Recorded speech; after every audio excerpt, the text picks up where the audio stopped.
Warning, names will be mispronounced by an idiot.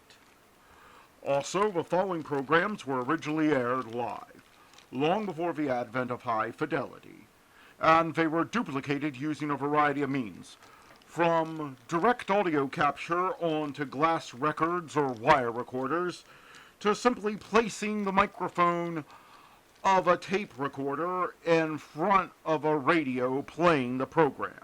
I hope, however, that any variance in audio quality will not take away from your pleasure in listening to these, some of the all-time favorite shows. The following program is brought to you in living color on NBC.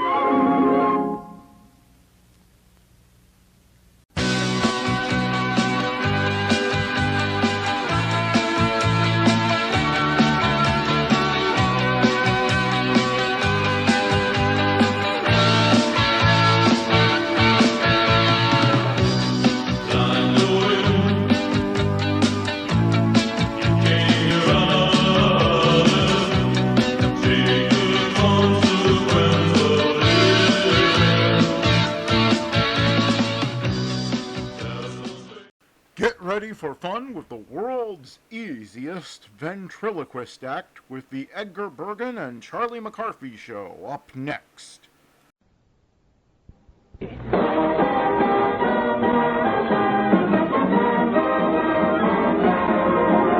Edgar Bergen, Ray Noble and his orchestra, Day 11, The Sportsman. Our guests, Bill Thompson of the radio, and Mary Boland of the cinema, and Charlie McCarthy.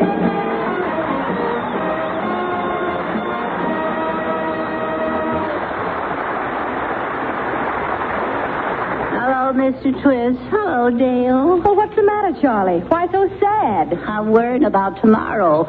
We're having an examination in ancient history. Well, don't you think you'll pass? No, Joe. Oh. To me, history is a mystery. Well, I don't know Caesar from Romero. I don't know. Well, I wouldn't worry about it, Charlie. You may muddle through all right. I don't think so. You know, last time the history teacher asked me who was Horatio at the bridge. And I said he was a dentist. She didn't go for it. She's so fussy. You know, Charlie, that reminds me of the time I had to take a history examination, and I was just as scared as you are. Yeah. Did you flunk? No, I tell you, I was very lucky. Yes, sir. The night before the examination, I got the mumps, and I couldn't go to school. The mumps, huh? Yes. What happens when you get the mumps? Oh, your cheeks swell up, and you look just like you have a mouthful of marbles. Yeah?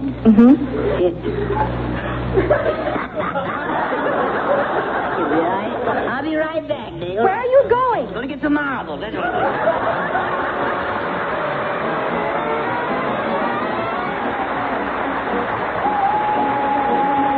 On the swing ship. On the swing ship.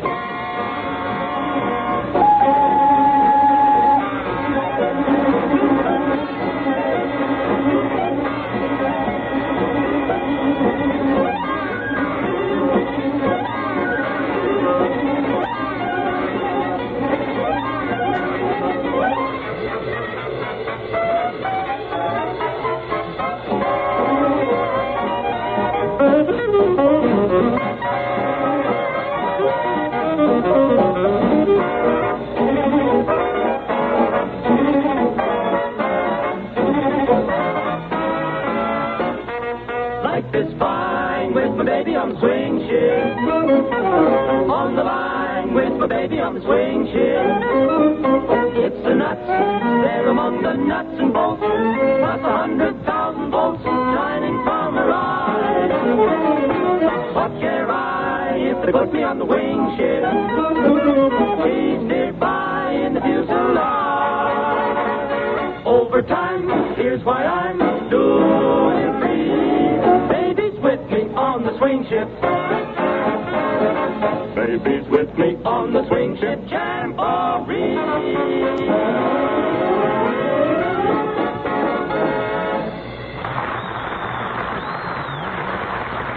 It's helping me. How do I look? Say, Charlie, you really look sick. What did you do to yourself? Well, I got 8 marbles in my mouth. I got 4 marbles on each side. Well, you certainly look like you have the mumps. Well, that's good. If it doesn't get me out of history examination, nothing will. Charlie. Oh, here it comes. Here comes Bergen. Yeah, remember, mumps the word now. Charlie? Yes? Yes. What are you doing with that towel around your face? Oh, Bergen. What's the matter with you? Oh, I'm sick, Bergen. I just came on all of a sudden. Well, you certainly look terrible. Oh, thank you. What's wrong? I don't know. I'm afraid I've been attacked. What? Been attacked by a mump. Attacked by a mump. A mump? Yeah. Don't get too close to me, Bergen. No. Why not? I don't want you to catch anything. Oh, I see. Your voice is so important to both of us. Oh. Well, I must say your cheeks are certainly swollen. Yeah? Yes. Why, you're positively two-faced. Yeah, yeah, I'm getting top-heavy. Yes, yes, a bit. If my face spreads any more, I'll have to wear a girdle. Now, wait a minute. How is your pulse? Oh, I don't know. I think the left wrist is losing time. Well, I'm sorry. Oh. Charlie, stick out your tongue. Which end? Well, now stop this foolishness and tell me, when did you first notice this infection? Oh, the election? Thank you, what? Yes. I want to find out what brought it on. You know. No. The history. Yeah, that's what did it. What? Wait a minute, young man. Hold still. I think I just saw one of those mumps move. No, yes. Oh, that goes, sir. That's the worst kind. I got galloping mumps. Now, Charlie, if you're faking, that's a pretty cheap trick. see? Marbles, 3 for a quarter. What was that? I don't know. What did you say? I'm delirious. I don't know. Well, I think I better send for a doctor. No, don't do that. Don't do that. Why not? I'm too sick to see a doctor. Too sick. Too sick to see a doctor. Too sick. Yeah. Possibly a nice nurse I could have a little time for. Well, Charlie, if you are sick, and I believe you are, Yes, Bergen. I'm afraid you'll have to stay home from school for a few days. What? Yes. Stay home from school. Oh, no, not that, Bergen. Not that.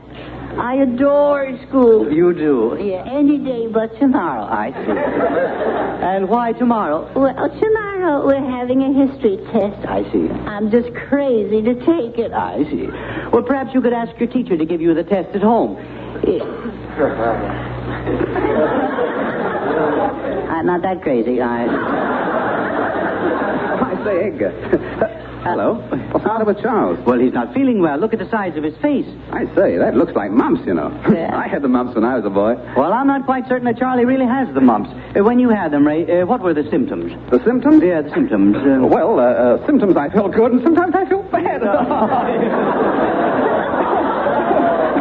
I don't know how I do it. I don't know why you do it. Oh, that's all right, Charles. Buck up, old boy. Chin up and all that sort of thing. You know, here's a slap on the back. Oh,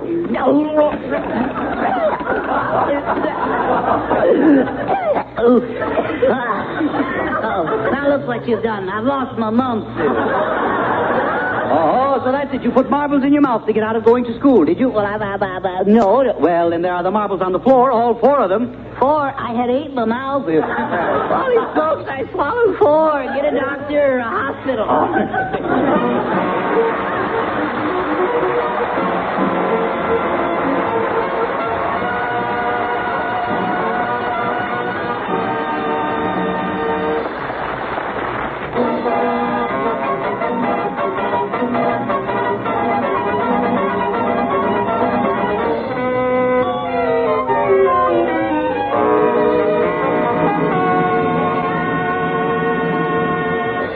North, east, west, south. Put them all together, they spell news. No commodity today is so widely sought after as news. And news and Bill Thompson are synonymous. No, Mr. Twist. I'm not synonymous. I'm Bill Thompson. That's synonymous over there with the red nose, you see. Please, Mr. Thompson. Oh, I'm sorry. Ladies and gentlemen, here he is, the neutered nosecaster, Bill Thompson.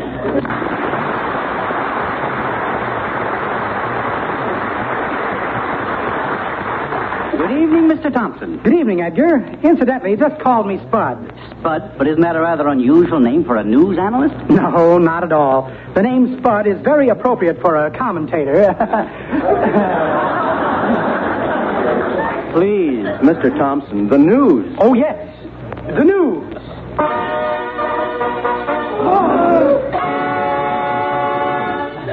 We take you now to Africa for an interview with General Rommel. Take it away, Africa.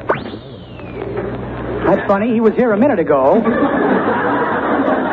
Say, Bill, you're considered the world's leading authority on those mischief-making little creatures, the gremlins. Now, is that correct? That is absolutely correct. Lately, I've done some extensive research on the species of gremlin originating in Phlegeria. They speak two dialects, northern and southern. The northern gremlin speaks in Phlegerian like this. And the southern gremlin? The southern gremlin speaks like this. Yak, yak, yak, you all.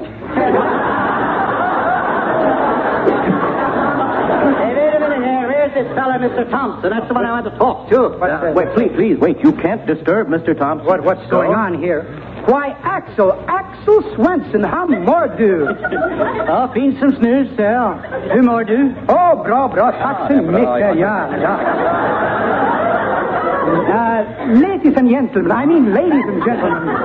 I want you to meet Axel Swenson, a great Swedish athlete. Axel has just broken the world's record in broad jumping with a phenomenal leap of 97 feet, 4 5/8 inches.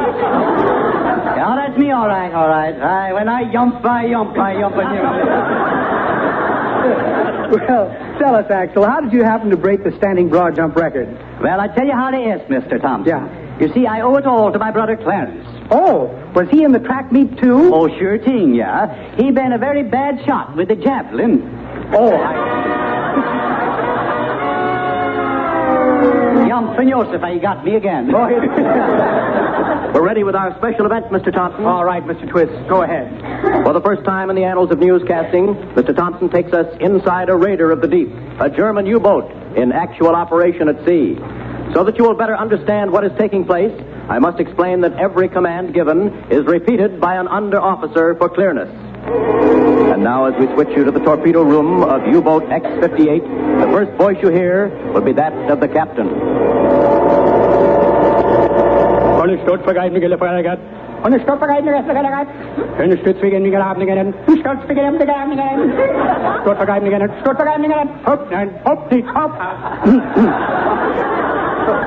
Make ready, torpedo tube number 1. Make ready, torpedo tube number 1. 1 minute. 1/2 minute. Fire! Good. Correct hit.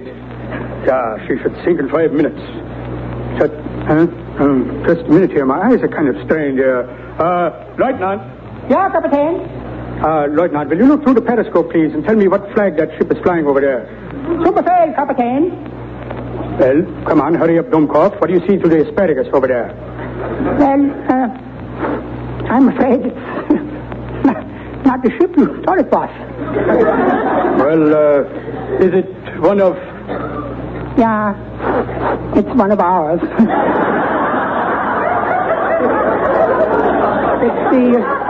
It's the target battleship Wiener Schnitzel. And right now it's got a hole in the pocket. Give me that periscope here. Yeah. Well, you're right, Lieutenant. It's one of ours, all right. Well, Lieutenant, do you think we'll get the Iron Cross anyway? That's pretty good, Captain, but that ain't the way I heard it.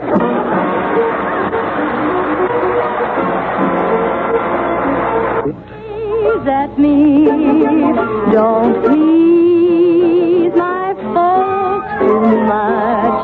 Don't laugh at my jokes too much. People say we're in love. Don't sigh and gaze at me. Your sighs are so like mine.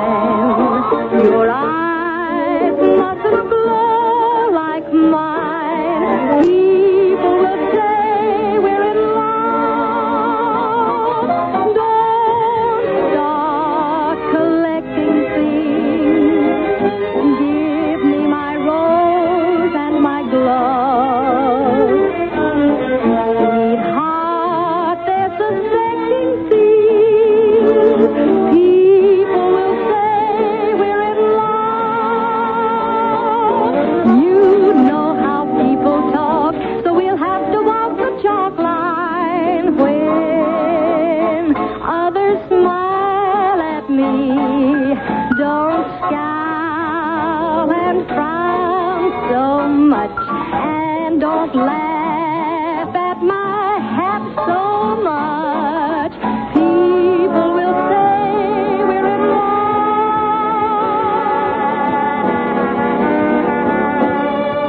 Bergen, Yes, are you still mad at me? I certainly am. You'd be ashamed of yourself taking the mumps to avoid taking your history examination. I guess I'm a cad. Yes. Why, when I was a boy, history gave me no trouble at all. No. When you were a boy, there wasn't much history. Now, wait. Now, let me tell you something, young man. I'm not only going to stand about so much of this sort of thing, because I don't... Hello, Edgar. You know, you're just the man I want to see. Well, Mary Boland.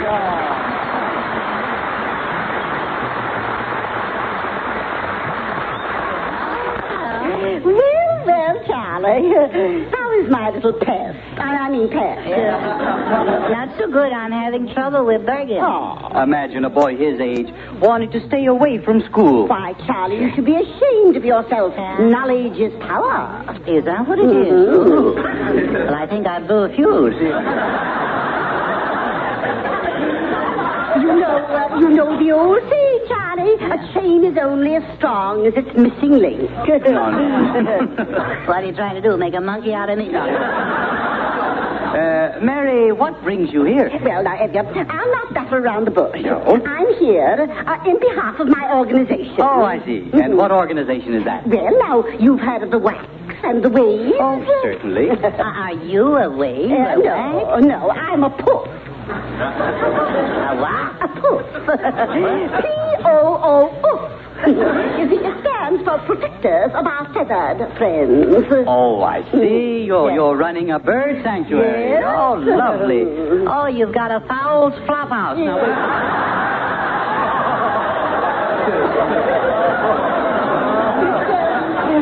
it is more than that. Much more. We have hundreds of feathered tenants. We have pigeons, ducks, pelicans, and tomorrow we are expecting a stork. Well, congratulations. Thank you. Well, you see, we really get the birds from everywhere. And deservedly so. Even now, I can hear the patter of little feet on my roof. That's the way you impress me. Mary,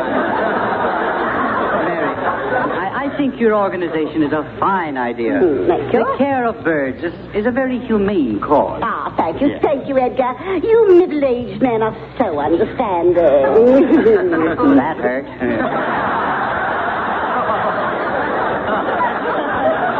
I love this. You know, Edgar, birds are amazingly intelligent. Mm-hmm. One can learn so much from them. Yes, well, I've heard that. Bergen, why don't you ask them what to do for a bad case of molting? Now, don't...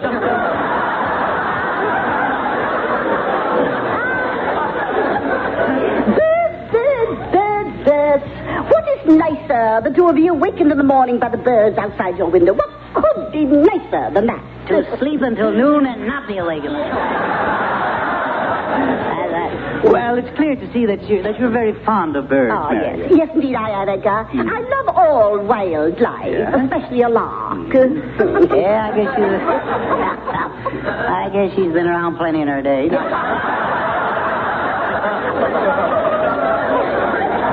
Is that so? Charlie, you must come over to our bird sanctuary sometime. We have a woodpecker who just adore you. Now, listen, no, you're not saying it. Mary, it's most interesting place, this sanctuary of yours, and, I would like to come over there myself sometime. That's exactly why I'm here, Edgar. Yes, you see, we girls are... She uses the word loosely, of course. Indeed.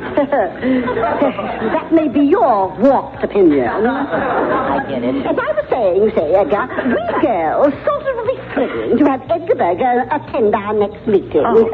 Alone.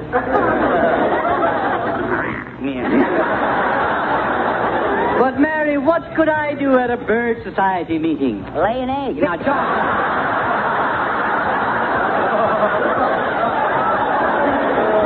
nothing I could do. You see, Edgar, we want you to speak, of course. I see. But really, I don't feel that I'm qualified to speak.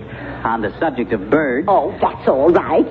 None of the girls listen anyway. Oh. Now, all you have to do, Edgar, is say just a few introductory words, and then give a large donation. Oh, yeah. A large donation from Bergen?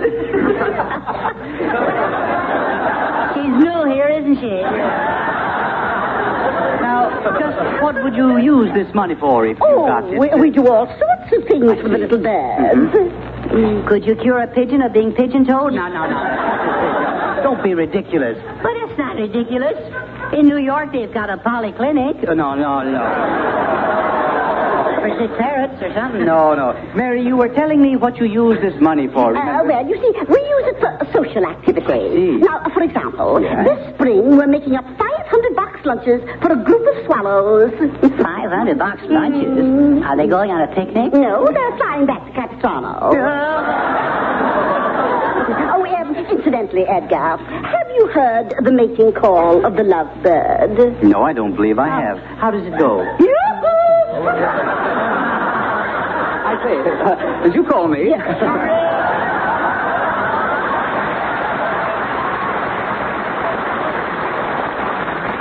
You're just the one we want to see, Ray Noble. Yes, Ray, Miss Boland is interested in bird life. I say, what a coincidence.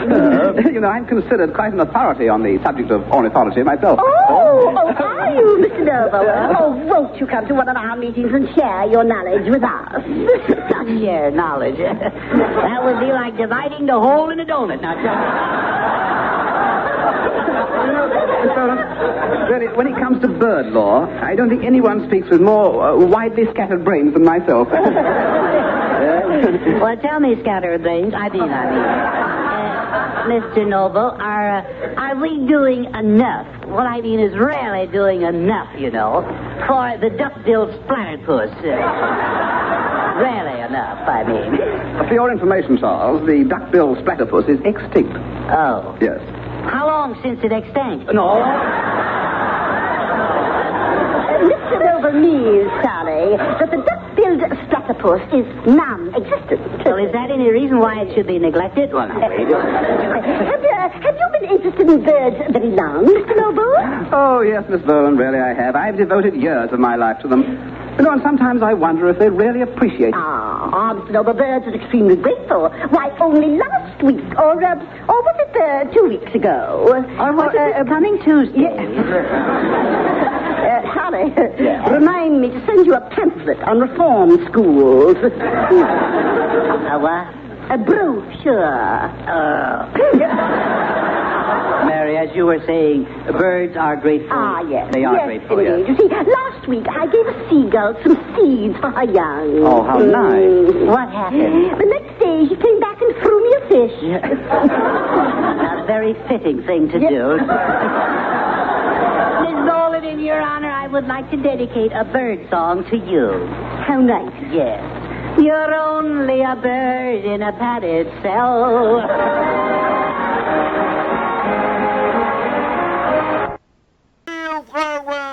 From the sound of music. And Bing Crosby is up next.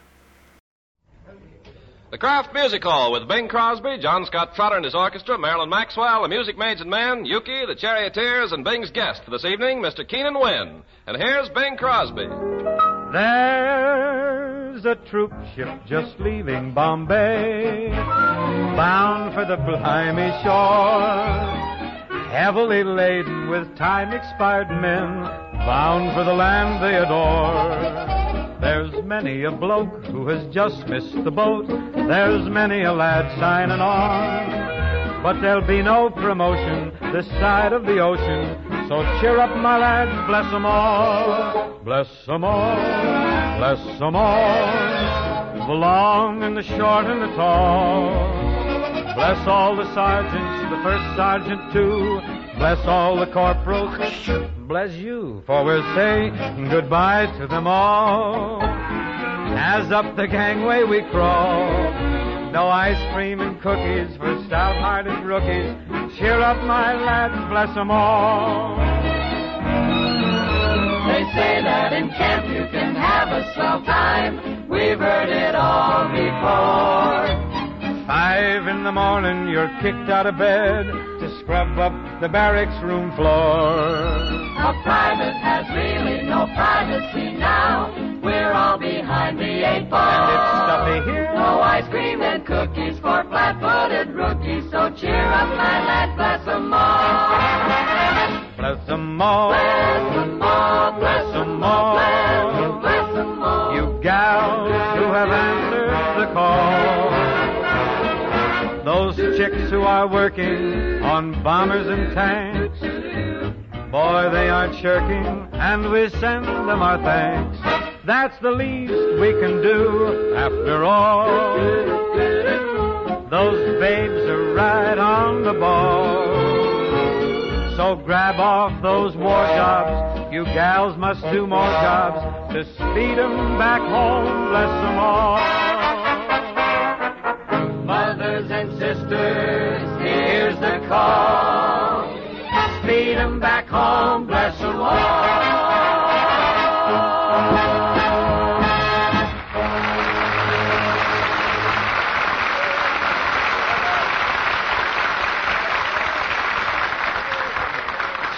Stories of appreciable gains made by our men seem to greet us from every headline. But it takes millions of men and mountains of supplies to consolidate our gains. Many a man in Europe today was building bombers 6 months ago. Some woman is taking his place on the assembly line. And more women are needed on those assembly lines everywhere. Don't think it's hard work. I mean too hard work for a woman to handle. There are mighty few war jobs harder than running a house. Why don't you take stock of your life, gals? There must be some way you can give a little of your time to working in a war plant. Or all of your time if you can arrange it. You don't need any special knowledge or skill because you'll be trained. Training that'll come in handy all your life. Why don't you figure out how you can budget your time to help your country to victory? And when you're set, go immediately to your local United States Employment Service office and tell them that you're available. Yeah, you know, I think I'll go down there to United States Employment Service office, Bing. Yuki, they're looking for available women. Well, me too. This is a different situation, Yuki. There's nothing those manufacturers working on war contracts like better than to see women walking into their personnel department. Women carrying availability slips in their hands. You mean they walk around with their slip showing? Oh, no. Your face is showing, my friend. Well, that's good because lots of people have written in for a photograph of me. Oh, some people are funny. Yeah? There's still hundreds of people that don't know what I look like. Some people are lucky. Well, don't be like that, Bing. I thought maybe that you could tell me what type of pictures I ought to send out. Undeveloped ones, maybe? Well, how will I know it's me? By the blank expression. Okay, so I'm not Tyrone Powell. Oh, you give in too easy. Look, what I want to know is how shall I autograph the pictures? I say, best wishes? Well, let's see the picture here. Well? Make it best wishes for speedy recovery. I still take a pretty good picture. You know the old saying, the camera never lies. I know another old saying. Wow. Truth hurts. Say, Mr. Carpenter, can you think of a clever way for me to autograph pictures? I mean, that's my problem. Oh, you have no problem, Yuki. You've got 2 ways to sign your name. 2 ways? Mm-hmm. A small or a capital X. I think I'll ask Miss Max. Miss Maxwell, how do you autograph your pictures? Well, I don't usually autograph them, Yuki. Well, aren't people disappointed when there's nothing written on your pictures? With a picture of Maxwell, who wants to read? See what you mean. Well, all kidding aside, Bing, could you think of something original and appropriate that I can write on one of my pictures? Well, I can think of something. It's not original, but it's appropriate. Yeah, what? Just right under each one of your photographs. Yeah. It could happen to you. Oh. While Yuki runs over to the post office to steal a pen, while Maxwell beguiles us with a modern madrigal. Move it, Max. Move it.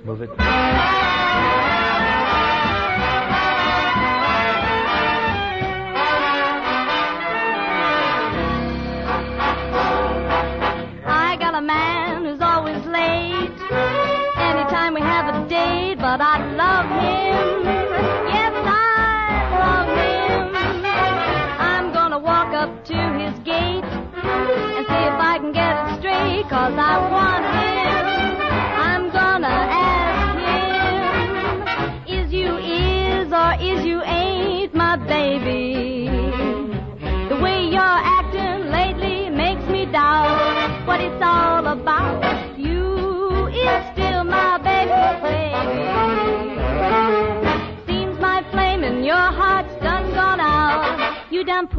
out. A fella is a creature that has always been strange.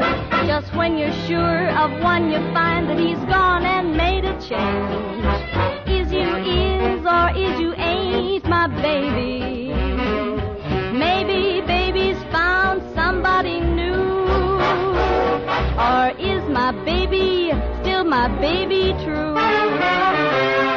A fella is a creature that has always been strange. Just when you're sure of one, you find that he's gone and made a change. Is you is or is you ain't my baby? Maybe baby's found somebody new. Or is my baby still my baby true?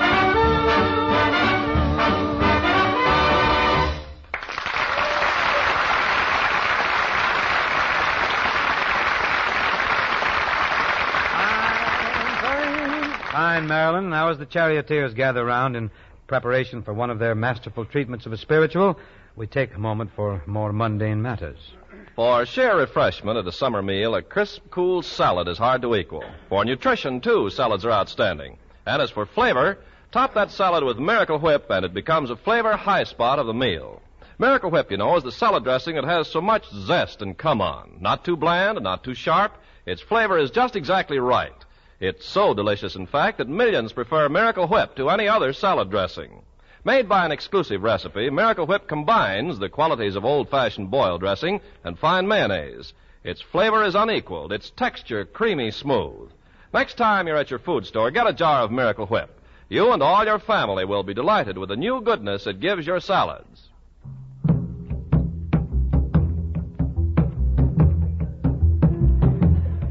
Oh, Jesus is a rock in the weary land, the weary land, the weary land. Well, Jesus is a rock in the weary land, a shelter in the time of storm. I wanna go to heaven, Lord, I wanna go right. I know I've gotta keep praying, well, I gotta pray both day and night. Oh, Jesus is a rock in the weary land, the weary land, oh, the weary land. Oh, my Savior is a rock in the weary land, a shelter in the time of storm. I know I've been converted, Lord, I ain't ashamed, 'cause Jesus is my captain, well, the angel done signed my name.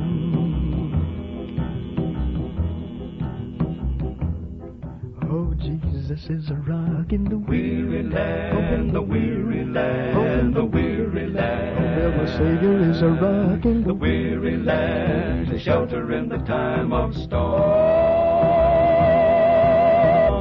Jesus is a rock in the weary land, the weary land, oh, the weary land. Oh, Jesus is a rock in the weary land.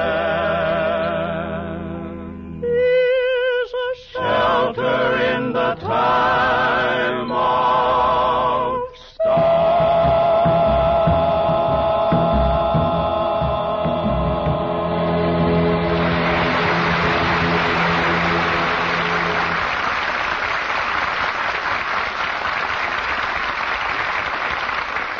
Fine charioteers. One of the stars out at Metro-Goldwyn-Mayer, who's rapidly building a fine following, is a likely lad named Keenan Wynn. Now, if it should be that you're not casing that Wynn moniker right off, Keenan Wynn is the guy you saw as Private Mulvihill in See Here, Private Hargrove. As a result of that, you'll be seeing plenty more of Mr. Wynn. What's MGM got you working on now, Keenan? Well, Big, I watched him make that picture, Two Girls and a Sailor. Yeah? So I'm over at Grauman's Chinese every day, just waiting around. What are you waiting for? The sailor to go home on leave. Well, when he goes, tell those girls you got a friend. A true friend? Test me, Keenan, my boy. Test me. Right. Okay, my family and I will move in with you tomorrow. You're not happy in your present abode? Well, we're in a rented house, and we're being forced to move. Landlord asking too much? Too often. Too true. Of course, it would be tougher on you if you ever had to move. You'd never find a place. Why? Most landlords today don't allow pets. I don't have any pets. What about the stork? Oh. He's now in the Air Transport Command, 4th Ferrying Group in Memphis.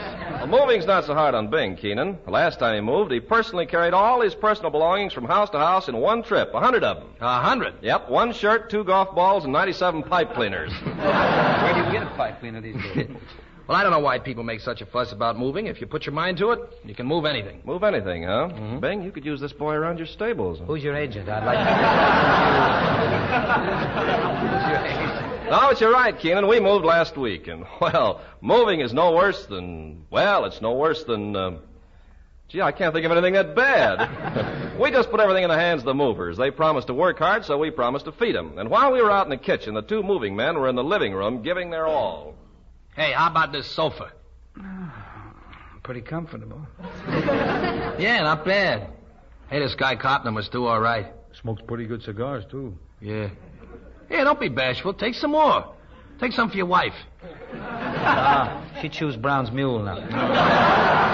Say, you should have been on the job yesterday. Boy, what a job. Pretty tough.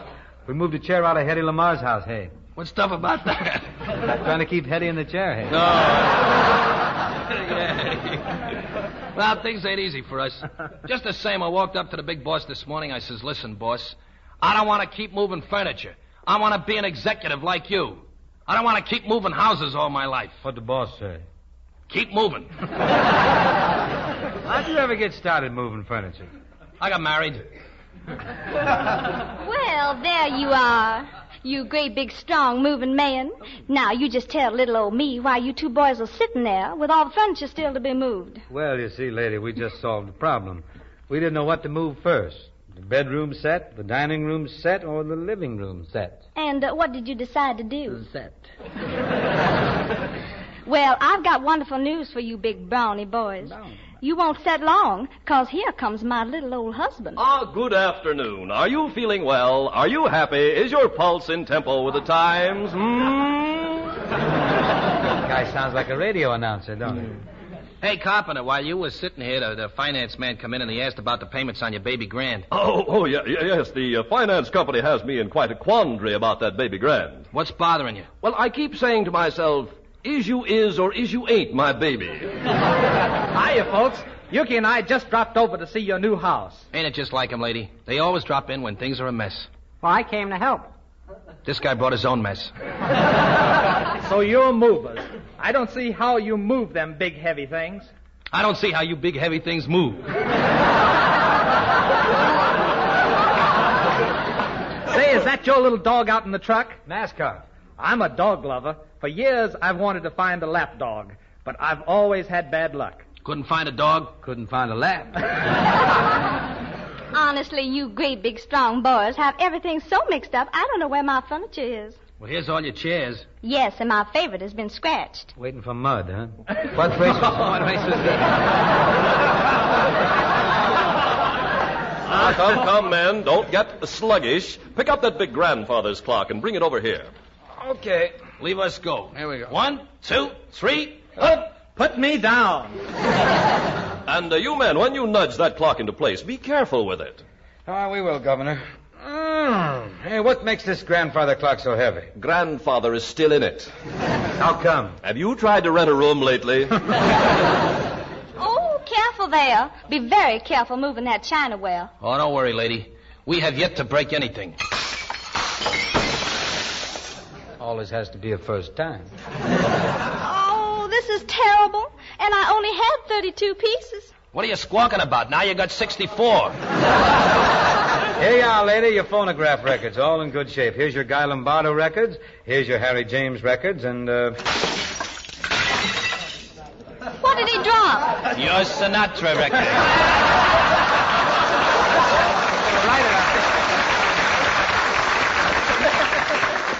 Oh, Frankie. Will you men move the piano over here, spelled H-E-R-E? O-K-A-Y. Grab the piano. Leave us go.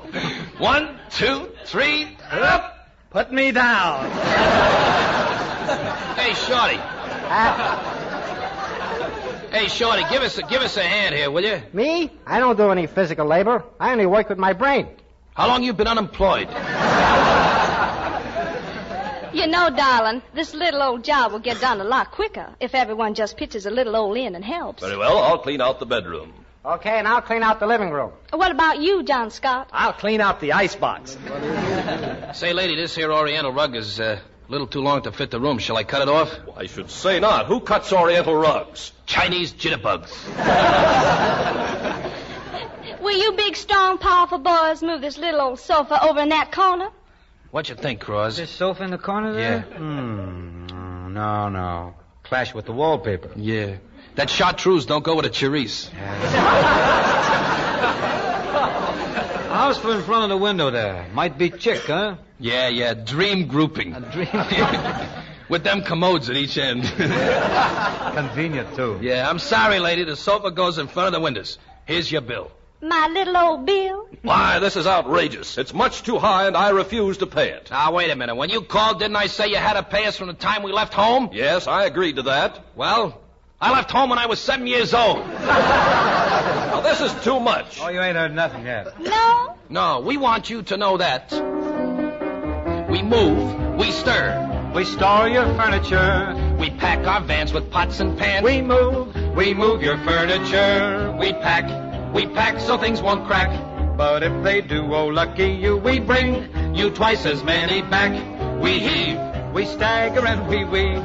we scar and mar your furniture. The laughs on you and then I groan. We grouse, we clutter up your house. we crack your walls, rack up your halls. You pay, oy vey, you pay. You pay.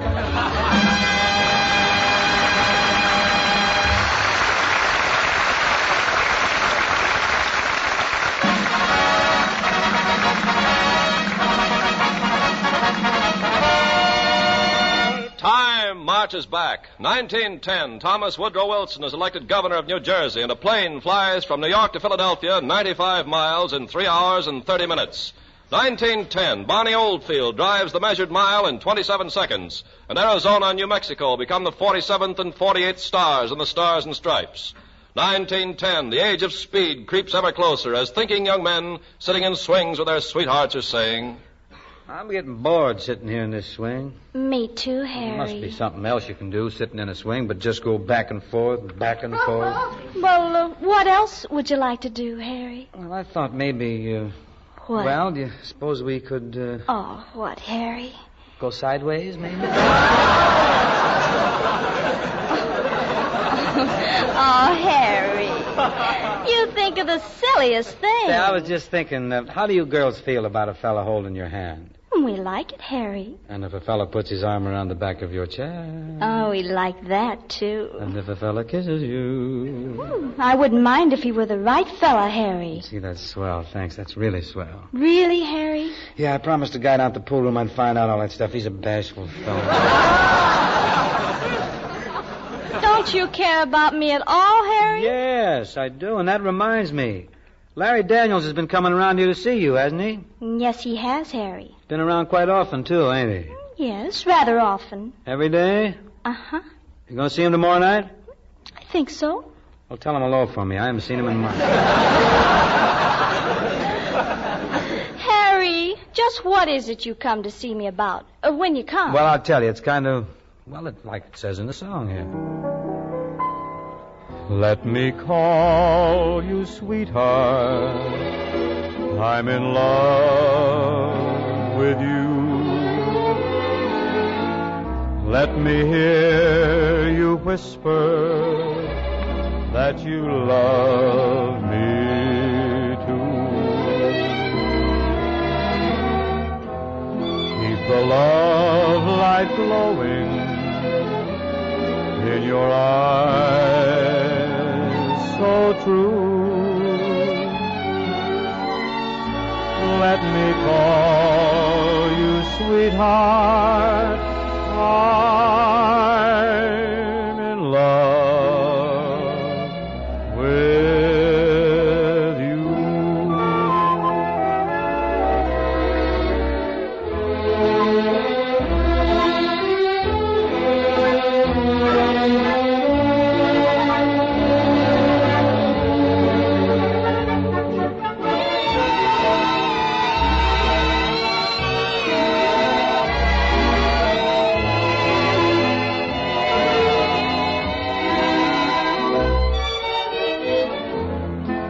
the love light glowing in your eyes so true. Let me call you sweetheart. I'm in love with you.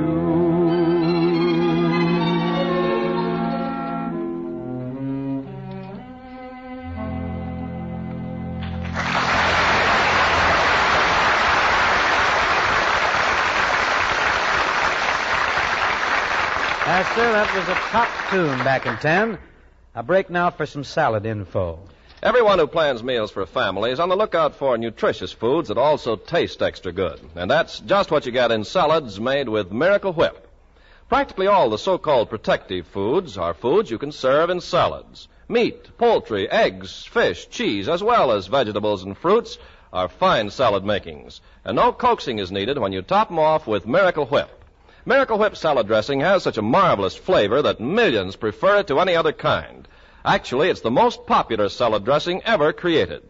The flavor of Miracle Whip is lively, full of pep, deliciously different from that of any other dressing. And its texture is special, too. It's wonderfully creamy, thanks to Kraft's patented beater. As you plan your meals for good nutrition, you're sure to serve salads often. So remember, whatever the salad, it'll taste better with Miracle Whip. Coleslaw, deviled eggs, tomatoes, all the old favorites gain new zest from this finest of all dressings. Tomorrow, ask your dealer for America's favorite, Miracle Whip salad dressing, made by Kraft.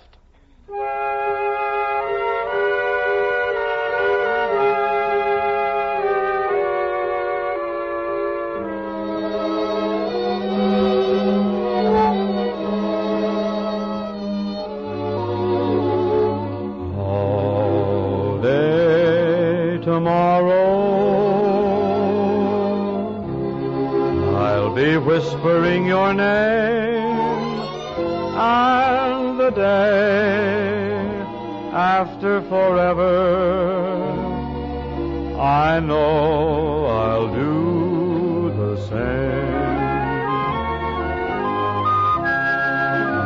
Daytime or winter, I won't let you out of sight. After forever, we'll talk about tonight. Your laughter is a melody that I'll remember long. It plays upon my heartstrings. It's my favorite song. All through a lifetime, I'll be loving you, and then on the day after forever, I'll just begin again.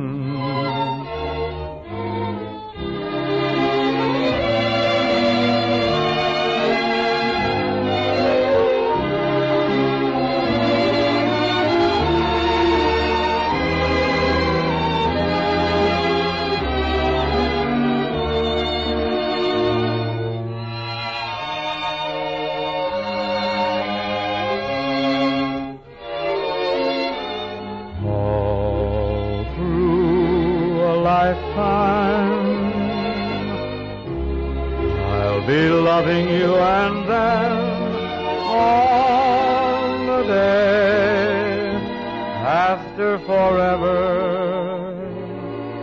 I'll just begin again.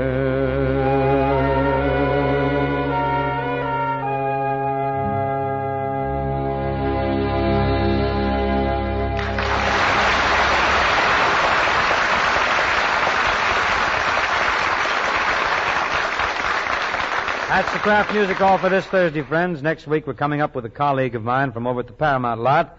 Happens to be working in a picture with me right now, Sonny Tufts. Between now and then, if there's any way any of you gals can see to get into vital war work, now's the time. Things are looking good in spots for our side, but it's up to industry to keep them looking good by turning out the material needed by the men who fight. Most of those fighting men have been replaced here at home by women. More men will be needed, and that means more women will have to take their places. Figure that means you, and tell them at your local United States Employment Office that you're available for victory. Good night.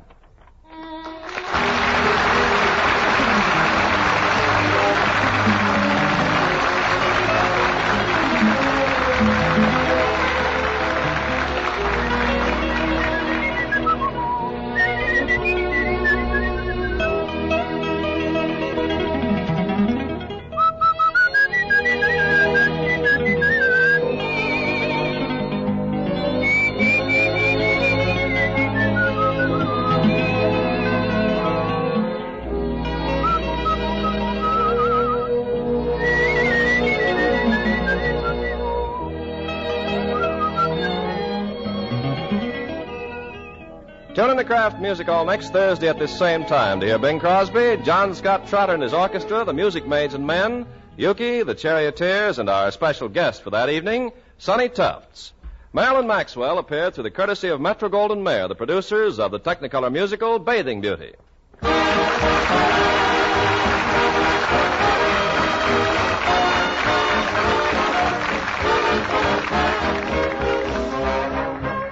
Give a sparkling flavor lift to your summertime buffets and back porch picnics. Blend tangy golden Kraft salad mustard into an appetizing relish, into delicious deviled eggs, into zestful salad dressings and tempting cheese fondues. They're all extra inviting when you add the flavor tang of Kraft salad mustard.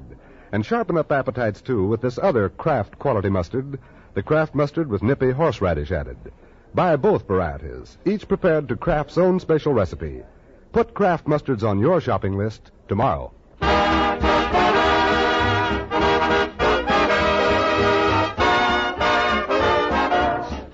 This is the National Broadcasting Company.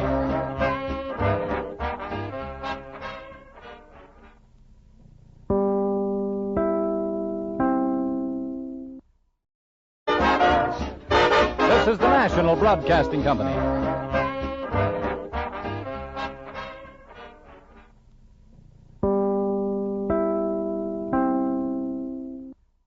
One of old-time radio's longest-running and most popular programs, CBS Mystery Theater, is up next.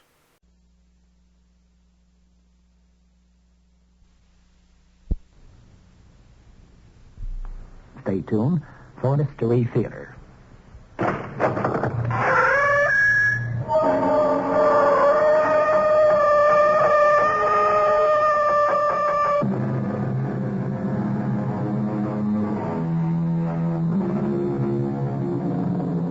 Come in.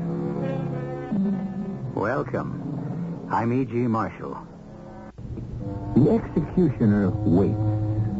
He waits, we are taught, for those who commit evil. He waits for them patiently, secure in the knowledge that they must come to him in the end. But this was true of a more orderly, organized era. Today, the executioner still waits, but not only for the criminal. Patiently, calmly, he waits for any of us, for all of us. He could be waiting for you. He could be waiting for me.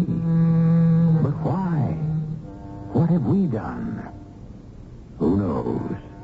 Today, there are executioners who have reasons of their own. Mr. Weller?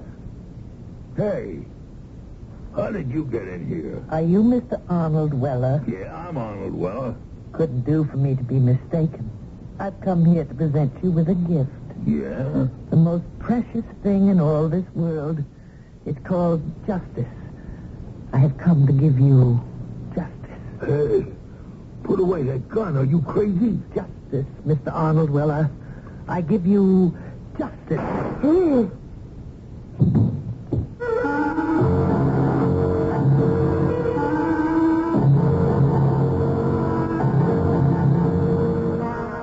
Our mystery drama, The Little Old Lady Killer was written especially for the Mystery Theater by Sam Dan and stars Diane Baker and Ann Seymour.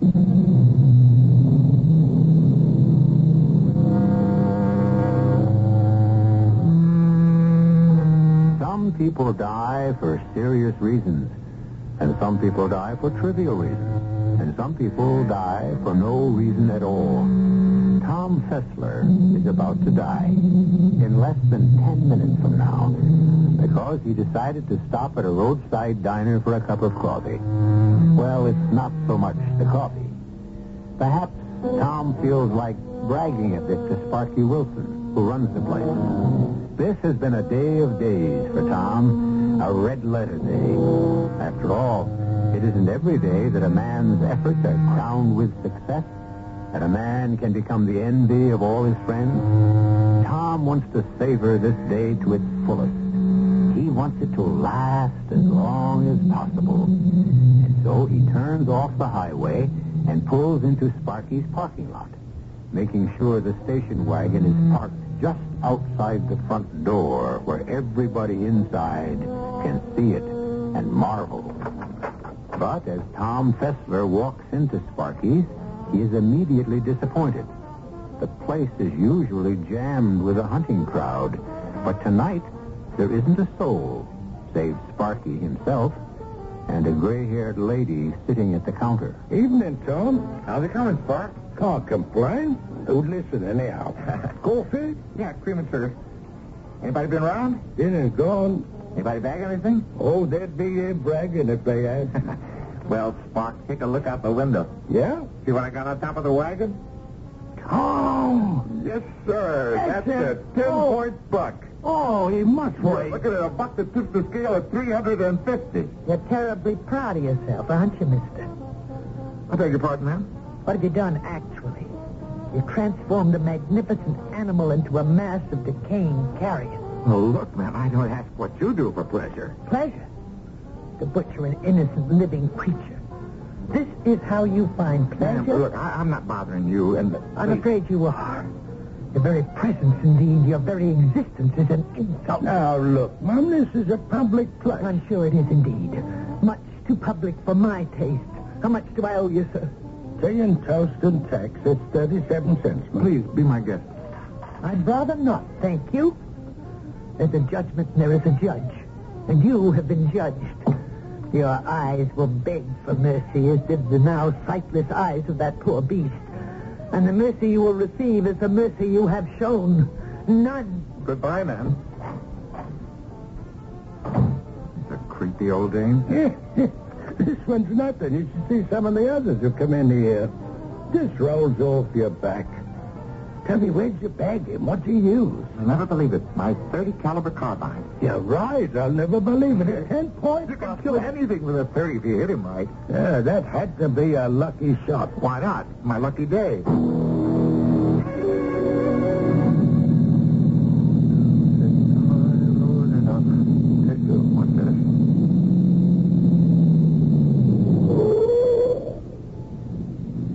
Thank you, sir. Thank you for stopping. Well, look who's here. Aren't you the lady that gave me that hard time back in the diner? My car, it simply won't go. Well, ma'am, if you ain't too proud to accept a hand from a killer of innocent animals. My car, it just won't go, and I'm stuck in the middle of absolutely nowhere. Okay, ma'am, you just hold on.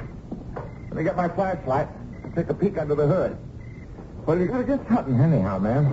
It's a good clean sport. Okay. Now let me check her out and see what's wrong. You want to get in there and turn on the ignition? No. Just turn on... What do you mean, no? I don't want to turn on the ignition just yet. Why not? Turn around. Huh? A little pistol. Yes. I intend to kill you. You crazy? What do you want to kill me for? That poor animal lashed to the roof of your station wagon probably asked the same question. Pray. No, look. Probably need another shot. Did you use more than one? Your eyes. I told you they would beg for mercy. How large they are, how round, how bright. I told you. The mercy you will get will be the mercy you have given. Don't. Have you ever shown mercy? Doctor, justice.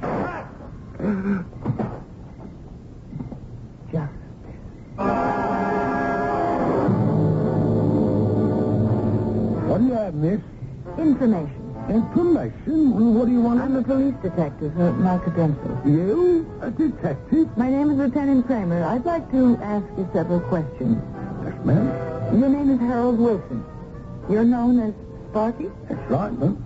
Last night, a man was shot to death at the side of the road a mile and a half south of here. Yeah, it's Tom Pressler. You knew him? Oh, we were old buddies. I guess I'm the last one who saw him alive. That is, aside from the killer. When did you see him? Well, he was in here. It was about 10:30. When he left here, was there anything unusual about his manner? No, he was laughing and joking. You know, he bagged himself a deer, and then... He was in this place at 10:30. Was anyone else around? No. You and Tom Fessler were alone? Yes, ma'am. All the time he was here? Well, yes, we were alone after she left. After who left? Oh, I don't know, some dame. A dame? Yes, a crazy old dame. How old? Oh, she could have been 60, she could have been 70. How crazy? Well, she had this thing against hunting. What thing? Well, Tom had the dead buck on top of the station wagon. She didn't go for that. No way. What do you mean? She said, you are going to be judged. Your eyes will beg for mercy. But you ain't going to get none at all. Something like that. Can you describe this woman? Just an ordinary-looking old dame with white hair. She was wearing? Wearing a trench coat. And what do you call them things? My wife wears one. A kerchief. A kerchief around her head. Oh, what color was the trench coat? Trench coat color. Well, you know, we're cocky. What color was the kerchief? Well, it was blue. Yeah, kind of a bright blue. Yes. You've never seen her before? No, I tried to keep nuts out of here. I don't mean nuts exactly. I starved to death. I mean the kind of nuts that starts fights. You didn't say she started a fight. Well, she was going at it pretty good, you know. This and that and the other thing about butchering poor innocent animals. She walks out of here mad. How mad? Well, mad enough to kill somebody. Except she wouldn't do it. Why do you say that? Well, how could she? She's so dead set against killing. We know it was a woman, Inspector. Look, Louise, just because Fessler had a few words with an old dame back in a diner. Put the old lady aside for a moment. Look at the rest of it. It's late at night. He's got this dead animal on the roof of his car. Suddenly he stops. Why? You can see he was speeding by the skid marks. He pulls over to the shoulder. You can see the tire treads clearly in the dirt. And there was another car there, too, parked and waiting. How can you tell? They were tire marks. You can see what happened. A woman flagged him down. Why do you insist there was a woman? Well, he wouldn't have stopped for anyone else, given the lateness of the hour and his rush to get home. So, it's a woman in trouble. What kind of trouble? Car trouble. Well, that's good theorizing, Louise, but you need something solid or specific to support But it. I do have something solid, and it's in the report. What? Found at the scene. A flashlight with Fessler's name stamped on it. But that flashlight doesn't necessarily prove... Picture it, Inspector. A woman flags him down. She says she has car trouble. The normal thing for him to do is to take the flashlight so that he can look for it. From what we know about Fessler, he was a big-hearted guy. He might have also stopped to help out a man. The gun. What about the gun? A .22 caliber. It's not a man's gun. Oh, now, Louise, I know of guys who committed murder with those little pistols. But your average killer, who's a man, likes a good-sized weapon. It's all part of his psychosis. Now, go back to my little old lady in the diner. Yeah? She's basically afraid of guns, so she uses the smallest one possible. Why does it have to be your little old lady? Suppose she was young, good-looking. He fixes her car and says to her, "Now, wouldn't you like to thank me?" He forces her to thank him. With a couple of .22 caliber bullets. Yeah. But your young lady doesn't exist. My old lady was in the diner. She goes around passing judgment. She loves animals. She hates hunters. She goes down the road a mile or so, pulls over, waits, and flags him down. How are we going to find an old lady in a khaki trench coat and a blue kerchief? Inspector, I'm afraid we haven't heard the last of her.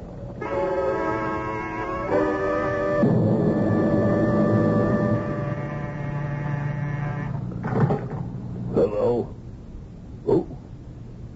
Yeah, he can have credit. He's the kind of chump we're looking for. But you gotta let him win a couple of hands. 1 or 2 big pots, then he's hooked. I'll be out in a little bit. Sure. Good evening, Mr. Weller. Huh? Mr. Arnold Weller? How'd you get in here? We have some business to discuss. Look, lady, I don't know how you got in, but before I throw you out, let me wise you up. Hundreds of old dames like you come around beefing because their husbands lost money gambling in my joint. But it's legal. The place is legal. I got a license. My husband never gambles. Neither do I. What do you want? What's your name? My name is Bernadette Cobb, Mrs. J. Martin Cobb. My consuming interest... Look, lady, I don't have time. You have time. You have all of eternity. Now, look, I don't want to be impolite, but beat it. Certainly. After I attend to my business. In my purse, I have a... There it is. Hey, put that thing down. What are you pointing that gun at me for? I intend to kill you. Look, all I do is run a joint. People come here to gamble. I don't force nobody. I don't care about this place, Mr. Weller. What place you talking about? I don't own any... The other place, Mr. Weller. The other place. What other place? Look, you got it all wrong. The other place. The other barbaric, sadistic, fiendish, infernal place. No, don't.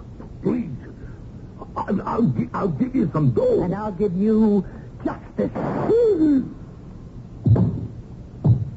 Justice.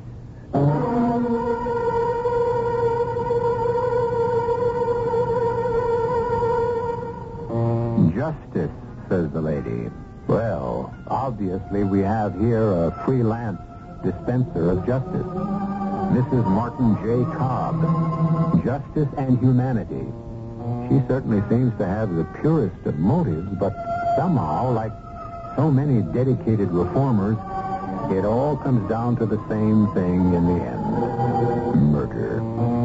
Evidently, Mrs. Cobb agrees with the poet who, in describing nature, depicted it as a place where every prospect pleases and only man is vile. Well, we may consider Mrs. Cobb an extremist in her attitude towards animals, but let us be fair. Animals in general have not been getting a good deal from us members of the human race overall. And so even if they have found a somewhat over-enthusiastic partisan, it still isn't going to seriously change the basic balance of things. Well, what with Mrs. Cobb as the killer and Lieutenant Louise Kramer as the detective, it appears to be Ladies' Day in our little show. The ladies will present us with more Check and Mate when I return in just a few moments with Act 2. Wasn't it one of our outstanding men of letters, Mr. Henry David Thoreau, who said, if a man does not keep pace with his companions, perhaps it's because he hears a different drummer. Let him step to the music he hears. Well, now, this is one of those philosophical gems which sounds fine on paper. It may be all right to listen, but to march is something else. Mrs. J. Martin Cobb has been marching to the beat of her own drummer lately, and so far, she has killed 2 people. Because by this time, you have become a fine, highly perceptive, experienced, and discerning audience, you know that we shall hear her deadly little .22 caliber pistol bark again. Oh, Martin, what color you give those strings. Darling, I was merely one of the players in the violin section. Is there anything new in the newspaper, my dear? Nothing new. Same murder, robbery, assault. Same saber-rattling, threats and squabbling.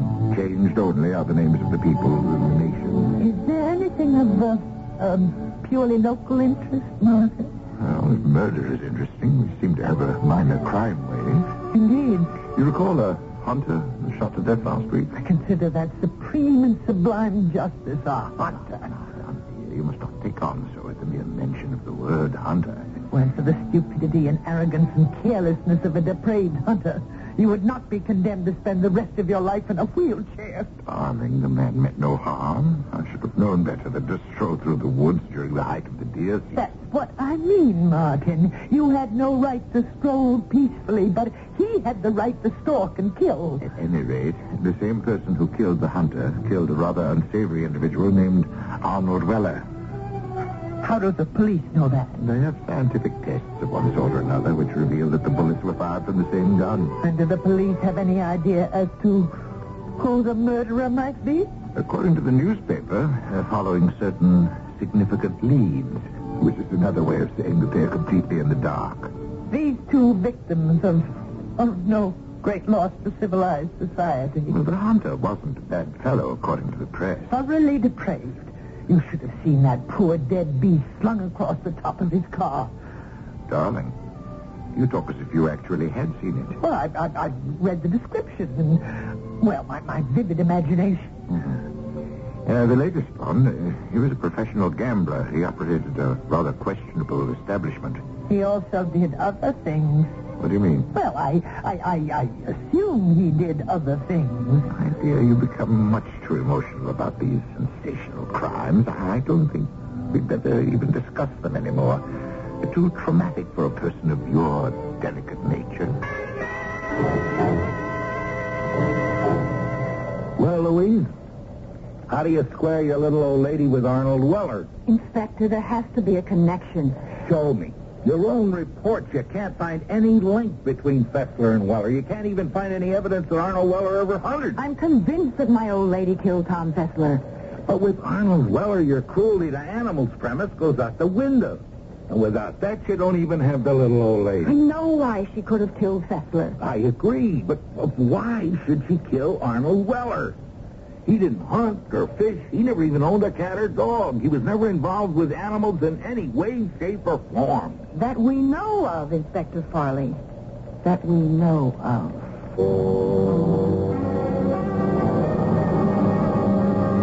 Well, if that's the lady detective, how's the crime business these days? You knew Tom Fessler. Oh, yes, Mom. Did you also know a man named Arnold Weller? Arnold Weller? He was shot to death the other day. Oh, yes, I think I read about it. You didn't know him? No. No, definitely, or no, after a pause for thought? Well, you know how it is. I'm just trying to give a straight story to a cop. You saying you didn't know Arnold Weller? Well, yes, I knew of him. I knew enough to make me want to wring his neck. Is that a fact? Yes, Mum. Maybe I shouldn't say that to a cop who's investigating his murder, but... But what?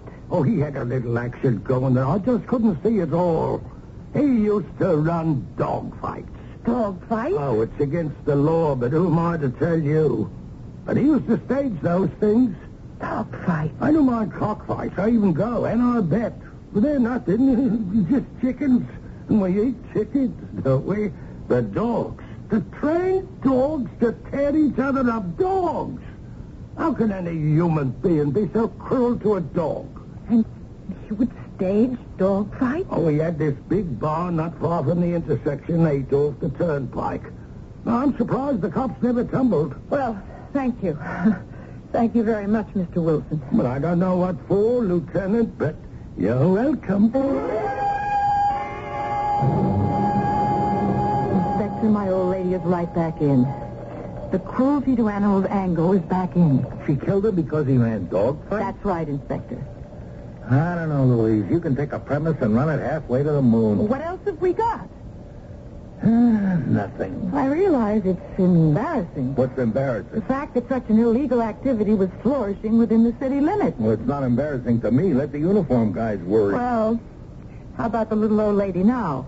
Do you realize how many white-haired old ladies there can be who wear trench coats and blue kerchiefs? And carry .22 caliber pistols? Well, suppose she isn't carrying it at that time. Thin lips, too. All right, Louise. It'll go out to every station house in the city.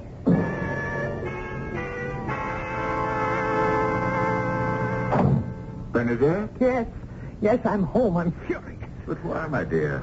Why? I don't know if I can talk about it. Now, sure. No, it was too terrible. Perhaps if you told me. No, I mustn't. My darling, when you share a load with someone, it's only half as heavy to carry. No, there's no point in making you as furious as I am. Darling, perhaps a nice hot cup of tea. Usually in those matters, I have been prepared to act almost on the spot, but this time I lack the proper... Yes? The proper what? My dear, you two talk in riddles, you know. Her day of reckoning is soon to be upon her. Day of reckoning? My dear, you two say the strangest things. Oh, I'm sorry. I shouldn't have upset you, Martin.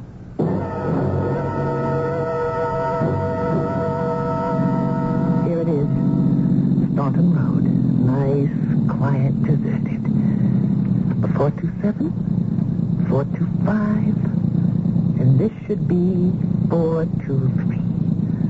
The name in the mailbox is Harris. Right. And we shall go around the back way, summon to the back door, and... Aha! There's the dear girl hanging up the clothes. Mrs. Harris? She doesn't hear me. Wait. It's better that she doesn't hear me, because if she heard me, she'd turn down her transistor radio. And in that case, someone might quite possibly hear the shot. No, this way. I am hidden by the trees in her yard, and the shot will be masked by the sound of the music. So, Mrs. Harris, Mabel Harris, I say to you, justice. Justice.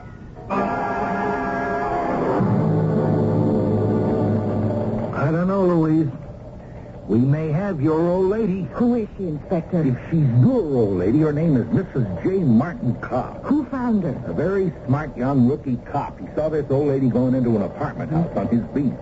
He stared at her because she was wearing a blue kerchief and a khaki trench coat, see? All right.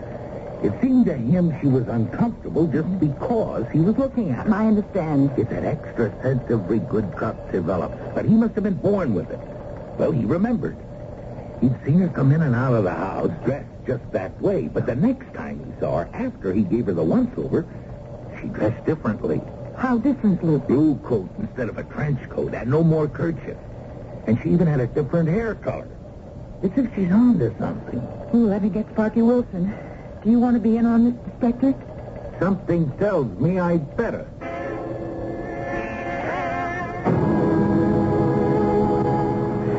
I appreciate your giving us your time, Mr. Wilson. Well, look, if it helps us bag Tommy Fessler's killer, you can have all day.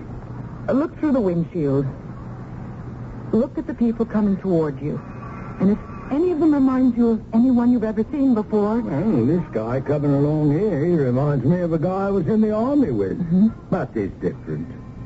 And that young Tame, Lord Lungy, I used to run around with a chick like that. Oh, look, how can this be else? Just keep it up. And that older dame, she's turning into the apartment house. She reminds me. Yes? Where have I seen her before? Have you seen her before?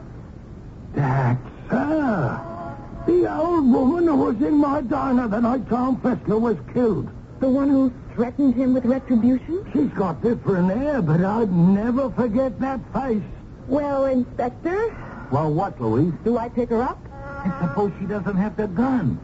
You realize the only thing that can hang her is a .22 caliber, nothing else. Suppose I arrest her right now. Suppose she isn't carrying the gun. No, the only thing we can do is put a tail on her, have her shadowed night and day, and wait until she wants to use that pistol again. But if we delay, it could be too late. And if we move now, it could be too early.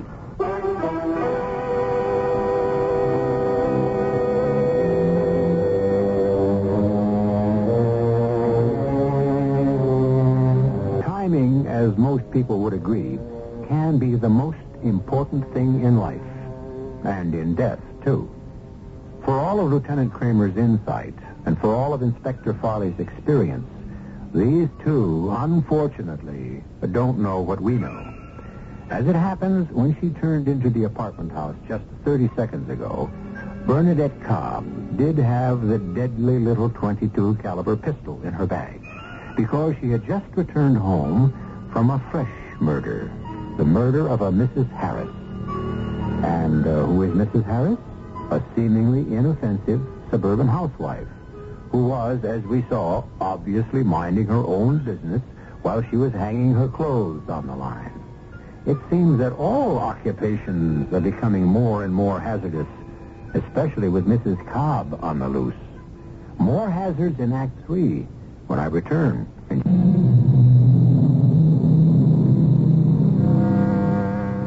Cracking a murder case can be like splitting a diamond. When the diamond is struck perfectly, it breaks into a number of smaller precious stones. But let the wrong force be employed in the wrong direction, and one runs the risk of reducing a precious stone to dust. And just as a jewel can be lost, so can one lose the opportunity to catch a murderer forever. Precision. That's a key word for diamond cutters and detectives alike. Diamond cutters and detectives. How similar their professions can be. Each has at his fingertips a wealth of scientific guidance. And yet, when the time comes to strike the crucial blow, success or failure depends on pure instinct. What's the woman's name, Inspector? Mrs. Mabel Harris. She was killed this morning. And it becomes our party because the lab reports the bullet was fired from the same .22 caliber. Okay. A woman named Mabel Harris, killed this morning. At noon, we were staking out the little old lady's doorway. Along comes our little old lady. Now, just a minute, She was Louise. probably coming back from her latest killing. She probably had the gun in her purse. Louise, you can't get carried away. Okay, look, we made the decision not to take her. Yeah. Now, I could have been wrong to want to risk letting her escape forever by trying to take her right there. But I went along with you then. Now, don't you back down on me now. Who's backing down? The little old lady theory, approach, whatever, rests on one fundamental premise. She's out to punish people who were cruel to animals. Now we have a dame named Mabel Harris, dead. If you can't find me a cruelty to animal angle there, your little old lady is out the window. I know I'll find that angle. What makes you so sure? Because it has to be there.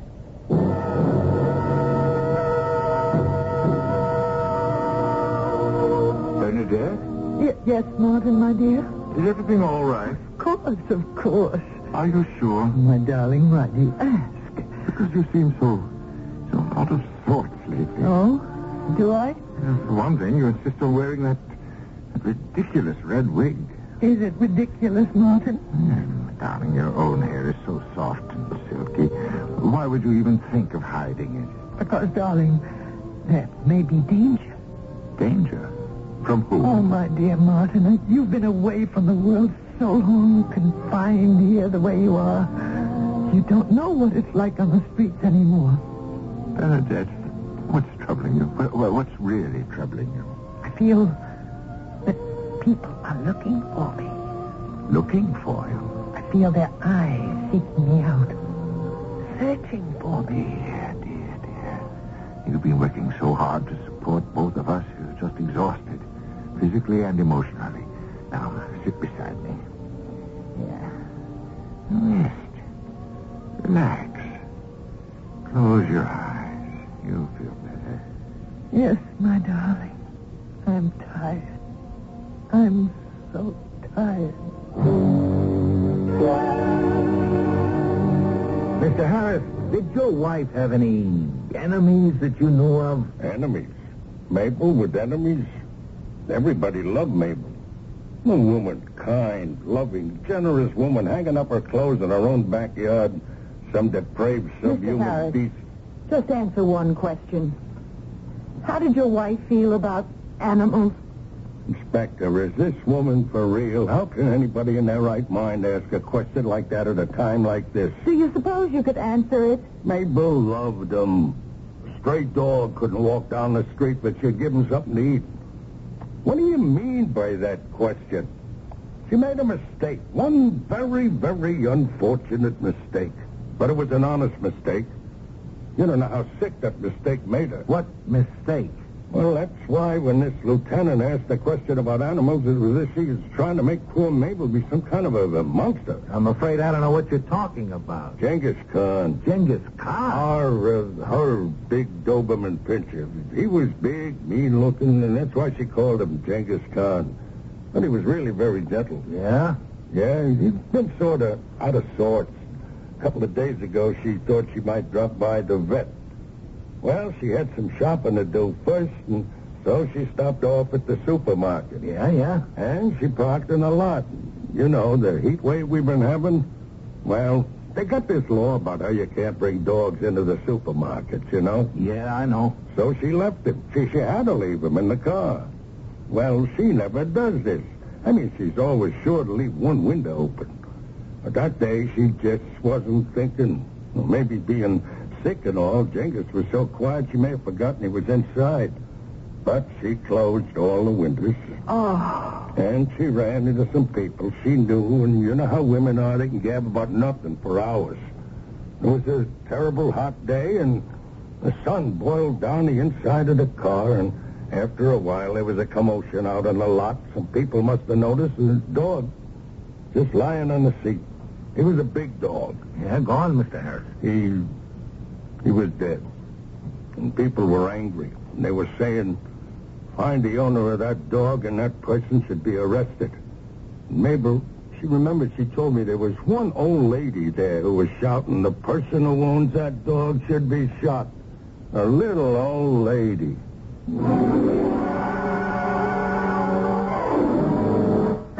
What are you doing here, Louise? Waiting for her, Inspector. You don't have to. We got it staked out all around the clock. Collins and O'Neill are on watch now. I want her, and I'm not taking any chances. Louise, you're a lieutenant. This isn't your kind of work. Look, I'm on my own time, Inspector. Yeah. Well, sooner or later she has to try to make another move, and then we got her. We've been waiting for 2 weeks. We'll wait for 2 months. More if we have to. I wonder. What? Well, I better not tell you. You better not tell me what. Well, maybe we can help her move. How? Well, I'll do it on my time off, and then you won't be able to turn me down.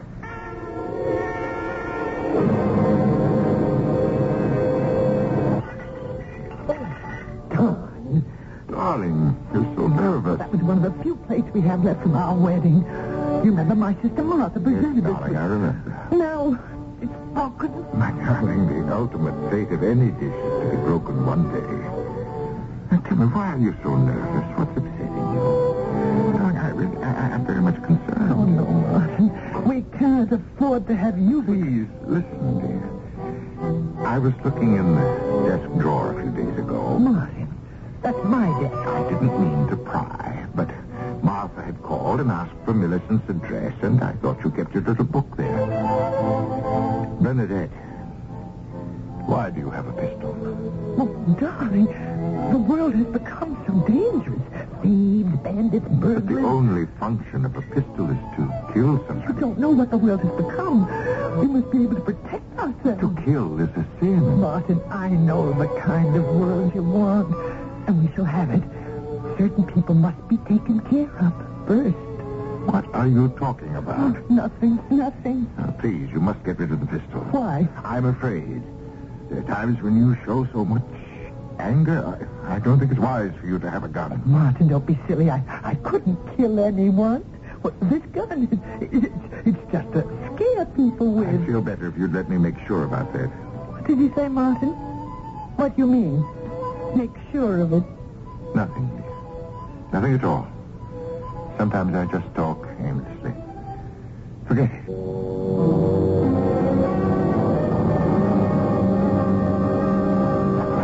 Oh, excuse me, ma'am. Would you know the price of this cocoa? It's marked on the side. Oh, of course. Here it is. It's so strange. Strange to be paying anything at all for cocoa. I was just down in South America where it kind of grows wild, you know. That's where I shot this Cavarina. This what? This Cavarina. A very rare species of ocelot. Yes. I've noticed you wearing that scarf. Fantastic fur. Thin enough to wear on a cool summer day and warm enough even for the coldest winter. Yes. And such terrific hunting. I have to get down there again soon. The Carolina is practically extinct. And I want to make sure I get my share. Proud of yourself, aren't you? Well, I don't like to brag, but I'm a great shot. I blasted that cat right between the eyes. A living, breathing animal, a sacred creation must give up its life. A cruel sacrifice to your vanity. Excuse me. Thank you for helping. There is a judgment, and there is a judge. And you have been judged. Goodbye. And found guilty. This is Lieutenant Kramer. Any messages? Call Inspector Farley urgent. Oh, thank you. Don't touch that phone, please. How did you... Put it down. That's it. Now don't move. You can't get away with this. I'm not getting away with anything. I'm not committing a crime. You're pointing a gun at me. Obviously you intend to kill me. That's a crime. No. I'm ridding the world of those people who make the world an abomination. A murderess. But you are also a murderer. Clever talk and twisted logic cannot save you. Nothing can save you. Just as you shot that poor, beautiful animal, I shall shoot you. Strange. You are also a poor, beautiful animal. And I shall now administer justice. Justice. Justice. Let me go. Stop. No, I don't want it to hurt you. Don't force me to hurt you. Stop it. Oh, it didn't go. Oh, it didn't go. Norton, I was trying to reach you here at home. She gave us the foot you got. Oh. Where's the gun, Inspector? Here's your little loser, 22 caliber. It didn't go. So? He had me. He pulled the trigger, but the gun didn't fire. Must be a faulty cartridge. You all right, are you sure? I'm sure. Let me see that pistol. I can only say the Lord did not want that gun to be fired. I'll tell you why that gun didn't fire. It has no firing pin. The firing pin's been removed. Oh, no. No. Oh, that's what he meant. That's what who meant, Mrs. Cobb? What Martin meant when he said he'd make sure of it. Oh, Martin, why did you do this to me? Come along, Mrs. Cobb. Martin had no right to do that. He shouldn't have taken the firing pin out. That was very underhanded, very sneaky. Everyone's against me. In the end, they all show their true colors, even Martin. But I'll settle accounts with him one day.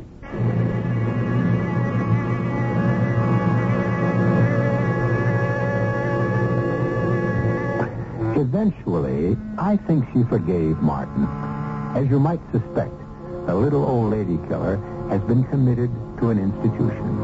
And since Martin would be all alone in the world, he lives there too and helps take care of her. However, it's hard to say. She could be biding her time and awaiting her opportunity, as are so many other people, all of whom are certainly acting from the purest of motives. What a world it used to be, that only demons and devils and the blackest-hearted villains were the killers. But what do you know? It seems that some very fine people are moving into it also. And so, if you should be rudely snuffed out, the chances are that you might have been murdered by a very nice person. I shall return shortly.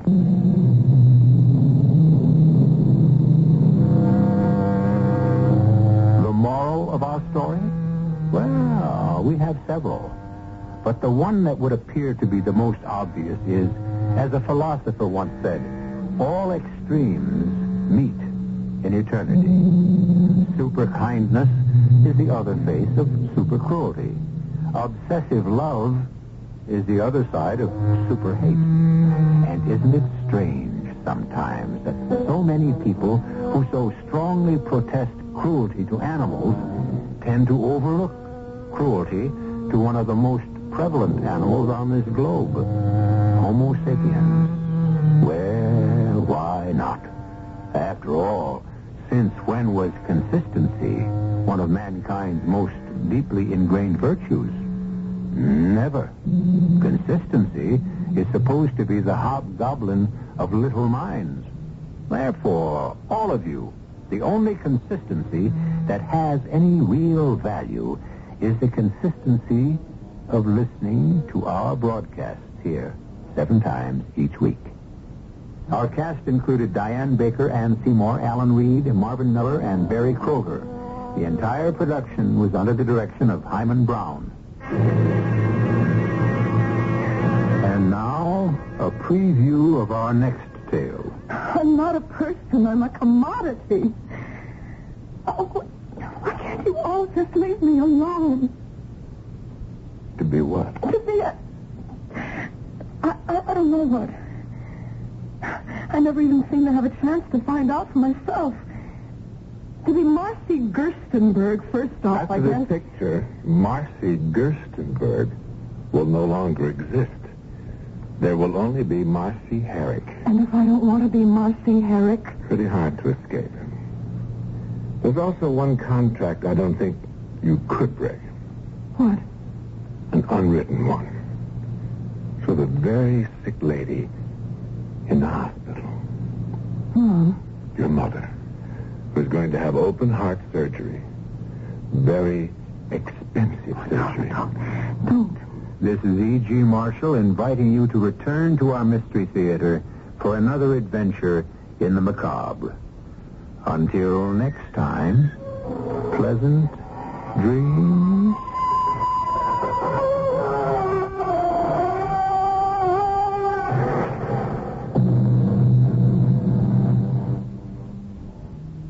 Watch your steps carefully as you are about to step into the Twilight Zone on classic radio shows tonight.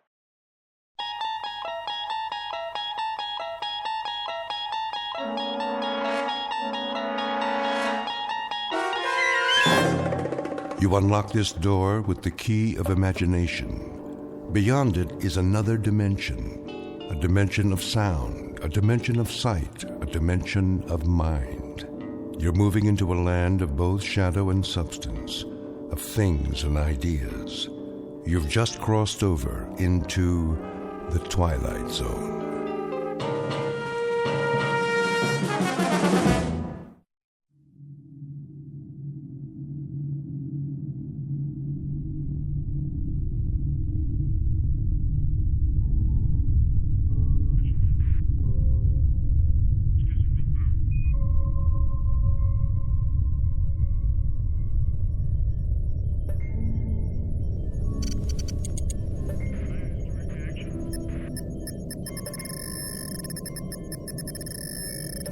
Captain. What? Look in the viewer. Switch lenses. Yes, sir. It was at 255-417. I don't see anything. Maybe not now, but something glittered down there. We went over a lake, you know. I know, it wasn't that. Well, we'll take a closer look, but it's probably the lake. Wasting our time again.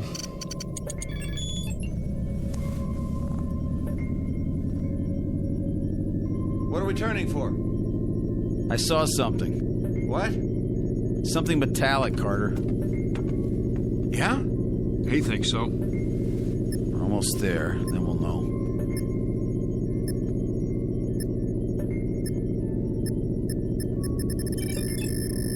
You look at that.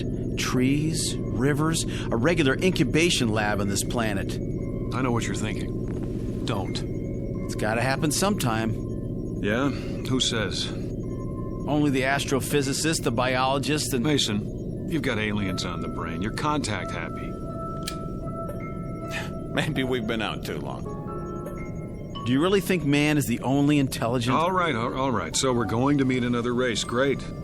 It would be great. It's going to happen sooner or later. Why not to us? Man, that would be something. Another... There it is, in the viewer. Looks like it might be a ship. Don't count on it. Well, let me see that. We're passing over. Aren't we going to... Will you please... We should at least stop and take some specimens. Mason's right, Captain. But it's your call. In your flight chairs. We'll set down.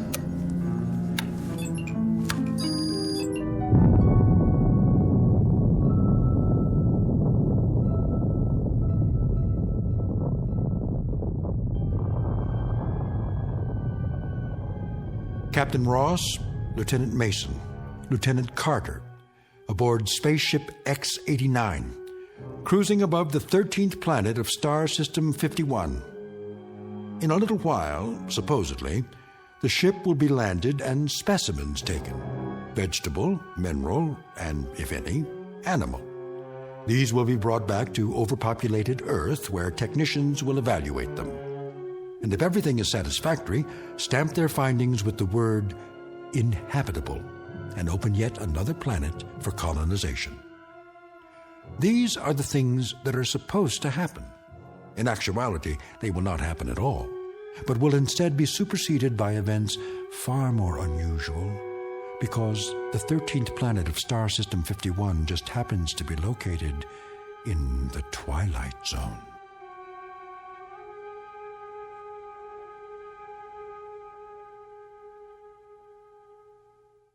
And now, The Twilight Zone and our story, Death Ship, starring John Schneider with Stacy Keach as your narrator. You heard the man. Strap in. We're going down. What's the matter with the captain? Beats me. I can hardly talk to him anymore. He has been acting pretty strangely. You said it. As if he's fighting something. Yeah, us. You really think it's a ship? If it is, I don't see how it could be from Earth. We've got this run all to ourselves. They might have gotten off course. And not this far. Setting down. Right, Captain. Retros.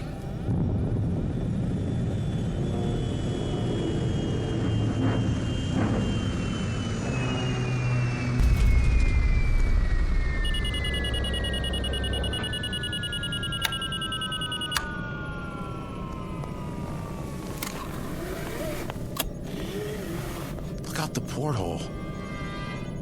Mother of God. It's a ship, all right. Or was.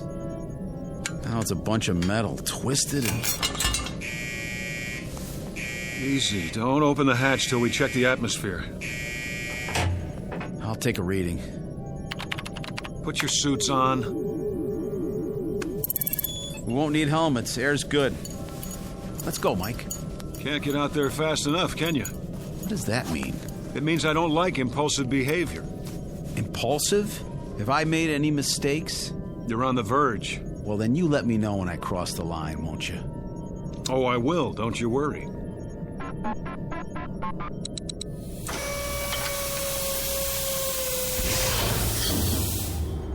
We stay together, nobody takes any risks. That's an order. I understand, Captain. Carter? Yeah? All right, then. Let's go.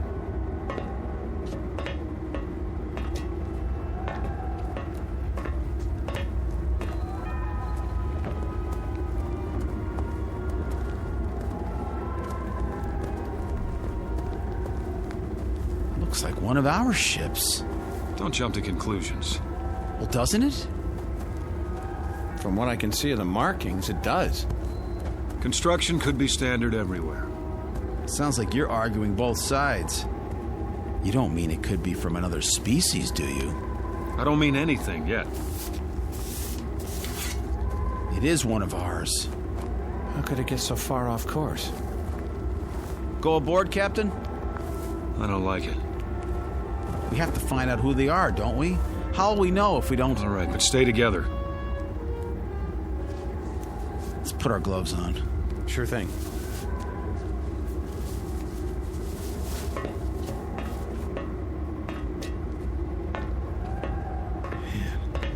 Pretty familiar, isn't it? Even all bent up like this. It's from Earth, no doubt about it. We don't know that. But, Captain, look at the shape, the styling. We don't know it, Carter. Hatch is jammed. Maybe the cabin's still pressurized. Not likely. Door frame's probably twisted. We'll try it together. If it doesn't open, forget about it. Forget about it? There isn't time. We have a schedule to keep. It's moving. Let's go.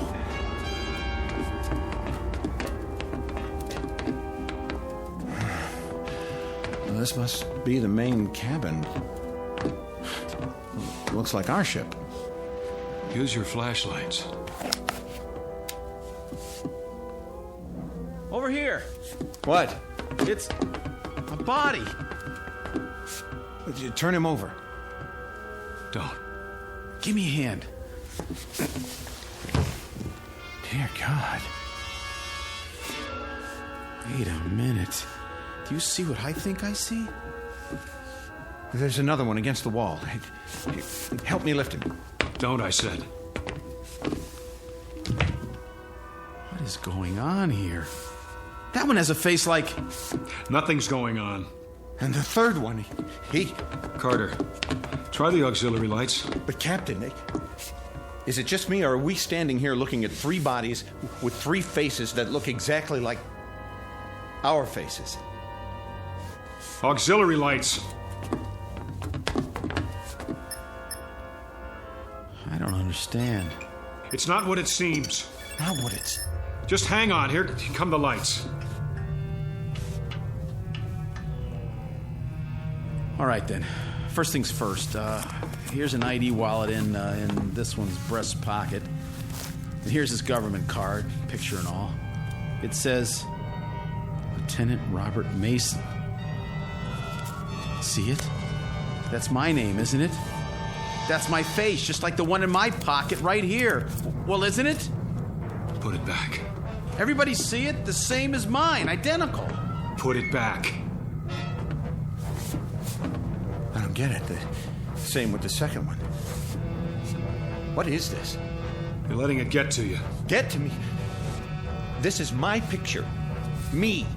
Hang on, lay them out and get something to cover them with, both of you. Captain, look at the third one and tell me it's not... I see it. Cover them now. No, I'm not touching them again. Carter. Nobody else touched them. I don't know about you fellas, but I need an explanation for this. We're leaving this wreck now. I said now. Everybody out.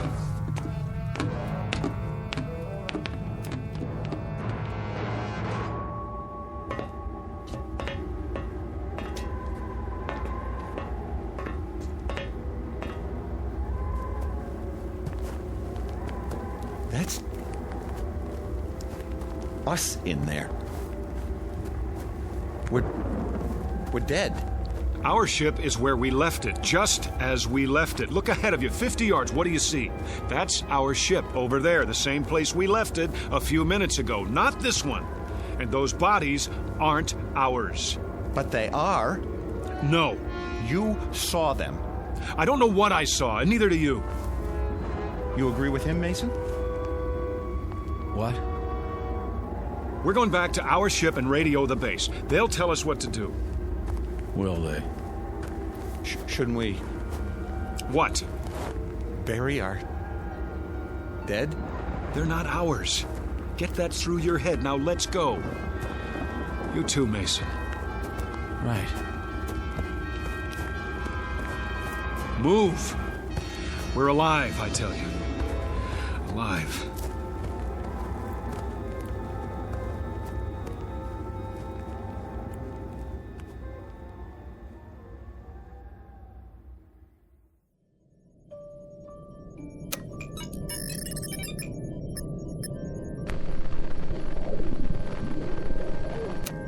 Nothing. Try again. I've been trying it for... Again.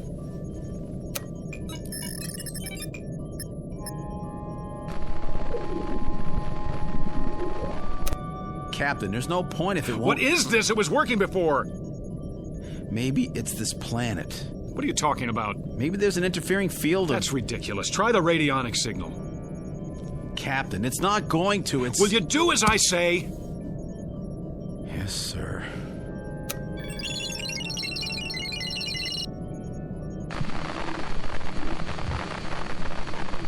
Again.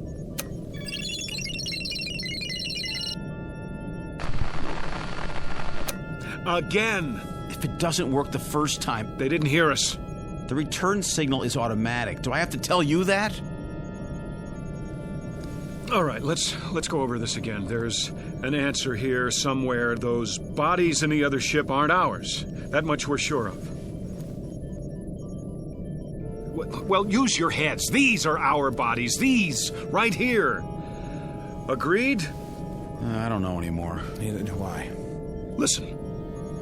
You both remember what they told us in training? About the theory of circumnavigating time. They said it might be possible for us to leave Earth in 1 year, and when we got back, even though we thought it was the same year, it might be the year before.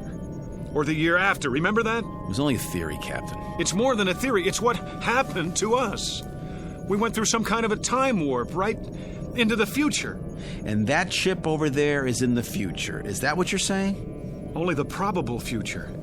And what does that mean? It means that we're not dead. It also means that we're going to be dead. Not if we don't take off. If we don't go up, we can't crash.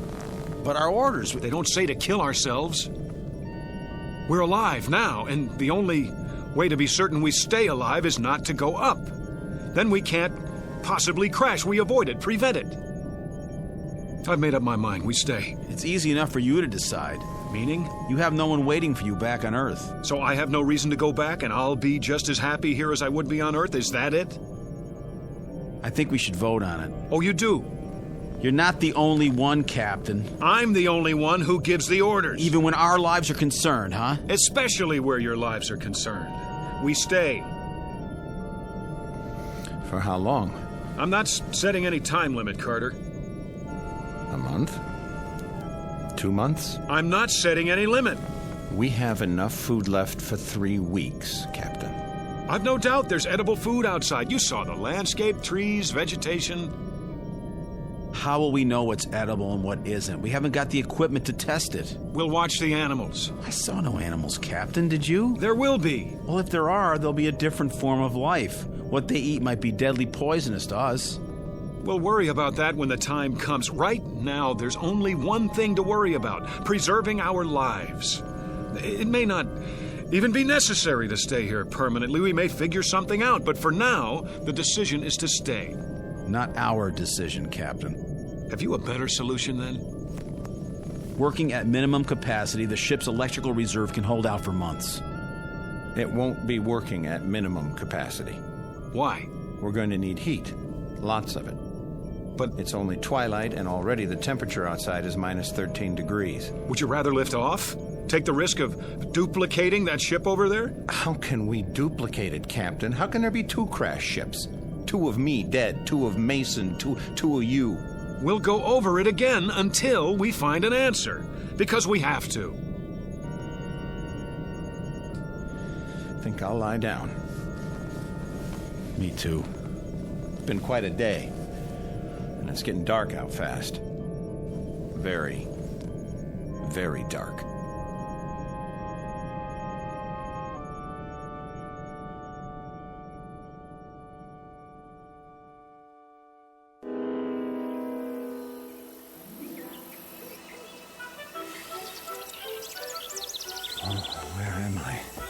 Mike? That's you, boy? Mr. Kramer? How did I... When did you get home? Home? On leave, are you?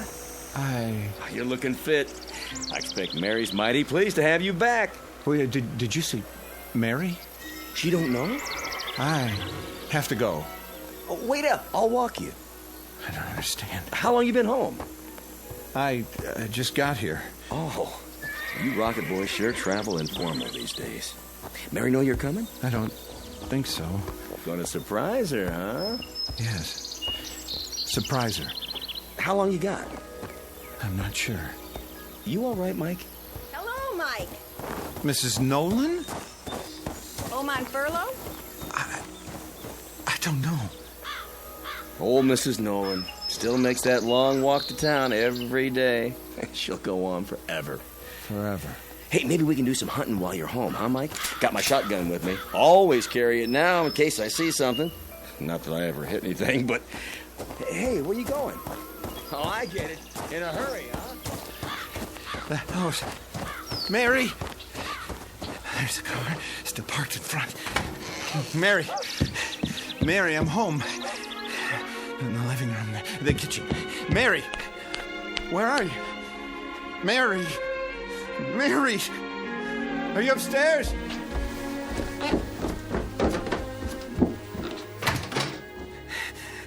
Oh, Mary! Why are you lying there on the bed like that? Is something... I'm here. Can't you hear me? What's this? Telegram. To Mrs. Michael Carter. We regret to inform... Carter. Regret to inform?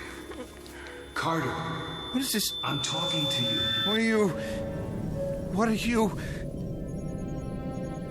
What's the matter? Captain? What's the matter with you? I was home. Where? Home. My home. You were here. You are here. No, I swear it. I saw Mary. She was there with a telegram. It said that I'd been killed. You're alive. Those people I know. Kramer, Mrs. Nolan. I just remembered they're dead. Stop it, Carter. Kramer was killed in a hunting accident. Mrs. Nolan was... It never happened. There's an explanation for this. What explanation? I don't know what, but we'll find it. We'll find it, Carter. We'll go over it again and again until we do. You, me, Mason. Where's Mason? He was in his bunk. Well, he's not there now, is he? I've been here the whole time. The hatch is still locked. Mason! Mason! Where is he? Well, where'd he go? You tell me. There's nothing but his blanket.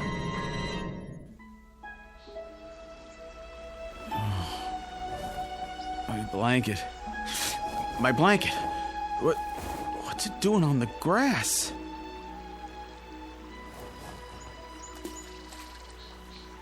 Fishing pole? Can't be. Oh, there you are. I thought I'd never find you.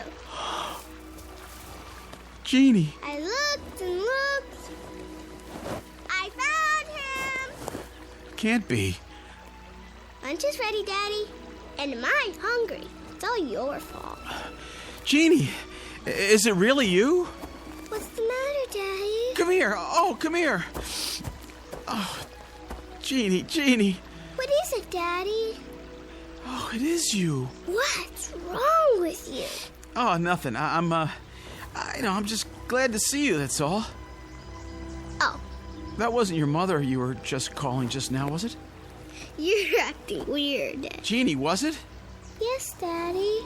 You know that. Where is she? Over by the table. Where? Where?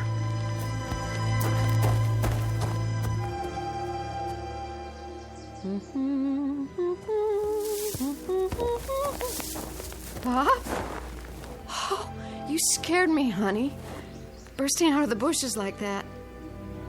I was just setting out the fried chicken. Oh, God, Ruth. Oh, God. Bob, what is it?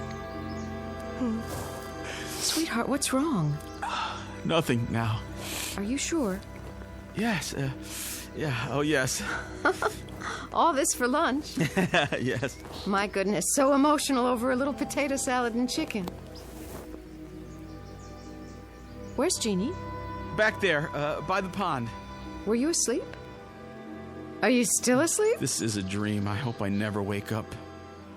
I just hope I go on dreaming and... Mason. Bob? Ruth? Bob, who's...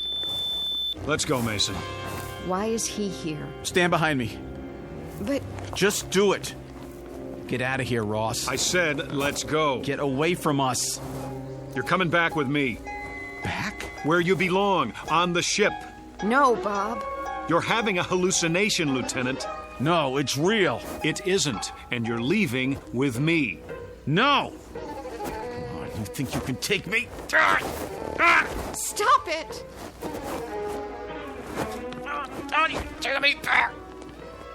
You're coming back! I'm staying here. You can't! I won't let you! No! Yes! Back! Back! Back! I don't want to be here. I don't want to be here. Take it easy. Ruth! Ruth! There was no Ruth, no Jeannie. You lied. Let go of me. Oh.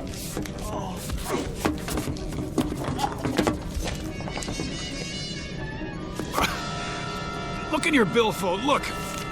What does the clipping say? Read it. Leave me alone. I'll read it for you. Space pilot's family dies in car crash. The wife and 7-year-old daughter of astronaut Robert Mason died early this morning when the car they were in... It's not true. Now do you still insist you were with them? You alive? They dead? I was with them. I was, and you took me away. It's not true, Mason. You took me away from my wife, my home, You were here all the time. You and Carter. He was gone. No. We just couldn't see him, that's all. What are you talking about? I know what it is now. That's what I'm talking about. Give me that clipping. I was wrong. It had nothing to do with circumnavigating time. Nothing at all. Mason, remember what you thought when you saw that ship over there? Alien contact. That's what you thought. And that's exactly what's happened to us. But, Captain, there are no such things as... Listen to me. Neither of you was where you thought you were, at home. That ship over there isn't ours, and those bodies aren't ours. We've been tricked. By who? By whoever it is that lives on this planet and doesn't want anyone else to live here. Now who's crazy? Don't you understand? We haven't seen them, but there are aliens here. But aliens who aren't strong enough to chase us away by force or kill us. So what can they do? How can they keep their planet from being colonized? By mind control, that's how. By picking at our brains and finding the death fear and making use of it by showing us our ship crashed and us dead inside of it, scaring us so much that we didn't dare take off again and therefore haven't been able to make our report about this planet. They even know that we can't radio or report to Earth because there's too much interference. You didn't believe there was interference before. I believe it now. Everything that's happened to us since we landed on this planet has been a delusion. No, it happened. I was home. It was a delusion. Even Mason's disappearance? Well, why not? If they can make us believe we saw a crashed ship, saw our own bodies inside that ship, they can make us believe anything. That ship over there, that pile of twisted metal, it's not real. Is that your theory? You may see it, even think you touch it. That doesn't prove it exists. What's going to prove it doesn't exist, Captain? What's going to prove that everything you've said is true? I'll tell you what's going to prove it, Lieutenant Mason. Us. Going up, taking off, and going all the way back to Earth. Proving that there's nothing holding us back but fear and delusions. Now take your positions and let me at the controls. Wait a minute. In your seats, shoulder straps. What if you're wrong? I'm right. You thought you were right before. You were ready to keep us here indefinitely. You were so sure. Then in a few minutes, we really will be dead. Flight seats, now.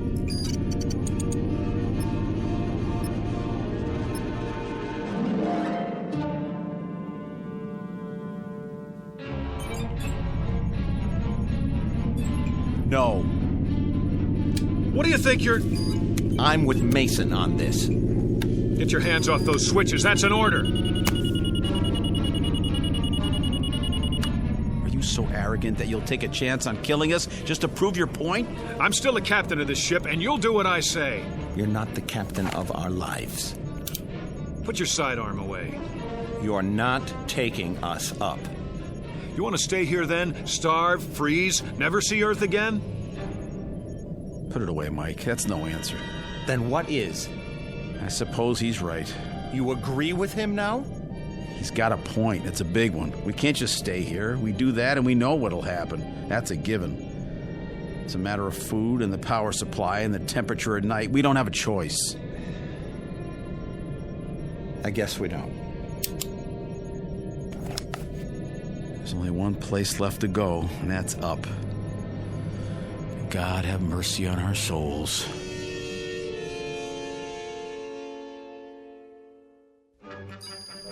Pressure. Rising. Drive reactor. Check. Coordinates. Check. Gyro stabilizer. Active. Vertical thrust. Energized. Then prepare for liftoff. Check.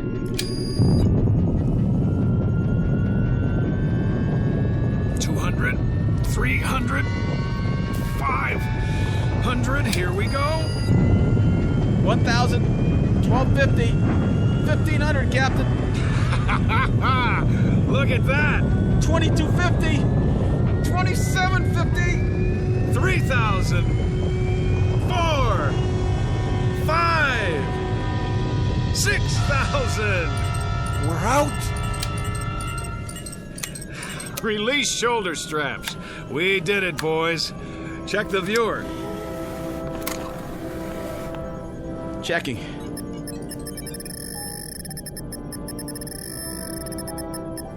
Well, see anything down there now? You were right. If I ever see anything glitter in that viewer again, I'll keep my mouth shut. I was right. Captain? What are you doing now? Taking her down. We're landing. What? Say that again. Now that we know what it is, there's no reason we shouldn't go back, is there? No reason? Are you out of your mind? Captain, for God's sake. Think. The other ship, the bodies that looked like ours, all an illusion. That's what we were afraid of, but none of it was real.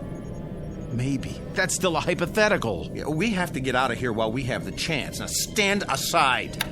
Get your hands off the controls. We have orders, Carter. Pick up specimens for analysis. We are going to pick them up. No, we're not. You're not going to. Now you've done it. Now you've done it. Let me at the main controls. You were right the first time. That was us down there. We're going to crash. Now. No. We're going to die. We're not going to die. I'm not going to let us die. Auxiliary thrusters. It's no use. The stabilizer. The stabilizer. Heck.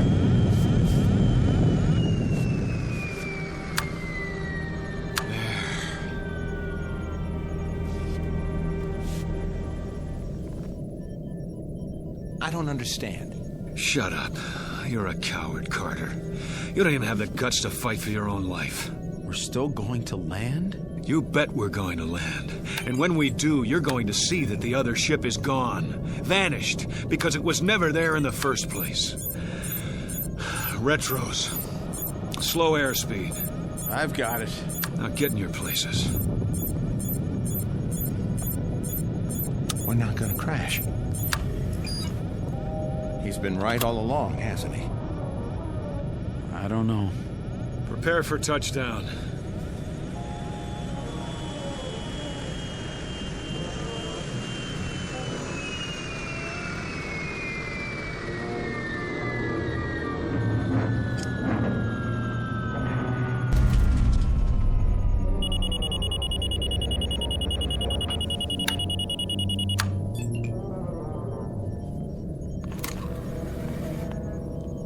Now, take a look out the port.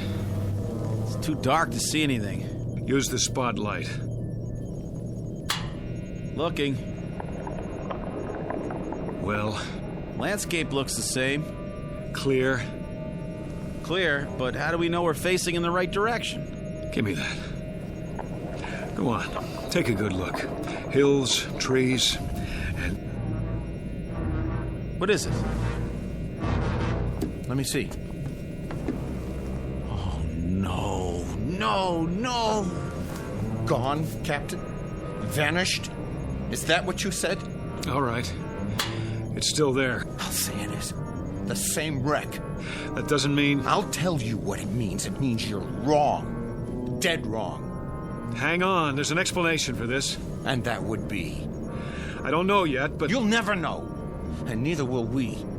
Now we'll have to go up again. And this time we'll really crash and be killed and end up looking just like those poor... No. What did you say? We're not going to crash. How do you know? We're not going to crash because we already have crashed. Explain that. Stop fighting it, Captain. You're all out of explanations. What are you... There's only one explanation left, and you know what it is. Mason? I know nothing of the kind. Yes, you do. Carter was home, and that telegram was really there. I was with my wife and daughter, because I'm like them now. No. Accept it, Captain. Accept what? Stop trying to prove that we're alive. We are alive. I don't know what it is that's happening here, but there's an answer somewhere. Somewhere. I've given you the answer. I don't accept it. We're going over this again. We're going to find the real answer. Maybe you should listen to him. Can't you see that's what we've been doing? Going over it again and again? Then we'll just have to keep going on until... What happened to the lights? Mason, Let us die, Captain. I can barely see you. It's like I can see through you. Let go of us. Let us die. No. We're alive. Alive. We're going over it one more time from the beginning. You hear me? One more time.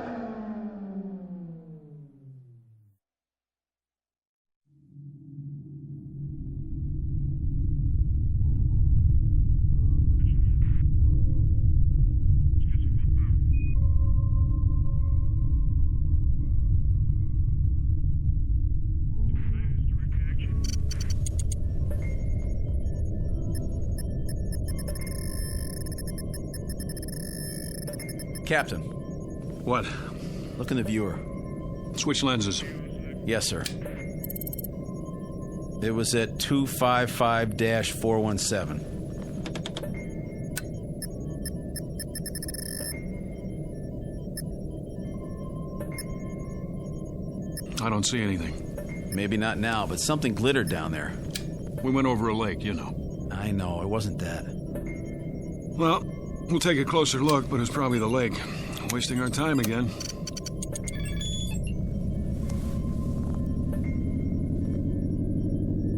What are we turning for?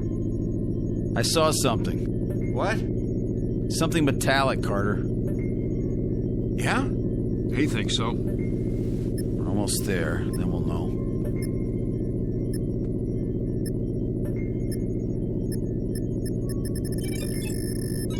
Look at that. Trees, rivers, a regular incubation lab on this planet. I know what you're thinking. Don't. It's gotta happen sometime. Yeah? Who says? Only the astrophysicist, the biologist, and... Mason, you've got aliens on the brain. You're contact happy. Maybe we've been out too long. Do you really think man is the only intelligent... All right. So we're going to meet another race. Great. It would be great. It's going to happen sooner or later. Why not to us? Man, that would be something. Another... There it is, in the viewer. Looks like it might be a ship. Don't count on it. Well, let me see that. We're passing over. Aren't we going to... Will you please... We should at least stop and take some specimens. Mason's right, Captain. But it's your call. In your flight chairs, we'll set down.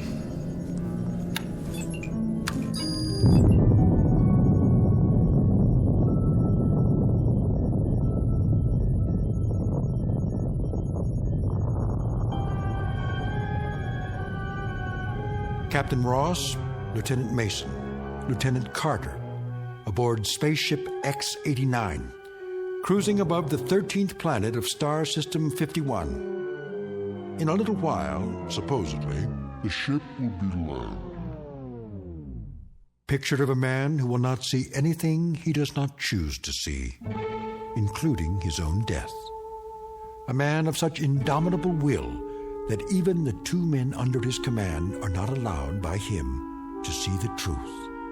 Which truth is that they are no longer among the living, that the movements they are now about to make, the words they are now about to speak, have all been made and spoken countless times before, and will be made and spoken countless times again, perhaps even unto eternity. Picture of a latter-day Flying Dutchman sailing into the Twilight Zone.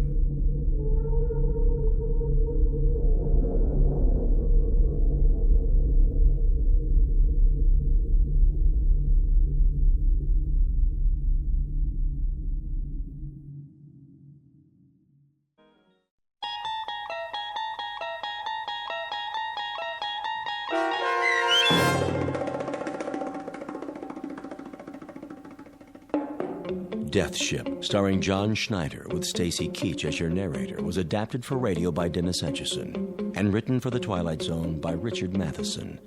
Heard in the cast were Jeff Lupetin, Tom McElroy, Frenette Lebo, Amanda Amari, Doug James, and Ellie Weingart.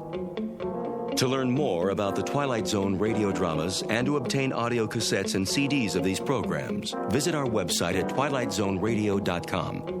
The producers of The Twilight Zone wish to thank CBS Enterprises, Carol Serling, Dennis Etchison, Dick Brescia Associates, Claire Simon Casting, Terry Jennings, XM Satellite Radio, Sirius Satellite Radio, our sponsors, and our radio affiliates for helping make this series possible.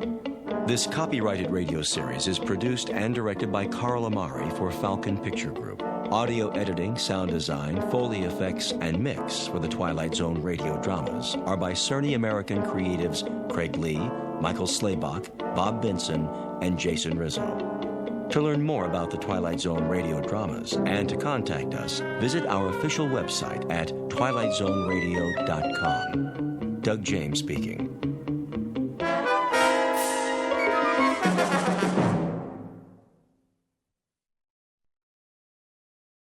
Chapter 6.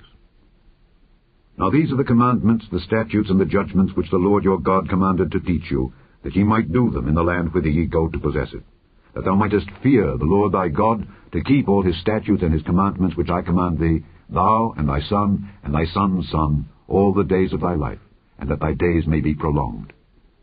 Hear therefore, O Israel, and observe to do it, that it may be well with thee, and that ye may increase mightily, as the Lord God of thy fathers hath promised thee, in the land that floweth with milk and honey. Hear, O Israel, the Lord our God is one Lord, and thou shalt love the Lord thy God with all thine heart, and with all thy soul, and with all thy might. And these words which I command thee this day shall be in thine heart, and thou shalt teach them diligently unto thy children, and shalt talk of them when thou sittest in thine house, and when thou walkest by the way, and when thou liest down, and when thou risest up. And thou shalt bind them for a sign upon thine hand, and they shall be as frontlets between thine eyes. And thou shalt write them upon the posts of thy house, and on thy gates. And it shall be, when the Lord thy God shall have brought thee into the land which he sware unto thy fathers, to Abraham, to Isaac, and to Jacob, to give thee great and goodly cities, which thou buildedst not, and houses full of all good things, which thou filledst not, and wells digged, which thou diggedst not, vineyards and olive trees, which thou plantedst not, when thou shalt have eaten and be full, then beware lest thou forget the Lord, which brought thee forth out of the land of Egypt from the house of bondage.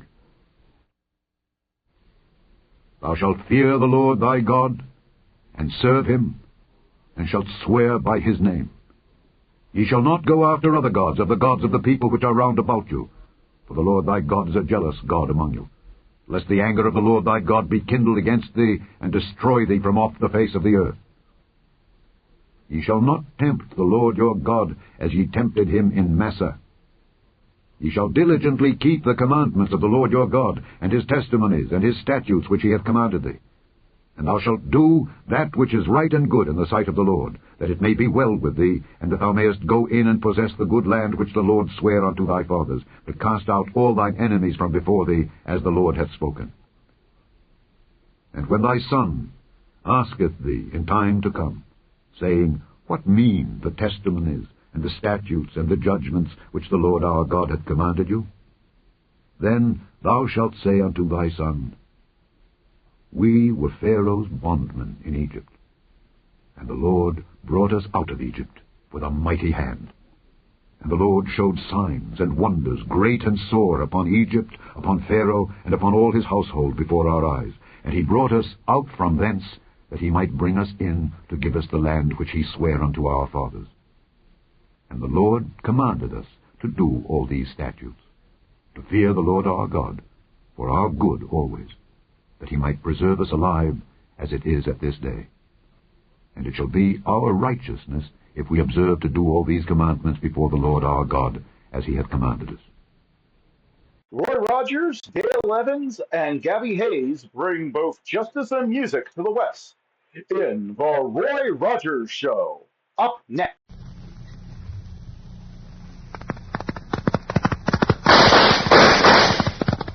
It's the Roy Rogers Show. Happy trails to you. It's nice to meet again. Happy trails to you until the journey's end. Oh, Sugar Crisp, the cereal treat that's fun to eat, brings you the Roy Rogers Show. Transcribed on the Double R Bar Ranch, with Pat Brady and the Queen of the West, Dale Evans. Happy trails to you. Time to ride again. And here he is, in person, the king of the cowboys, Roy Rogers.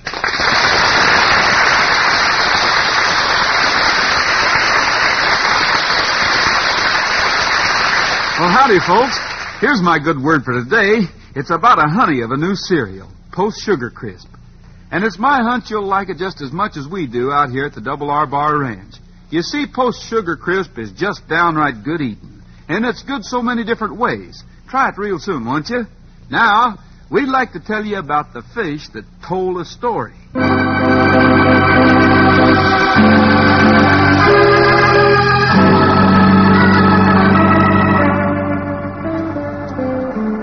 It's almost 10 o'clock on a lovely fall evening in Mineral City. The last of the regular customers is departing from the Eureka Cafe, leaving Roy Rogers, Pat Brady, and the proprietress, Dale Evans. Well, good night, folks. Good night, Sheriff. I hope you catch those fellas, Sheriff. I do, too.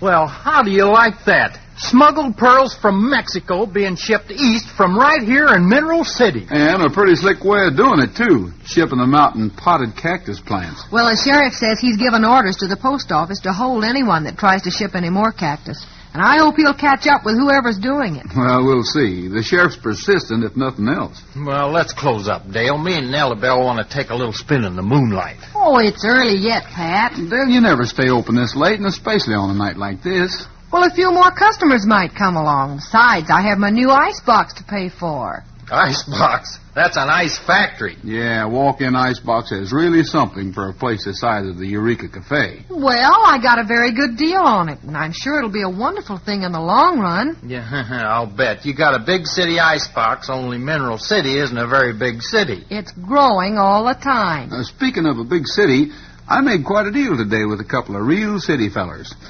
Rented the long hole so they could do some fishing for a few days. Long hole? Well, that's where you got them old feeding trays you used when you were raising some trout. Yeah, uh-huh. You rented it? Why, Roy, you've always let anyone fish there who wanted to. Sure, but these fellows insisted on 3 or 4 days of strictly private fishing, and since they offered me the money, I took it. Well, why don't you just give it to Dale to apply on the icebox, and maybe we can close up and get out of here? No, I'll turn it over to the Fish and Game Commission. They'll use it to hatch and plant more trout. That's the way they keep the fishing good for everybody. Wow! Will you look at that big black limousine? Why, you could get Nellie Bell in that back seat twice. Why, those are my city friends. I told you we'd get some more customers if we just stayed open. Well, hello there, Rogers. Hi. I guess you cowpunchers hang around the local restaurant just like the young blades in the city hang around the corner drugstore. Why, you're the same guy we rented the trout stream from. It's a small world. Yeah, this is a small town. The menu's right up there on the wall on the blackboard, folks. We're looking for the proprietor. How do you do? I'm the proprietor. Oh, Miss Evans, this is Mr. Bradbury and his friend. That's right, B.B. Bradbury. Well, how do you do, Mr. Bradbury? Well, how do you do? I'm beginning to enjoy my vacation already. Me too. Quiet, Hugo. Miss Evans, we were told that this is one of the few places in town that has reasonable quantities of ice. Reasonable quantities? We got tons of it. We certainly do, Mr. Bradbury. I just installed a new walk-in ice box. That's fine, that's fine. Hugo and I are here to do some fishing, you see. In fact, we've rented a stream on Roger's place. Yes, I've told him about it. Oh, I see. Well, we want to airmail our catches back east every morning. And of course, they'll have to be packed in quantities of ice. You bet. They got to get there fresh. Well, I can certainly take care of that, Mr. Bradbury. I'll pack the fish for you if you like and get them all ready to ship. Oh, that'll be fine, just fine. Yeah, sounds like more work for me. Oh, I forgot to ask you, Mr. Bradbury, do you have your fishing license? Oh, certainly, Roger, certainly. We know all the ins and outs of trout fishing. Sure. And it's all nice and legal, ain't it, B.B.? Hugo, let me do the talking. Do you need any tackle? I stock a few lines and leaders, and I tie trout flies for the folks around here occasionally, too. Yeah, we don't need no flies for the kind of fishing we do. Just our special brand of salmon eggs here in the satchel. Huh, Hugo, will you ever learn to keep that mouth closed? What'd I do, baby? What are you slapping me for? Never mind. I'm here for a rest, and you make me nervous. So, Miss Evans, we'll be in the morning with a limit catch. Hugo annoys me, but he's an expert fisherman. Come along, Hugo. What'd I say wrong? It's all nice and legal. Well, it looks like I rented the long hole to a man with quite a temper. But I guess this sort of vindicates my judgment on the icebox, doesn't it? Hey, look. The big fella's putting his black satchel in the trunk of the car, but I don't see no rods or reels in there. I wonder what sort of special salmon eggs they're using for bait. I'd rather fish trout on a dry fly any day. You know, I'm beginning to wonder about a lot of things. Yeah, the whole darn deal looks kind of fishy to me.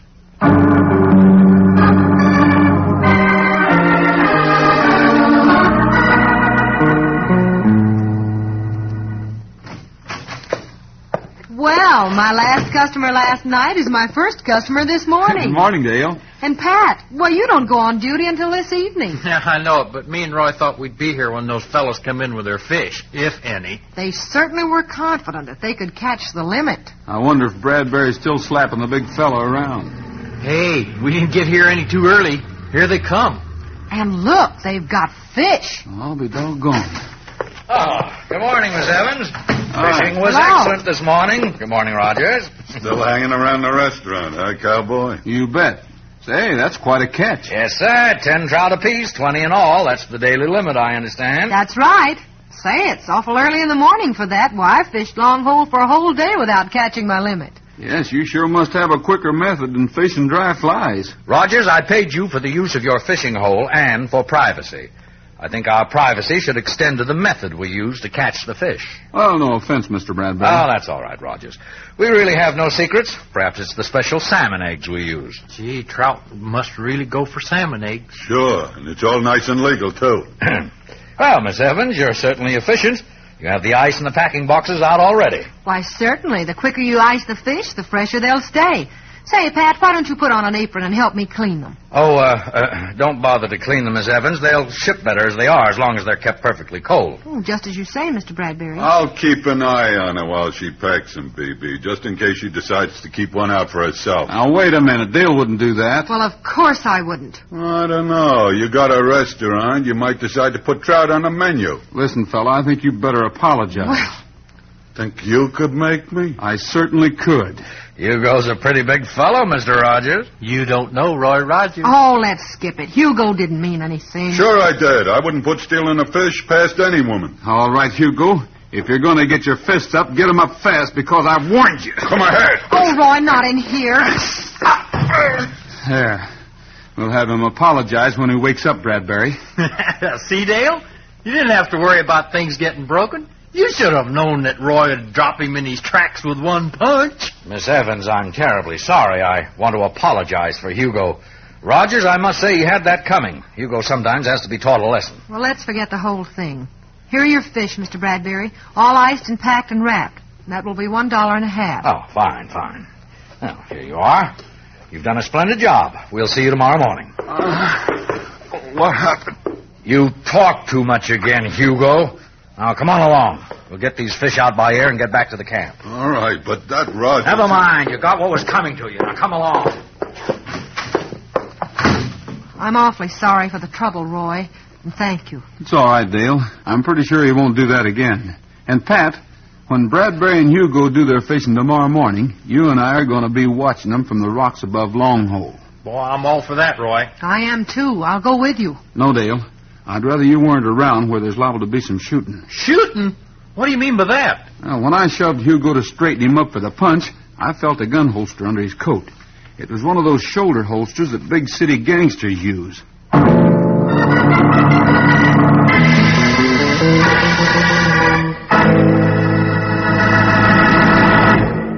Here they are, Roy's three little friends, Handy, Dandy, and Candy. The three honey bears you see right on the front of every Sugar Crisp package. Hi, fellas. What's new? What's new? Why, Post Sugar Crisp. Right. Sugar Crisp is new and so delicious.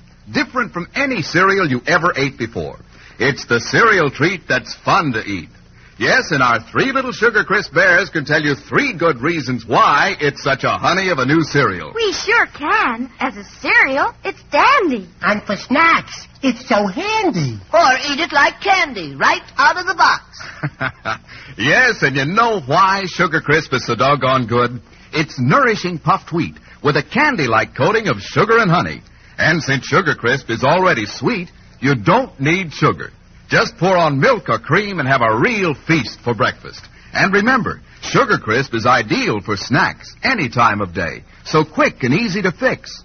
Or you can eat it right out of the package like candy. It's good. And what's more, it gives you quick food energy, too. So take the word of the three little Sugar Crisp bears when they tell you, as a cereal, it's dandy. For snacks, it's so handy. Or eat it like candy. Post Sugar Crisp. Look for the genuine Post Sugar Crisp in the red, white, and blue package with the 3 bears on the front. Take home Sugar Crisp tomorrow.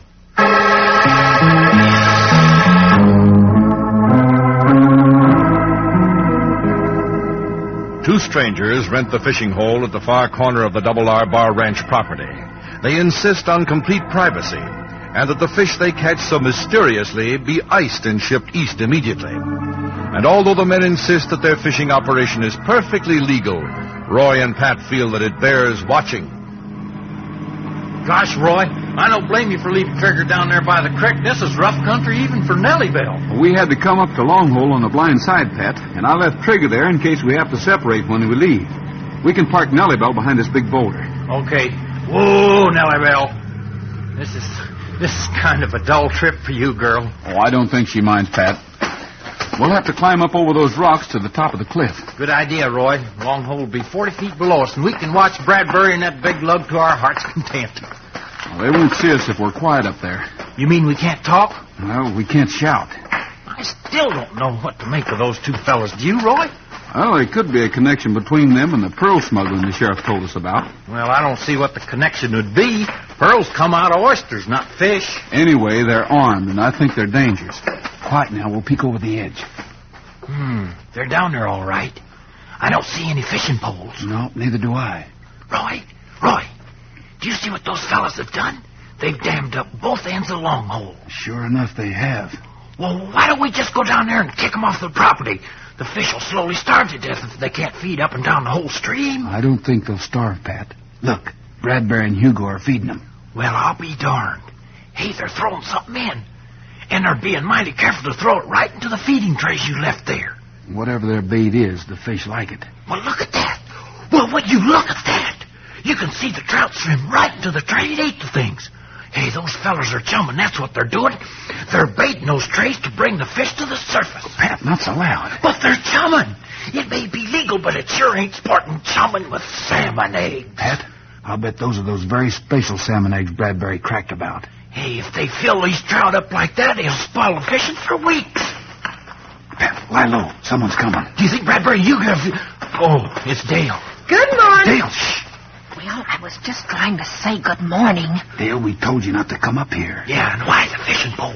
Well, is there any law against a girl going fishing? No, but... I just happened to feel like catching a couple of trout. I just happened to be passing by here. And you didn't want to miss anything, did you? No, I didn't. All right, you go back to Mineral City. Dale, these thugs mean trouble. We've been watching them from up here, and... Hey, Roy, now look at them. Yep. They're using the net to get the trout out of the hole. They sure are. They're seining. That's what they're doing, and that is against the law. What's going on here anyway? They're a fine couple of trout fishermen. They dam up the hole, then they chum with salmon eggs, and now they're seining. I figured they'd use a net after the trout eat up all the special salmon eggs. I'm glad you showed up, Dale. But you just told me to go back to town. We've got to get a hold of one of those fish. Can I borrow your rod? I'll have to work fast. They've seined out 5 or 6 down there already. The rod's all set. But do you mean to tell me you can drop a fly way down there? Hey, this is cramped quarters and a mighty long cast. Well, I'm going to try. I'll have to whip out a lot of line. And if I do it just right, I'll lay the fly down practically on the trout's nose. Here goes. There. Beautiful, Roy. Hey, a big one's coming up to the lure. He hit it. I've got him. Haul him up quick. I've got to play him first. Hey, Hugo. Somebody's fishing from the rocks above us. Where? I can't see nobody. Well, you can see the line catcher. I'll try to get him up now. We've got to get that trout and run for it. Hey, you up there! There's a private fishing hole. They got one of our fish and they're pulling it up. Reach out, Hugo. Grab that fish off the line. I can't reach out that far. Well, wade in. Go on, hurry. Oh, can't you reel in faster, Roy? Well, I don't want to lose the fish. You can't fish here. It's illegal. Well, look who's talking. Grab that fish, Hugo. I can't. He's dangling and flopping. Hey, the big lug fell in. Serves him right. I've got him about halfway up. Later, Hugo. I'll stop him from pulling that fish up. What are they doing now? I don't know, but I've got to keep my mind on this fish. Hey, he's using a machine gun. Hey, you, Bradbury, don't you know that shooting a fish is against the law? Pat, get back. You're a perfect target. Bradbury is Rogers and Brady in the gutter. Pat, get back. I've got him. I've got the fish, and we're on our way. Come on, ring for Nellie Bell. Hurry up, Pat. Hey, I took one last look, Roy, and they're headed for that big car there. All right, you're really going to have to drive Nellie Bell. I'll try, but I don't know how she can outrun 16 cylinders. We've got to get back to the road some way, and they can cut us off. Start this thing and drive like crazy, Pat. I'll tell you where to go. That car of theirs can go twice as fast as this thing, and they got a machine gun. Don't call Nellie Bell a thing. If anyone can get us out of here, she can.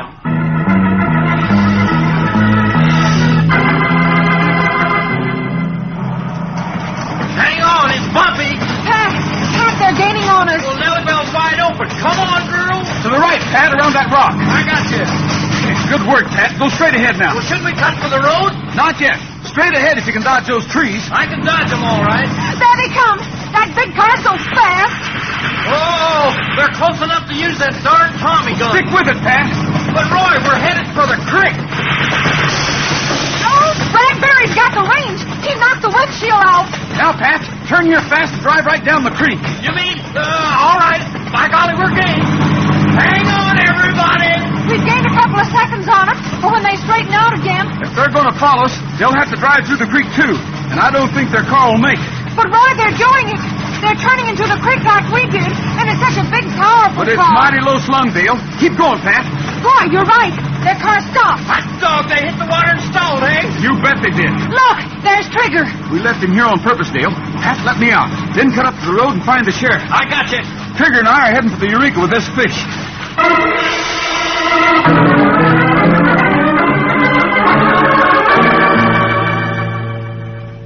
For heaven's sakes, Dale, I can't just go out and arrest those two fellas. Well, Roy wanted you to come right down here. All right. Where is Roy? He's in the kitchen cleaning a fish. Cleaning a fish? What's wrong with Roy? First he asked me to arrest a couple of fellas for pearl smuggling without any evidence, and then you tell me... You don't have to worry about that now, Sheriff. Here's the evidence. Huh? I just caught a fish, a mighty interesting fish. Look, here's one of the salmon eggs Bradbury had just fed him.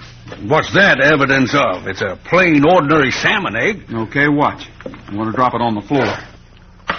Well, my gosh, it bounces. Roy, that's no salmon egg. Well, not a plain ordinary one. Look here. I'll scrape this red stuff away with my knife. Well, say, it looks like a kind of gelatin. It is. It's made of salmon eggs and strengthened so it'll stick. But it cuts away easily. Now look. A pearl. A perfect pearl. You bet. Bradbury and Hugo thought up a real smuggling trick that time. You mean they coated those pearls with that stuff, fed them to the fish, then caught the fish and shipped them east? That's exactly what they did. Oh, it's a beautiful pearl. Hey, let me hold it for a second, Dale. Golly, that is a nice one. Well, what are we standing around for, Roy? Let's go round up those fellas. We've got the evidence. And Bradbury knows we have it. We don't know exactly where they are now. But if we wait here, I'll bet they'll be around. We're around before you're ready for us, Rogers. Don't move, anyone. This machine gun can knock you down like 10 pins.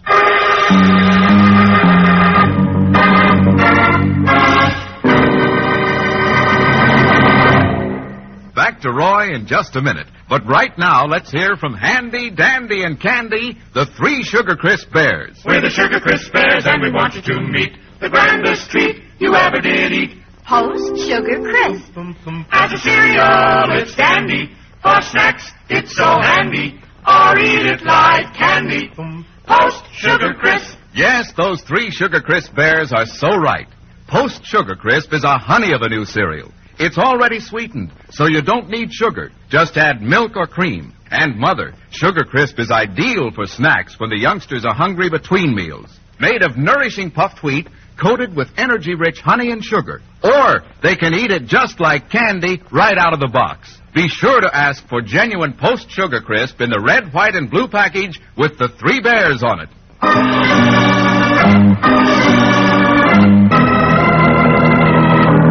Roy Rogers presents the sheriff with evidence of the highly ingenious pearl smuggling racket of B.B. Bradbury and his henchmen. But before they can lay plans for the capture, Bradbury bursts in on our friends, his finger itching against the trigger of a deadly machine gun. Don't move, anyone. This machine gun can mow you down like 10 pins. BB's got the gun, and it ain't no BB gun. Take their weapons, Hugo. Rogers first. This is a pleasure. I don't need guns to handle you, Hugo. Now the sheriff. Small-town cop. I've had my eye on you fellas. Skip the conversation. Keep going, Hugo. Unload the pistols from Miss Evans and that jeep-driving maniac. More of a pleasure all the time.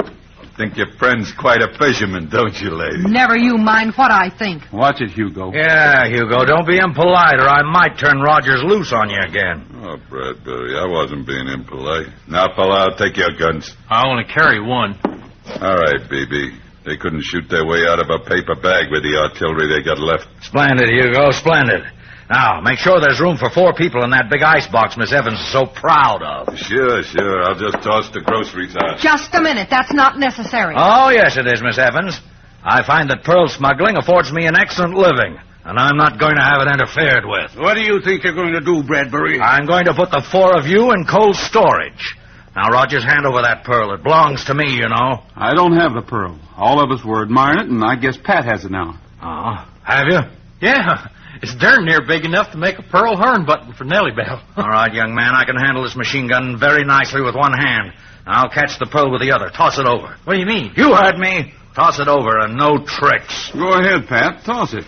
Haven't you told me that you were quite a marble player when you were a youngster? Well, the best darn knuckle shot in Twistin' Bronc Falls, but I don't see what that's got to do. Neither do I. Toss me the pearl. Sure, Pat. Flip it to him. Okay. Oh, my eye! I'll take that machine gun. There, great work, Pat. Hugo! Roy, look out! What's going on in here? Hugo, get the machine gun. Yeah, I'll be loose in a second. Oh, Rogers, no, don't hit me again.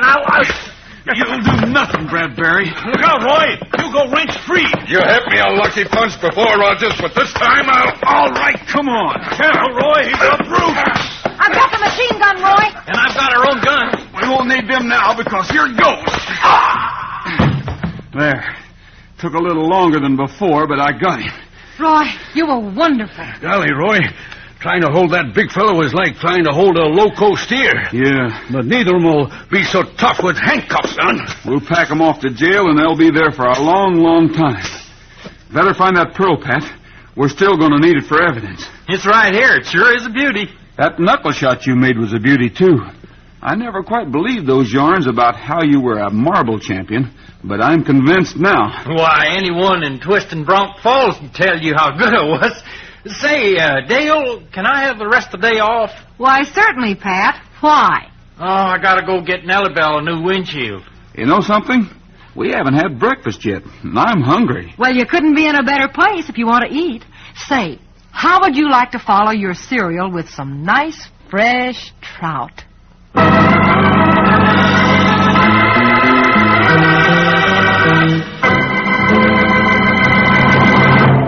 That's all for now, folks. This is Roy Rogers saying to all of you from all of us, goodbye, good luck, and may the good Lord take a liking to you.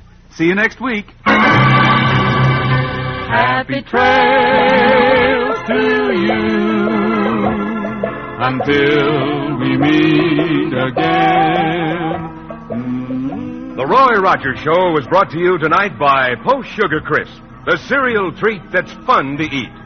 Fellas and girls, remember Roy's good advice and ask Mom to bring home Post Sugar Crisp in the red, white, and blue package with the 3 bears on the front. You'll love Post Sugar Crisp. The Roy Rogers Show can be heard again next week at the same time with Pat Brady, Dale Evans, and the king of the cowboys himself, Roy Rogers. An Art Brush production written and directed by Fran Van Hartesveld with music by Milton Charles. And now, Crinkles, Post's new sugar-coated rice cereal, announces the first week's Name the Pony contest winner. Cheryl Ann Rhodes of Williamsburg, Pennsylvania, wins a real Palomino pony picked by Roy Rogers. And Buckaroo's still 2 more ponies to win, so enter right away. Contest entry blanks at your grocer's. Stay tuned for the latest news brought to you by Log Cabin Syrup.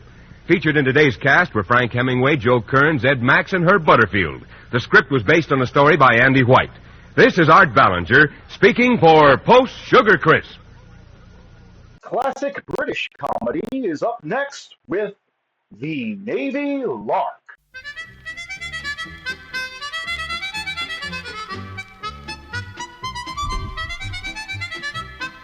Ladies and gentlemen, we present The Navy Lark with our 3 stars, John Pertwee, Leslie Phillips, and Stephen Murray.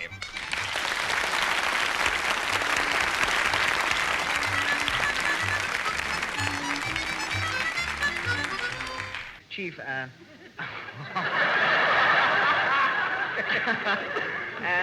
you, have you got a screen? Oh, sir. Oh, Mr. Phillips, sir. You're modest. Well, it's not that exactly, but, well, Don't worry, sir. I'll turn my back. Thanks very much. You're welcome.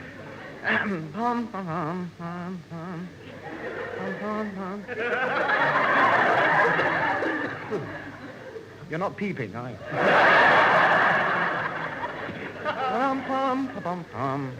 You put your left leg in, and you put your right leg in. Chief, I was just...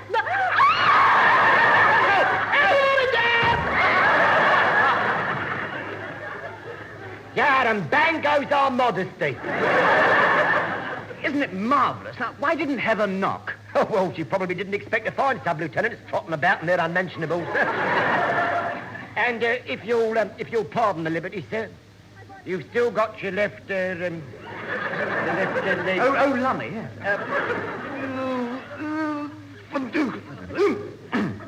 There.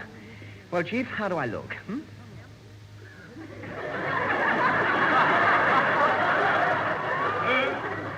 You look lovely, sir. Lovely, lovely, lovely, sir. Yeah. Yeah, they fit you like a paper on the wall, sir. A beautiful fit, sir, a beautiful fit. Yeah, could have been made for you, sir. By a chap who didn't know what he was doing. I mean, dash it, when you're wearing shorts, aren't your knees supposed to show? Oh, well, if you want to be daring, sir. Well, just a bit, yes. I mean, a hint of kneecap would make all the difference. Yeah, well, in that case, sir, it's what I might call a job for the unit tailor, I'm afraid. Johnson! Bring your tape measure. Just a minute. I didn't know Johnson was a tailor. Didn't know he was a tailor. Didn't know. You're joking. What Mies and Fatso was the focal point of the fashion world before he heard the call to duty, sir. Was he really? Yeah, that's right, sir. My mum Min had a second-hand clothes stall in Plymouth Market, you see. Come on, go easy with the trade secrets.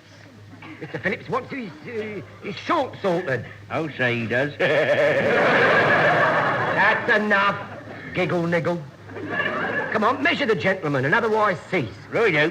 Excuse me, sir. Yes, go on. Waist 29 and a half. 29 and a half. Outside leg 11 and a half. 11 and a half.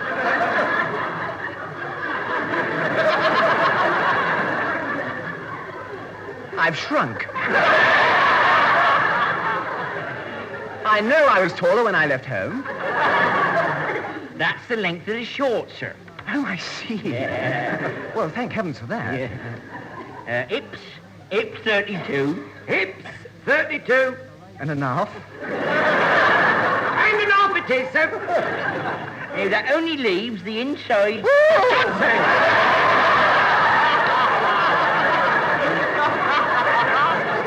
Now, look, Johnson. Next time you do that, warm the tape measure for the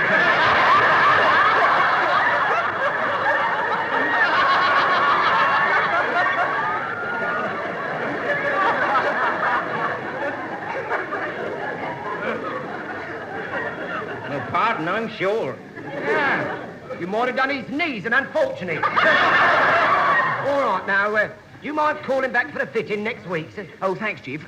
Cheerio. Hello? Wrong number. This is the Lady Mary speaking. 3-cornered hats to you, Chief. This is number 1 speaking. Council meeting adjourned, sir. Indefinitely, I'm afraid, Chief. We're sailing in the morning. In the morning? Yes. Trout Bridge is made ready, I trust. Well, yeah, in a manner of speaking, yeah. But I was hoping to give it a bit of a decook before we left. You know what I mean? I mean, shouldn't take more than a month or two at that. Away and make it a running repair. But see you aboard in the morning then, Chief. Oh, and, I want to change my shorts. Change them, sir? Yes, I tried them on last night, and I'm just not the bikini type. Yeah, well, I'll have the unit tailor lengthen me ties them immediately, sir. Do. Otherwise, the Patani landers are going to receive me as Miss Clacton Pier. Aye, miss. Aye, sir.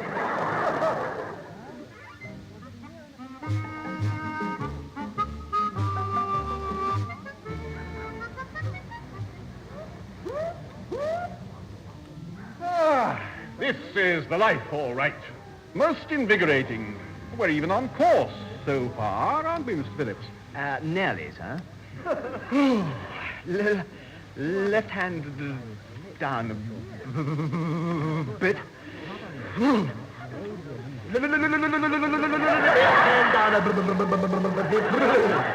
It is, sir. What are you so nervous about, Mr. Phillips? He isn't, sir. Just a slight sartorical clangor. What do you mean? Well, say, I mean, you should at least have waited until we passed Portsmouth before you put your tropical kit on. Well, I like to be ready in good time. Then I should get ready for pneumonia now, sir. He's on his way. Good morning, you chaps. Well, lovely fishing weather. Good morning, Lieutenant Commander Staunton. Refreshing change to see you on the bridge, sir? Yes, it is, indeed. Well, I'd pop up here more often, but I'm never too sure where it is, you know. Sir, yes? It's the top flat. Oh. Hello. Which troop do you belong to, lad?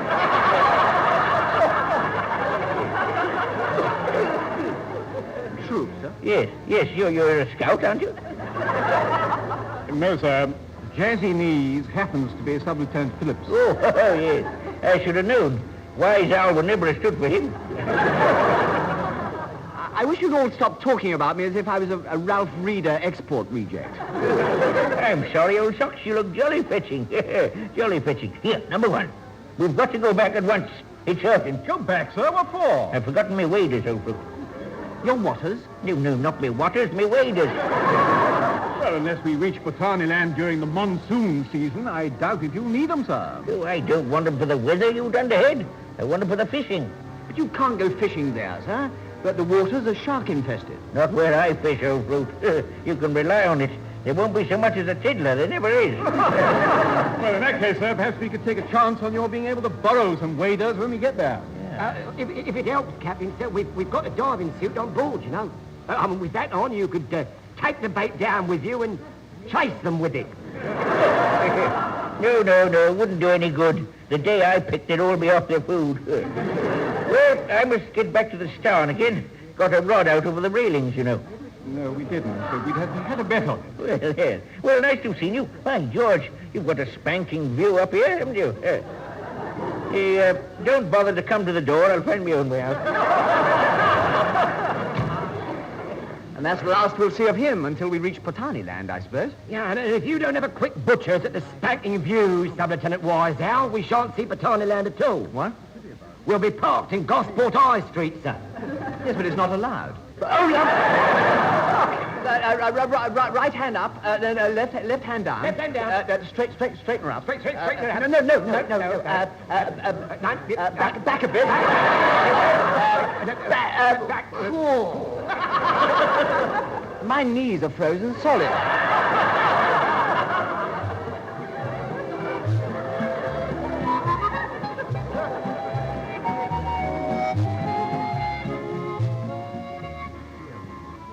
Now, don't forget, you chaps, when the A-1 Jolly Fine Sea Lord ship turns up, I want all this luggage stowed aboard pronto. Rest assured, Excellency Governor Todd Brown, that all Excellency Governor Todd Brown's battered old suitcases will be slung on the fine and magnificent all-floating boat with a truly splendid and resounding hurry-up.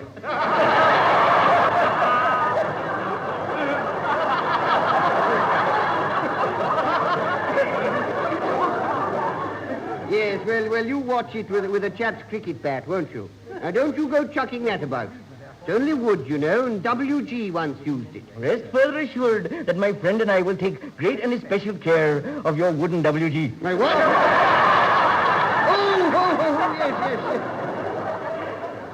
yes. I see. Well, carry on, you chaps. Yes. Now, I'd better see if Lady Todd Hunter Brown requires any assistance. She usually does, you know. Willie?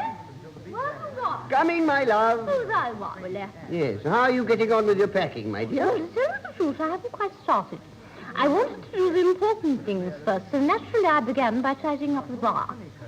And that sort of delayed me. Oh, dear. Well, if there were some... You see, there were so many little drops of this and so many little drops of that weren't worth taking with us that I thought I ought to dispose of them. Well, couldn't you pour them down the sink, my love? Well, certainly not. How could I ever have got them back again? Oh, never mind. I've been making a home brew with the Botany Land Ladies Guild. The vicar showed us. What? Well, it didn't exactly show us. It should have been a non-alcoholic ginger wine, but mine sort of turned out just to be gin. I'm into you roaring today. But you can't do things like that, Amelia. Oh, I've been very careful, dear. I never sold a drop until it was practically cold. What is it? Full and humble apologies for our magnificent intrusion, Excellency Todd Brown. But we have news of great urgency, as my splendid friend here will tell you.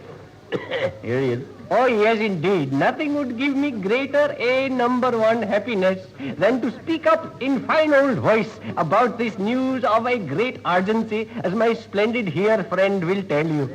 This I also can most heartily agree about with. He is a most willing and positively first-class speaker of news of great urgency. His voice has a truly top-drawer ring and can be heard above all traffics and hubbubs, as my splendid friend here will tell you. Only modesty forbids this humble... Oh, scrub round it and give me the news for pity's sake. By all means, but of course, with pleasure, certainly. Without more ado, Unfortunately, we have long since forgotten. 1,000 pardons for our miserable and treacherous snake in the hay memories, Your Excellency Todd Underwood. Wait. I am now about to remember. We wish to inform you at full tilt that the A number 1 Jolly Fine Sea Lord's boat has arrived by sea. Oh, Lord, now come along, Amelia, my dear. We must get down there and receive them at once.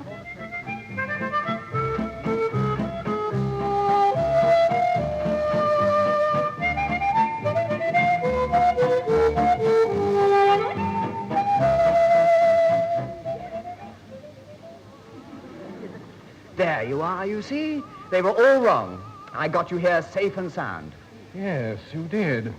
After a series of assorted courtesy visits to Hong Kong, New Guinea, Ceylon, and others too numerous to mention, but in each one you claim to have got us to Patani land safe and sound. Well, I was bound to be right in the end, wasn't I? Well, after our third call at Yokohama, I was beginning to wonder. Lovely spot that. Real bit of old Japan. Bridge number 1 here. Ops room here, sir. We're getting something funny on radar screen, sir. Oh, really, are you? Well, let me know when wagon train comes on. We'd be much more obliged if you'd pop down now, sir. Oh. What's it seem to be reading? Well, I can't understand it, sir. But my bet is a submarine lying doggo on seabed. What? Submarine? Tell me. Permission to lower boat, sir. Abandon ship! Women and pets, we first! Everybody else! Stop that at once, Chief. Hello? Have you tried to establish radio contact? Continuously, sir. All we get back is a lot of bubbling. Bubbling? No, bubbling, sir. And we got no subs in this area, sir. Very odd. Excuse me, sir, but the governor and his wife are about to come aboard. It's a diplomatical interview. That's what it is, sir. Diplomatical interview. A foreign power is going to sink his excellent ship and his ship as well. Yes, we're in the Duke, gent. Follow the blue light. Will you stop that, Chief? That's a mistake of some sort. Yeah, it will be if we stay here. Oh, shut up. Then we must receive the governor immediately. Mr. Phillips, do I look all right? Not really, no. You look a bit like Miss Clacton Pierce. Oh, come on, for goodness sake. Wise owl. To it, to us, huh?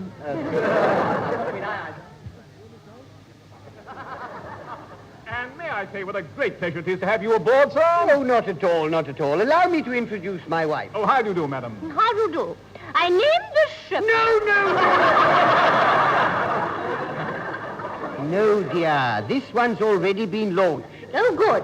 Where's the champagne, then? It just so happens that I happen to have a glass with me. Incidentally, sir, I have to report that you seem to have a submarine in your waters. Really? I don't remember ordering one of them. Well, it's not one of ours, sir. Are you sure? Oh, positive, sir. They only talk bubbling. Do they, by George? Well, there's a very simple remedy for that. Blast them out of the water. What do you mean attack them, sir? Isn't that a bit unkind? Oh, get them up here first and ask questions afterwards, I say. Permission to lower the boat, sir. I thought I'd just nip ashore and munch the old coconut or two. No, Chief. If you'll excuse us, sir, we'd better get back to the bridge. If you and your wife had cared to go to the wardroom, I think you'll find some refreshment. Well, that's the first civil word anybody said to me all day. Come along. Depth charges ready, sir. Carry on, Mr. Phillips, and watch it. Aye, aye, sir. Fire one, Chief. Fire one, Zip.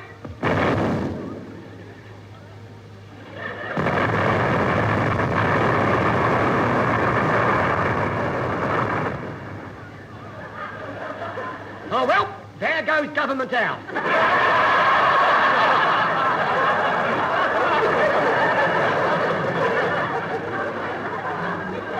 Mr. Phillips. Not to worry, sir. We've got another one. Fire two, Chief. The other way. Fire two, the other way it is, sir.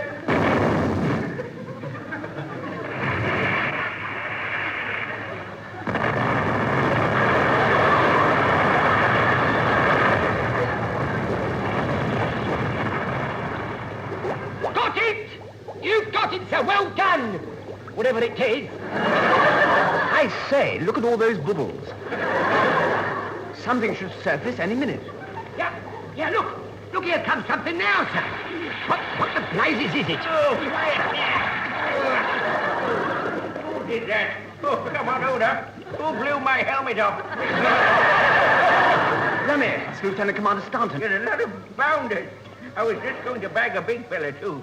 Chuck the bait out down there, then bang, no hat. Throw the cat in the line, some of you on deck. I don't want a line, old fruit. I've done with fishing for one day. Gives you a shocking headache. Well done, Mr. Phillips, sir. I wonder what you'll get for striking a superior officer with a depth charge. But it wasn't my fault. How was I to know he was trotting about on the seabed fishing? It might just as easily have been what's that bubbling noise? Perhaps the captain took a fishing friend down with him. No, it's something even larger than Lieutenant Commander Staunton this time. Oh, yes. Look, here it comes. Look. It's a little glass hole on a long pole. A glass hole? Tell me, it's a periscope. Action station, submarine surfacing astern. Permission to lower about, sir. I'll be back in a day or two. Not likely. We're getting out of here. Oh, lovely, sir. Lovely. After an unprovoked attack, it might not be easy to make friends with whoever's in that thing. Pull ahead together, Chief. Pull ahead together, Chief, sir. Hello, come back in here. It's the big fella, and he's after me. Honey, it's the captain. He's still in the drink. Well, chuck him a glass, quick. I mean, chuck him a line, quick. We'll have to tow him. Help, I've caught a whale. Stop! I've run out of bait except me. Help! Oh, keep going, arms. Oh, go away, you fool. Go away. Oh, he's pointing his monocle at me. Oh, goodness, it's on a long pole.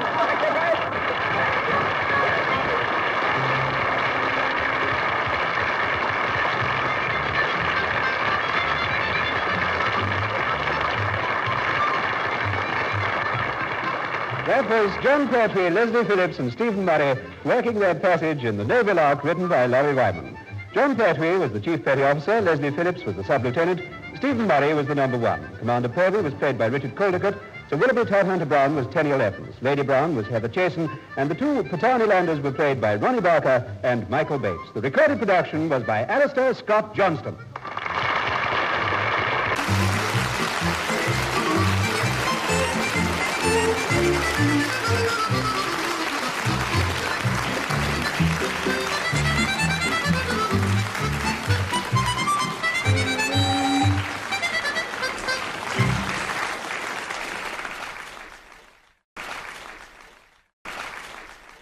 Hey, man, how about we check in with Fibber, McCarthy, and Molly next? That sounds good to me. Johnston Wax Program.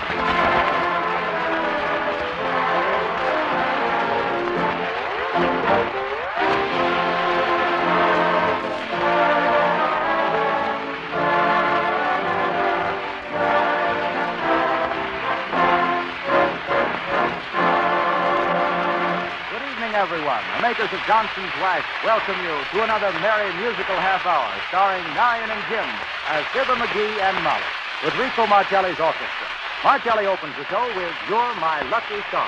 Shine, Rico.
before we have a spell of nonsense, let's have a spell of sense. It's GLO-COAT. By the way, how long has it been since you polished your floors and linoleum? I wish you'd just glance down at the floor now and see how it looks. If you aren't pleased with its appearance, just remember that Johnson's Glow Coat will make it sparkling and clean in a few minutes' time. Glow Coat dries in 20 minutes to a lustrous polish without any work of rubbing or buffing. Dust can't get a foothold on a shining Glow Coat polish. Old-fashioned floor scrubbing becomes a thing of the past once you learn about the easy, no-rubbing floor polish, Glow Coat, made by the makers of Johnson's Wax. Look for the attractive yellow can. And remember, you save money by ordering Glow Coat in the larger sizes. Now, last week we told you about Fibber, Magee, and Molly's new spinning tops. Well, already thousands of Glow Coat users have sent for a pair of these little spinning tops. Boys and girls and grown-ups, too, are having a lot of fun racing one top against the other. Later, I'll tell you how you can get two of these little Fibber and Molly tops free.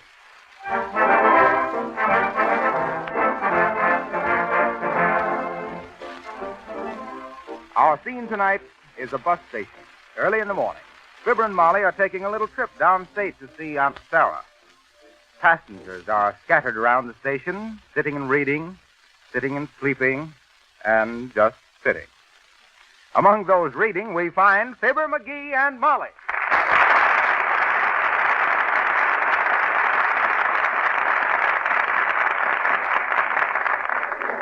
Hey, Molly. Did you see this headline? What's that? Elevator strike spreads to the Middle West. Shucks, it was bad enough in New York when I was there the other day. Did you see anything of it? Did I? I learned never to wear a blue serge suit during an elevator strike. Why not? Got to slide down too many banisters. I found 3 gals following me, looking at the seat of my trousers and powdering their noses. Well, I'm glad you're bright someplace, Magee.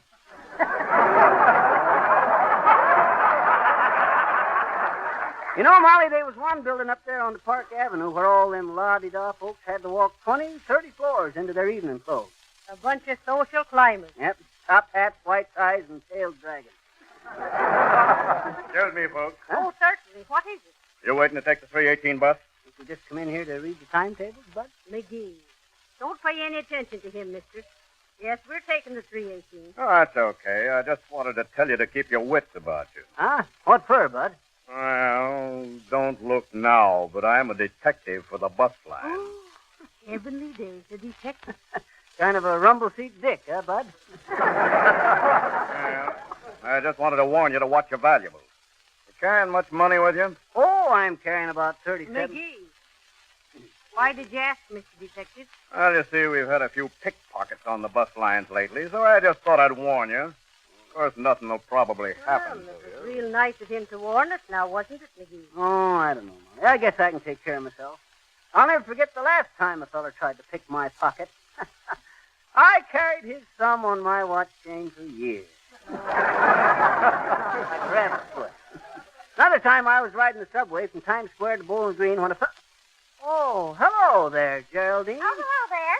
Imagine seeing you here at the bus station.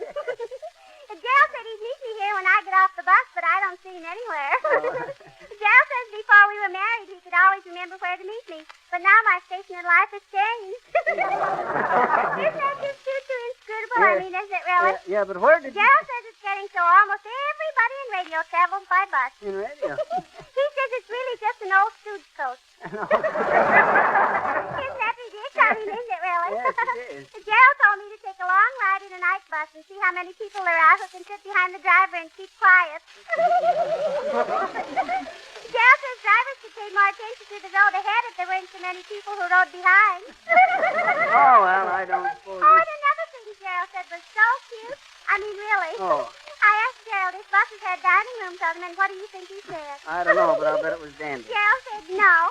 They didn't have dining rooms on them yet, but they were working on a new bus with donut tires and the coffee plus. Oh, there's Gerald now, so I simply must be off. Biddle, biddle, biddle.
That was Marcelli and his men playing Please Believe Me.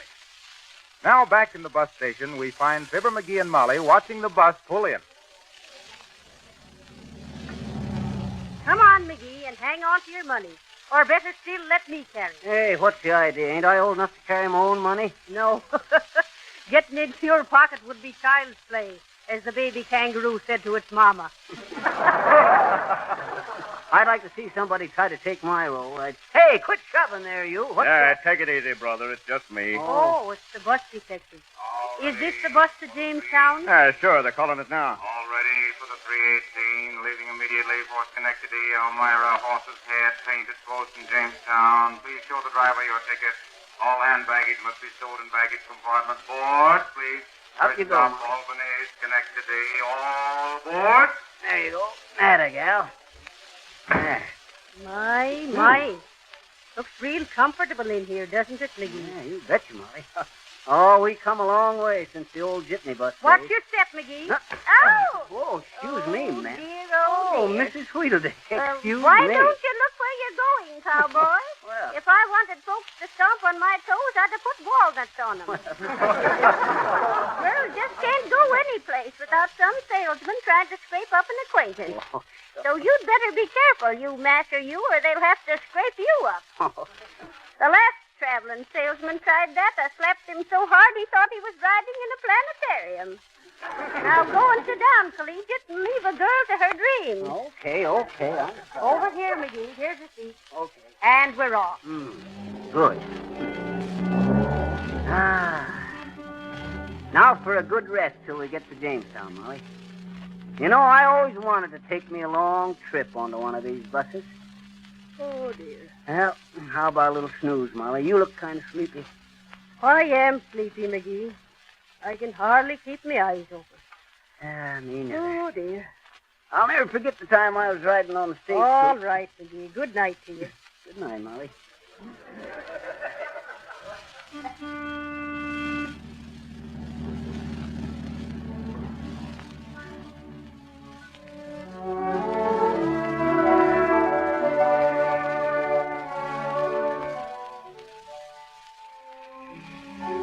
I don't want to disturb anybody, but while Fibber and Molly are sleeping, just let me suggest that you try Johnson's Glow Coat on your kitchen linoleum. You'll receive many compliments on the looks of your floors. You'll save yourself hours of cleaning work from the day you first use Glow Coat. GLO-COAT. The remarkable floor polish that shines as it dries without rubbing or buffing.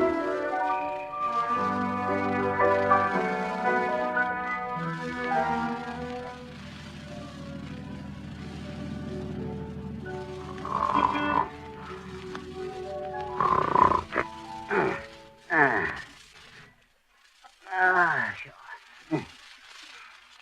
Guess I'll get off the next stop and buy me some cigars. I'll have to have some money. Hey, where is my money? Hey, who took my... Dad, my money's gone. Oh, sure. No, I wish I had let Molly take care of it. Got my pocket picked like a simp. Oh, shucks. What am I... Oh. Molly.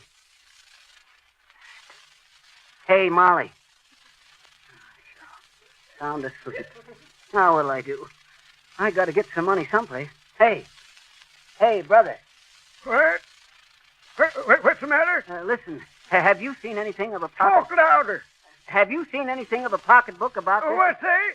I says, have you seen anything of a pocketbook about this? No, I don't want a book. I got a book. No, a pocketbook. Have you seen one? Louder, I can't hear you. Have you seen a pocketbook about... Did you find some dough? What? Dough.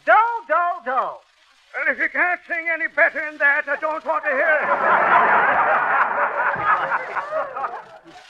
it. Listen, brother, I'm in a jam.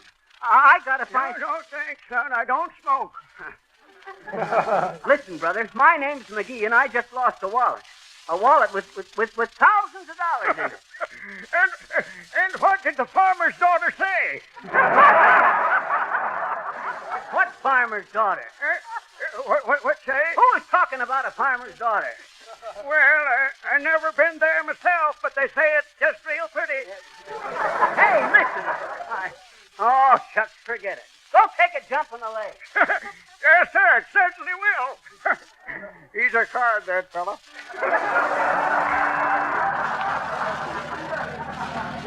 That's a dead. I knew which one of them birds was that pickpocket I'd ring. Oh, hey, driver. Yeah? Driver, I lost it. I just had my pocket picked by somebody. I got to get some money someplace. If you'd let me have about $25 to Now, wait a minute, Ponzi. You mean you want me to lend you $25? Yeah. You see, Bud, I'm on a scouting trip for the Giants. Nothing doing, buddy. Oh.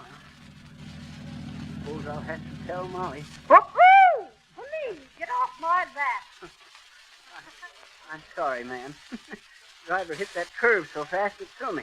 Exactly what I deserve for allowing myself to travel in this absurd fashion with the hoi polloi. With the what? The bourgeoisie. No. That ain't what you says before. You switched on me, Susie. Please. Hey, listen. Now that we're acquainted, ma'am, let me introduce myself. I beg your pardon. Shucks, don't mention it. You'd have thought of it yourself in a minute. Listen, my name is Magee. Fibber Magee, and I'm in trouble. Indeed. No, in trouble. You see, ma'am, somebody's kidnapped my Mazuma. Mazuma? Kidnapped? Somebody copped my dough. They lifted my leather.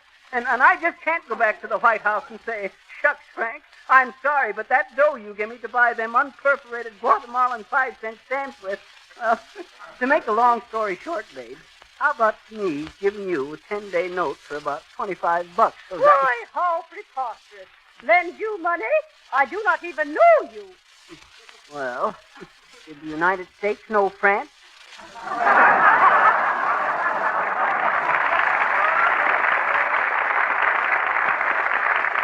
sir, if you don't leave at once, I shall call the driver. It won't do no good, ma'am. I tried him. Oh, well, there's nothing doing here. I'll see you later, babe. I should hope not. Okay, if you want to get stuffy about it. I'd have given you 6%. I wonder if I ought to wake Molly up and tell her. No, I won't do it. I'll get some money somehow. Get out of the way there, little girl. You mustn't stand in the aisle of the bus like that. Like what? Like you... Just don't stand around in the aisle that way, that's all. Well, you're in the aisle. Well, I know, but I'm looking for something. What? A pocketbook. Oh, have you seen a pocketbook laying around on the floor anyplace? Oh, a pocketbook? Was it a black one? Yes, that's the one. About this big? Yes. Where'd you... With some money in it? That's the one, sis. Where is it? Hurry up. Why? Because it's mine. That's why. Hand it here. What? The pocketbook. Where is it? I don't know. I didn't see it. Pottstown. What's the name of this town? This here's Spottown, but... Oh, Rico Marcelli. Hello, Fibber. You said this is Pottstown? Yeah, Spottown. Why? This is what I play. You hit the spot. Come on, boys. Let's get it.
The bus is still standing at the Spotsdown station.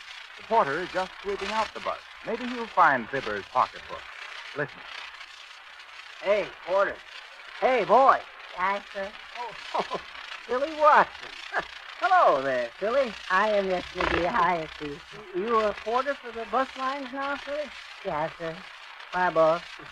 On account of because I'm in trouble. I just had my pocket picked. What? I said somebody picked my pocket. Which pocket? The left hit. What difference does it make which pocket? Well, it makes a lot of difference, boss. How do you figure? Is you wearing an overcoat? No. Yes, sir, you see. If you ain't wearing no overcoat, you won't carry no money in it. And if somebody picks them pockets, you ain't going to lose nothing. No kidding, Phil. I'm in a bad fix. Every cent I had was in that pocketbook. How much money you got with you? It's just enough to eat on, boss. How much is that? Nothing. I done it. You mean you ain't got any money? Yes, sir. I ain't. Well, listen. Do you know anybody you could ask for some? Oh, yes, sir. Good. But I don't know anyone to give me any. Listen, Phil. I'm in trouble, Philly. Don't you understand that trouble? Yes, sir. You surely is. Oh, I'll say so. When Molly wakes up, I gotta admit I had my pocket picked. That is, unless I can get some money in the meantime. All aboard. Next stop, Jamestown. Next stop, Jamestown. Boy. I gotta get off here, boss. I got a glow coat to wait in room store. Okay, Phil. See you later. Wyoming. Oh, excuse me, Mrs. Weedledeck. Oh, well? Say, Mrs. Weedledeck, I don't like to ask you, but... No, sir. I'd never make a date with a married man, Mr. Fibber McGee. My goodness, the girl's got a hard enough time in the world without an old Ruey like you coming around. That dreaded, I wasn't going to ask you for a date. Oh, you wasn't? No.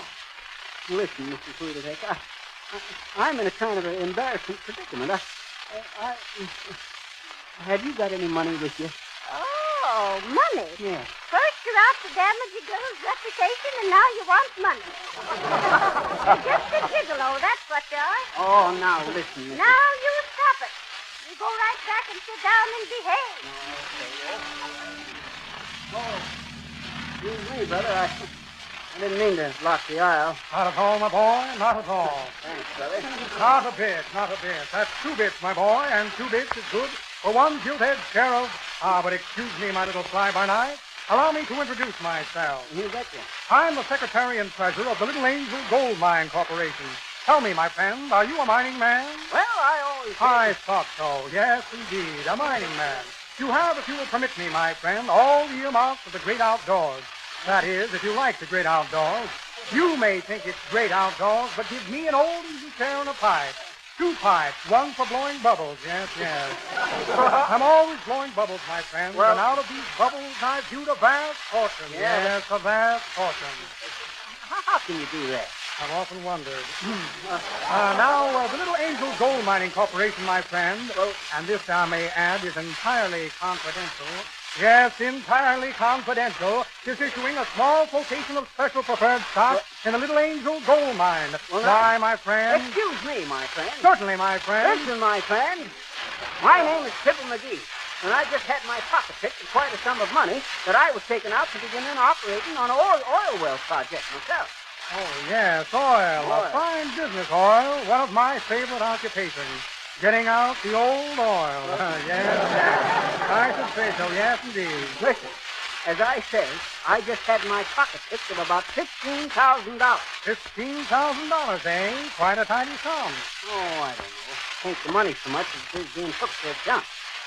Now, if you could see your way clear, brother, to advance me about enough to carry me over till I get home, about $35, maybe, say, I'd be really much... What am I doing here? Oh, yes. I left my seat to get a drink of water. Well... Imagine my forgetting. Thank you. Get out of my way, if you please. Time to let me pass. A very refreshing. A drink of water, huh? Very refreshing water, if you care for the stuff.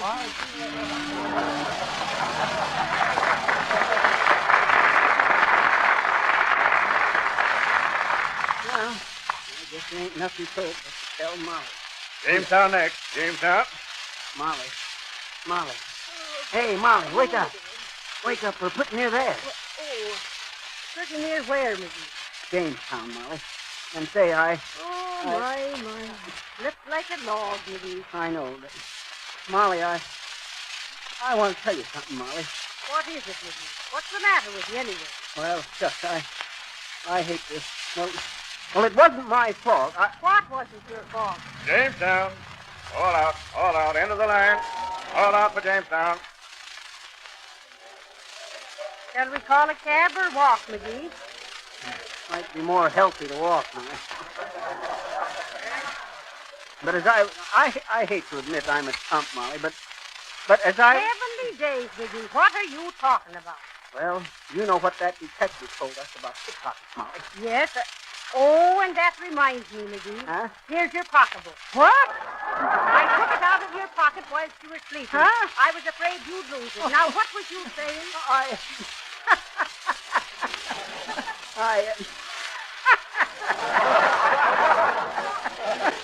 Shucks, I knew you had it all the time.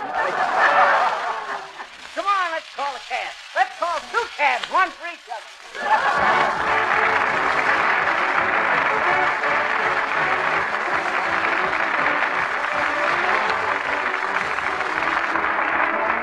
Well, all's well that ends well, I guess.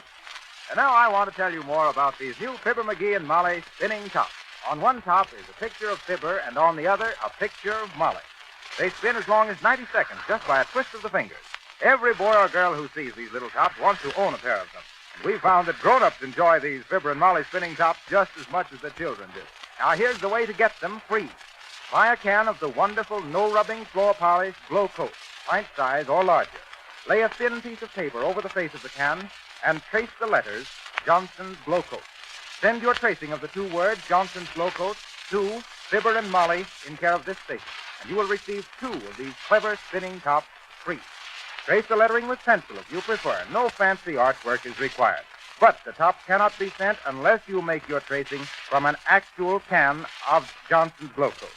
Mail the tracing to Fibber and Molly in care of this station. You'll receive 2 clever little spinning tops without cost. This offer expires April 30th.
Well, now, don't forget to tune in again next Monday evening at this same time. We hear that Fibber is taking a job as a check room attendant, you know, check. In the meantime, may we remind you to be sure to send for your Fibber and Molly spinning tops without delay. On the yellow top is a picture of Fibber, and on the blue one, a picture of Molly. Now, you can't buy these little tops in any store, but you can get 2 of them free just by tracing the words Johnson's Glow Coat from a regular can of Glow Coat, pint size or larger. But remember, the tops cannot be sent to you unless you make your tracing from an actual can of Johnson's Glow Coat. Send the tracing to Fibber and Molly, care of this station, and you'll receive a pair of the Fibber, McGee, and Molly spinning tops free. This offer expires April 30th. Say, Molly, Yes? where were we going on that bus tonight, anyway? Why, we were going to Aunt Sarah's. Oh, yeah. That's where we go horseback riding, ain't it? Sure, but I can't go horseback riding. No? No. The riding breeches got too tight for me, and I gave them to Aunt Sarah. She's wearing them? Sure. Oh. Your aunt's in your pants. Magee.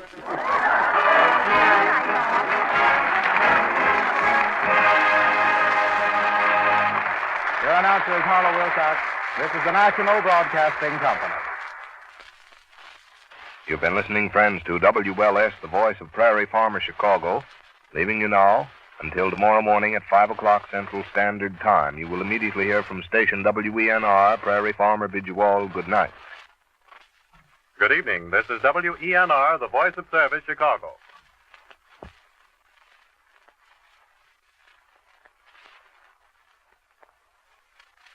Through the courtesy of Bourgeois, makers of fine French perfumes, we present the Evening in Paris Roof. We now take you to the Evening in Paris Roof, where you will be greeted by the familiar voice of Morton Downey. In the spring, hearts begin to dance. Every beating heart becomes a part of Paris in the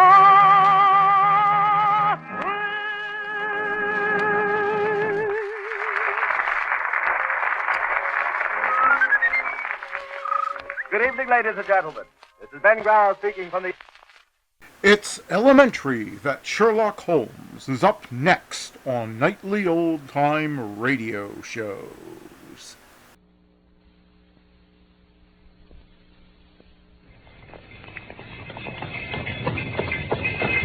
Shabby!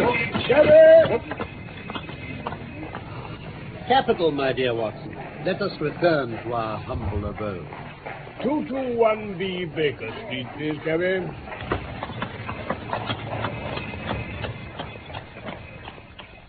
From London, we present The Sussex Vampire, a play for radio based on the short story by Sir Arthur Conan Doyle. The Sussex Vampire. It was evening of a dull, foggy November day. Following our usual custom, Sherlock Holmes and I had taken a stroll about the streets adjoining Regent's Park, but the poisonous brown air had driven us back, thankfully, to the warmth and comfort of the sitting room at 221B Baker Street.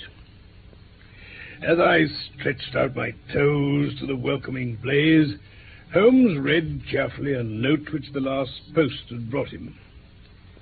Then, with a dry chuckle, which was his nearest approach to a laugh, he tossed it over to me.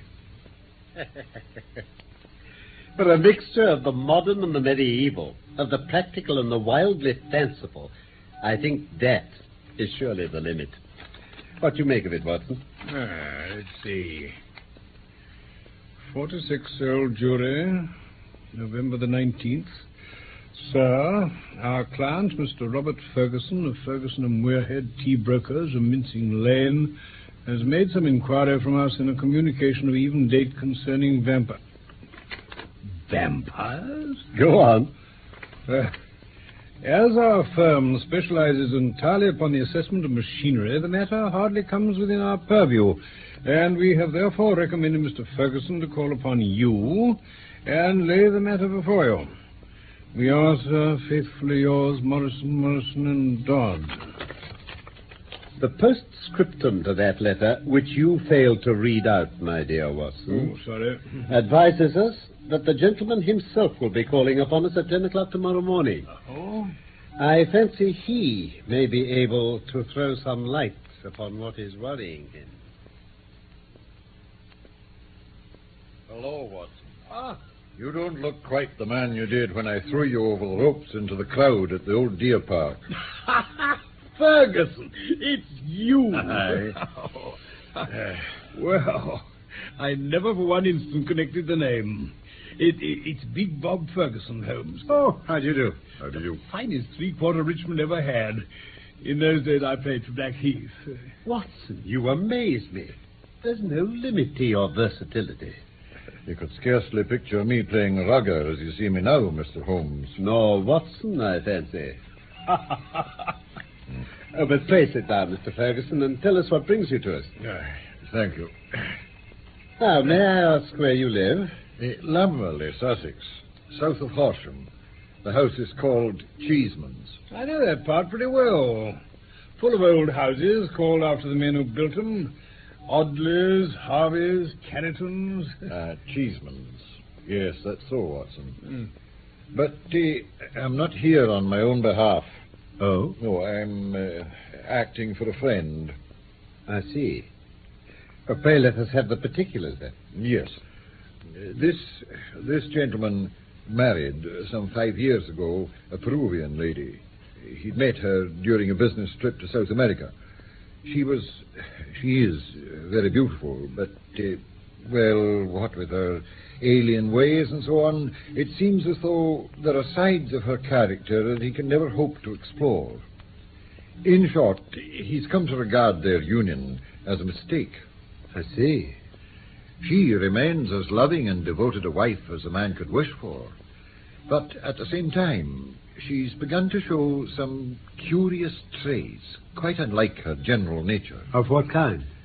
Well, my friend had been married before. There's a son of 15 by the first marriage, a charming and affectionate lad, unfortunately partially crippled in a childhood accident. Now, on 2 occasions, my friend's present wife had been caught in the act of assaulting this poor lad in the most unprovoked way. Good heavens.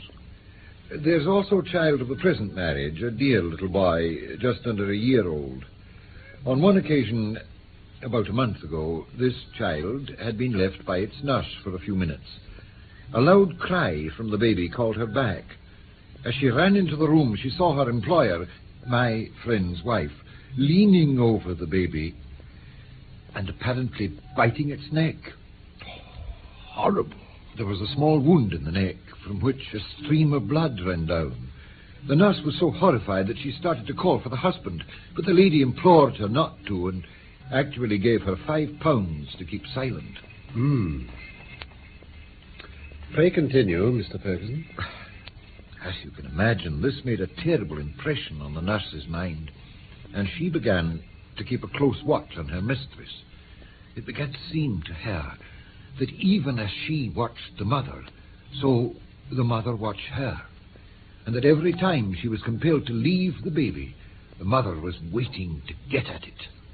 Day and night the nurse covered the child, and day and night the watchful mother seemed to be lying in wait as a wolf waits for a lamb. Incredible. Yes, that's how it must sound to you, Watson.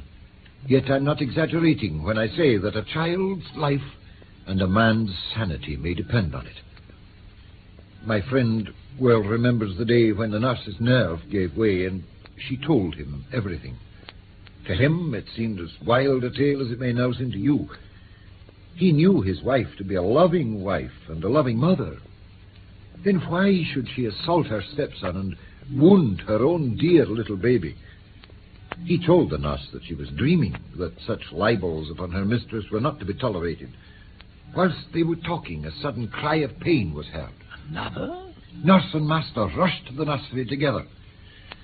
Imagine his feelings as he saw his wife rise from a kneeling position beside the cot and saw blood upon the child's exposed neck and on the sheet. With a cry of horror, he turned his wife's face to the light and saw the blood all around her lips. It was she beyond all question, who had drunk the poor baby's blood. Great heavens. So the matter stands, and my friend appeals to you, Mr. Holmes. His wife is now confined to a room. He himself is half demented. It's vampirism, Mr. Holmes. Mr. Ferguson, I will examine your case with pleasure. Oh, no, no. Come, sir, this agency is not a home for the weak-minded. I see it's no use my pretending to be anyone's deputy. It is simpler to deal direct. Forgive me, Mr. Holmes. You can imagine how difficult it is when you're speaking of the one woman you're bound to protect, to help. I understand. Then what am I to do? How am I to go to the police with a story like this? And yet I must protect those youngsters. Is it a madness, Mr. Holmes? Something in her blood? Have you experience of any case like it? For pity's sake, give me some advice. I'm at my wit's end. Now, sit here and pull yourself together, Mr. Ferguson, and just give me a few clear answers. Yes, of course. I can assure you that I am very far from being at my wit's end, and I am confident we shall find some solution. Tell me what happened after you discovered your wife in this act. We had a dreadful scene. I suppose I raved at her. She seems horrified. She wouldn't even speak. She only looked at me in a wild, despairing sort of way. Then she rushed to her room and locked herself in. Since then, she's refused to see me. Who attends to her wants? A maid, Dolores. Also Peruvian? Yes. She's been with my wife for some years. She's more a friend than a servant. And the child? The baby? The nurse has sworn to me that she will not leave it night or day. As for poor Jack, the inoffensive little cripple, I only hope if she comes out of her room, he won't happen to be near at hand. What exactly is his complaint, Ferguson? Some injury to the spine. He can get about, but only in a limited sort of way. And yet you say your wife, who is of a loving disposition, has assaulted him twice? In what way? She struck him savagely. This maid Dolores had been with your wife even before your marriage, I take it. Oh, yes, quite some time. Then she might know more about your wife's character than you yourself. I suppose so. Well, I fancy I may be of more use at Lamberley than here. It's eminently a case for personal investigation. If the lady remains in her room, our presence cannot annoy or inconvenience her. It's what I'd hoped to hear you say, Mr. Holmes. There's an excellent train from Victoria, too, if you could manage it. With pleasure. Watson comes with us, of course. Oh, of course. Delighted. There are just one or two points I should like to be sure about before we start. Yes? This unhappy lady, as I understand it, has appeared to assault both her own baby and your son. That's so. But the assaults have taken different forms. Did she give no explanation why she'd beaten your son? Only that she hated him. Well, it's not uncommon among stepmothers, you know. I know. There's never been any love between them. Is your wife jealous by nature? Highly. But the boy, he's 15, I understand. Yes. And probably very developed in mind, since his body has been circumscribed in action.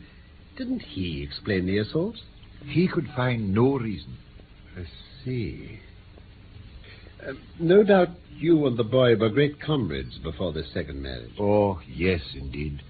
He was my greatest comfort after the loss of my first wife. And the boy remained devoted to the memory of his mother? Most devoted. Most interesting lad. Now, I have one final inquiry to make of you. Yes. Were the strange attacks on the baby and the assaults on your son made at the same times? Yes. In the first case, that is. It was as if some frenzy had seized her and she'd vented her rage on both of them. But on the second occasion, when she attacked my son, she made no attempt on the baby. Oh. Well, that certainly complicates matters. I don't quite follow you. Possibly not. One forms provisional theories and waits for time or fuller acknowledgement to explode them. However, I'll only say at this stage that your problem does not appear to me to be insoluble. The ancient farmhouse in which Bob Ferguson dwelt proved to be a large, straggling place, very old in the center, very new at the wings. An odor of age and decay pervaded the whole crumbling building. The large central room into which Ferguson led us was a most singular mixture. The half-panelled walls may well have belonged to the original yeoman farmer of the 17th century. They were ornamented, however, on the lower part by a line of well-chosen modern watercolors, while above, where yellow plaster took the place of oak, there was hung a fine collection of South American weapons, which had been brought, no doubt, by the Peruvian lady. Holmes, with that quick curiosity which sprang from his eager mind, examined them with some care, and then turned his attention to a spaniel, which came slowly forward from its basket in the corner. It walked with difficulty to Ferguson and licked his hand. Dear me. What's the matter with your dog, Mr. Ferguson? That's what's puzzling the vet. A sort of paralysis. Spinal meningitis, he thought. But it's passing, isn't it, boy? You'll be all right soon, Carlo, eh? Did he come on suddenly? In a single night. How long ago? About 4 months. Very remarkable. Very suggestive. What do you mean, Mr. Holmes? It confirms what I'd already thought. For heaven's sake, what do you think? Look here, this may be just an intellectual puzzle to you, but it's life and death to me. My wife a would-be murderer, my child in constant danger. Don't play with me, Holmes. I'm afraid there is pain for you, Mr. Ferguson, whatever the solution may be. I would spare you all I can. I can say no more for the moment.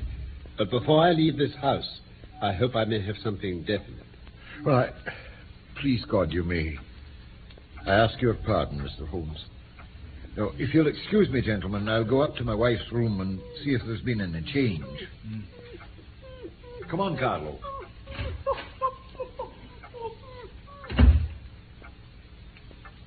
Well, Holmes?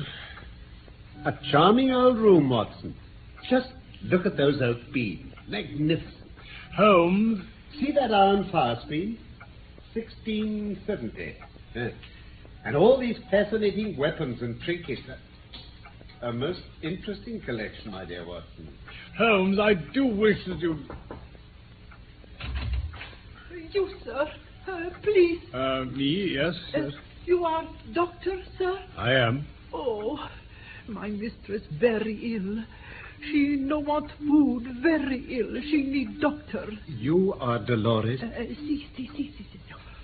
Would your mistress see this gentleman? Oh, she need, sir. She see him, I say so. But she will not see Mr. Ferguson? No, sir. Watson?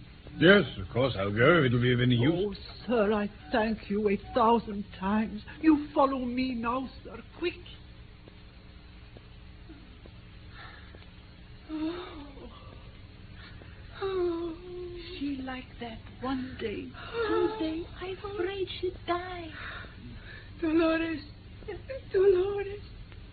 is that you? Si, mi ama. Oh, who are you? I am a doctor, ma'am. A doctor? Did my husband send for you? Where is he? He's in the house. He's only waiting for you to say you will see him. No, I will not. Oh, what shall I do? What shall I do with this fiend, this devil? Madam, I'm here to help you. No one can help. It is finished. All is destroyed. Whatever I do, all is destroyed. No, madam. Your husband loves you dearly. He is deeply grieved at what has happened. Do I not love him then? Do I not love him enough to sacrifice myself rather than break his dear heart? Yes, doctor, that is how I love him. And yet he can think such things of me, speak of me in such a way. Oh, ma'am, he doesn't understand that... No, he does not understand. But he should trust me. No, I cannot forget those terrible words, nor the look on his face. But I can promise you, ma'am... No, I will not see him. Go away. You can do nothing for me. Very well, Tell him only one thing. I want my child. I have a right to my child. That is the only message I can send to him. How the devil can I send the child to her? How do I know what she might not do to it? I'll never forget seeing her beside it, with its blood on her lips. No. The child stays with Mrs. Mason, where he's safe. Oh, Daddy. Jackie, my boy, come in, lad.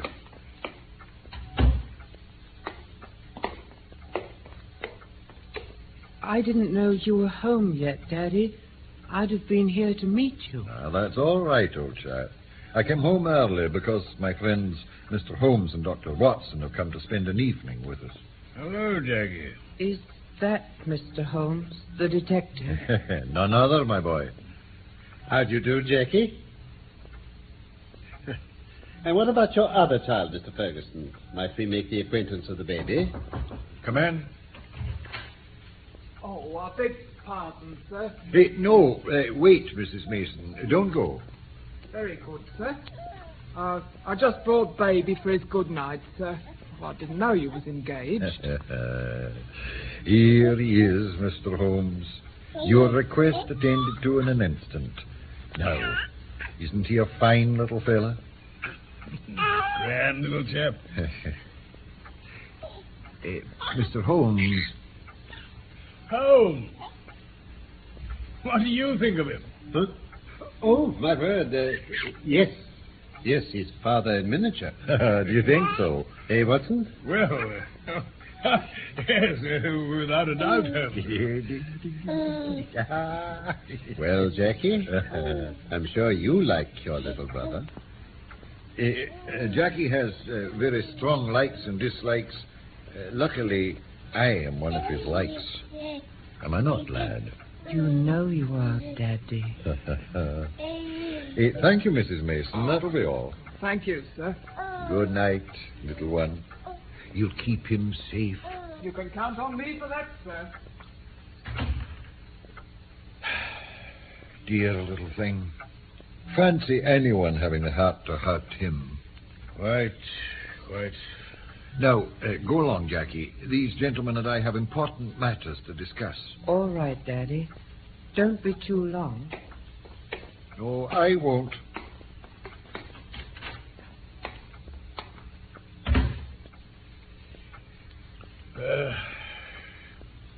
Poor boy.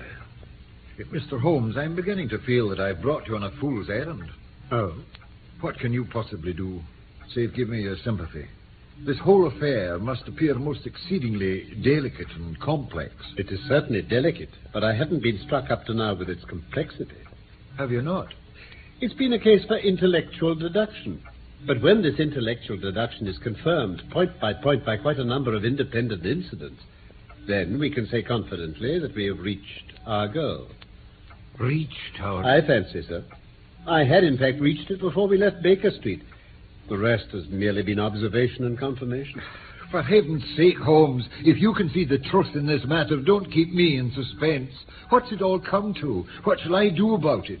I don't give a hang how you found your facts, so long as you really have found them. Oh, certainly I owe you an explanation, and you shall have it. But you permit me to handle the matter in my own way. But I don't see... Is Mrs. Ferguson capable of seeing us, Watson? Well, she's ill, but she's quite rational. Yes. Very good. It's only in her presence that we can clear the matter up. Let's go to her. But she won't see me. Oh, yes, she will. Oh, excuse me one moment, Mr. Ferguson, while I just write this. Watson, you, at least, have the entree. Have the goodness to give the lady this note. Oh, very well. Mr. Ferguson and I will follow in 2 or 3 minutes. I fancy she'll be ready enough to receive us by then.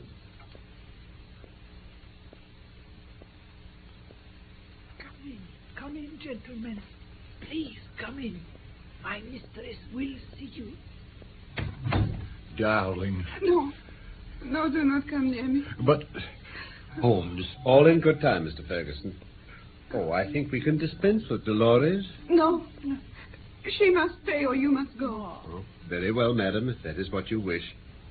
Now, Mr. Ferguson, I'm a busy man with many calls on my time, and my methods have to be short and direct. The swiftest surgery is the least painful. Let me first say what will ease your mind. Your wife is a very good, a very loving, and a very ill-used woman. Mr. Holmes, prove that, and I'm in your debt for life. I will. But in doing so, I must wound you deeply in another direction. I don't care, so long as you clear my wife. Everything else on earth is insignificant compared to that. Then let me tell you the train of reasoning which passed through my mind in Baker Street. The idea of a vampire was absurd to me. Such things do not happen in criminal practice in England. And yet, your observation was precise. You had seen the lady rise from beside the child's cot with blood on her lips. I did. Didn't it occur to you that a bleeding wound may be sucked for other reasons than to draw the blood from it? What? Wasn't there a queen in English history who sucked such a wound to draw poison from it? Poison? Here was a South American household. My instincts felt the presence of those weapons on your walls downstairs before my eyes ever saw them. It might have been some other poison, but that was what occurred to me. When I saw that little empty quiver beside the bird bow down there, it was just what I expected to see. What do you say? If the child were pricked with one of those arrows dipped in curare or some other devilish drug, it would mean death if the venom were not sucked out. But I don't understand. And the dog. If one were to use such a poison, wouldn't one try it first in order to see that it hadn't lost its power? I didn't foresee the dog, but at least I understood why he was crippled, and he fitted into my reconstruction. Good. Now do you understand? Your wife feared such an attack. She saw it made and saved the baby's life. And yet she shrank from telling you all the truth. For she knew how you loved the boy and feared it might break your heart. The boy? Jackie? I watched him as you fondled the baby downstairs just now. His face was clearly reflected in the glass of the window where the shutter formed a background. I saw such jealousy, such cruel hatred, as I have seldom seen in a human face. My Jackie. Mr. Ferguson, it's more painful for you because it is love, a distorted, maniacal, exaggerated love that has prompted his action. Love for you and possibly for his dead mother. Oh, no. His very soul is consumed with hatred for that delightful baby. Its health and beauty are a contrast to his own weakness. It's incredible. Have I spoken the truth, madam? How could I tell you the truth, Bob? I knew what blow it would be to you. I could not tell you. I understand. Oh, my darling, I hadn't the faith to trust you. I suspected you at once. I accused you, called you all those vile names. No more, dear. But I... You were not to know. I think a year at sea would be my prescription for Master Jackie, Mr. Ferguson. Why, you're right. Only one thing puzzles me still, madam. Yes? How could you dare to remain silent and leave your baby open to another attack? Oh, I had told Mrs. Mason everything. She knew.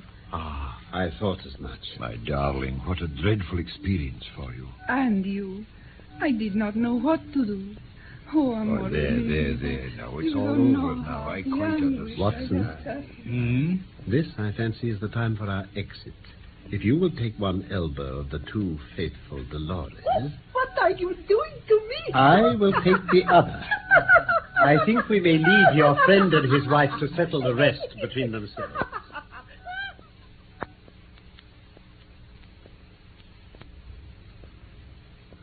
I've only one further note of this case. It's the letter which Holmes wrote in final answer to that with which my narrative began. It ran thus. Baker Street, November the 21st. Re Vampires. Sir, referring to your letter of the 19th, I beg to state that I have looked into the inquiry of your client, Mr. Robert Ferguson, of Ferguson and Muirhead, tea brokers of Mincing Lane, and that the matter has been brought to a satisfactory conclusion. With thanks for your recommendation, I am, sir, faithfully yours, Sherlock Holmes. That was The Sussex Vampire by Michael Hardwick, based on the short story by Sir Arthur Conan Doyle. Sherlock Holmes was played by Carlton Hobbs and Dr. Watson by Norman Shelley. Production for the BBC was by Graham Gould. I swear it's not the type of show you think it is. The Goon Show is up next.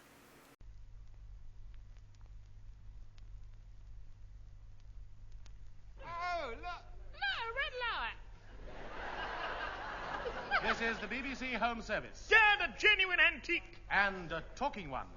Pray place your ears in the direction of the sound of this good show. Goon Show.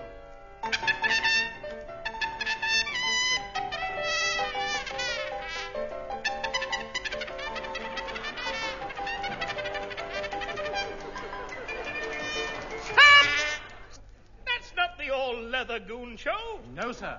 That was the all-leather Goon Show disguised as Kenny Baker's dozen. Odd body Larrikins! The bread How was could stale. we sink so low? A low sink is the right height for you. What?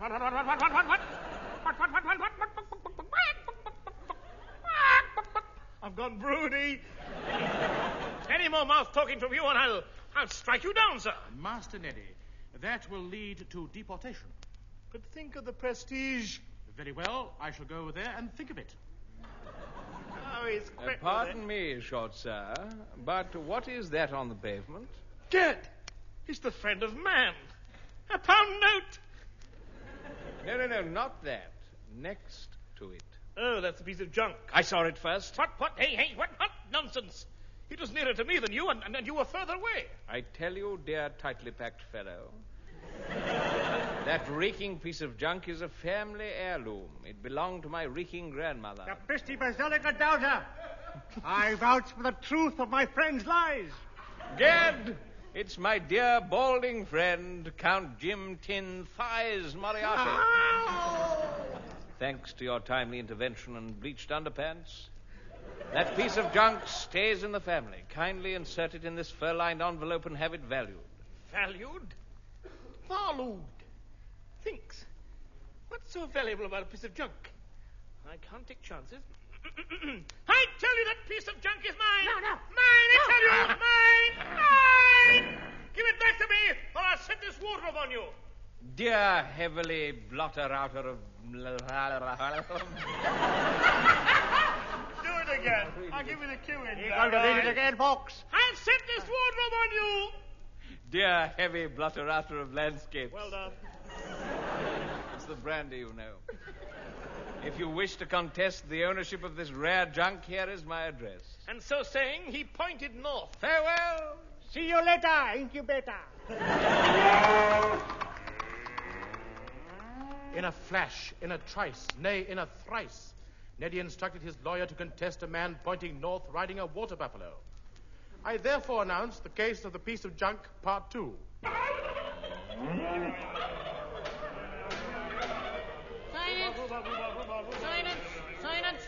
Silence in court, please. Silence in a court. Mr. Neddy Syjon, let your agent state your case, Jim. State your case. Go ahead.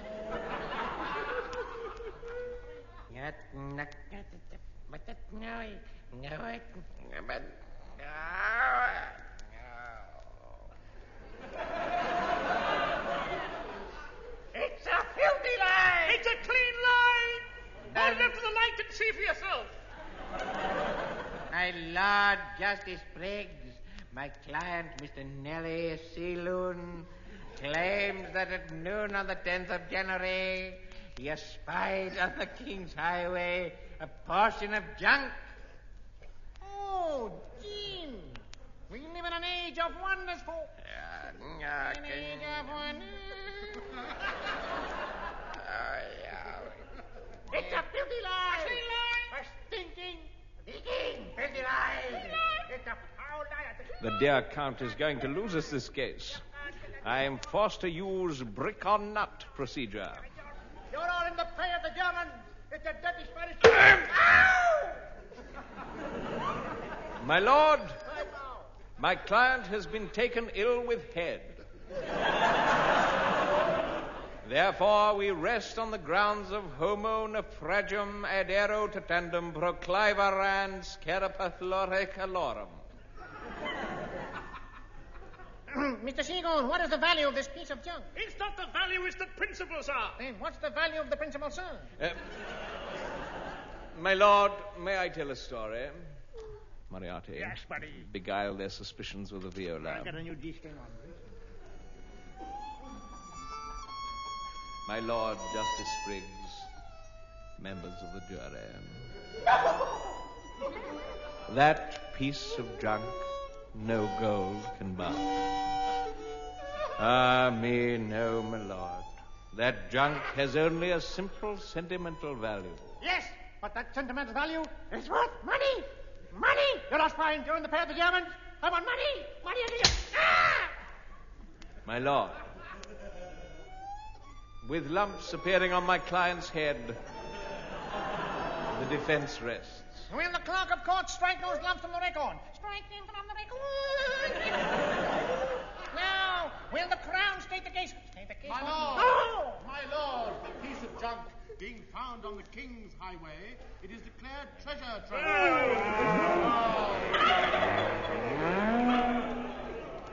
The case is going just as we wanted, my dear Count. Ah, c'est bien, mon ami.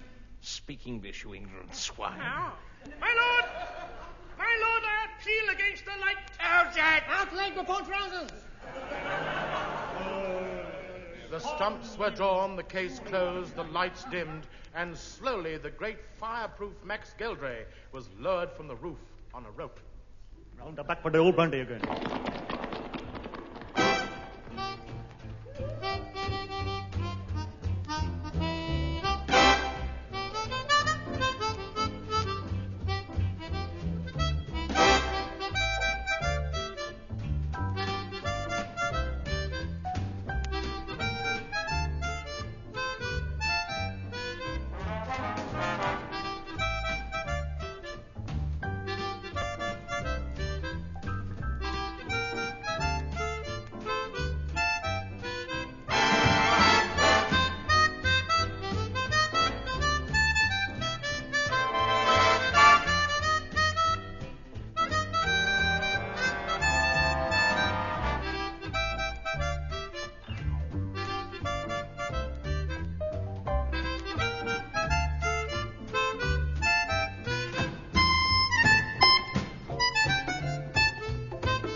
Don't be frightened, folks. That was only a paper moon.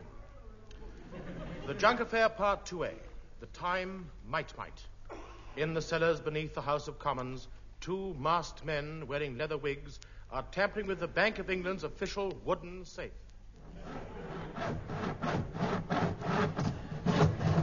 Not so loud, Moriarty, not so loud. Turn the volume on that saw down. Do you want to wake the government up? I wish somebody would. Official Bank of England safe. It is believed the thieves will try and smuggle it out of the country into the city. Switch that radio off. Right, click.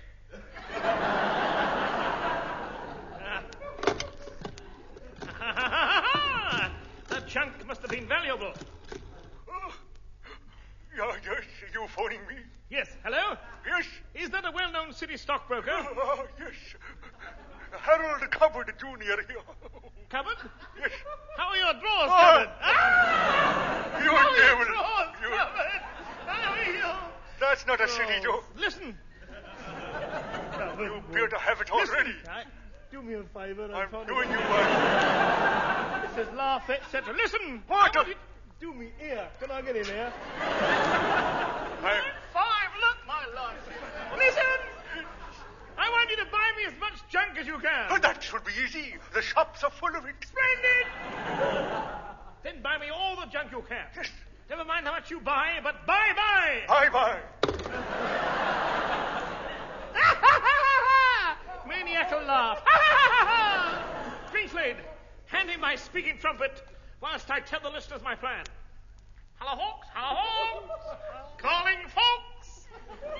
Folks, I'm going to corner the market in junk. You watch, folks. The price of junk is going to go sky high, folks. And all I've got to do now, folks, is just sit and wait.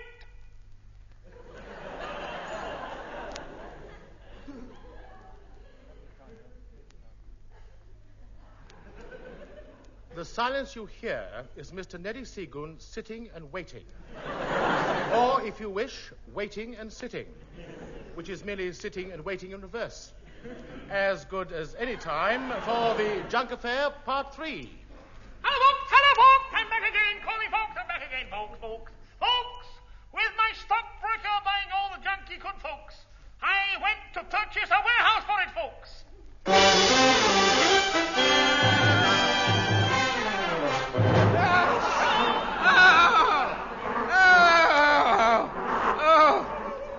Well, I can't sit here all day. Oh! Major Bloodknock. Who are you, sir?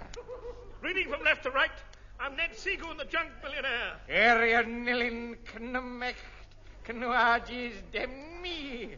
What's that? That's reading from right to left. Splendid, Major. I believe you have monster warehouses for sale. True. What do you keep in it? My wife. Why? She's a monster. That went quite well, didn't it? Yes, good. Now, Neddy, raise your hands above your head and stand in front of this shotgun. Splendid. And just aim it at your head. That's it. Now then, let me hear your offer for this warehouse. Well, I'd like to see it first. Not enough. Nevertheless, I'll show it to you. It's under this bed. I'll drive you there. Tom. There's the place. What a magnificent warehouse. Is it on the phone? I'll just ring it from a phone box and see. And gad, what luck. Here comes a phone box now. And there's a telephone in it. What will the GPO think of next? Putting the prices up, I should imagine. Yes. Yes.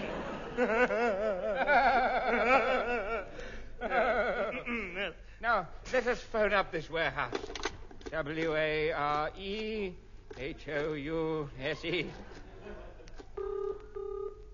Major, I can hear a phone ring in your warehouse. Oh, run in and answer it, will you? Right. Hello? Is that the monster warehouse? Yes? Could I speak to the owner, please? Well, he's outside. I'll get him. Major, you wanted on the phone. Oh, hang on to this one for me, will you? All right. Hello? I believe someone wanted to speak to me. Yes, I'll just call him. Major Bloodknock, you're wanted on the phone. Hang on to the one in the warehouse, will you? Right. Hello?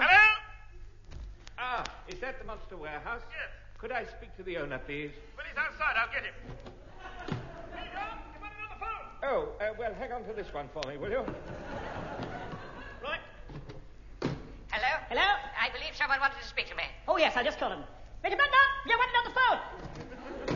Hang on to the one in the warehouse, will you? Hello? Is that the monster warehouse? Yes. Can I speak to the owner, please? Hang on to this one, right? Hello? I believe someone wanted to speak to me. I'll just call him.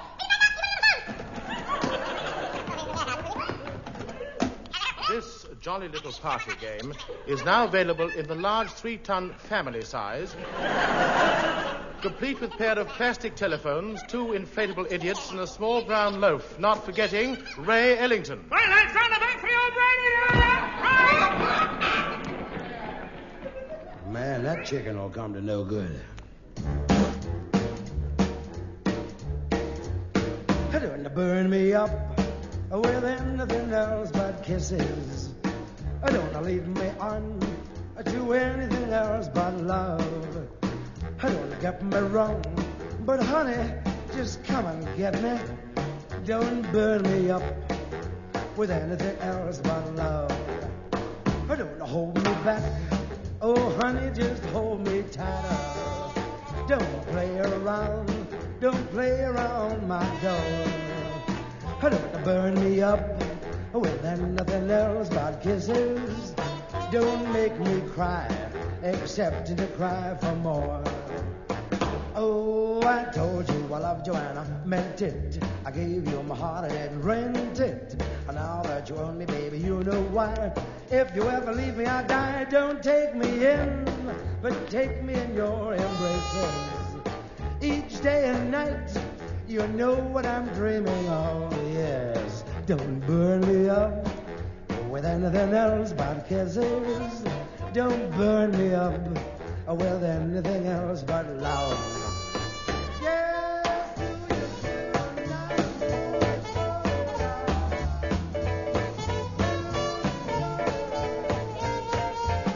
Don't take me in, but take me in your embraces. Each day and night, you know what I'm dreaming of. Don't burn me up with anything else but kisses. Don't burn me up with anything else but love. Don't burn me up with anything else but love. Bow! Hey!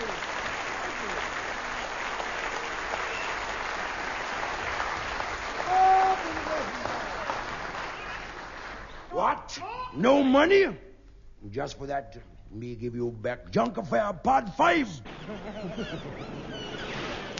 The scene, a Corsican bandit's cave, anchored off the coast of Corsica. From out of the dark interior comes a Thinks-type bubble with the following words in it.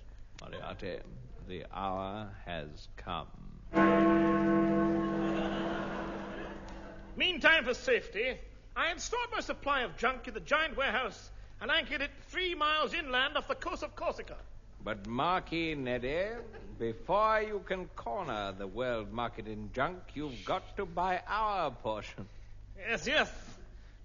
But where can I find it? Moriarty, this is it. What? Put this price ticket on the piece of junk and Right. place it in the display window over our cave. Oh, thinks. Little do they know that by placing my telescope to my ear, I heard every word they said. Yes.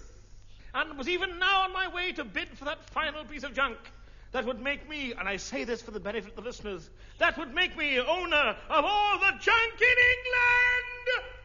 He's on his way. He mustn't recognize me. Right. Swallow this false moustache and wait. Good. Now the weight. It's no good. I can't get the weight down. Then you must give up bread and potatoes. Shh. What? Switch off that wall. I hear legs approaching.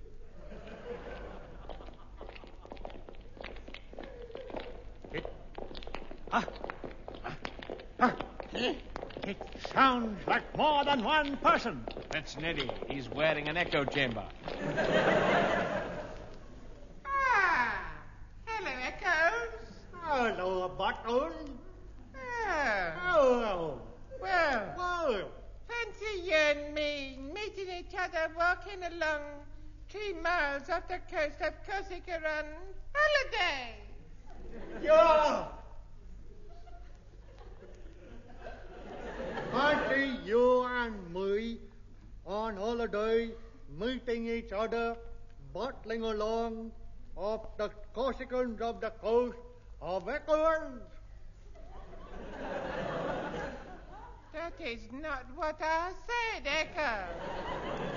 Oh, that's what I said, Edgar.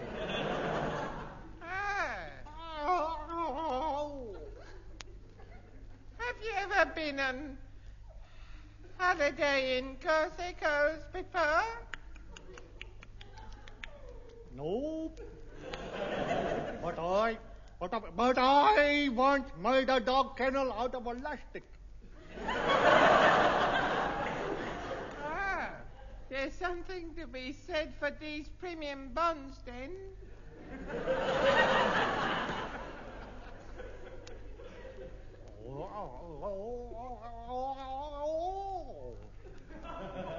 I think the government is very clever, you know. I won £25 in a premium bond draw. And what clever about that?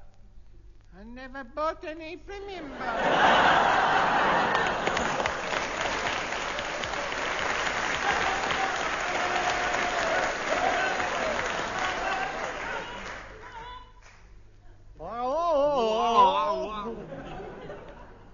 And I made a hole in the front. What for? For the dog to get in and out. That's nice for the doggy. That's nice. That's nice. Doggy. I tell you, Echo, why are you not wearing any trousers? Oh, it's lunchtime. What did you have for lunch? My trousers. Here, Echo. My friend. My good man. My friend of all time. Look in the window of that shop. In the cave. Oh, an elastic dog kennel. And next to it, there's a piece of junk for sale. Well,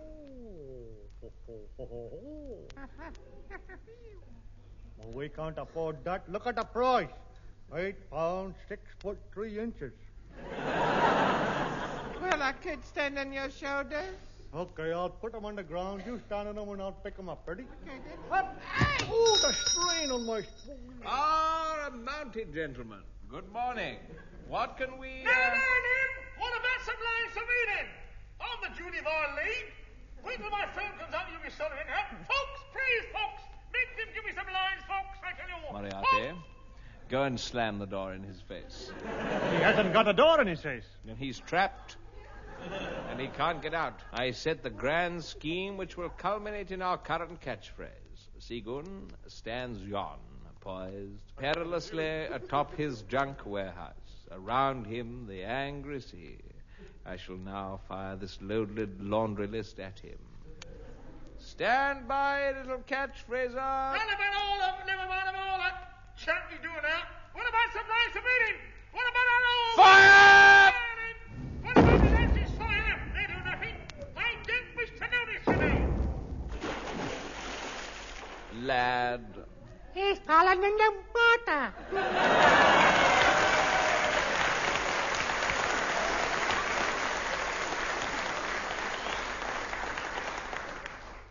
Thinks it can't last forever. No, but we got to make the most of it while we can, buddy. Yes. Now then, nice man. Wrong voice. Not in, nice man. We want to buy that piece of junk in the window.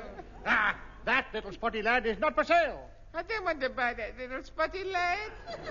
I want to buy the junk. Oh, that's not for sale, I know. But there's a price ticket.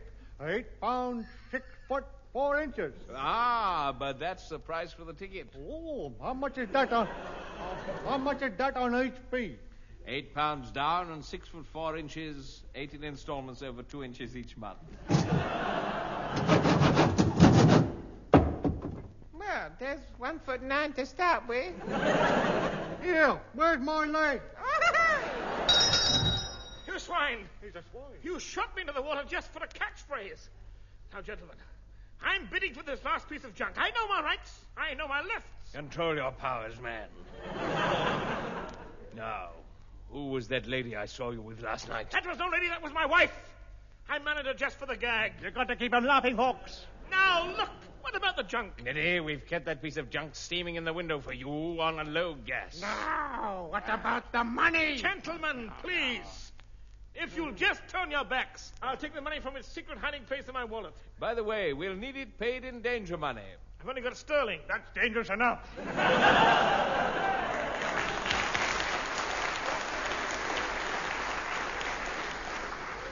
7%. Gentlemen! £8. Thank you. Now, what about the 6 foot 4 inches? 6'4". Wouldn't you settle for 4'11"? Never, Shorty. Foiled by duck's disease. The curse of the seagoon. Very well, Ned. We'll forget the 6 foot 4 and settle for the 4'11", like the British Olympic high jumpers. Huzzah! I'm rich. I now own all the junk in England. I'll get a peerage. I'll be known as Lord Junk. Neddy, a moment, pray. Yes? We've just heard that the British junk has been devalued. What? Oh, then I'm ruined. Penniless.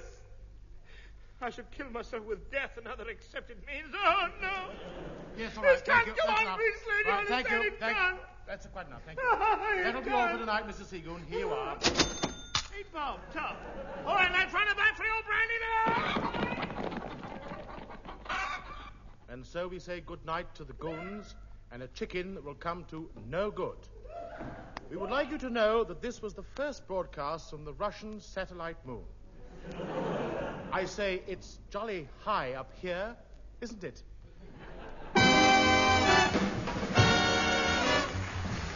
That was The Goon Show, a BBC recorded program featuring Peter Sellers, Harry Siegman, Spike Milligan, with the Religion Quartet, Max Geldray, and the orchestra conducted by Wally Stott. Script by Spike Milligan and Larry Stevens. Announcer Wallace Greenslade. The program produced by Charles Chilton.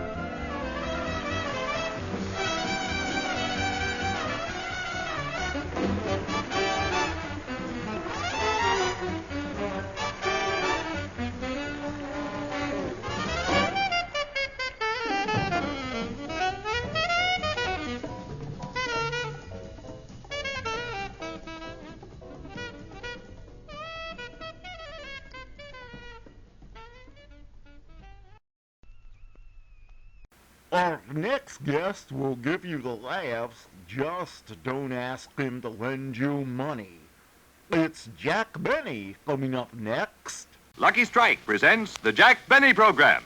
But first, here's an important message from the National Tobacco Tax Research Council. Smokers, next time you buy cigarettes, remember that over 800,000 tobacco farm families thank you for contributing to their support. And remember also that you help support your government, federal, state, and local. When you buy a pack of cigarettes, the federal government gets 8 cents. Most local and state governments get 3 or 4 cents more. That's better than a 50% tax on every cigarette you smoke. Yes, in buying cigarettes, over half your packs go for tax. And now, the Jack Benny Program, transcribed, presented by Lucky Strike. Do you do-da-do-da-do-da, do you do-da-do-da-dee? Be happy, go lucky, be happy, get better taste. Be happy, go lucky, get better taste today. Friends, tear and compare. See for yourself that Lucky's are made better to taste better. From a newly opened pack, take a cigarette made by any other manufacturer. Carefully tear a thin strip of paper straight down the seam from end to end and gently remove the tobacco. In tearing, be sure not to loosen or dig into the tobacco. Now, do exactly the same with the Lucky Strike. Then compare. Some cigarettes are too loosely packed. Some even fall apart. But look at that Lucky. See how it stays together, a perfect cylinder of fine, mild tobacco. Now, what does this mean to you as a smoker? It means exactly this.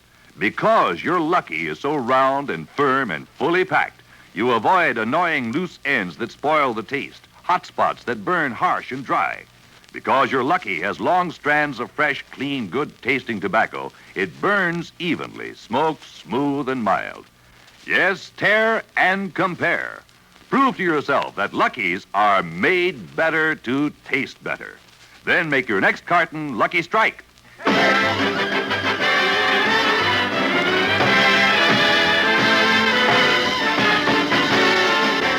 The Lucky Strike Strike program starring Jack Benny with Mary Livingston, Phil Harris, Rochester, Dennis Day, the Sportsman Quartet, and yours truly, Don Wilson.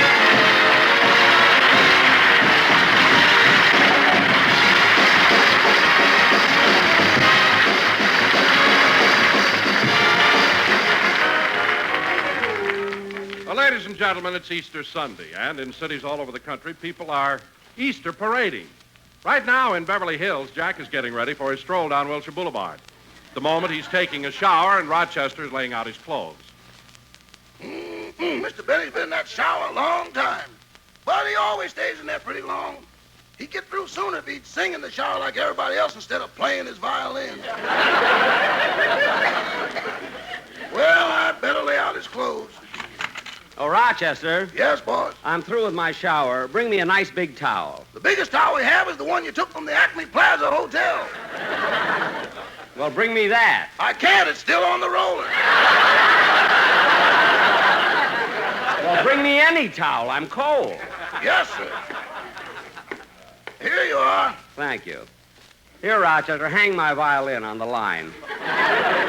Professor LeBlanc is giving me a lesson tomorrow. Yes, sir. You want your clothes now, boss? Just my shorts. I'm going to do my exercises. Here you are. You've really been doing your exercises regularly, haven't you? That's right, Rochester. I want to look nice and trim on my TV show next Sunday. Well, I'll start with my bending exercises. 1, 2, 3, and 4. Bend down, touch the floor. Lift my arms up in the air. Bend down, pick up your hair.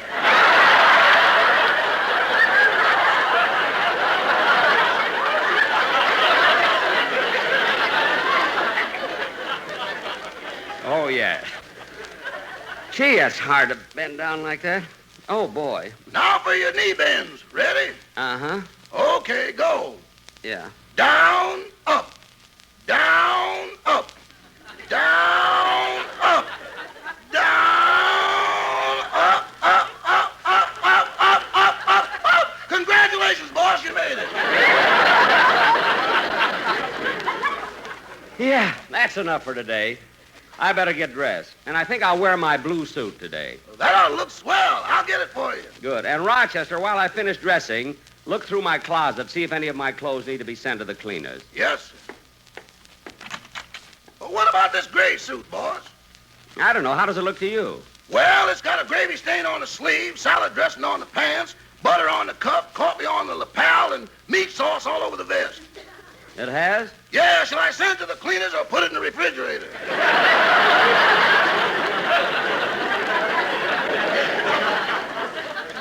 Send it to the cleaners. But first, Rochester, go through the pockets and make sure I didn't leave any money in it. Oh, boss, calm down. Never mind, just do it.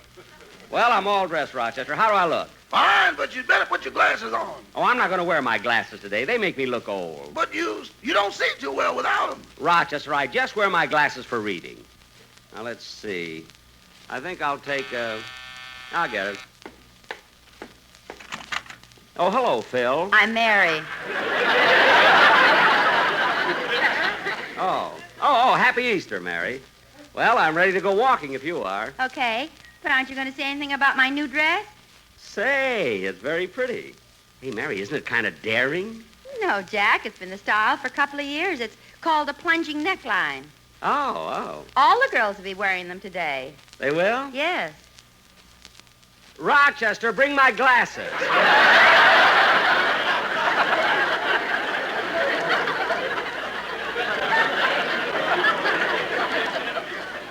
Thanks. Come on, Mary. Let's go to the boulevard and stroll in the Easter parade.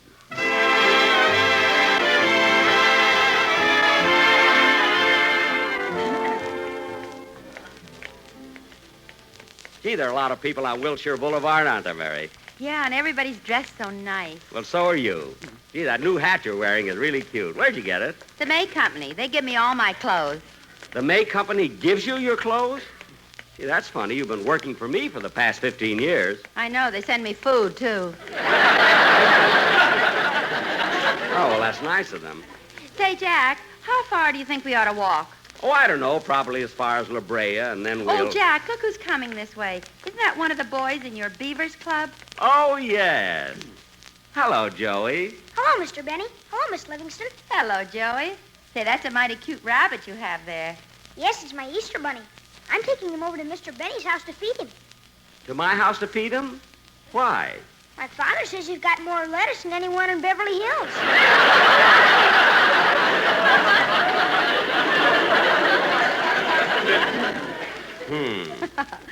Did you just get this rabbit, Joey? Oh, no. I got him last Easter. In fact, I had 2 of them. Come on, Mary, let's go.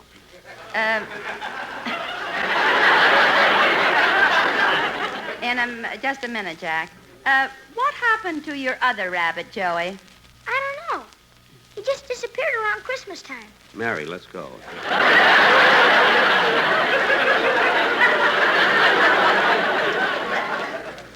Joey, exactly when did your other rabbit disappear? It was, December the 23rd. Well, thanks for telling me. Goodbye, Joey.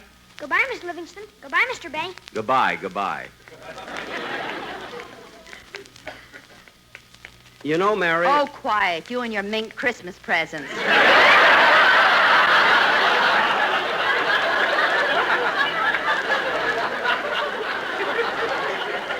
That was just a coincidence. I happened to get a mink with pink eyes. Oh, say, Mary. Mary, look at that billboard. Opening April 21st at the Philharmonic, Julie Garland and her Variety Review. You know, Mary, strolling down the boulevard today reminds me of that picture we saw a couple of years ago with Judy and Fred Astaire. Oh, you mean Easter Parade? Yeah, that's the one. Remember at the start of the picture when Fred was walking along Fifth Avenue singing that song and the people answered him? How did that song go again? Never saw such a lovely day. Happy Easter. Happy Easter. It's such fun just to nod and say Happy Easter. Happy Easter. My, oh me, there's so much to see as you stroll the avenue. And you greet all the friends you meet. Happy Easter to you. Isn't it nice, Mary? They all answered us, just like they did in the picture. Yeah. Say, Mary, look. There's Phil Harris standing on the corner. Are you sure? Well, he's standing, but I think it's him. Yes, it is. You're right. Hello, Phil. Hiya, Livy, you little Easter bunny. Who's that egg you got with you?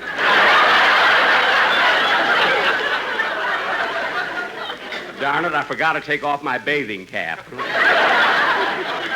Say, Phil, Mary and I are strolling down Wilshire. Want to join us? No, Jackson, no. The Chamber of Commerce wants me to stand here till another bus comes by. Another bus? Yeah, I'm the grand finale of the 95-cent tour.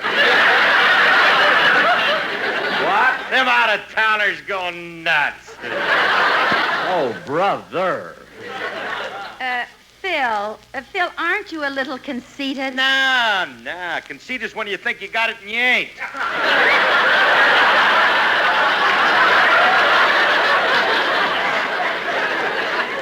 Phil, and you've got it? Well, I must have, Jackson. They want me to run for president on the prohibition ticket.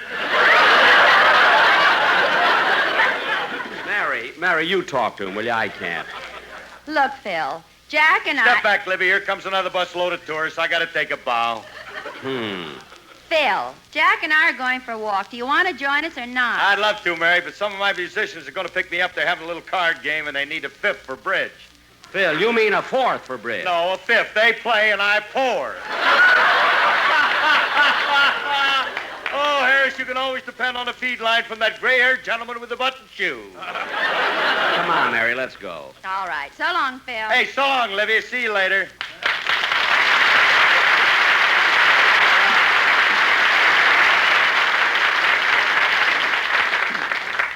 Come on, dollface. We got a long way to walk yet. Walking with you side by side, happy Easter. Happy Easter. Fills my chest with so much pride, happy Easter. Happy Easter. My, oh me, there's so much to sing as you stroll the avenue. And you greet all the friends you meet, happy Easter to you. Gosh, what perfect weather. Spring, the skies are clear, the flowers are blooming, the sun is shining. Hey, look who's here, my violin teacher. Bonjour, Monsieur Benny.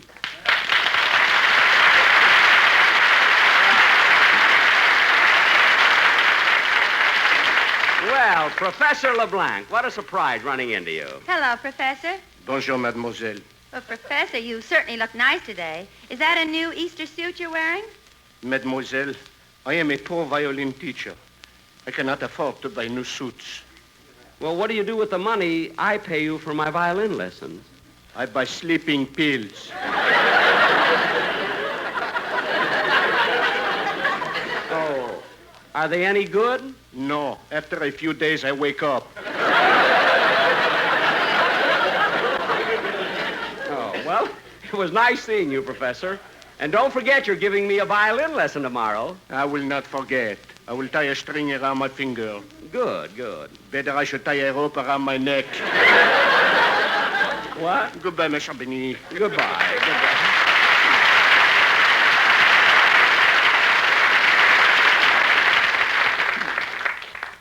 Mary, I can't understand why he hates to give me violin lessons. I can't understand it either. You play beautifully. Well, Huh? Mary, that was sweet. What made you say that?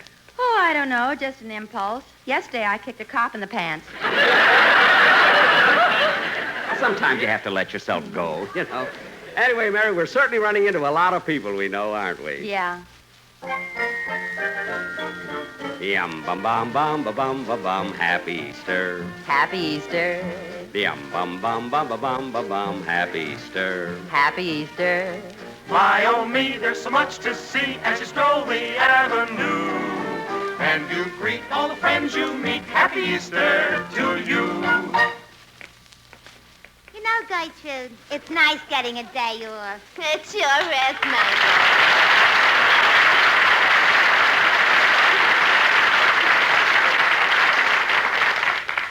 Swell getting away from that CBS switchboard. Yeah. Oh, Gertrude, I feel so elegant walking in the Easter parade. How do you feel? My feet are killing me. But it's my own fault for buying such small shoes. Well, what size did you get? 9. Oh, for heaven's sake. What's the matter? Getting your foot in a size 9 shoe is like docking the Queen Mary in a Dixie cup. Oh, look who's talking. Get a load of your shoes. They're not so big. They're not. Last year, when we went on our vacation, every hotel we stopped at pasted labels on them. Well, it's a natural mistake because my shoes are genuine cowhide. Cowhide? Yeah. From the way your toes stick out, it looks like milking time.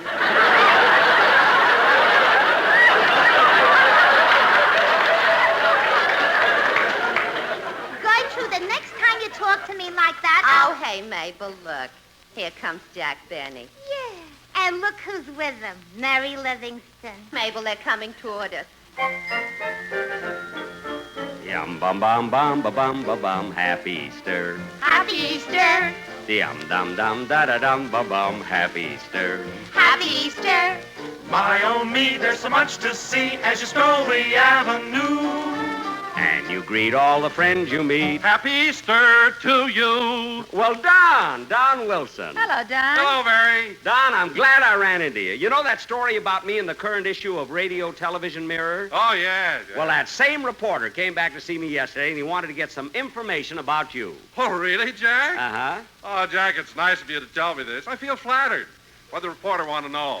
Well, he wanted to know different things, like what you eat for breakfast, what you eat for lunch, what you eat for dinner, what you have for dessert, what you have after dessert, what you eat between meals, what you eat before going to bed at night, all those different things. Well, that's nice, Jack, but didn't he want to know anything about my work on your program? Yes, he did, Don. He thought that my last couple of shows weren't quite as funny as usual. He wanted to know if you ate one of my writers. Oh, Jack, I know you're kidding, but I wish you'd stop with that talk. You're always giving everybody the impression I'm fat. All right, Don, I'll stop joking about your size. Say, Don, would you like to walk down Wilshire Boulevard with us? Oh, I'd love to, Mary, but I'm on the other side of the street. Oh, yes. Lift your stomach, Don. Here comes a bus. See you later. Come on, Mary. Bum bum bum ba bum ba bum bum ba bum. Say, Mary, have you got a cigarette? Oh, sure, Jack. I have some right here. Oh, gee, I forgot to put them in my purse. Well, here's the drugstore. I'll step in and get some. Okay. Oh, clerk. Yes, sir. What can I do for you? Razor blade, shaving cream, Kleenex. No. I'd like to buy some... Magazines, aspirin, sunglasses, wife savers. No. All I want is... Alka-Seltzer, Tootsie Rolls, whiting paper.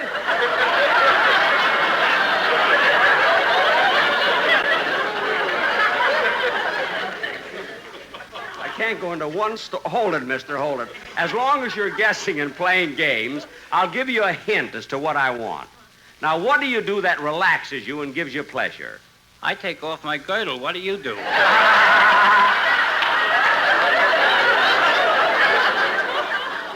Well, if you must know, I smoke a Lucky Strike. Well, why didn't you say so? You want a pack of Lucky Strikes? Yeah. Here you are. Thank you. Goodbye. Wait a minute. Don't go yet. Huh? Aren't you going to open your pack of Luckies here? Well, if you want me to, certainly. There you are. Goodbye. Not yet. Oh. Aren't you going to take out a Wookie and tear it down the center?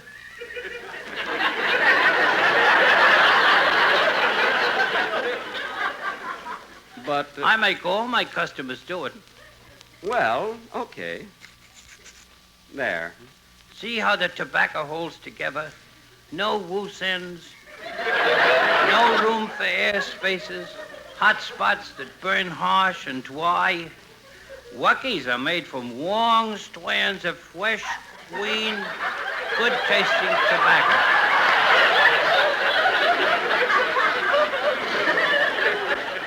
That's why Lucky Strikes are my favorite brand.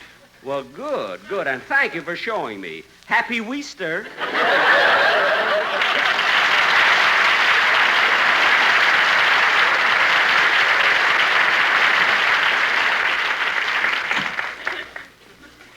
Jack, did you get the cigarettes? Yes. Come on, Mary. Let's keep walking. Never saw such a lovely day. Happy Easter. Happy Easter. It's such fun just to nod and say Happy Easter. Happy Easter. My, oh, me, there's so much to see as you stroll the avenue. And you greet all the friends you meet. Happy Easter to you. Well, Mr. Kitzel!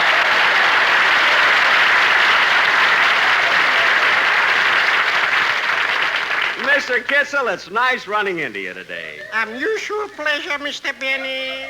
And how are you, Miss Livingston? Oh, I'm fine, thank you. Mr. Kitzel, you certainly look nice in those striped pants, cutaway coat, and top hat. Thank it's you. just right for Easter. Oh, thank you. But you know, I'm also wearing it for sentimental reasons. Oh. This is the suit in what I got married. Oh, when you got married? Yeah. Gee, that must have been about 20 years ago. Yeah, funny how a little thing like that sticks with you.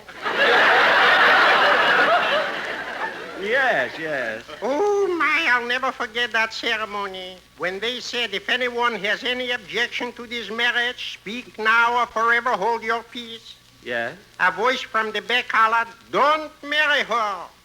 Oh, my goodness, who was it? Me, I'm a ventriloquist.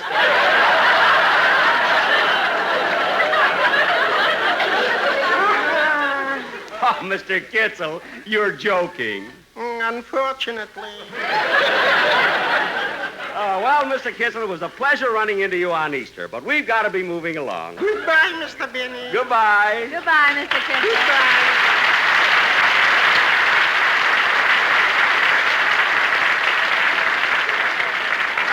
You know, Mary, it's always nice running into Mr. Kitzel. I don't know, he seems so cheerful and... Bun. Bun. Huh? Come here a minute.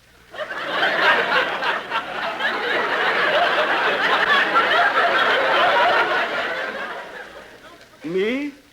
Yeah. Excuse me, Mary. Yes? What are you doing?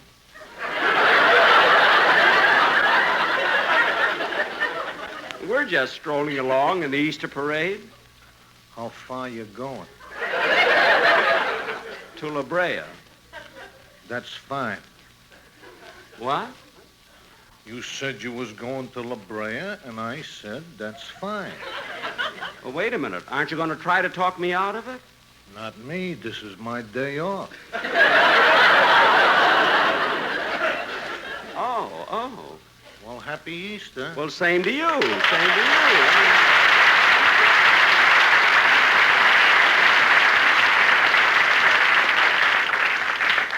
Come on, Mary. What happened? Nothing. It's all right. We can go to La Brea. Come on. Never saw such a lovely day. Happy Easter. It's such fun just to nod and say Happy Easter.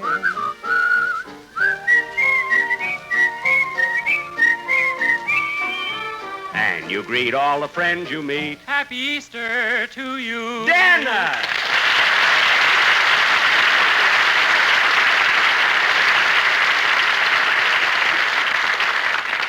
Hello, Dennis. Hello, Mary. Hey, Dennis, you having a nice Easter? Oh, sure. I colored Easter eggs all morning, and then I hid them. Uh-huh. And then I told my mother to go look for them. Ooh, that must have been fun. Oh, no, it was a mess. The eggs splattered all over my mother's new dress, her 2 nightgowns, and 6 of my father's shirts. Well, Dennis, where'd you hide the eggs? In the washing machine. In the washing machine? Yeah, it was awful. Dennis, I don't understand this. Colored Easter eggs shouldn't splatter. How long did you boil them? Oh, boil them!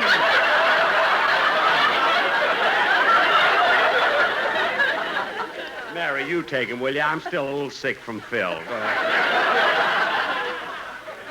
Dennis, Jack and I are walking down as far as La Brea. Would you like to join us? Sure, I'm not stuck up. Well, that's mighty decent of you. And by the way, Dennis, be sure you're not late for rehearsals for my television show. I won't. And my mother said that it's okay for me to appear on your TV program, Sonny, if you give me proper credit at the end. What do you mean, proper credit? Well, at the end of the program, she wants you to say, Dennis Day may also be seen on his own television show. You may buy his latest recording, I Hear a Rhapsody, at all music stores. He will soon be seen in 20th Century Fox picture, The Girl Next Door, and take your judo lessons from Yamashita. Dennis, who in the world is Yamashita? Oh, that's my mother's business name. Say, Dennis, while we're walking along, why don't you sing something? Well, do you think it'll be all right? I mean, here on the street? Well, sure. Everybody feels good today. It's Easter. They're all singing. Okay.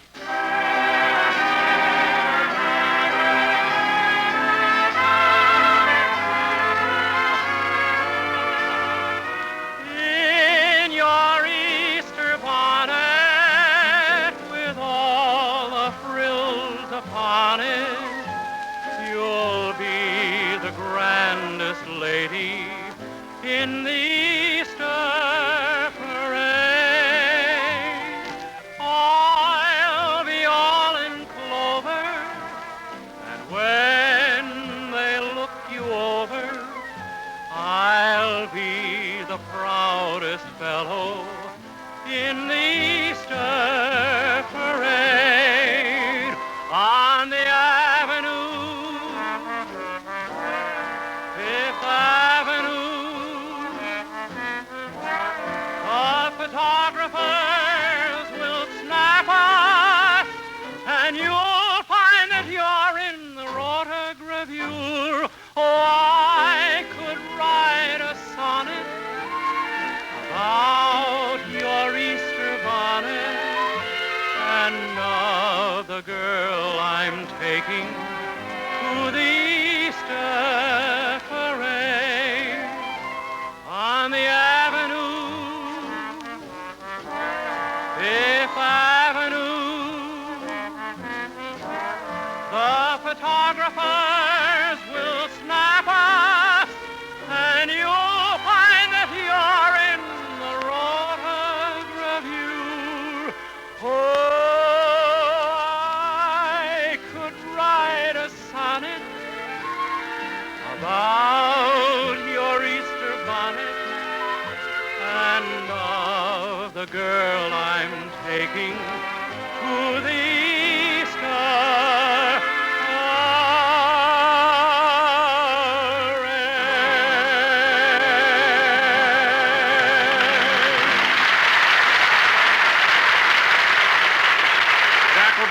just a moment. But first...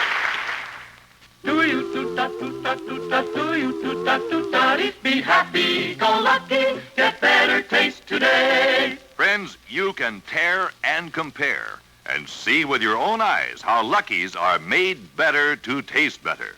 From a newly opened pack, take a cigarette made by any other manufacturer. Carefully tear a thin strip of paper straight down the seam from end to end and gently remove the tobacco. In tearing, be sure not to loosen or dig into the tobacco. Now, do exactly the same with the Lucky Strike. Then compare. You'll see some cigarettes are so loosely packed they fall apart.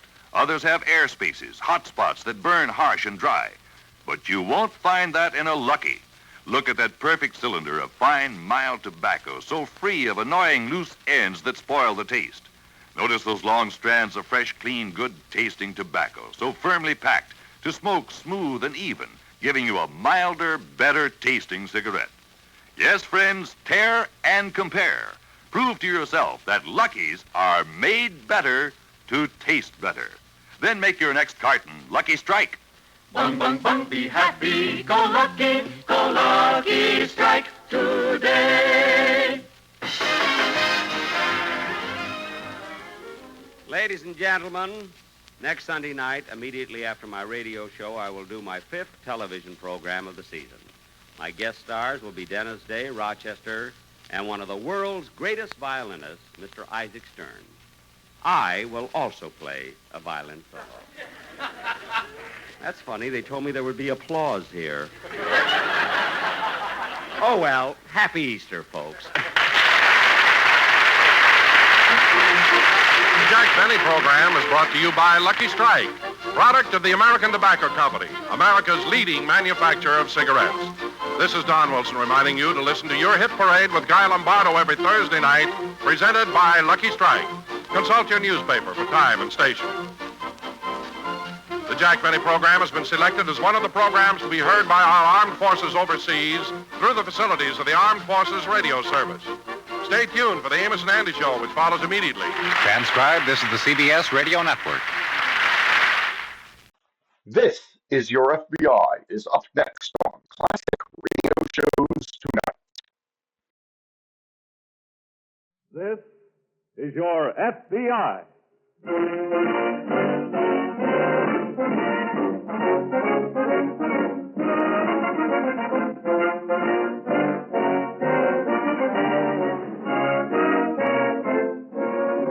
This is Your FBI, an official broadcast from the files of the Federal Bureau of Investigation, presented as a public service by the Equitable Life Assurance Society of the United States. To Your FBI, you look for national security, and to the Equitable Society for financial security.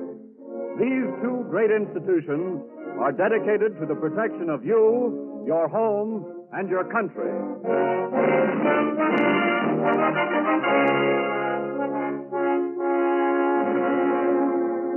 Tonight, the story of a crime against society, grand larceny.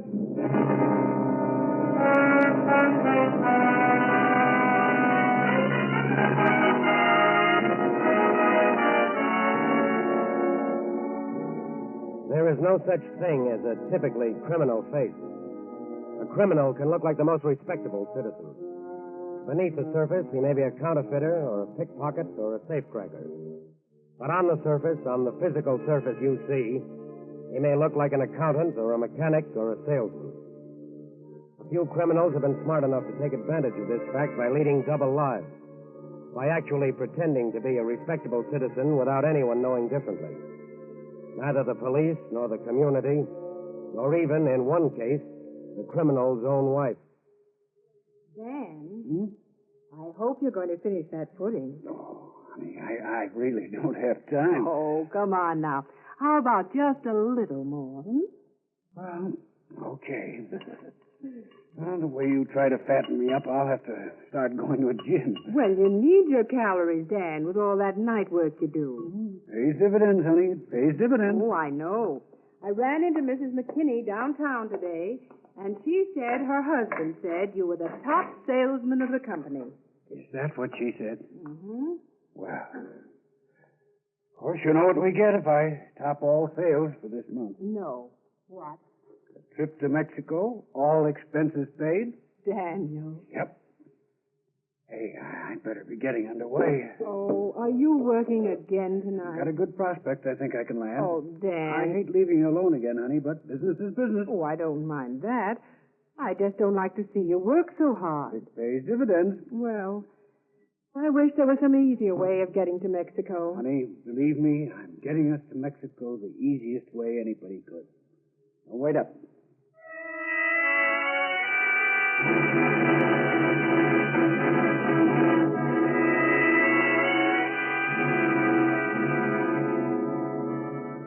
To his wife, to his community, to the world, Daniel Hawley was a hard-working citizen.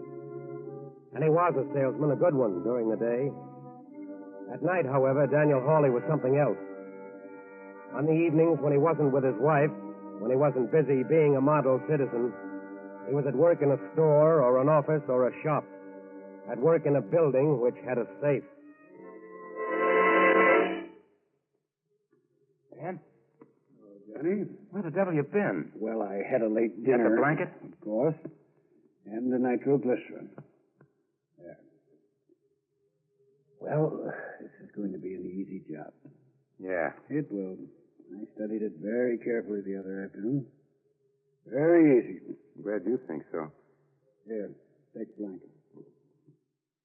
Thought you were going to call me this afternoon. I didn't have time. There was a prospect I had to see. You don't say.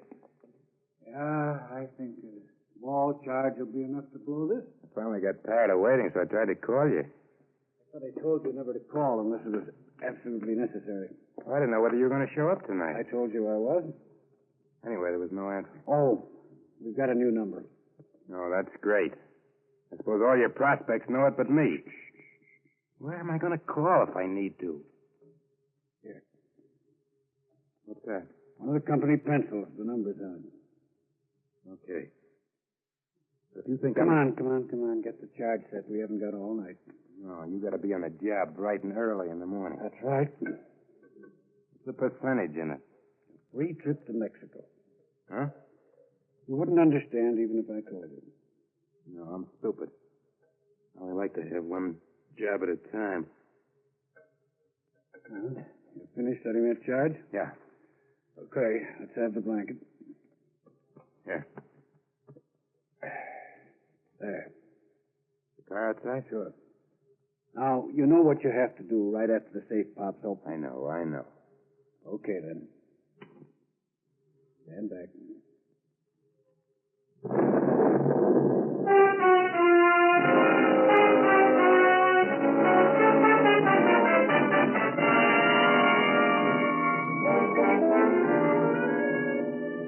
There can't be a perfect crime because there isn't a perfect human being.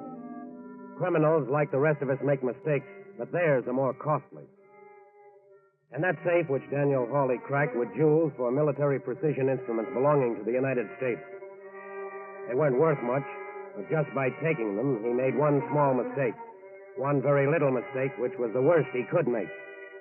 He violated a federal law and thereby challenged the FBI.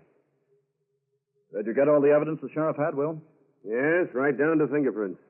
Any good ones? Not too good from this last job. But there were very clear ones from some of the others. Oh? They're being checked in the laboratory now. Say, how many jobs has this fellow pulled, anyway? Well, there's no way of knowing yet whether he was in on all of them. But in the last 3 years, there have been 14 burglaries in that district. All safe tracking? Yes, and all done in the same way. Come in. Oh, hello, Helen. Here's a teletype on those fingerprints. Fast work. Did you get anything? We sure did. Here's the file we have on the gentleman. Thanks, Helen. You're welcome. Well, seems he's an old hand at the game. Really? His record goes back to 1930. Between then and 1938, our friend was arrested 4 times. Oh. Petty larceny, attempted assault, burglary. What about after 38? Nothing. He got out of prison then and apparently has just disappeared. No record of his possible whereabouts. No. What's his name? Kaler. Joseph Kaler. Description? Yes. 5'10" and a half, heavy set, brown hair, brown eyes, no distinguishing marks. Just average looking. Yes, that's what he looked like in 1938, 7 years ago. So about all we know is that he has a record. And the sheriff doesn't have any more on him either. Nice blind alley. Well, he made the mistake of leaving his fingerprints around. He made the mistake of violating a federal law. Maybe he's made another one we don't know about yet. Well, if he hasn't, maybe he will. No maybes about that. They always do.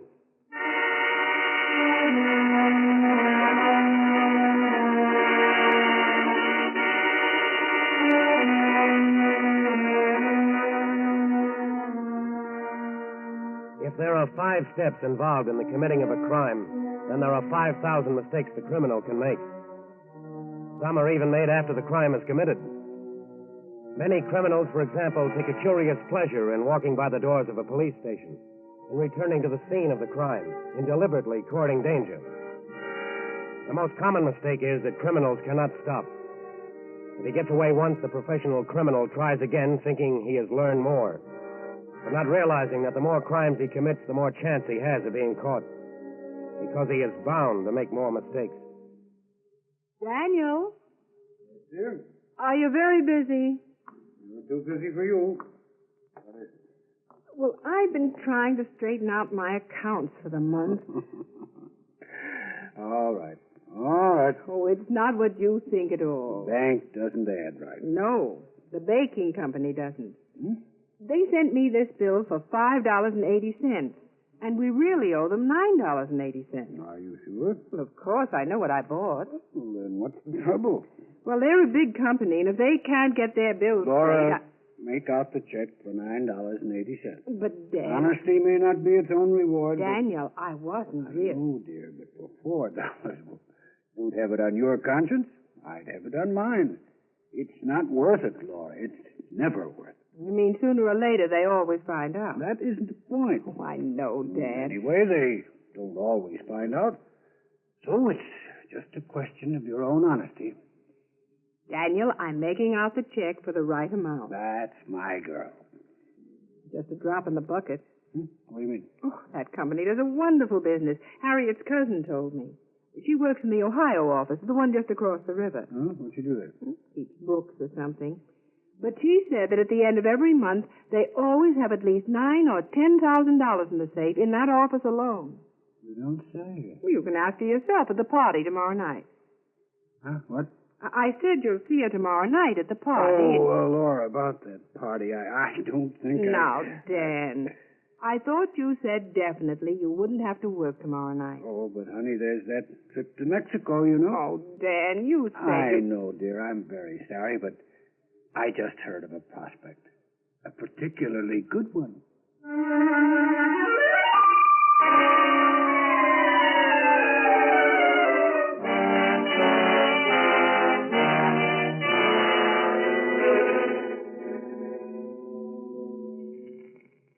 You ready, Johnny?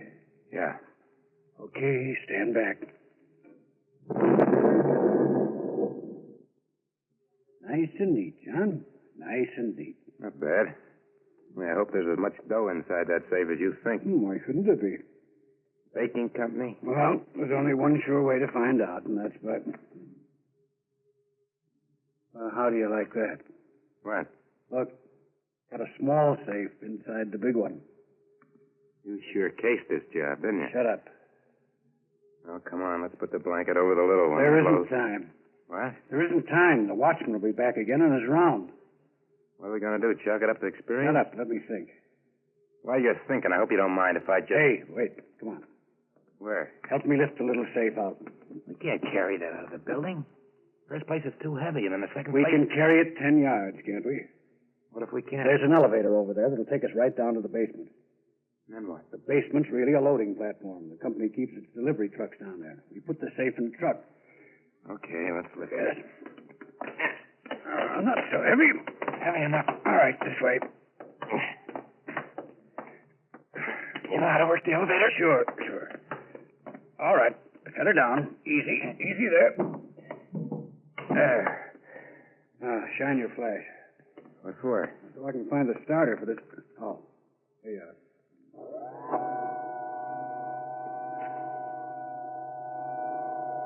Hope that watchman's hard of hearing.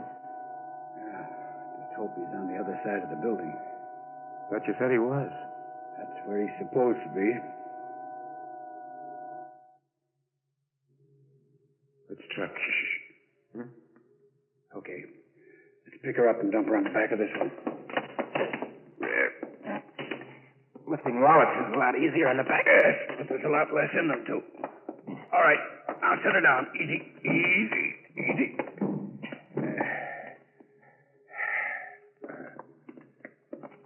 You gonna drive? Sure.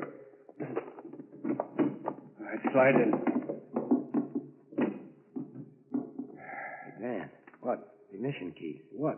Where are the ignition keys? How are you gonna start this thing? Well, they always leave them in the truck somewhere. Where? They're usually on the little ledge under the... Watchman? Yeah. Shining his light around. Shut up. Where are those keys? Will you shut up? And suppose... All right, got him. Now, hold on tight, because the minute he turns, I'm going to move fast. Just started. You ready? Danny's shining the light on the elevator. It's too late now. Who's there? Who's there? Choke it. Who's in that truck? Come on. Get out of that truck, Doc.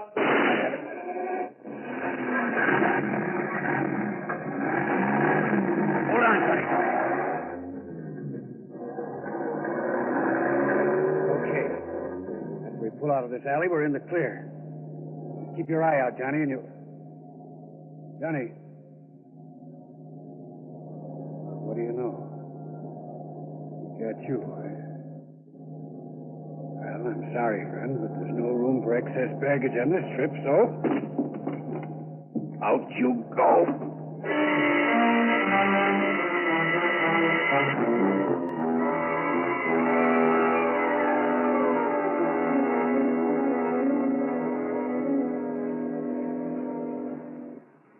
This is the way you figure it, Will. I lifted the small safe out here, then carried it over there to the elevator. Sure. Anything yet on the one who was found, Tom? No, except he wasn't the one we were looking for. The description doesn't tally. Maybe his partner is the one we're looking for, either. Well, he left fingerprints all over the steering wheel of the truck and all over the small safe. We'll know soon enough if they match the others. Even if they don't, he's a case for us. How do you mean? Well, we drove a stolen truck across the river and over the state line. Did you find anything on the body of the other one? No, just the usual things.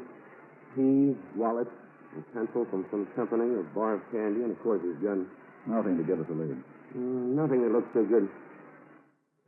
Well, they did a neat job on this safe. Well, they've had enough practice. I wonder where they got the nitroglycerin. Probably homemade. You know, Harvey? I knew it. I knew sooner or later our little friend would make a mistake. What have you got there? You know how these boys always cover a safe with a blanket when they crank it? Sure. Well, here's a piece of that blanket. This time, Mr. Kaler, or whatever he calls himself, left his visiting card.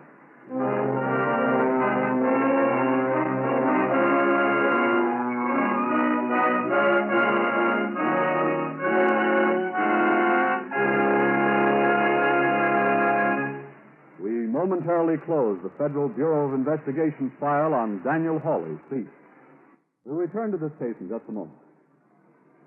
If you believe in democracy, then you believe in life insurance. They go together. First, let's consider the typical owner of life insurance. A man who says to himself, look, I believe in taking care of myself. If I die, nobody else will have to look out for my family. When I get old, nobody else will have to support me. Men of that breed, right-thinking, independent, self-reliant, make democracy work. The Equitable Life Assurance Society of the United States, a mutual organization, is dedicated to cooperation with such men, to help them make democracy work. The Equitable is owned by its members, that is to say, by its 3,200,000 policyholders. And all the Society's funds are put to work for the benefit of all its members. Finally, remember that these equitable funds are so invested that they promote the system of free enterprise on which our democratic economy rests. And so by serving its members, the Equitable serves America. And now, back to the file on Daniel Hawley. Peace. Crimes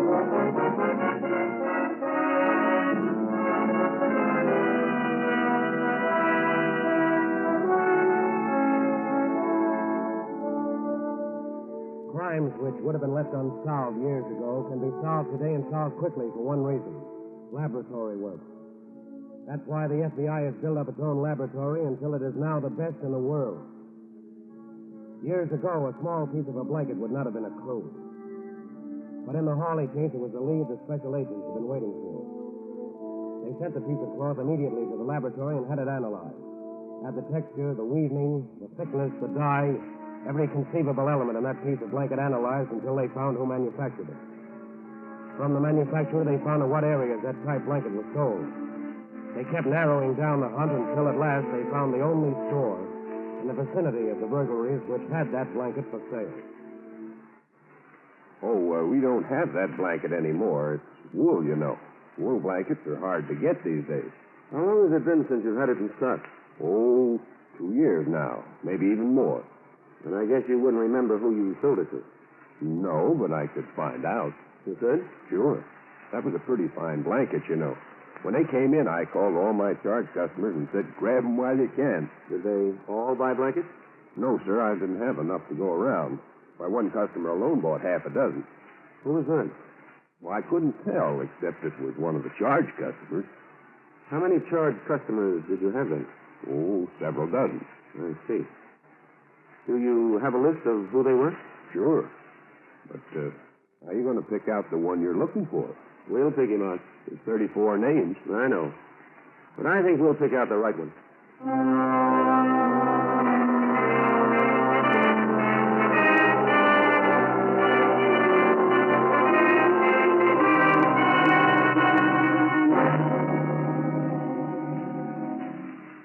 Uh, 36 names, actually, Will. I know.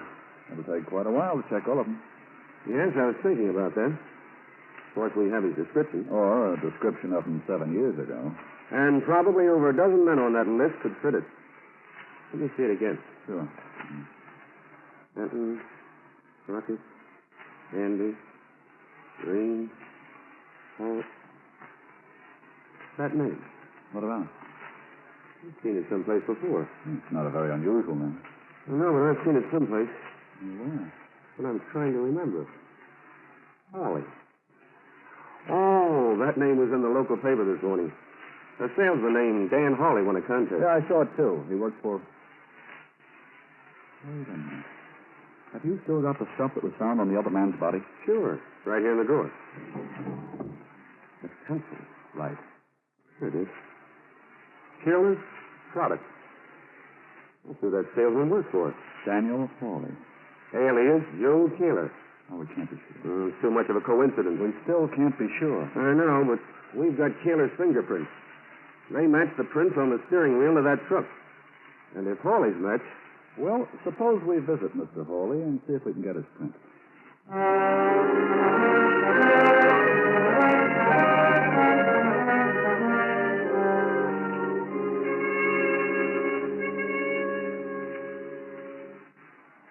Sit down, gentlemen. Mrs. Hawley's upstairs, but I can get her down and... That's quite all right. There's no need of bothering her. How about a drink? No, thank you. You, sir? No, thanks. We're really here to ask you a few questions, Mr. Hawley, if you care to answer them. Why, I'd be delighted to, sir. Delighted. How long have you lived here? Well, let me see now. Almost 6 years, I think. And before that? Before that, I was in New England. Where? Oh, over. I was a salesman there, too. Once a salesman, always a salesman, I guess. Pretty cold up there, isn't it? Yes, indeed. I was glad to get back here. I have an aunt up there now. She's just freezing, she says. Can't get enough blankets. Well, I don't wonder. Hard to get now. Yes, sir. Are you one of those lucky people who stocked up while you could still get blankets, Mr. Hawley? Well, frankly, gentlemen, I have to admit I did buy a couple. Blue wool, weren't they? Yes, matter of fact, I believe there were. You think we can see them? Oh, I'm afraid not. Mrs. Hawley's got them all packed away in mothballs for the summer, and you know how women are. Yeah. I understand you're a top salesman over at Peerless for this area, Mr. Hawley. Well, hard work and lots of luck will always do it, I say. Mainly luck. Do you have any cards, or do you always give out pencils like this? Here, is that one of my pencils? Here. Oh, yes, so it is. Do you mind if I hang on to it? No, not at all, sir. Pleasure. Here. Thanks. May I ask where you got that pencil, sir? We found it on the body of a safecracker who was shot. What? You don't say. Yes. Well, those pencils sure keep bad company, don't they? They certainly do. Well, I think we'll be getting along, Mr. Hawley. I'm sorry I couldn't be of more help. Goodbye, Mr. Hawley, and thanks for the pencil. Not at all, gentlemen. Goodbye.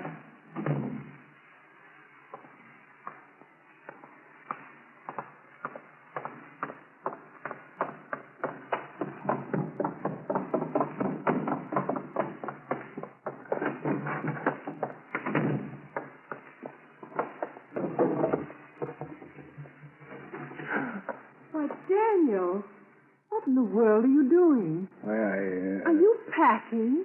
Why, Daniel Hawley, where are you going? to New York. New York? Yes. Well, I thought those two men What two men did? were the ones that just left. I saw them from my window, and I said to myself, Laura, that's just going to mean more work for Daniel. Well, that's pretty nice work, honey. What do you mean? They just came to talk to me about my winning that trip to Mexico. I've got to go to the New York office first to go through some kind of official ceremony. Well, it seems awfully funny to have to go to Mexico by way of New York, but as long as you're going to get there. Oh, I'm going to get there, honey. Don't you worry about that.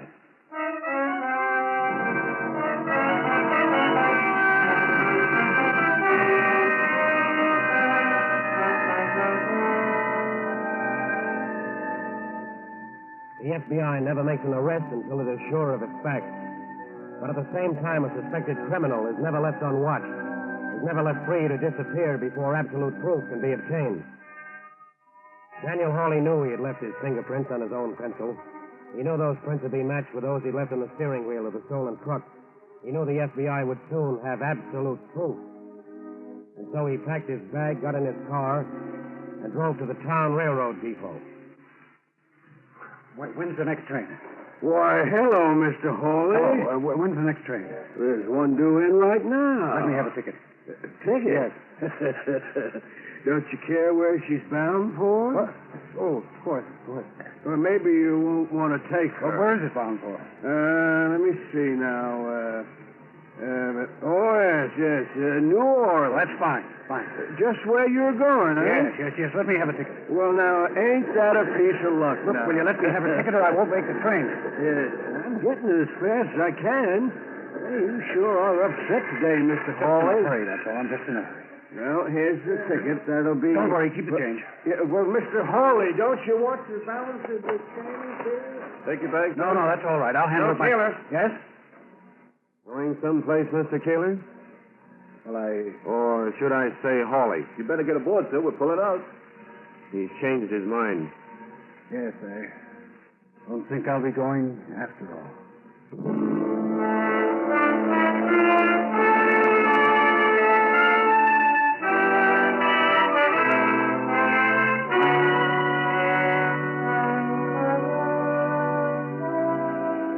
Like the rest of us, criminals make mistakes, only theirs are more costly.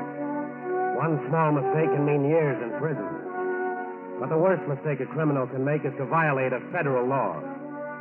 Because when that happens, he finds himself up against the very thing that all criminals try to avoid, the FBI.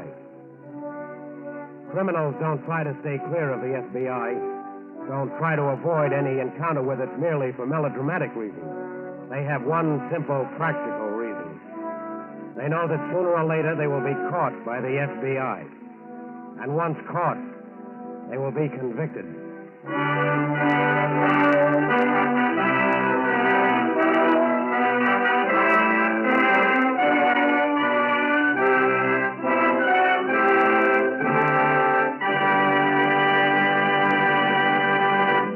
You'll hear about the file on next week's case in just a moment.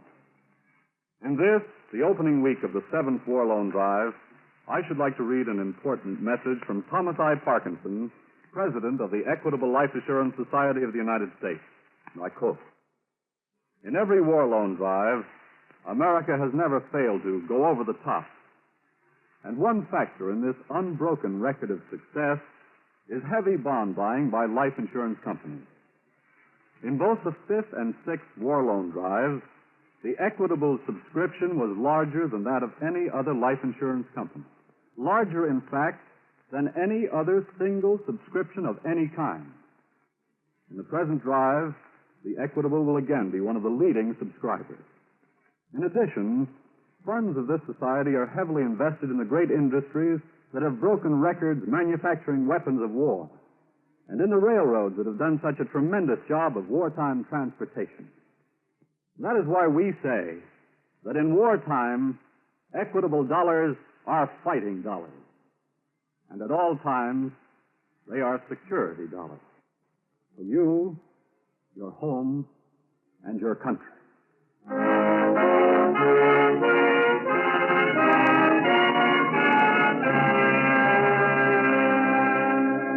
Next week, a crime against our war effort. Draft dodgers.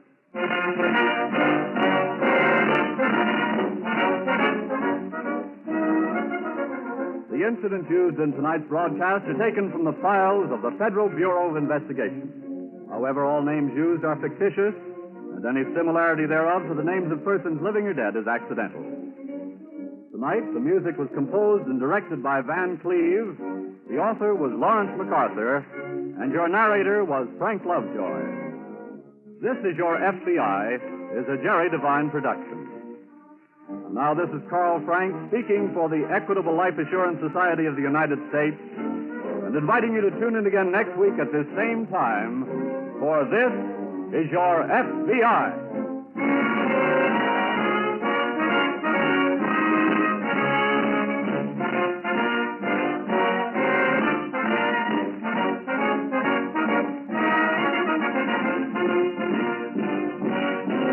This is the Blue Network of the American Broadcasting Company. Jack Benny's former band leader Phil Harris and his wife Alice Faye are up next in their own show, The Phil Harris and Alice Faye Show. Please enjoy. Good health to all from Rexall.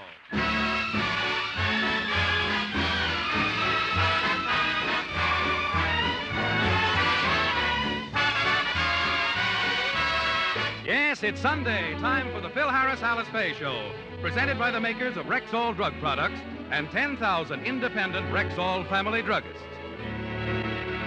Good evening. This is your Rexall family druggist taking a little time from behind the prescription counter this Sunday evening to speak for all 10,000 of us. The 10,000 independent druggists who have added the word Rexall to our own store names. You can always tell us by the orange and blue Rexall sign on our windows. The sign means that we carry the 2,000 or more drug products made by the Rexall Drug Company. They range all the way from aspirin to penicillin, and they're as fine and pure and dependable as science can make them. We independent druggists recommend them to our customers because we know you can depend on any drug product that bears the name Rexall. Good health to all from Rexall.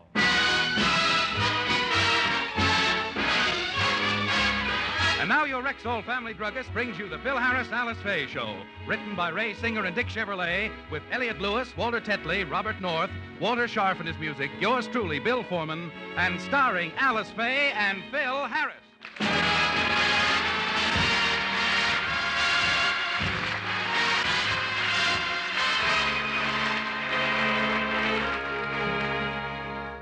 For the first time in months, Phil has a chance to get away for a short trip. He's planned to take a real man's vacation, but at the last minute, Alice decided to go with him. And as we look in, they're all packed and ready to leave. Well, I got everything loaded in the car. We'll be ready to leave pretty soon. Alice, are you sure you want to go with me? Oh, I can hardly wait, Phil. This trip will be like a second honeymoon. Gee, it's going to be romantic. If you say so. And, honey, on the way down, you can put your arm around me like you did on our first honeymoon. Hey, I got a better idea. We can sit in the back of the car and smooch a little. Would be kind of nice to... Say, wait a minute. If we're going to be in the back, who's going to be driving? Oh, I forgot to tell you, honey, Frankie's going with us. Frankie's going to Palm Springs with us? Oh, we ain't going to Palm Springs. Why not? Oh, Frankie don't like it there. You know, he's allergic to the heat. When he sits out in the sun, he gets fried. I've seen him sit in a dimly lit room and get in the same condition. Where are we going on our vacation, or hasn't Lord Remley decided yet? Yeah, he decided. He wants us to go hunting in the High Sierras. Now, Phil Harris, you've got to make a decision. Frankie wants to go to the High Sierras, and I want to go to Palm Springs. Now, whom are you going to please, Frankie or me? Me, we're going fishing at Lake Henshaw. But, Phil, I want to go to Palm Springs. If we don't go there, I just won't go with you. Or don't you want me to go? How can you say that? What fun is it for two guys to go along fishing without a woman tagging along? Why, I wouldn't want you to miss the fun of sleeping outdoors on the hard, cold ground or eating soggy, cold, fried eggs. Oh, and just think of the thrill you'll get when you're baiting our hooks with those nice, fat, squirmy worms. He faints every time somebody mentions worms. Phil, are you all right? Yeah, I'll be okay. Alice, don't ever let me say that word again. Look, honey, can't we please go fishing? All right, we'll go fishing. After all, it's your vacation. I'd rather go to Palm Springs, but I won't be obstinate. Now you're talking like my baby, you pretty thing. You know something? You're being big about this, and to show you my appreciation, I'm going to do something big for you. I'm going to kiss you. Pucker up. Good morning, Philip.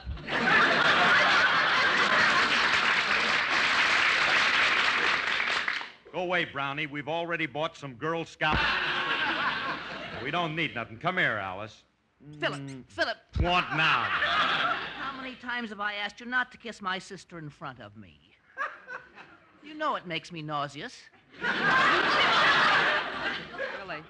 Willie, if you don't mind, I like to have Phil kiss me. Why? Because it's... That is it. Well, think of something, will you? You never had to think before we were married. Let's not waste time talking. Let's get started on our trip. We'll get started when... Our trip? Yes, Alice invited me to go along. I have the whole thing planned. We'll go to Ensenada for the Grunion Run.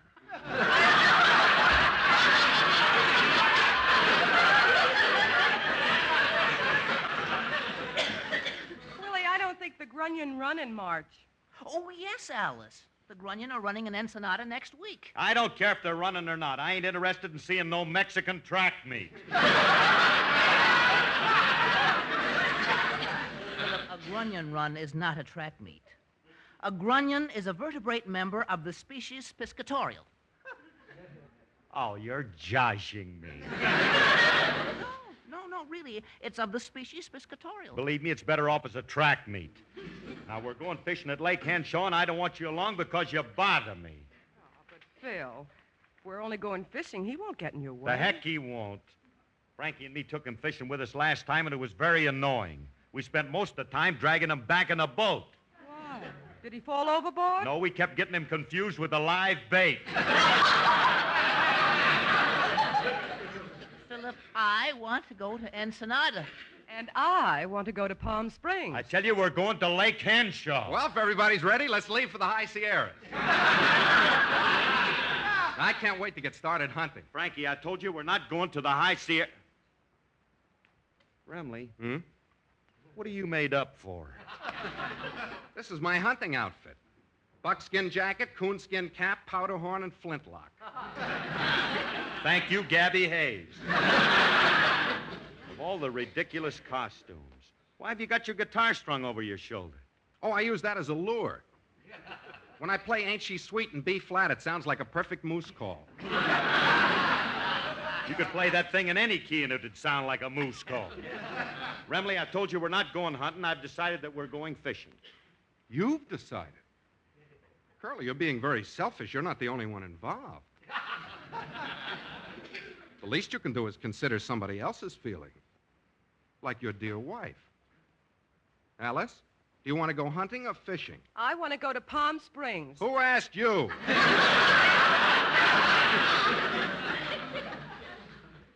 Doesn't anybody care what I want to do? No.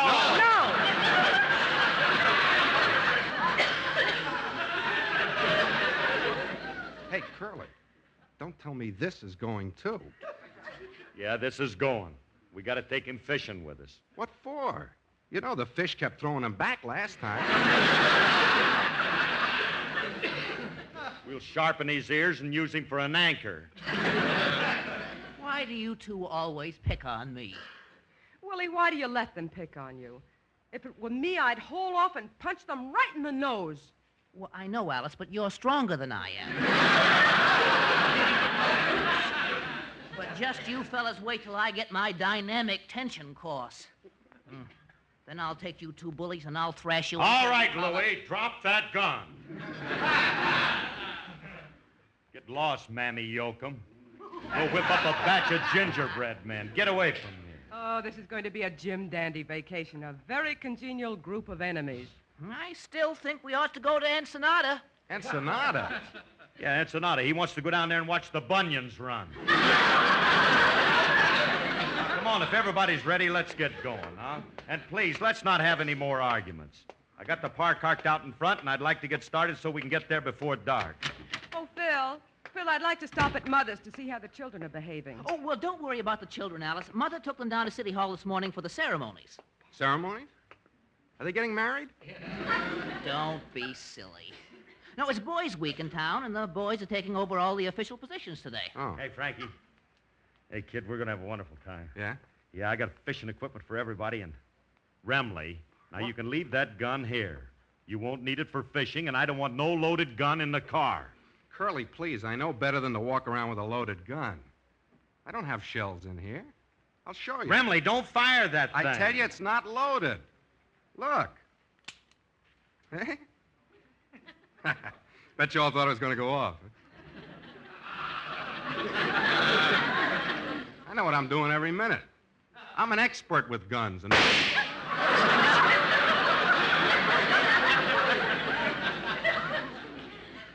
I got to have this slow trigger fixed. What are you trying to do? Get us all arrested? Now, come on, let's get in the car. It's getting late, and we got a 5-hour drive ahead of us. Phil, what's that card tied to your steering wheel? The card? I don't know. I'll see. Oh, it's an invitation. It says they want me in traffic court tomorrow morning to... Oh, no! Oh, no, a parking ticket in front of my own house. I'm just going to ignore it. Curly, you have to obey the law. When you get a ticket, you got to answer it. But this ticket says I got to be in court tomorrow morning. That'll ruin our vacation. Tear it up. Phil, you can't tear it up or ignore it. Why don't you go down to City Hall and pay the fine now? It'll only take a few minutes. I'll go down there, but I ain't going to pay no fine. I'm going to raise the roof. Phil, just pay the fine. Don't start anything, or they're liable to throw you in jail. Let them throw me in jail. I know my rights. I'm going down to that City Hall and tell them off. Come on.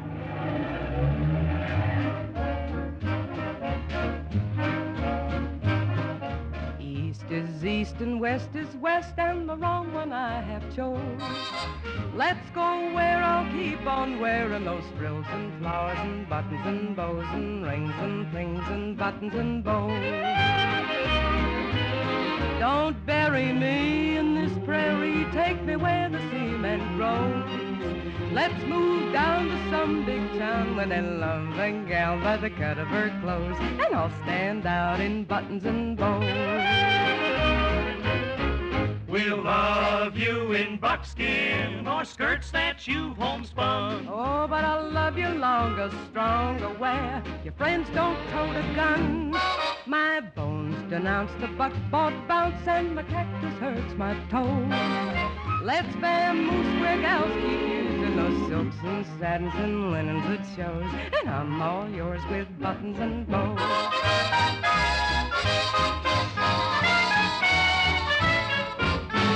Home on the range doesn't mean a thing to me. me. 'Cause the city's where I feel at home and not the lone prairie. My bones denounce the buckboard bounce and the cactus hurts my toes. Let's vamoose where gals keep using those silks and satins and linen that shows. And I'm all yours in buttons and bows. Give me Eastern trim. Where women are women in high silk clothes and peekaboo clothes and French perfume. That rocks the room. And I'm all yours in buttons and bows.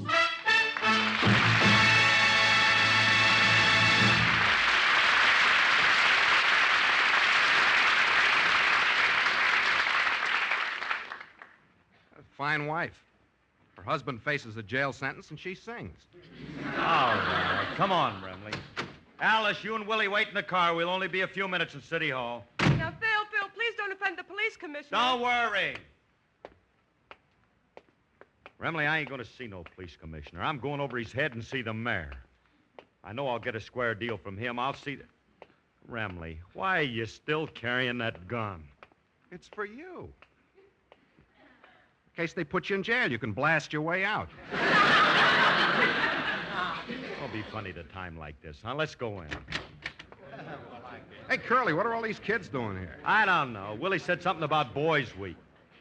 Here's the mayor's office. I ain't gonna have no trouble with him. He's a good Joe, and he'll give me a square deal.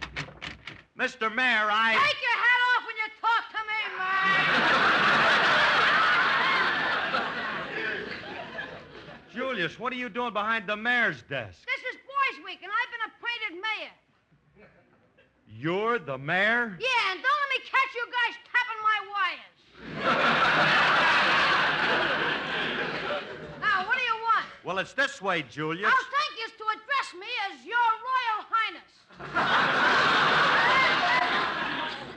Your Royal Highness? Don't stand there, peasants. Kneel down. Go on, grovel a little. Hey, Curly, step to one side. I want to get a bead on him. No.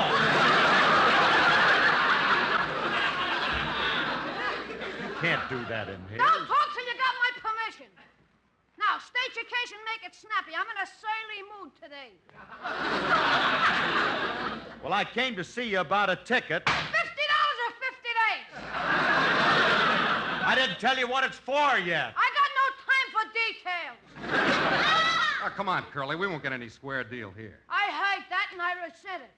Just state your case and I assure you that I'll hand down a just decision. Now, let me hear your entire story. Okay. My car was parked outside. It wasn't moving. The motor was dead. Guilty of murder in the first degree. Will you stop that? Look, Julius, Your Royal Highness. I got a ticket that says I got to be in court tomorrow, and, well, I can't be, so I want to pay my fine now. Why can't you be in court tomorrow? I'm driving up to Lake Henshaw for 5 days to do a little fishing. Well, if you want to go fishing, I ain't going to spoil your vacation. If you want to drive up to Lake Henshaw, go ahead. I'll let you pay your fine now. Oh, thank you, Julius. What's the fine? I'm revoking your driver's license for 5 days. Now, you can't do that. Look, Julius, I'm going to... Curly, don't argue with him. Give him your license. You don't need it. I'll drive. Okay. Then you can drive us up to Henshaw. Oh, I forgot to tell you. I got a special driver's license. It only allows me to drive when I'm going in the direction of the High Sierras. All right. So we'll go hunt. Good. Let's get started. Not so fast. Mr. Remley, what are you doing carrying that rifle in the city limits? I'm taking it to go hunting. $50 for carrying a concealed weapon. This gun ain't concealed. I'm carrying it in the open. You can see it. Not when I close my eyes like this. Sorry, Mr. Remley, but the law says I gotta revoke your hunting license.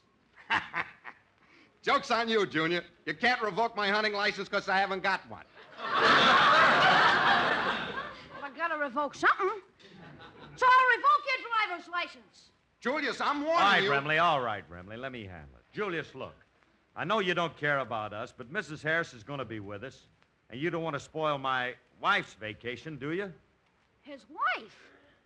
What a golden opportunity. I hereby revoke your marriage license. Why, you little...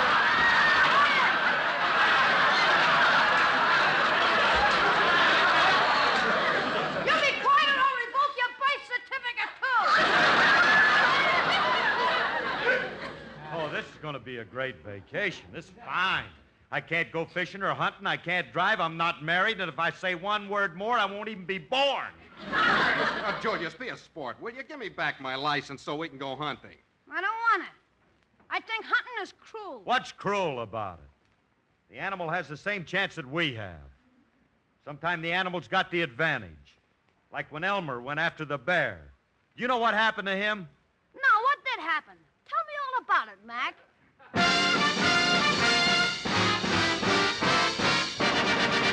Now Elmer Jones arose at dawn and put his hunting breeches on, then looked up at the shotgun on the wall. He made his mind up then and there to bag himself a hunk of bear. At hunting, he had plenty on the ball.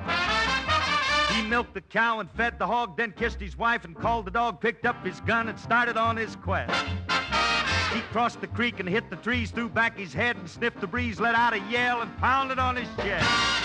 Here comes Elmer, Elmer's got his gun. Here comes Elmer, run, bear, run. He hunted all the morning through, but not a bear came into view while Elmer's thoughts were on the kitchen range. For he was sick as he could be of lamb and chicken fricassee and craved a mess of bear meat for a change. Poor Elmer's mind was in a fog. He paused and sat down on a log to get his faculties back in a groove. He heard a noise, and standing there before him was a grizzly bear, and figured it was time he made his move. Here comes Elmer, Elmer's got his gun. Here comes Elmer, run, bear, run. He grabbed his gun and turned around, but Mr. Bear just stood his ground, and Elmer said, it's either me or thou. The gun refused to go, and so he knew that somebody had to go, and said, farewell, I'm leaving as of now. Then Elmer's shoulders sprouted wings, his feet developed inner springs. To linger longer, he was disinclined. He ran so fast through muck and mire, his ankles set his socks afire, but still that bear kept coming on by. Here comes Elmer, Elmer's got his gun. Here comes Elmer, run, bear, run. A deer with antlers 8 feet wide got in the way of Elmer's stride as both of them went heading for the brush. Then Elmer said, now listen, son, if that's the fastest you can run, move over, 'cause I'm really in a rush. The bear was gaining inch by inch and finally reached out for the clinch as Elmer saw the fence around his place. He leaped the fence and landed hard, jumped 60 feet across the yard, and slammed the kitchen door in Bruin's face. Here comes Elmer, Elmer's got his gun. Here comes Elmer, run, bear, run. The bear was trying to get inside while Elmer sought a place to hide, and Mrs. Jones began to pull her hair. She said, this fuss has got to stop. Why don't you let that matter drop? And Elmer said, honey, you go tell it to the bear. Then Elmer's wife said, listen, Goon, how come you think you're Daniel Boone, whose appetite on bear meat used to thrive? He said, I'm sure that you're aware that Daniel always killed his bear, but honey, I done brought this baby home alive. Here comes Elmer, Elmer's got his gun.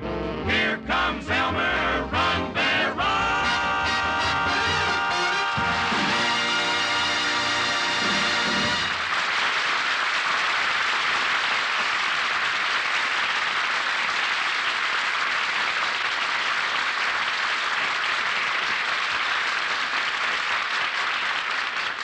Well, that's what happened to Elmer. How'd you like the song, Julius? $50 for this statement apiece. Now, let me tell you something. You can't get away with this. Besides, I ain't got $50 on me. Ain't got $50, huh? Well, in that case, you'll have to leave that gun here as security. It's my gun, and I'm not going to give it to anybody. Frankie. If the mayor wants your gun, give it to him. Let him have it.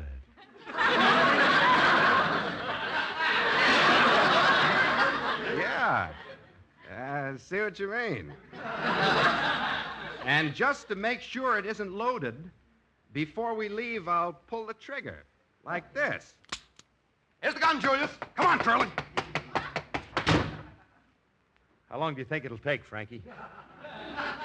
Oh, should go off before I can say Jack Robinson.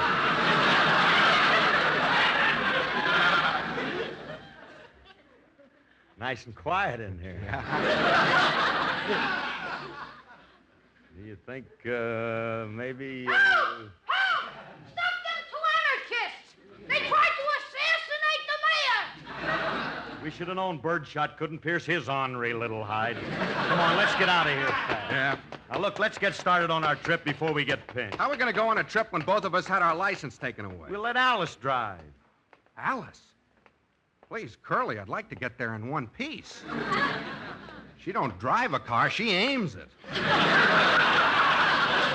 Stop worrying, will you? She ain't hit nothing in weeks. She'll get us there. Where have you fellows been? Yes, what took you so long? Oh, Julius is the mayor, honey, this week. And he revoked our driver's license, so get behind the wheel. You'll have to drive. You mean you fellows are not allowed to drive? You mean I'll be at the wheel and the car will have to go wherever I aim it? Yeah. Yeah, now let's get started for Lake Henshaw. Lake Henshaw? Oh, what a naive little character I'm married to. Oh, goody, Alice. If they can't drive, that means we can go to Ensenada. Pipe down, you grunion chaser. Palm Springs, here we go. All right. So we'll go to Palm Springs, but let's get started. Alice, be careful how you drive. You know, you're pretty reckless and you don't... Please, Frankie, don't tell me how to drive. I know exactly what Alice, I'm don't doing. turn around and talk to him. Look where Alice... Oh, Alice, look out for that car. Look out.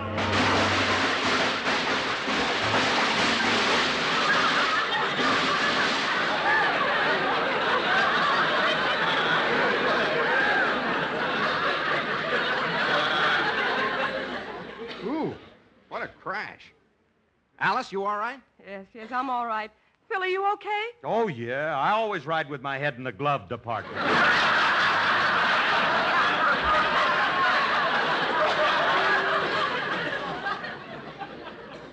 didn't know that car was that big. I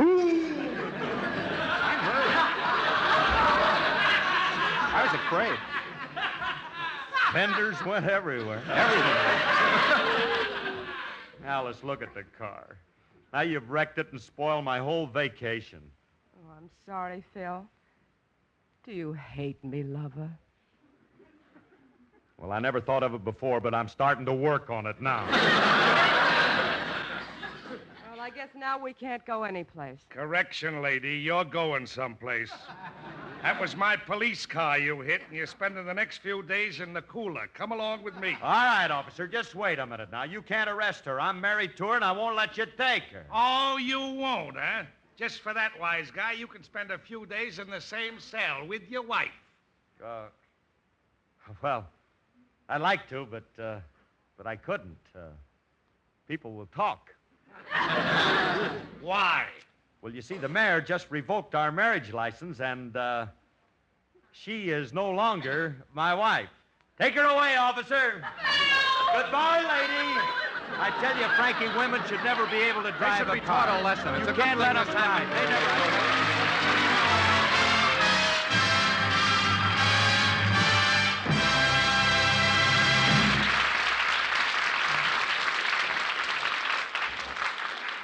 Alice and Phil will be back in just a moment. But right now, our Rexall family druggist has a customer. Have you noticed how I always ask for Rexall drug products lately? Indeed, I have, ma'am, and I'm very happy about it. It's those wonderful laboratory tests the Rexall people make on their different drug products that convinced me. I'm glad you told me about them. Then maybe I'd better tell you something else. A lot of Rexall drug products get much more than just laboratory testing. Oh, why? What do you mean? Well, you see, ma'am, some drug products can be made more effective if they're tested by actual use. And that's why, in a lot of instances, the makers of Rexall drug products conduct what they call use trials. Use trials? Yes, ma'am. Suppose Rexall scientists have developed a new throat lozenge. Now, this throat lozenge may be ideal by all scientific standards, but you can't reproduce the human throat in a laboratory. So, under the watchful eyes of Rexall scientists, as many as 200 people will try this lozenge in actual use, and for a considerable period of time. Oh, I see. Each one of those people is a use trial? Exactly. Some of them may not like the taste of the lozenge. Others will think it's too small or too large. Some may say it dissolves too fast, and still others, well, they may not like the color. Well, all those things are important. And that's exactly why these use trials enable Rexall people to make their products completely acceptable long before we ever get them in our stores. And that's another reason why we independent Rexall druggists are proud of the orange and blue Rexall sign on our windows. The sign tells the world ours are the only stores where you can get the 2,000 or more drug products made by the Rexall Drug Company. And we tell you, you can depend on any drug product that bears the name Rexall. Good health to all from Rexall.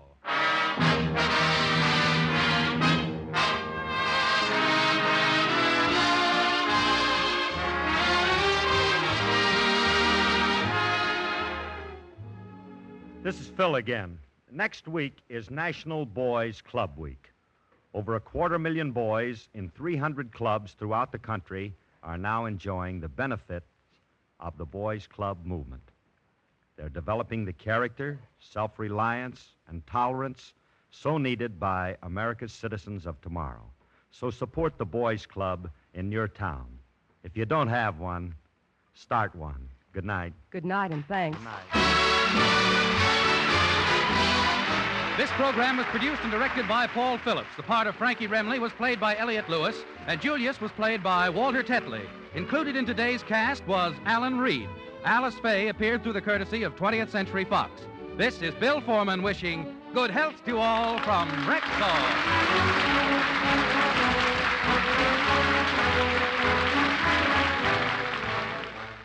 This is NBC, the national broadcasting company.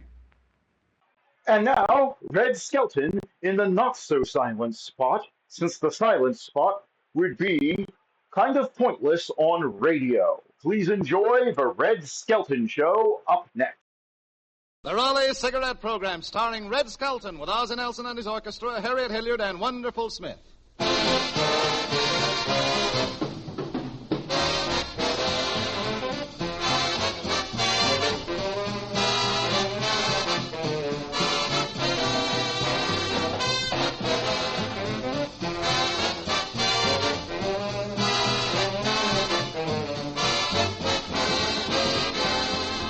Ladies and gentlemen, each brand of cigarettes claims superiority. But Raleigh's offer you proof that you can see before your very eyes. Proof attested by experts. Compare the open ends of a pack of Raleigh's with any other brand. You'll see instantly the tobaccos in Raleigh's are more golden in color. And any tobacco expert will tell you that the more golden tobaccos are choicer, more expensive. But Raleigh's superiority goes even farther. No less than 31 of these better tobaccos go into Raleigh's exclusive blend, a perfectly proportioned combination that adds up to one grand flavor. That's why Raleigh's are unrivaled in richness, smoothness, mildness, in complete smoking enjoyment. And remember, Raleigh's give you valuable coupons, too, redeemable for outstanding premiums. Yes, ladies and gentlemen, it pays in many ways to smoke Raleigh's. The pack with a coupon on the back, Raleigh cigarettes.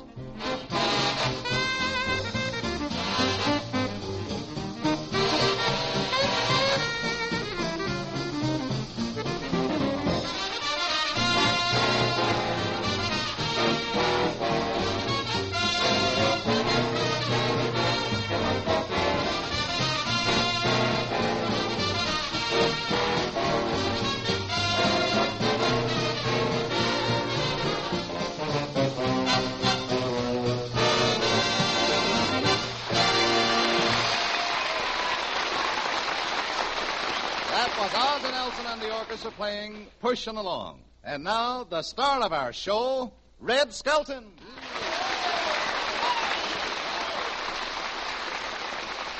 Thank you very much, and good evening, ladies and gentlemen. How are you, Truman? Hello, Red. Say, what's new, Red? Is Mr. Raleigh, the sponsor, still living at your house? Yeah, he's been there 6 weeks, boy, and it's getting pretty bad. It is, huh? Yeah, that guest towel is filthy. Last night he got insulted because I served him 2 scoops of mashed potatoes. Well, what was wrong with that? I don't know. My hands were clean. Oh, yeah, he said when the dinner gong rings, we all run to the table like wild animals or something. Do you? Of course not. We're just faster on our feet than he is. Say, are you still having having sponsor trouble, Red? Yeah, he's still with us, Harriet. Well, you should try and amuse him in some way. Get him a date with some glamour girl or something. Yeah, well, he wants Hedy Lamarr or nothing. Well, did you ask her? Yes, and nothing's getting mighty monotonous. Red, he's some sponsor, isn't he? Yeah, I keep kidding him all the time about Rowley's cigarettes. Oh, is that so? Yeah. What does he do? Well, this morning he gave me a more golden punch in the nose. I was punched in the nose once. You were punched in the nose, Ozzy? Yes, my girlfriend. Your girlfriend? Hey, I thought you two were regular twins. Yeah, but a triplet showed up. Well, listen, Red, why don't you take Mr. Raleigh out to the movies once in a while? I did. I took him to see one of my pictures. Boy, was he surprised. He didn't know I was in pictures. Oh, he didn't? No, he thought I was on postcards. I took him to see the preview of my new picture, Ship Ahoy. Oh, did they preview your picture, Yeah. Red? Sneak? No, we walked in and out like everybody else. Say, Red, tell me, what happened to that preview? Well, right in the middle of the picture, there was a loud commotion. What was wrong? The sponsor was going through the balcony with a flashlight examining cigarettes.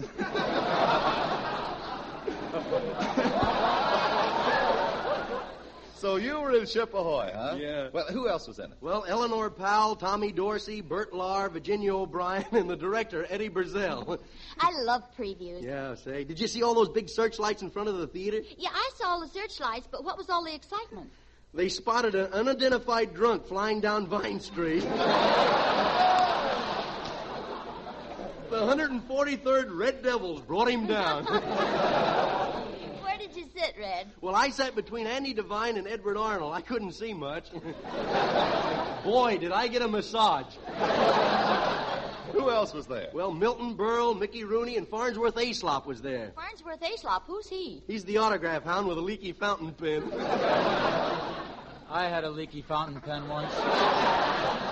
You had a leaky fountain pen, Ozzy? Yeah, and it was very embarrassing that time I got run over on Sunset Boulevard. What happened? Well, a guy jumped out of his car and he yelled, "Gee whiz, I just killed one of them Pasadena Blue Bloods." Red, did Mr. Raleigh like you in the picture? I don't know. He couldn't see very well. Why? Was there a post in the way? No, his fingers. He was holding his nose. Well, anyway, Red, I think your picture will be a great success. I think so, too. In fact, the producer at MGM told me I was going places. He did? Yeah, he even gave me the fare.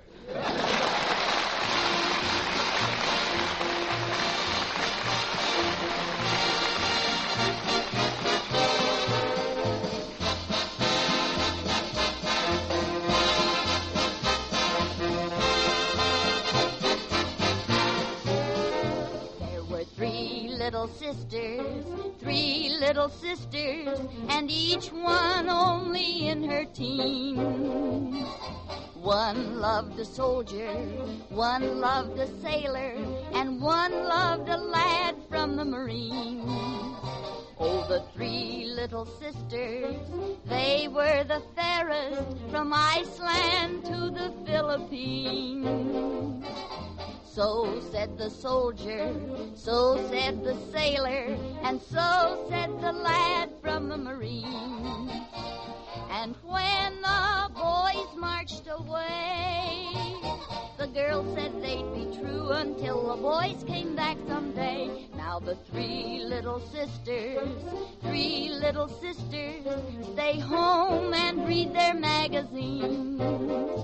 You can tell it to the soldiers, tell it to the sailors, and tell it to the Marines.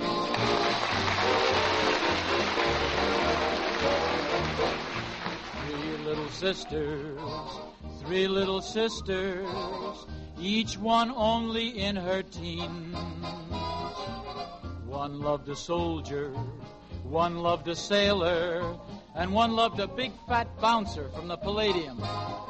Oh, the three little sisters, they were the fairest from Iceland to the Philippines. So said the soldier, so said the sailor, and so said Jimmy Fiddler in his Tuesday morning gossip column. And when the boys sailed away, the girls said they'd be true until the boys came back one day. So the three little sisters, stay home and read their magazine. One reads the Cosmopolitan, and one reads the Saturday Evening Post, and the third is at Liberty most of the time. You can reach her by phoning Hollywood 6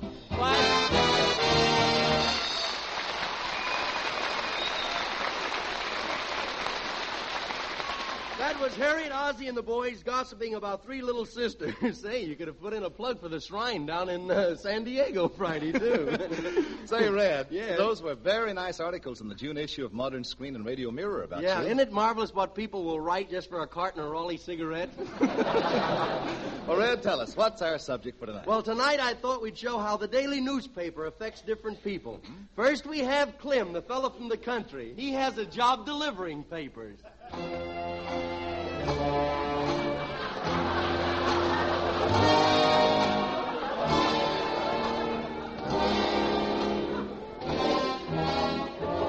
Well, here I am. I'm delivering papers. Good news.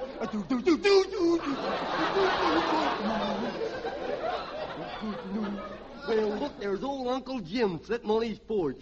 I think I'll throw him his paper. So first I'll roll it up, now I'll tie a rubber band around it, and here she goes.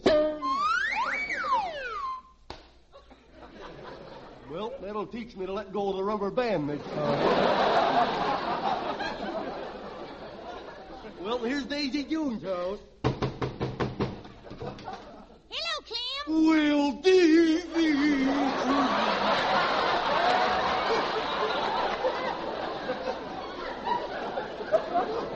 Gee, you look pretty today, DJ.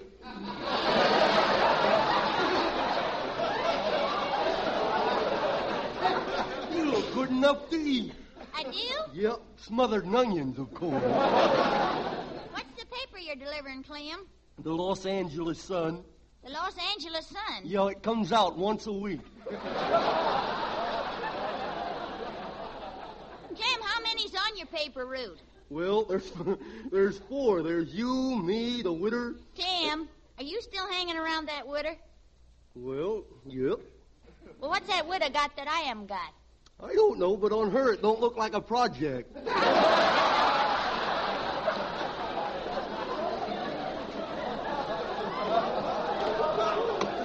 Listen, I think you hear Grandpa coming. Yep, here he is. Hello, Grandpa. Gee, you look good today, and you're an old guy, too. How do you keep your hair? Thumbtacks. Has the paper come yet? Yep, here it is, Grandpa. You want me to read it to you? No, it upsets me. There are too many jobs around. Just read me the first page. Okay. The first page is blank. Wait a minute, there's something written on the bottom of it. What does it say? For further details, consult your local newspaper.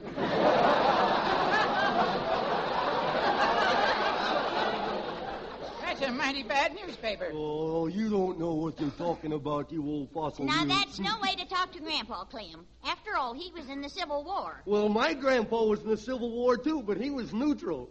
Neutral? Yep. He sold good humors to both sides. Grandpappy, Clem's been hanging around that widow again. Oh, he has he? Clem, what are you hanging around her for? Oh, wouldn't you like to know? Now, you see here, you stay away from that widow. She's my gal, and I've been a-courting her for 52 years. 52 years? Why don't you marry her? Well, it don't pay to rush into those things. Clem, have you ever considered marrying me? I don't know. Let me see your sugar ration card. Clem, why can't you be romantic? Well, I ain't got time to be romantic. I got other things on my mind. Oh, yeah? What? Well, for one thing, I've had poison ivy for 4 years. Well, what's that got to do with romance? Oh, I don't know. But it keeps me pretty busy. Well, I guess I'll be going. Yeah, go along. The widow's probably a-waiting for you with open head. Oh, you're jealous. You get out of here. All right, but you pay me for last month's paper first. Oh, well, I have to get the money out of my stocking. Okay. Turn around. I'll turn around. Well, turn around. My head, too?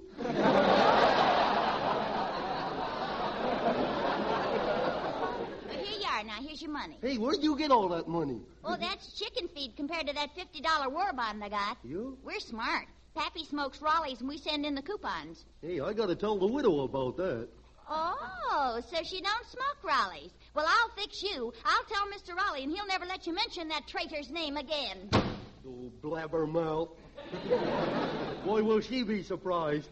The widow smokes Sir Walter Raleigh pipe tobacco, though. I think I'll go back in and tell her. Don't come back. Here, now, you put that shotgun down, Daisy June. Don't pull that trigger.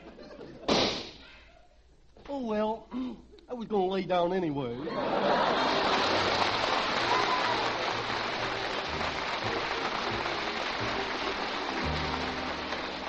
Then we have a lady and her little boy.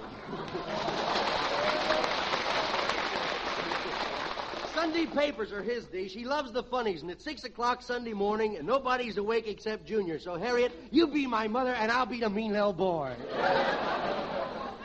Hey, Mommy, are you awake? Oh, Junior, it's only 6 o'clock. Go back to sleep. Okay.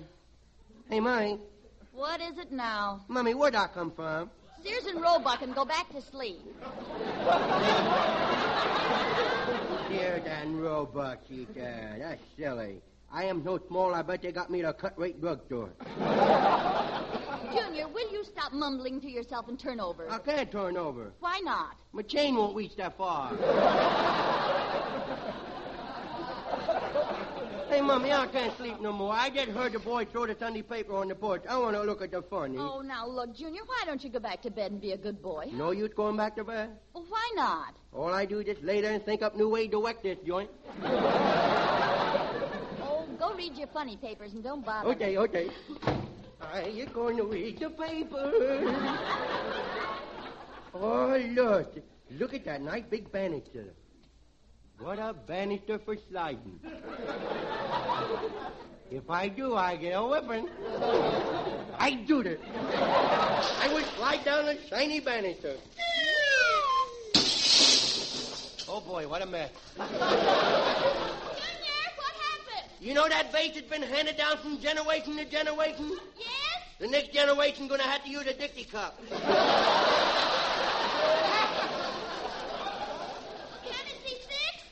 No, the pot's going to pot. Oh, now, let's see. Where that funny paper is. Oh, now, look where he threw that. Right in Mummy's victory garden. Gosh, I plan to tramp that down myself. Hello, Junior. Hello. You up?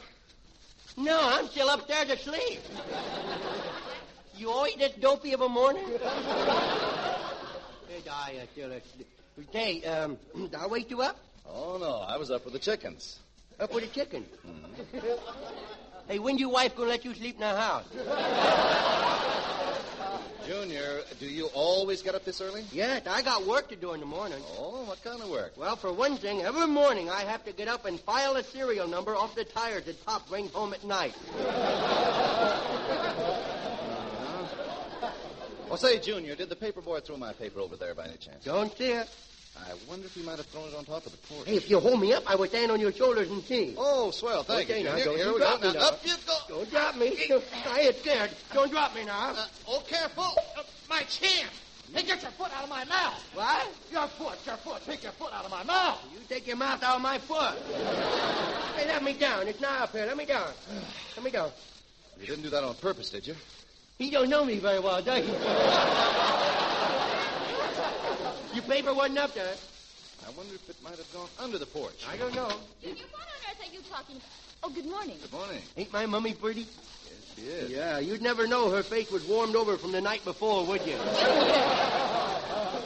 Tell me, how's your husband this morning? Oh, he's still sleeping it off. Junior, you stop saying things like that. Oh, my little nose. You broke my little nose. You bent my little nose down in jail. Oh, I did. Say it again. Oh, why'd you let alone in the first place? Now, just for that, Junior, you go into the house. No, I want to stay out here. No. You let me stay out here, I will tell. You will tell what? I would tell everybody that you used to be a lifeguard on a hot water heater. Well, this isn't finding my paper. Shall I call into the porch and see what's under there? Oh, say, if you will, Junior, I'll give you a quarter. A real quarter? Uh-huh. Oh, boy, I will appreciate it. It'll be a good start for my $25,000 this year. Well, if I find it, will you read the funnies to me? I'll read you the funnies, Junior. I'm worried sick about little orphan Annie. Yeah, you would be. Well, here I go, under the porch. Boy, it sure is dirty under here. This is just my meat. Hey, look, there's a little hole that goes under the house. Goes all the way back, too. I wonder if I could crawl through it. It looks big enough to crawl through.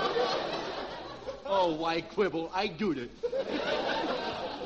Boy, it sure is dark in here. I hope I don't hit me with a head against a post. I hope wrong, didn't I, Paul? Well, here's another little hole. Well, what do you know? I got in the backyard again. Junior, where are you? Junior, are you there?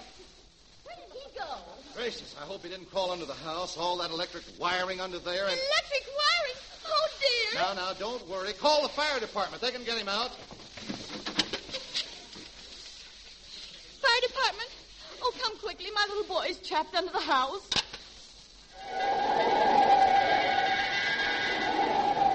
Oh, boy, what's that? Oh, boy.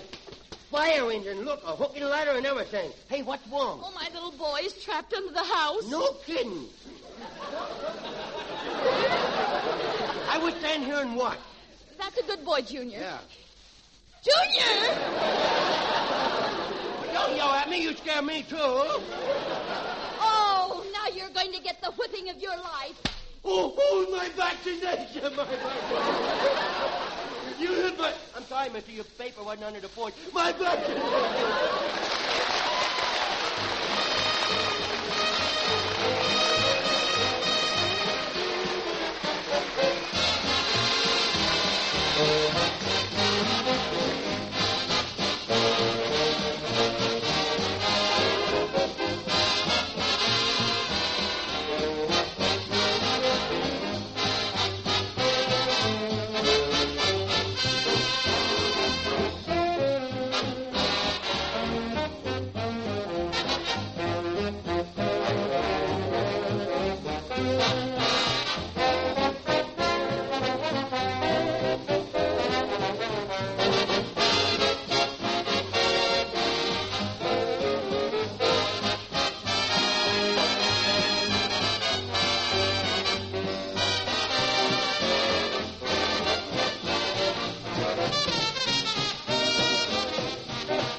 Ozzie Nelson and the orchestra playing Tangerine. Thank you, Harriet. Thank you, Ozzie. Thank you, orchestra. Thank you, Truman. Thank you. You. Whoa, Red, wait a minute. Why all this burst of gratitude? Well, you see, Truman, I'm just trying to personally thank all the Raleigh cigarette smokers who redeemed their Raleigh coupons for United States war stamps. A mighty worthy project, Red. Seriously, ladies and gentlemen, I'd like to add the thanks of all our cast, our sponsors, yes, and even the United States government. For we recently received a letter from the Treasury Department officially thanking you Raleigh cigarette smokers for the thousands of dollars worth of war stamps that are being redeemed through Raleigh coupons. Indeed, ladies and gentlemen, continue redeeming your Raleigh coupons for war stamps, and you'll help to secure the greatest premium of all, victory. And to those of you who have not yet tried Raleigh's, may I suggest, try a pack. You'll enjoy the richness, smoothness, and mildness of Raleigh cigarettes, and you'll enjoy saving those valuable Raleigh premium coupons. Yes, more than ever before, you'll find it pays in many ways to smoke Raleigh's. The pack with a coupon on the back, Raleigh cigarettes.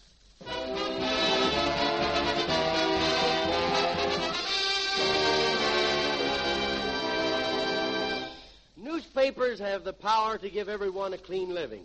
So let's look in on a western town where the newspaper is clamoring to have the town cleaned up. And hanging over the bar, talking things over, we find Did I in person.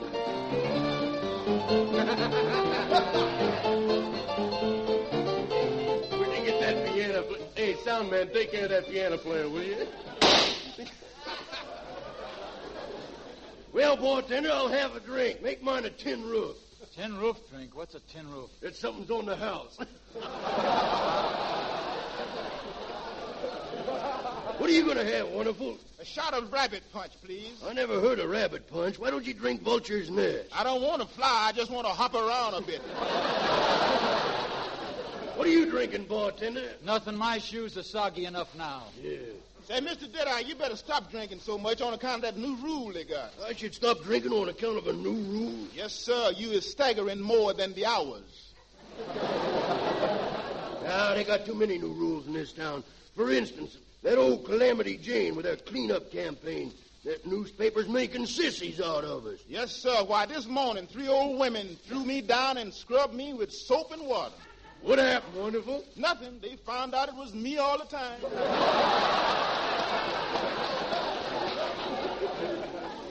Say, what does everybody want to clean up this town for, anyway? Well, they want to make the town safe for the good law-abiding citizens. Yeah, how many good law-abiding citizens we got in this town? I don't know. Let's go down the graveyard and count them, huh? Say, bartender, I don't like this free lunch. I got something stuck between my 2 front teeth. Can't get it out. You got a toothpick? No. Got a piece of string? No. Well, there's only one thing to do, then. Got any spare teeth?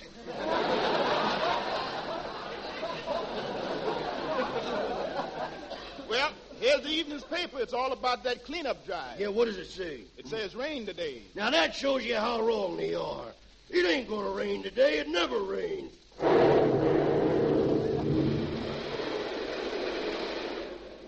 Might drizzle a little. Say, look, Mr. Deadeye, your name's in the paper. Yeah? Yeah, look how they spell Deadeye. S-T-I-N-K-E-R. Yeah. Oh, fine. That wasn't in there at rehearsal. They must be thinking of my wife's side of the family. Whatever happened to your wife, Mr. Deadeye? She ain't around no more. Nope. We lived together for 14 years. We never spoke a word to each other. For 14 years? Yeah, and then one day she sneezed. So I shot her. I can't stand them chatterboxes, you know. Is there anything else in that paper about me? Yeah, it says, It says you is dead. Dead? Yeah, say you was beat to the jaw in a gun battle with that no-good 3-fingered Charlie. No, that's a lie, too. Nothing but lies in that paper. Why, I could outshoot that guy with my gun tied behind his back. I'm going to get the guy that wrote this that I was dead. You work for that paper, Wonderful. Who wrote it? I did, Mr. Deadeye, but don't 1-2-boom-3 me. I won't hurt you if you retract that statement. Oh, I can't do that, because in the eyes of the people, you is dead. But I tell you what. What? I'll put your name in the birth column tomorrow and give you a fresh start. Yeah. Now, what would folks say if I ran around the 10-gallon hat and 3-cornered pan? I could answer that, but it would only lead to bloodshed. Hey, Deadeye, 3-fingered Charlie's on his way over to Rick Calamity's newspaper office. Come on, gang. That's all I got to hear. I'm going to take care of that 3-fingered Charlie right now. Giddy up. Whoa. Whoa. Oh, come on, horse. Whoa.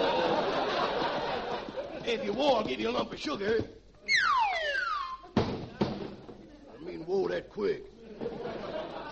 Hello, Deadeye. Hey, where's that 3-fingered Charlie? Here I am. What are you going to do about it? I'm going to knit you into a sweater. Attaboy, Mr. Deadeye. That's a swell yarn. Yeah. Stand back, Calamity. All right, 3-finger. Clear out of here, you big bum, you. That did it. That means fight. Okay, put your hands up. You heard me. Put your hands up. Okay, they're up. Don't you ever clean those 3 nails? Look out, Deadeye. He's reaching for his gun. Now, wait a minute. Let's be fair and square about this. I'll count 3, and then we'll draw. Are you ready? Ready. 1, 2. Oh, my gun's stuck in the holster. Sorry, Deadeye. I can't wait no longer. No, shoot. Oh, speak to me, Deadeye. Speak to me. No, this is the end of old Deadeye. I'm going. Going to the happy hunting ground there, Calamity. He's gone. Come in. Well, I'm back. What happened? I thought you went to the happy hunting ground. I did, but they wouldn't let me in. I forgot my hunting license.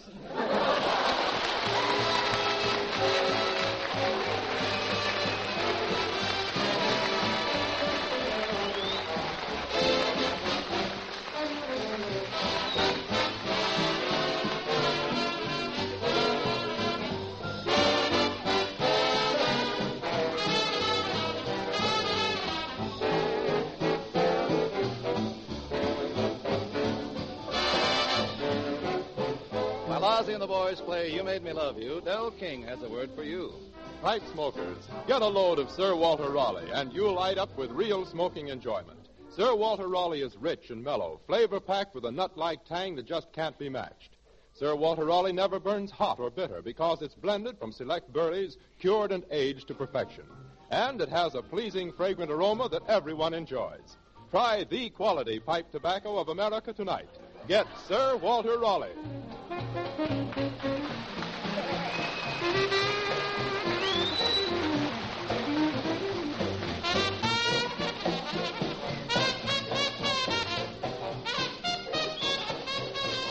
Remember, we'll all be back again next week at the same time. Red Skelton, Ozzie Nelson and his orchestra, Harriet Hilliard, Wonderful Smith, and yours truly, Truman Bradley. Until next week, then. This is Red Skelton saying goodbye now. Thanks for listening.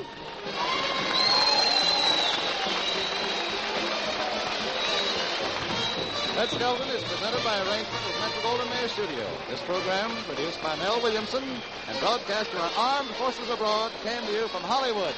This is the National Broadcasting Company.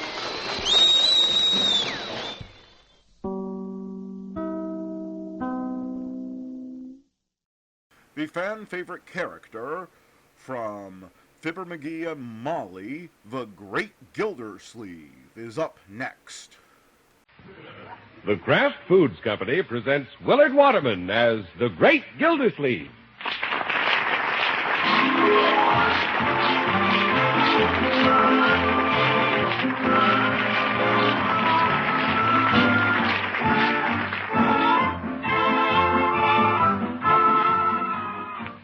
The Great Gildersleeve is brought to you, partially transcribed, by the Kraft Foods Company. Kraft, makers of the one and only Miracle Whip salad dressing. We say one and only because there just isn't any other salad dressing like Miracle Whip. Miracle Whip is different, and it tastes different. Miracle Whip tastes so good, it's become the most popular salad dressing ever created. More Miracle Whip is sold than the next 20 leading brands of salad dressing combined. Try it. Make your salads better tasting with the one and only Miracle Whip.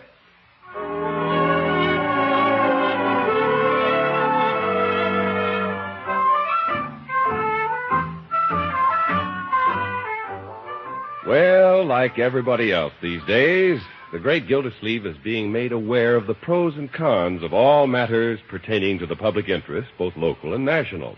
It's almost 5 o'clock now, and before he closes his office, the water commissioner is trying to get his favorite news commentator on the radio. What's the matter with it? Nothing comes out. I'm missing the program. What's wrong with this radio? Hi, Unc. Hello, Leroy. What are you trying to do? I want to listen to the news, but I can't get this radio to work. Well, your radio may not be working, but you're making coffee. What's that? A coffee pot's plugged in. Coffee pot? Oh, my goodness. I forgot Mrs. Munson brought a coffee pot to work this morning. Well, I'll fix that. Must be strong coffee, Unc. It sure hates to give up. Yeah, quiet, Leroy. I want to listen.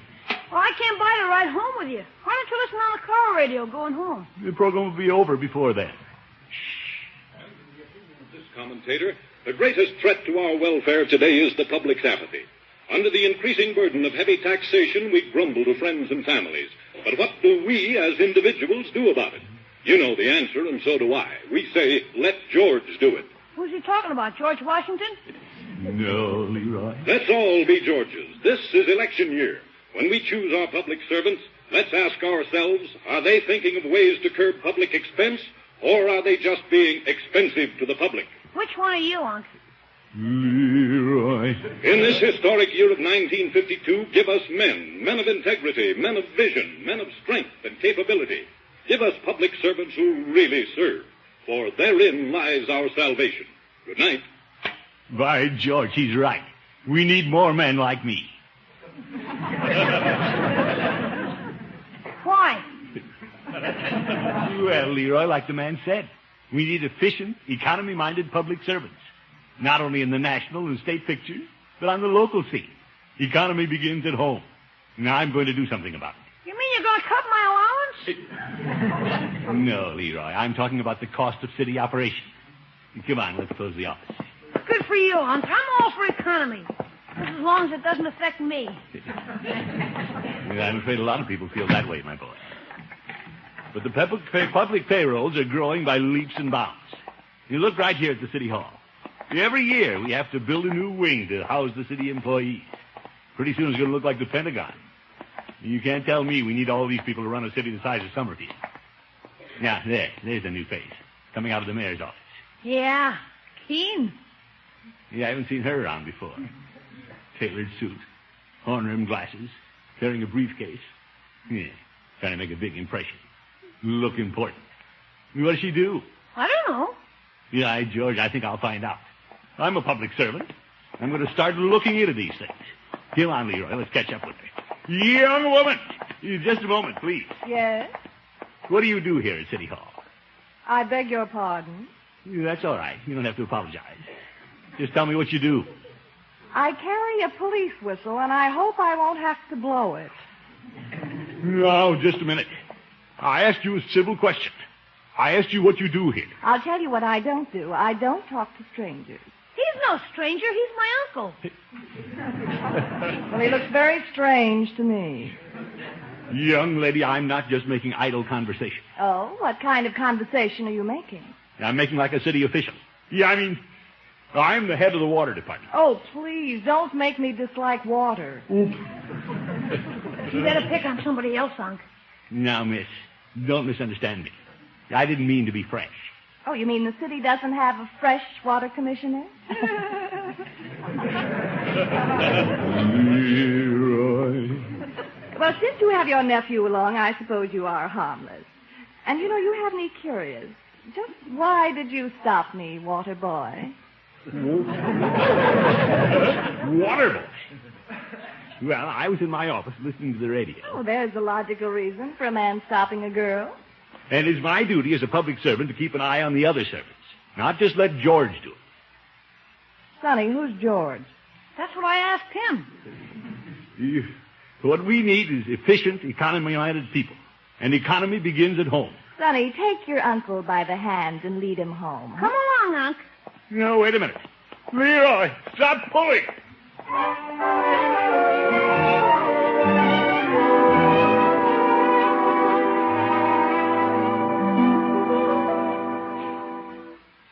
Where's Bronco off to tonight, Margie? Oh, he's going to a political meeting, Unky.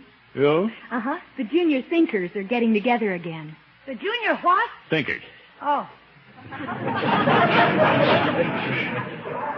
Well, good for Bronco. It's high time all of us took a more active interest in politics. And I know I've been giving it a lot of thought. That makes you a senior thinker, huh? Well, at least I have a very adult approach to the problems of the day. I'll say. Marge, you should have seen him approach a cute adult at City Hall today. No, Leroy. What happened? Nothing. I saw a lady coming out of the mayor's office, so we asked her a lot of questions about what she was doing. And she said, "Sonny, take your uncle home." Oh. Unky, weren't you being a little presumptuous? Not at all. We don't know enough about the people who carry on the city's business. There are a lot of newcomers, upstarts, people hired for this and for that. How do we know they're capable? She was. We don't know that. And I'm going to find out what goes on down at City Hall.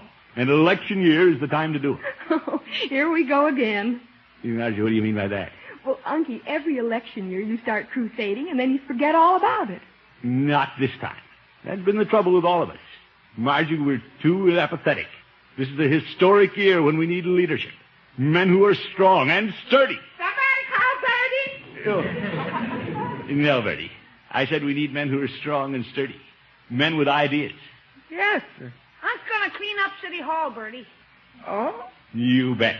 Tomorrow I'm going to the mayor with a few pertinent suggestions. Oh? I'm going to suggest that he hire a hard-headed businessman to investigate all departments and make recommendations for upping efficiency and lowering cost. Yes, sir. Mr. Gildersleeve, are you going to be the hard-headed businessman? Well, now that you mention it, Bertie, I'm hard-headed enough to take the job. Yes, sir. If the right people haven't been appointed to serve the public, we'll get the right people. Yes, sir. Well, you know, they sure make some mistakes when it comes to appointing the right people. I found that out in my charity club. You did, Bertie? Yes, sir. There was 2 members up for chairman. One was loaded with ability, and the other one didn't have nothing. I mean nothing. Yeah, I see. And who do you think was appointed chairman? The one who had some or the one who didn't have nothing? Well... They took that no-good character who didn't have nothing and left the gal loaded with ability out in the cold. Oh, that's too bad. Who got left out, Bertie? Me.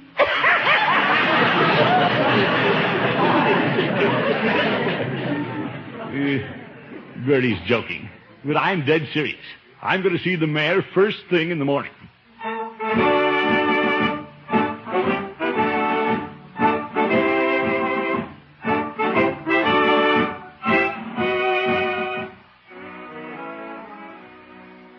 Well, Mr. Mayor, what do you think? Frankly, Gildersleeve, I'm impressed. You've been coming in here for the past 10 years with ideas, but this one makes sense. Yeah, thank you. Yes, we need somebody like that, an honest, fearless troubleshooter. Someone accountable only to me. My right-hand man. But who would it be? Well... Gildersleeve, what are you doing? Moving over by your right hand. Oh, I forgot to shake your hand for this worthwhile suggestion. Shake, Gildersleeve. Thank you. Well, now, let me see. Such a person should have an important title. You bet. Such as, civic coordinator. Civic coordinator. It's very good, Mr. Mayor. I think so. The question is, whom shall I appoint? I just love to appoint people. Well, that's up to you. I'm not the pushy type of city employee who'd remind you that it was my idea. I'll have to give the matter some thought. I'll appoint some competent person to the job. Well, I'll be in my office all day, like a competent official should, while you're thinking about it. Dad, what an idea. Glad you like it. Good day, Mr. Mayor. Good day. I'll be in my office. By George, I've got it in the bag. Pardon me, lady. Well, it's the big waterman again. Oh, it's you again. Didn't mean to bump into you. It's my fault. I must have made a wrong turn. I didn't know I was on the truck route. Yes. Did your nephew get you home last night? I not only got home, I got to work on time this morning. Oh. It's 10:15, you know. Well, he tells time, too. Come in. Good morning, Mr. Mayor. Well, Miss Pickens, won't you sit down? I just wanted to stop in and thank you for the wonderful cooperation you've given the college. Oh, not at all, Miss Pickens. Or should I say Professor Pickens? Well, I like the miss. When my students call me Prof, I find myself feeling around my neck for lace. Well, it's an honor to have been of service to the School of Business Administration. And I'm gratified that you chose the city's financial structure for your research project. I hope I haven't been a bore. I've been in and out of your office so much I'm afraid your water commissioner thinks I'm an employee. Oh, you've met Commissioner Gildersleeve. Well, he hailed me last night, and I bumped into him again this morning. Gildersleeve is quite a personable man when you get to know him. Perhaps you'll have a chance to know him better. So far as I'm concerned, it was hail and farewell. Goodbye, Mr. Mayor. Wait a minute, Miss Pickens. I have an idea. Oh?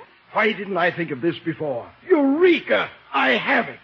I'm impressed, but I don't know why. Miss Pickens, do you suppose, along with your classes in business administration at the college, you could handle a job for the city? What kind of a job? The kind for which your training has qualified you. Streamline the various branches of the city government. Miss Harriet Pickens, Civic Coordinator. You could be my right-hand man. Woman. I don't know, Mr. Mayor. Oh, come now. I suspect you've already seen where some changes could be made around the city hall. Well, yes. We have a lot of dead wood around here. Gildersleeve and I agreed on that. You mean he admits it? And I think, Miss Pickens, you're just the person I need to ferret out inefficiency. I'll give you a free hand in all departments, streets, traffic, light and power, water. Well, it might be fun to plug a few leaks.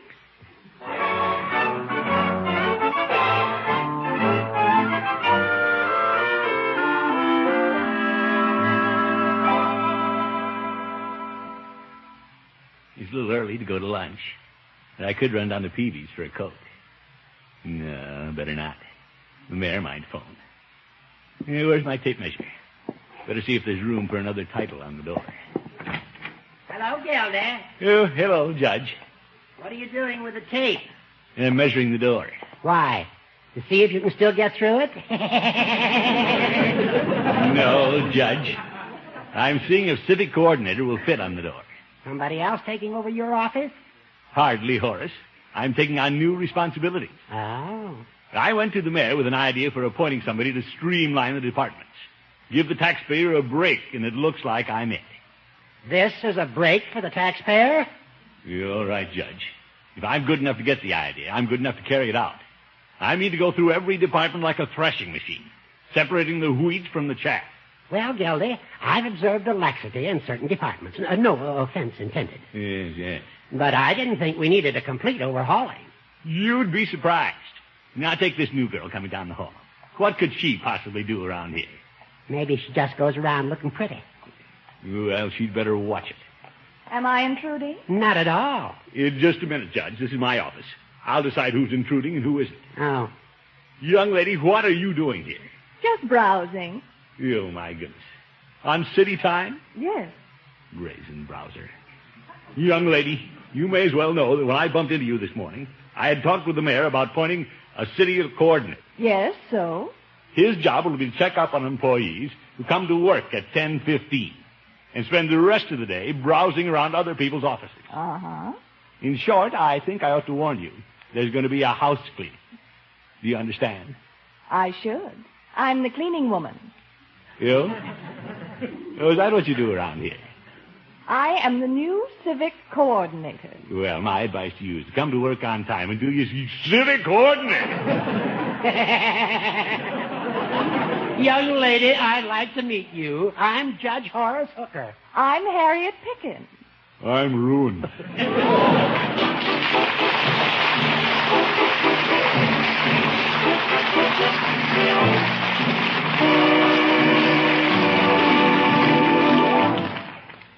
The Great Gildersleeve will be back in just a minute. Most good cooks know that the salad dressing really makes the salad. But I wonder if you know which salad dressing in particular will give your salad the exceptional goodness you want it to have. You'll find that salad dressing is Miracle Whip. It has a flavor that's lively, teasing, yet not a bit too sharp. Millions of folks say Miracle Whip tastes just exactly right. And it has a flavor you won't find in any other salad dressing because Miracle Whip is actually a different kind of salad dressing. It's made from a secret Kraft recipe that combines the best qualities of old-fashioned boiled dressing and fine mayonnaise. Miracle Whip tastes so good it's become America's favorite salad dressing. Actually, it's the most popular salad dressing ever created. Outsells the next 20 leading brands of salad dressing combined. Whether you're serving a luscious fruit salad, a colorful vegetable combination, a shimmering gelatin mold, or a main dish meat or seafood salad, remember this. To make your salad truly delicious, make it with Miracle Whip salad dressing. Get a jar tomorrow. Just be sure you see the name Miracle Whip on the jar you buy. There's only one Miracle Whip salad dressing, and it's made only by Kraft.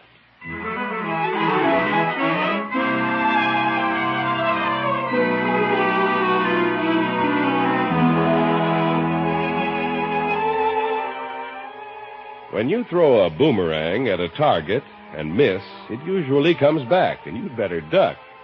Water Commissioner Gildersleeve threw an idea on the mayor's desk that looks very much like a boomerang. I had a good idea, Marjorie. Having the mayor appoint a civic coordinator to save the taxpayers' money. It was a wonderful idea, Unky. Yeah, I thought he'd appoint me. I even knew the first person who was going to be cut off the payroll. Who was it, Unky? The woman he appointed civic coordinator. The mayor appointed a woman? Yes. And of all people, It was the woman I stopped in the hall yesterday. The one with the glasses and the briefcase? Yeah, The one who got mad when you wanted to know what she was doing there? that's the one. Now she's the one who'll go through the city departments with a big axe cutting out the dead wood. Oh, brother. You may not be wood, but you're dead. What are you going to do, Unky? Well... I know what I'd better do. Get me a paper route. No, Leroy, that isn't necessary. Yet. No, I'll wait until all this is over. I couldn't stand on the corner selling papers with big headlines about my uncle losing his job. Yelver. Please, Leroy. On the other hand, I might make a lot of money for you, Unc. People might feel sorry for me. Extra, extra, read all about my uncle. Water commissioner washed up. Please buy a paper. Leroy. Boy, I could sell 1 million copies. What's that in the paper, Leroy? Water commissioner washed up. What? Bertie, Unky wasn't appointed civic coordinator. Is that why he's washed up? Bertie, I'm not washed up. No, sir. Then what are you? I'm still water commissioner. Of course, there's a possibility that woman might try to cause trouble. Unky, you didn't really say anything to antagonize her, did you? Yeah, of course not. I was my usual diplomatic self. Well, thinking back, I did suggest that if I had anything to do with it, she might not be there long. Oh, Mr. Gildersleeve. It wasn't my fault. I bumped into her in the hall and nearly knocked off her hat. Oh, Mr. Gildersleeve. What did you say to her, Unky? Well, I told her to watch it. Oh, Mr. Gildersleeve. He's going to be poor, all right. I think I will take that paper route. Maybe I better get one myself.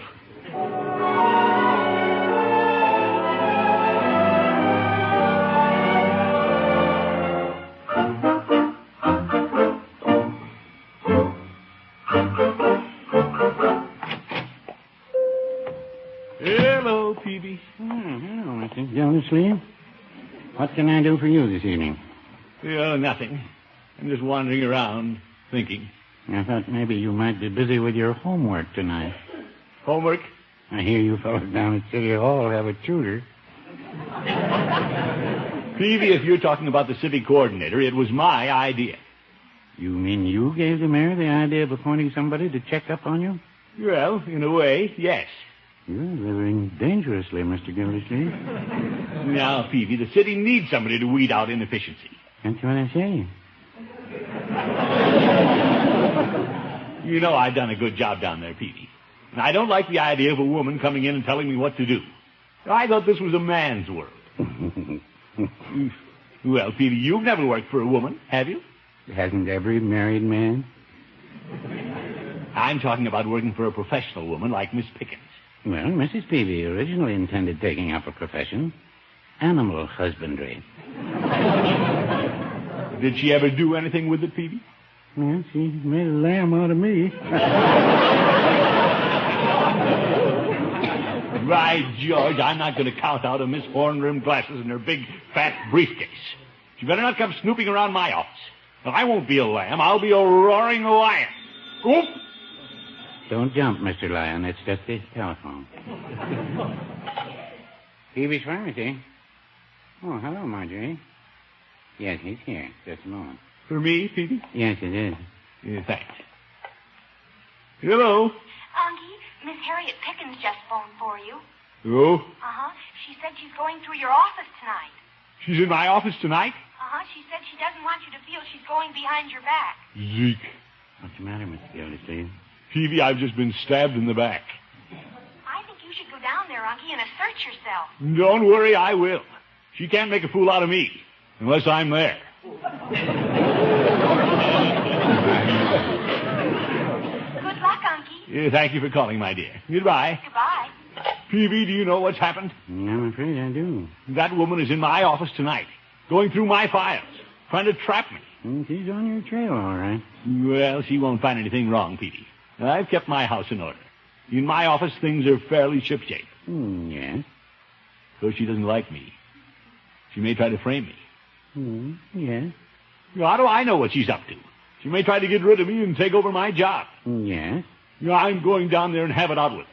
She may be a brainy college professor, But that doesn't mean she can put anything over on me. No, I wouldn't say that.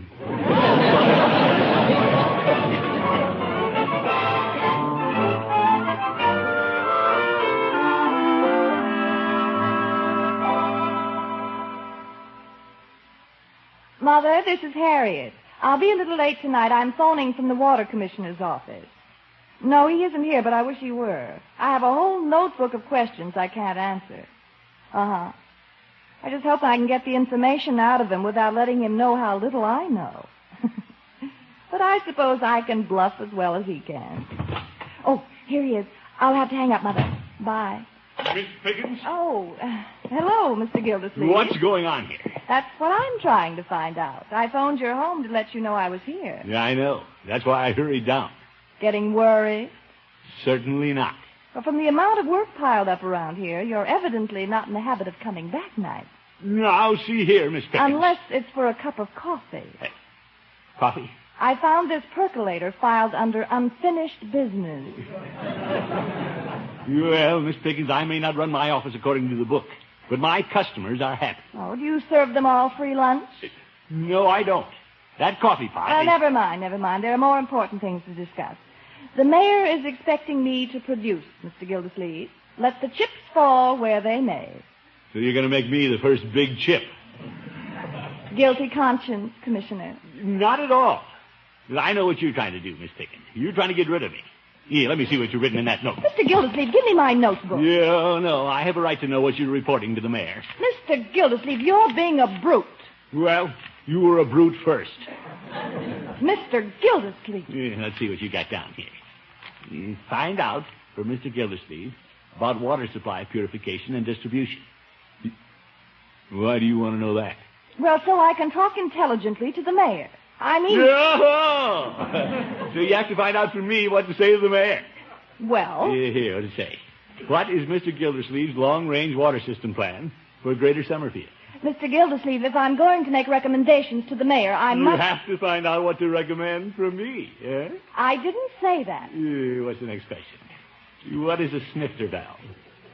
You mean you don't know what a snifter valve is? No, I don't. She doesn't know what a snifter valve is. Your college professor doesn't know what a snifter valve is.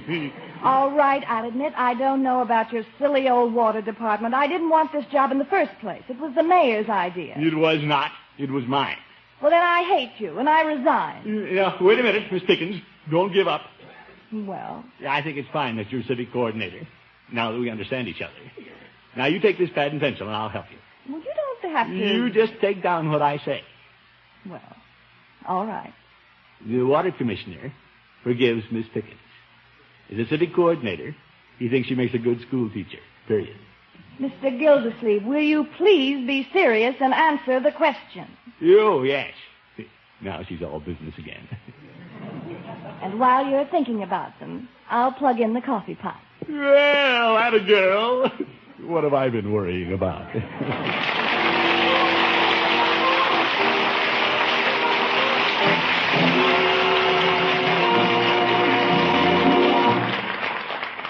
The Great Gildersleeve will be with us again in just 30 seconds. Nothing goes quite so well with the hamburgers we all like so much as really good coleslaw. And to be sure your coleslaw tastes its delicious best, make it with Miracle Whip salad dressing. Miracle Whip will give it a wonderful flavor, a flavor that's peppy and just sharp enough, a flavor your whole family will like. Treat your folks to some good coleslaw soon. And remember, to make it better tasting than ever, make it with the one and only Miracle Whip salad dressing.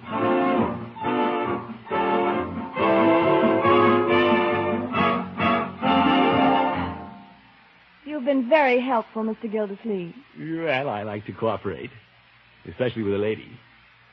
Especially with an attractive lady. Oh, thank you. In fact, I've decided you're very attractive. Now that I know you're not so smart. Yeah, I mean true. Well, I suppose I shouldn't have told you quite so much about myself. Well, I suppose I shouldn't have told you so much about the water department either. About the little mistakes here and there. But that'll all be just between us. Oh, of course. Just between you and me. And the mayor. Wait wait a minute. Well, what did you think I was going to do with this information? Write it in my diary? No, but... Good night, Mr. Gildersleeve. Miss Pickens, I thought we were friends. The coffee. Unplug the pot. You're using city electricity. Oh. And Mr. Gildersleeve. Yes? I think you're quite attractive, now that I know you're not so smart. Good night, Miss Pickens. Good night, folks.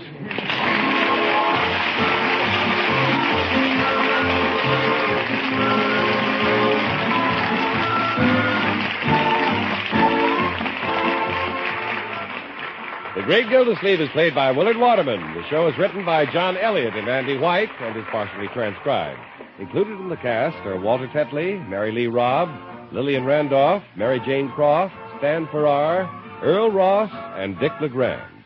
Musical compositions by Jack Meakin. This is John Heaston saying goodnight for the Kraft Foods Company, makers of the famous line of Kraft quality food products. Be sure to listen in next Wednesday and every Wednesday for the further adventures of the Great Gildersleeve.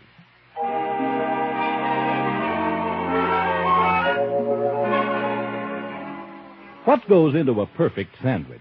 Maybe it's roast beef or savory baked ham. Whatever your favorite, the perfect meat sandwich needs the perfect mustard, Kraft prepared mustard. For when you add a little mustard, you add a lot of tang. You can take your choice of two kinds of Kraft mustard.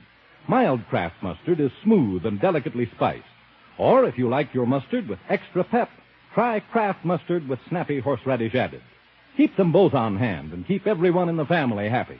Next time, get Kraft prepared mustard.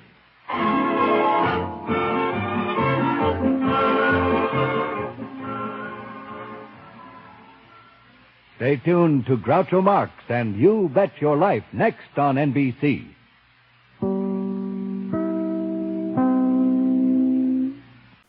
Well, Silver, wait those daring days of yesteryear with the Lone Ranger up next.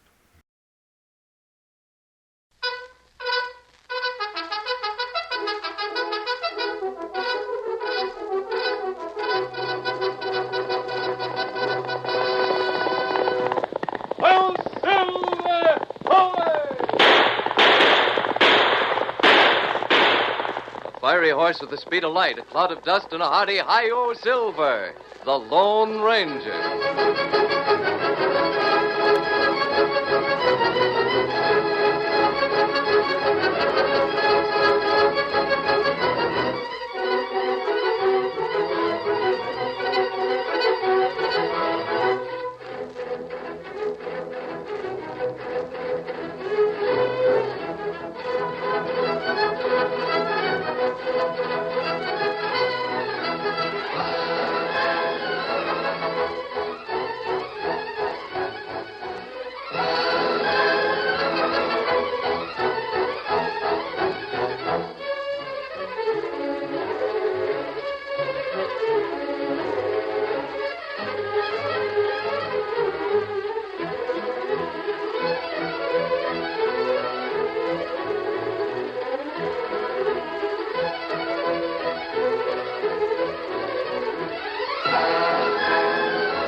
Faithful Indian companion Tonto, the masked rider of the plains, led the fight for law and order in the early western United States. The stories of his strength and courage, his daring and resourcefulness have come down to us through the generations, and nowhere in the pages of history can one find a greater champion of justice. Return with us now to those thrilling days of yesteryear. From out of the past come the thundering hoofbeats of the great horse Silver. The Lone Ranger rides again. Come on, Silver! We're heading for the Missouri River. Oh, Silver! Hoy!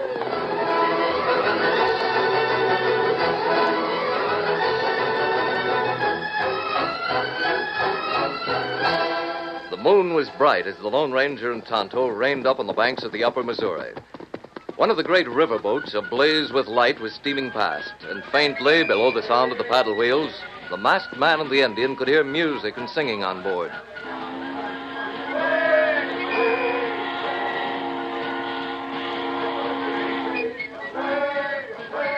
That's the Davy Crockett, Kimosabe. Captain Weatherby's the skipper. Ah. It's a strange sight up here. 200 or 300 people, music and dancing on board. Nothing but forest on either side of the river. You look. Boat head to this bank. And the pilot knows his business. Maybe a sandbar in the middle. Tonto think maybe them tie up here. Yes, it's possible. The boats usually keep going when the moon's as bad as this, though. Yeah, but you're right.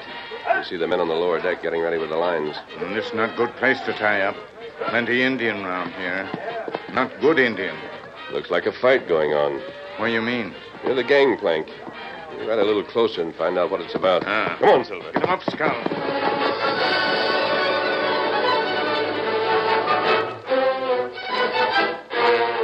The steamboat slowly steamed into the wooded cove.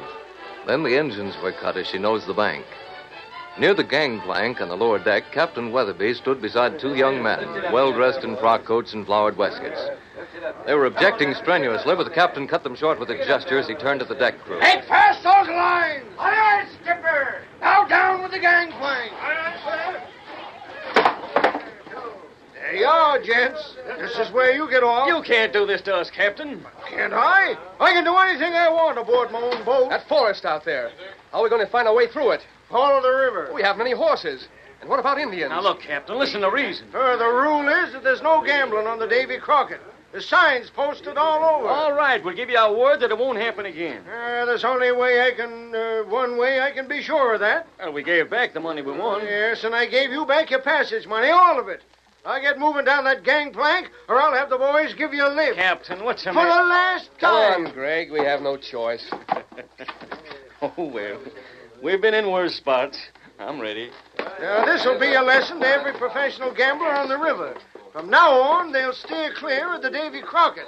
Stand by to cast off, men.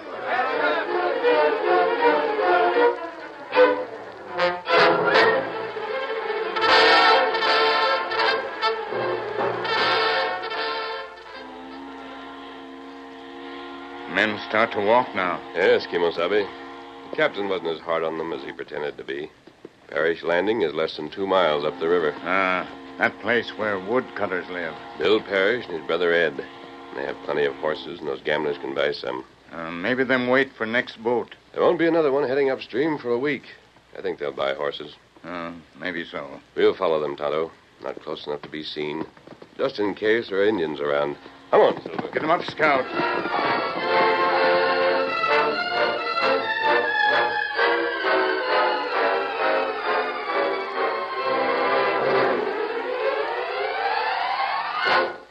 Two young gamblers found only one of the Parrish brothers at the landing, but he gladly offered them a bed for the night. In the morning, they woke up to find breakfast ready on the table, and after they had eaten, their host sold them 2 horses and all the supplies they needed. When the transaction was completed... Here they are, gents. The roan and the bay all saddled, ready to go. What do we owe you? 2 horses, 2 saddles, supplies... $350. What about putting us up last night? Aren't you going to charge for that? Yeah, I should say not. That was a pleasure. With that up at Fort Benton, it gets mighty lonely around here. I was glad to have your company. $350, you say? Well, here's my half. Here's mine. Oh, look. Deck of cards. Oh, you carry your own? Well, usually. But they don't belong in my pocket. Say, I've got an idea. Do you like to take a chance, Bill? Sometimes. What do you say we cut for the horses? Double or nothing? I'd like to take a chance, all right. Fine. Shuffle the cards, Silver. Wait a minute. Somehow I don't think there'd be much chance connected with that deal. What do you mean? Just what I said. I'll be satisfied with the $350. Listen, mister, if you're accusing I didn't say a word. But maybe you'd better take a look at this note. Where'd you get this? Somebody slipped it under the door during the night. Who wrote it? How should I know? What's it say? Don't gamble with your guests. You lose. What the... It sounds like a friendly warning to me. So if you don't mind... Wait, here's your money. Thanks. Who wrote that? We'll find out. Get up there, boy. Get up. Adios.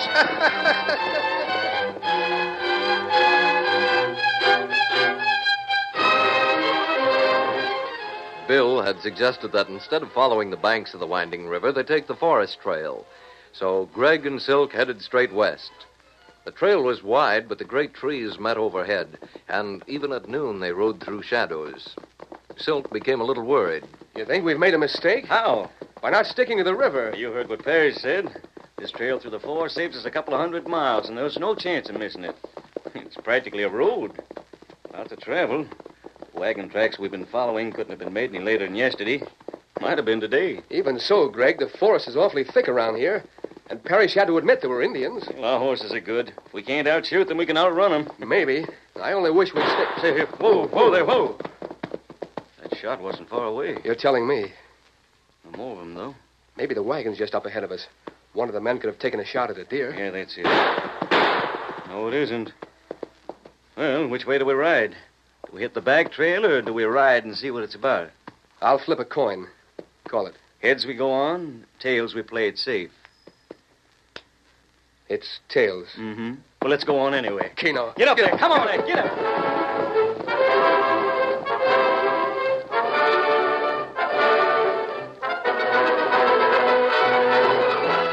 Ahead of them on the trail, a covered wagon had been pulled up. On the seat were a middle-aged woman and a 16-year-old boy. Both of them were tense, waiting, searching the tangled forest. The boy held a rifle ready for action. What about it, Jimmy? Do you see any sign of him? No more. I wonder if you hit him. Oh, I don't think so. He didn't let out any yell. Maybe you shouldn't have fired. I had to. He meant business. Just look at that arrow sticking in the side of the wagon. We should have listened to what they told us back at Plainsville. Oh, we'd have had to wait a month for a wagon train. Just the same. Oh, don't get nervous, Ma. After all, there was only one engine. What do you say we drive on? Listen. I hear them. Horses. They'll be coming around that bend in a minute. Yeah. Is it the engines? Oh, I don't think so. They keep back in the trees, and from the sound of those hoofbeats, I'd say the horses were shod. Most engines There don't... they are. Why, a couple of travelers like us. Howdy. Hello there. Whoa there. Whoa. We heard shooting. Anything wrong? Well, Jimmy saw an engine back in the trees. He shot that arrow at us. Well, that's bad. If there's one engine, there's apt to be a lot more. We'd sure appreciate it if you was to ride away with us, mister. Indeed we would. I'm Martha Winton. This is my son, Jimmy. We're on our way to the diggings at Alder to meet my husband. Howdy, ma'am. Howdy. I'll flip, Greg. We'll keep you company, ma'am. But heads we go on, tails we turn back to Plainsville. It's tails. Well, we don't want to turn back. There's a long trail ahead of us. All right, then. Whip up your horses, son. We'll ride along beside you. Get ready to shoot. Here comes an engine now. There's a masked man with him. Put down those guns. Not on your line. Oh, he shot the gun right out of his hand. Steady, Silver, steady. We aren't outlaws. We're friends. You listen to what masked friends say. There's a band of 20 Indians half a mile away. They're getting ready to attack. Golly. There's no chance to stand them off here. But if we can make the hill beyond the next rise, we'll have some cover. Their cave inside a hill. It's large enough to drive the horses and wagon inside. You lead the way, mister. Come on, then. Get up there. Come on. Get up. The little party reached the cave just in time. No sooner had the men taken their positions behind the rocks at the entrance than the war party burst through the cover of the forest and raced toward them. But the savages were armed for the most part with bows and arrows. Only a few had rifles, and the deadly fire from the cave's opening drove them back, broke their courage, and sent them down the trail in full retreat. When Jimmy had driven the wagon out on the trail once more, the Lone Ranger drew the two gamblers aside. I hope you're going to ride on with Mrs. Winton and her son. Yes, I guess we will. I'm glad. The time you got to Alder, you may have learned something. What's that? Might even change your way of making a living. What are you driving at? Yeah. Just what's wrong with the way we make our living? You're gamblers. How do you know? Well, from the way you're dressed, for one thing. For another, Tonto and I watched you get off the Davy Crockett below Perry's Landing. You were there? And this must be the army that left the note with Bill. That's right. I did. You got a lot of nerve. We're much obliged for the help you gave us just now, but nobody's going to call us crooked and get away with it. I didn't do that. Not exactly, but Wouldn't Bill Parrish have lost if he'd gambled with you? He might have. That don't say that we With were... the two of you working together, you'd have been more than a match for him. That's certain. All right, it's our business. What about it? Is it only money you're after? That's part of it. Seems mighty funny to me that a masked man can look down on a gambler.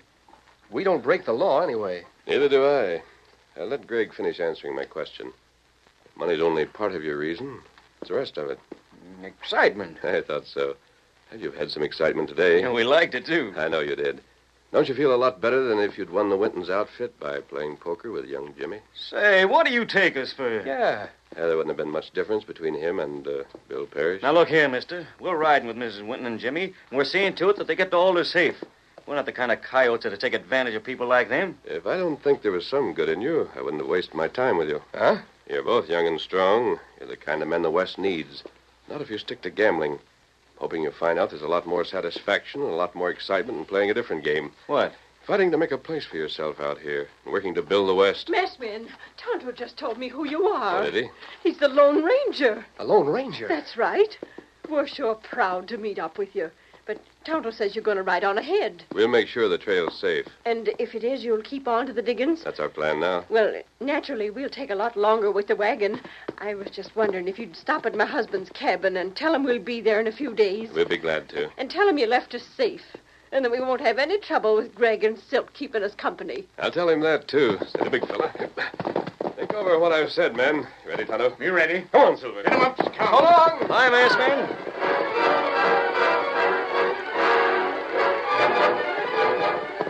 Steady, Silver. Easy going. Let's see. Here it is.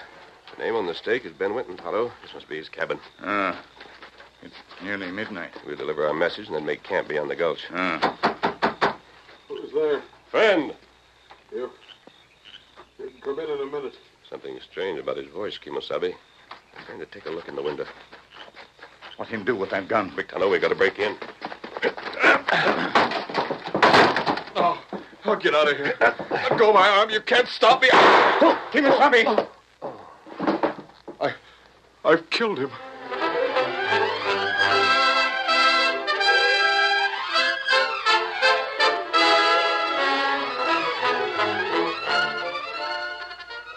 The curtain falls on the first act of our Lone Ranger story. Before the next exciting scenes, please permit us to pause for just a few moments.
Now to continue our story. When the Lone Ranger and Tonto broke into Ben Winton's cabin, the miner had a gun in his hand. Quickly, the masked man reached for it, but before he could twist it out of his grasp, Ben pressed the trigger. Kimosabe, where bullet hit you? It's just my arm, Tonto. It's only a scratch. Take a look. I'm glad. I didn't mean to shoot. You didn't mean to shoot me, but you were going to use that gun. What if I was? I want to know why. Wound not bad. This do for bandage till we get to camp. Why, Ben? You'll get nothing from me. You're wearing a mask. You're holding a gun on me. All right, go ahead and shoot. The only reason I'm holding this gun is to keep it away from you. What's that letter on the table? You can't read that. I'll have to. Get out of here. You not talk like that. This Lone Ranger, him try to help you. The Lone Ranger? Oh, it's no use. Nobody can help me. Well, what's the matter with you helping yourself? I don't see why you wanted to gamble away a good claim, but if you've lost this one, why don't you stake another? Quick, Tonto. Don't catch him. Lower him into that chair. Let me put him down here. You don't have to answer. You aren't well enough to go on prospecting. I'm done for. What difference does it make how I cash in my chips? My wife and boy are coming up here. There's still money enough in the bank to get them back home. I can't face them. You aren't a coward? I never have been till now. I wrote them so much about my claim, though. They'll expect so much, and there's nothing left. Why didn't you think of them before you gambled? I haven't been able to work for a couple of months. It was just to get a little ready money to fix the place up. I started to lose, and I kept on getting in deeper and deeper until I couldn't quit. Who owns your claim now? Ace Harding. I've got to be off the land by the end of the week. Tonto, what do you think? Him not die. You hear that, Ben? This fever, Tonto make medicine. Make him well in 2 weeks. In 2 weeks? Now, do you feel any different? Oh, sure, if he means it. If he isn't just trying He means it. He wouldn't say it if he didn't. Then I can work again. I can make a living for Martha and Jimmy. Of course you can. Better him go to bed now. All right, Kimosabe. We're going to stay here, Ben, and take care of you until your wife arrives. I don't know exactly when that'll be. We have a message from them. They should be here the day after tomorrow. Perhaps then... Then what? I have an idea, Ben. We may be able to do something about your claim.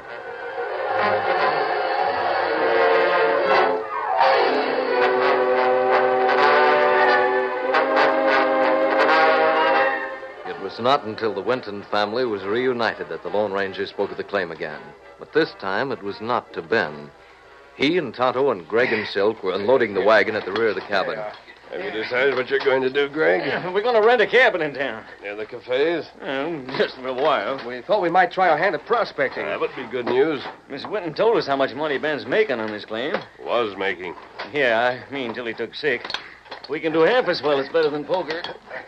Greg, did you ever hear of a man named Ace Harding? Ace Harding? Why, that polecat. If you judge all gamblers by him, no wonder you don't have a good opinion of the breed. Is he crooked? It's a hound's hind leg. Why are you asking about him? Well, he's the man who owns this claim. He won it from Ben last week at poker. Huh? He cheated him out of it. You can bet on that.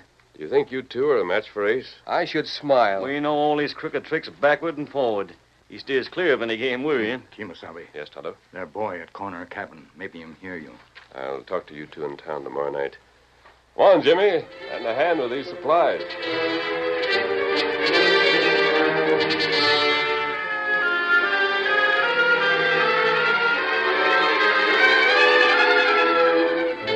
The following night, Ace Harding stood at the bar in the Golden Nugget Cafe and called for drinks for the house. Set him up. Drinks are on me. It's Ace Harding this buying, boys. Step up and quench your thirst. You're Ace Harding. None other, Sonny. The one and only Ace. There ain't a man in the gold country can stand up to me. I got blasting powder in both my fists. I don't give no odds to a grizzly, and what's more... What's more, you're a crook and a cheat. What's that? You cheated my part of his claim, you gotta give it back. Who are you? I'm Jimmy Winton. You cheated my paw. Who let this young'un in here to plague me? You're a crook.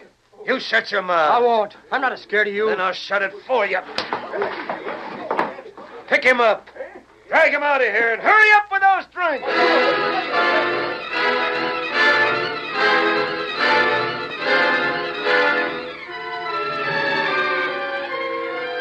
At that moment, the Lone Ranger and Tonto swung into the saddle and gave their great horses free rein. They left their well-hidden camp behind and raced toward the town where they'd promised to meet Silk and Greg. But a mile from the outskirts, they saw a slight figure riding toward them. As they drew closer, the Lone Ranger recognized him. Hello, that's Jimmy Winton up ahead. That's right. Rein up, Jimmy. Easy, boy, easy. Woo. Howdy, masked man. What are you doing so far from home at this time of night? I've been into town. Oh, what for? I had some business to take care of. You've been crying, Jimmy. No, I haven't. Your jaw. What's happened to it? I don't care. He's bigger than I am now. But just wait till I grow up, then I'll show him. Who are you talking about? Ace Harding. I told him he was a crook. And did he hit you? I don't care. I'll show him. Ace Harding can't wait until you grow up to be shown. Now, you go straight home. Yes, sir. Get up there. Get up. Tonto. You know where Greg and Silk are staying? Tonto show you. We'll stop there first, and we're going after Ace. Come on, Silver. Get him up, Scout.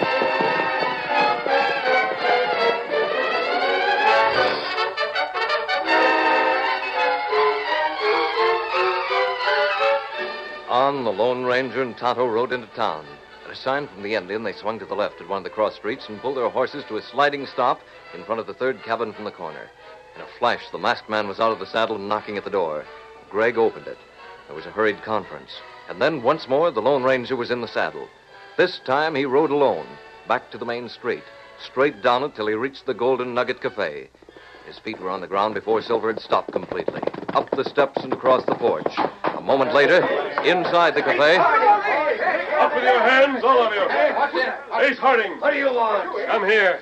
Joe, you gonna stand by and do nothing when a hold-up man walks into your place? Come here, Harding. No, don't shoot. I'm coming. Make it fast. Yeah, sure thing. Now, out the door. Where you taking me? You'll find that out soon enough. Move.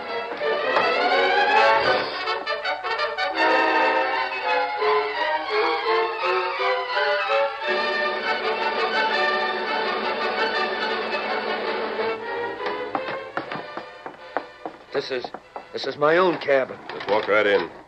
Keep going. Where? What's the idea? You'll find some friends waiting for you in the next room. Friends? Look, you can't get away with this. Here he is, men.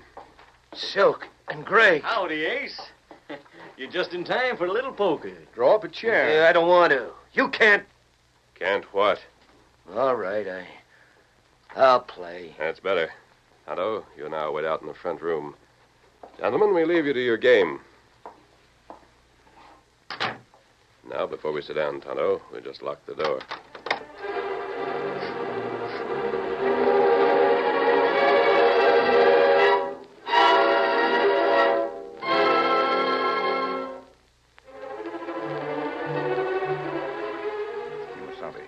You awake? Yes, Tonto. It'd be morning 1 more hour. I know. The game's lasted a long time. You tell Greg, Silk, to play fair? Yes, I did. They'll see to it that Ace does, too. But maybe they'll not win. They don't? Well, that's too bad. I still have a little score to settle with Ace, but... Somebody knocking door. Let's see what they want.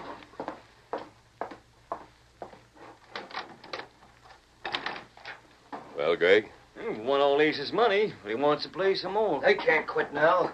I got the deed to a claim in the drawer of this table. Look, I got a pen and ink here. I'm signing it over. And that makes it just as good as cash. How much cash? $10,000.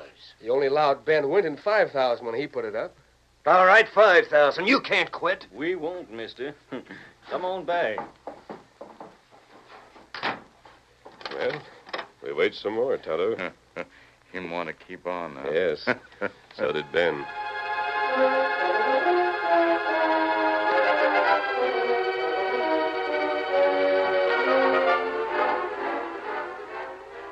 Sunrise, Kimosabe. Here come knock again. Well, let's hope.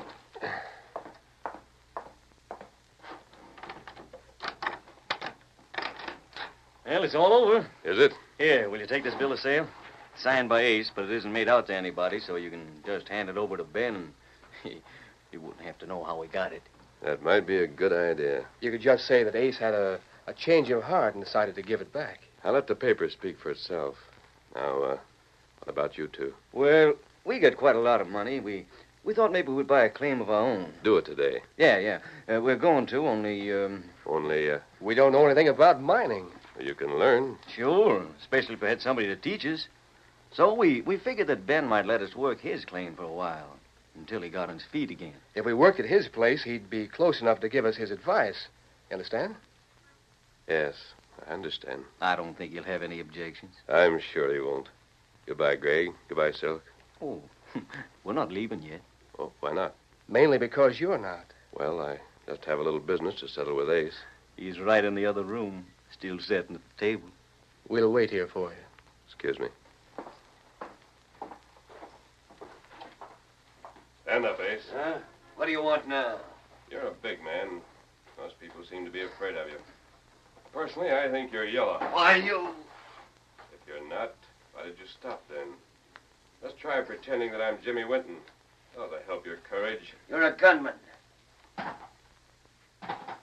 There. My guns are on the table. Now listen closely. Jimmy said you were a crook. That's a lie. It's the truth. You're a crook and a coward. I'll show you. He missed it. The masked man's like lightning. Jimmy said someday he'd show you. Are you? I'll take this with his compliments. Knocked him out with one punch. He's dead to the world. Let's go, Tonto. That good work, Kimosabe. Tonto ready. Adios. We'll be seeing you. So long. Goodbye and good luck. Bye. Well, pick up that bucket of water. Right. Give it to him. What the... What hit me? He wants to know what hit him. Mister, that was the Lone Ranger.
story you have just heard is a copyrighted feature of the Lone Ranger Incorporated.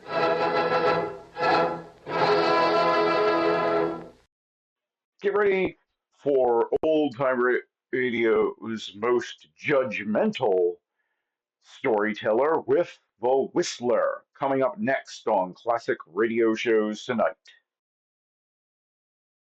Signal gasoline.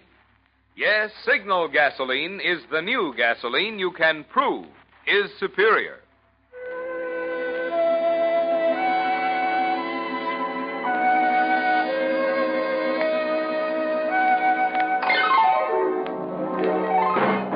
The Signal Oil Company and your neighborhood Signal dealer bring you another curious story by The Whistler. Tonight, The House on Sycamore Road.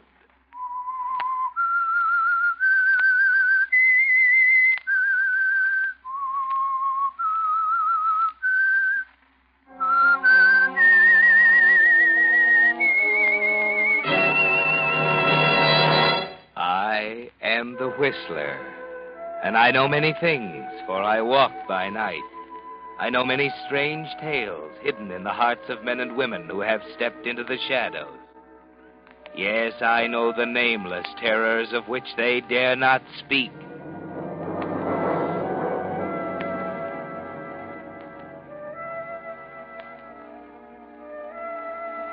Sometimes weakness results only in failure and disillusionment. Sometimes it's much more serious than that. It can take a sinister turn, sending its victim down the spiral that ends only in death. That's the way it was with Harold Phillips on the day he and his wife, Muriel, rented the house on Sycamore Road from old Sabina Fielding.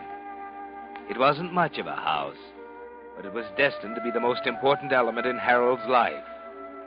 Like Sabina, it was old, but there was a kind of majesty about it, veiled as it was behind a mat of unkempt shrubbery and a pair of magnificent elms in the front yard.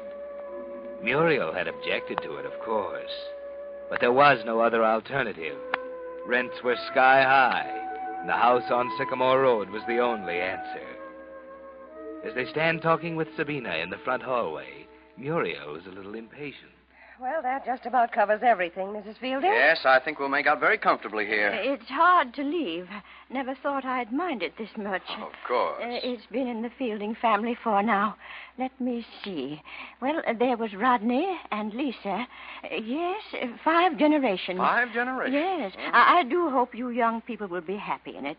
A fine house in its time, you know. A proud house, just like the Fieldings. Yes, we're a proud family. None of us ever had money, excepting Richard, of course. That's my grandson. Richard had money, but it didn't do him any good. Well, even he's gone now. I'm the last now, the last Fielding. And I'm afraid I haven't much longer. Oh, I wouldn't say that, Mrs. Fielding. Oh, no. I'm an old woman, Mr. Phillips. Yes, it's hard to leave. Oh, that clock. I can remember when my daddy bought it. Let me see now. Was that 68 or 69? Mrs. Fielding, Harold will be glad to drive you into town. 68 or 69? Eh? Oh, yes. Well, I'd better be going. I'll be glad to take you. Oh, well, it's only 2 blocks to the bus stop. I can still walk that far without any trouble. I really think it'll be easier for you now, having just one room in town, and you'll be closer to everything. Yes, so I'm told. Are you sure now you don't want me to drive you? Oh, you're very kind, and I do like to see that in young people. But I can manage, thank you. Well, goodbye, Mrs. Phillips. Goodbye. I know you'll be happy here. I'm sure of it, Mrs. Fielding. Goodbye. Goodbye, young man. Young people, she says. We'll be very happy. Heaven's sakes, Muriel, she'll hear you. I could scream my head off in here and she wouldn't hear me. Come to think of it, screaming wouldn't be a bad idea. Will you quit it? That old crone is probably laughing herself silly right now after pawning off this old barn on us. But, Muriel, you know as well as I do it's the best we can do right now. Where have I heard that before? Well, I'm getting sick of it, Harold Phillips. I'm getting fed up with shabby substitutes. Well, I've got a job. I don't know what else you want. Classified advertisements on a stupid hometown paper. What kind of a job is that? Well, it's the best I can do, and this house is the best I can do. You may as well make up your mind to it. I know. I've been through all that before. But I'm not getting reconciled to it. You can make up your mind to that. Anything else? Yes, you. I can't say it's very inspiring, living in a moth-eaten shanty with an ink-stained nobody. Muriel. And this flock of antiques. That old clock she's so proud of. Listen to it.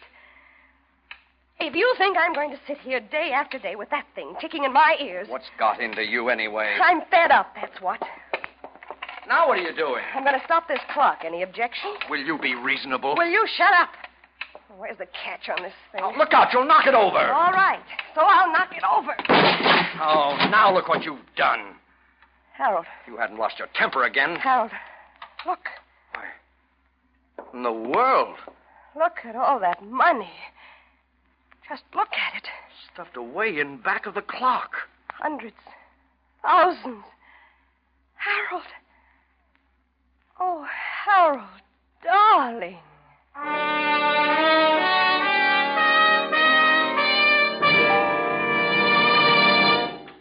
As you sit listening on Monday nights to Signal Oil Company's program, The Whistler, has it ever occurred to you how many millions of persons around the world have never even heard a radio?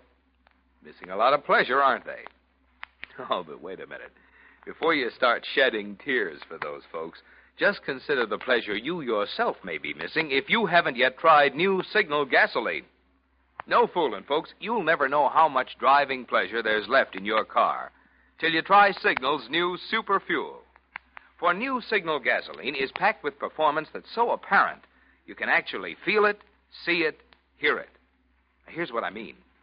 With new Signal gasoline in your car, when you touch the starter, you feel your motor spring instantly to life. When you step on the accelerator, you see your car step ahead with pickup that makes you proud. And even when your motor's working hard uphill, you hear it purr contentedly, proof of Signal's higher anti-knock. What's more, because you'll be shifting less, and shifting wastes gasoline, you'll enjoy more high-gear miles, actually go farther than ever with new Signal gasoline. I know that's the kind of performance you'd like to enjoy from your car. And here's the easy way to get it. Just drive into one of the friendly stations displaying Signal's yellow and black circle sign and say, fill her up with new Signal gasoline. And now, back to the Whistler.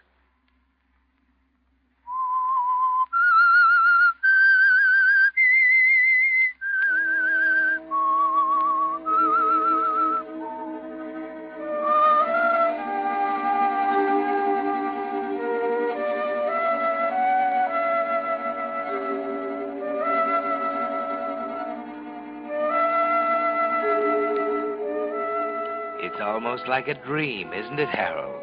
You and Muriel kneeling on the floor of Sabina Fielding's old house, literally surrounded with the money that spilled from the old clock.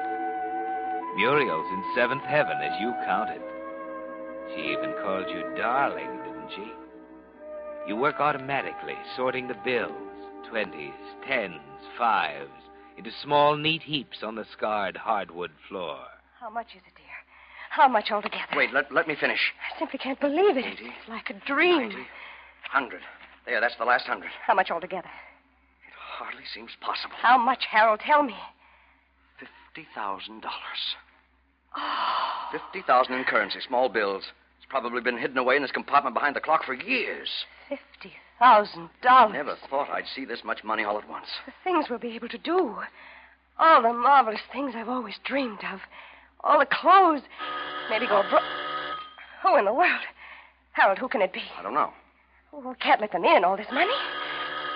We won't answer it. We won't let them in. Well, we'll have to. They can see the lights are on. But all this money. Well, stay here and hide it. I'll see who it is. All right, then. All right, but don't let them in. Nobody must see this money. Nobody must know we have it. Yes? Huh? Who are you? Looking for someone? I figured maybe the old lady fell asleep and couldn't hear me. Old lady? Sure. The old girl, Mrs. Fielding. Well, Mrs. Fielding doesn't live in this house now. Now, wait a second, No, she doesn't Jack. live here now. She lives in town. Who are you? My wife and I are renting the house. Who are you? Well, I think you might do well to tell me who you are first.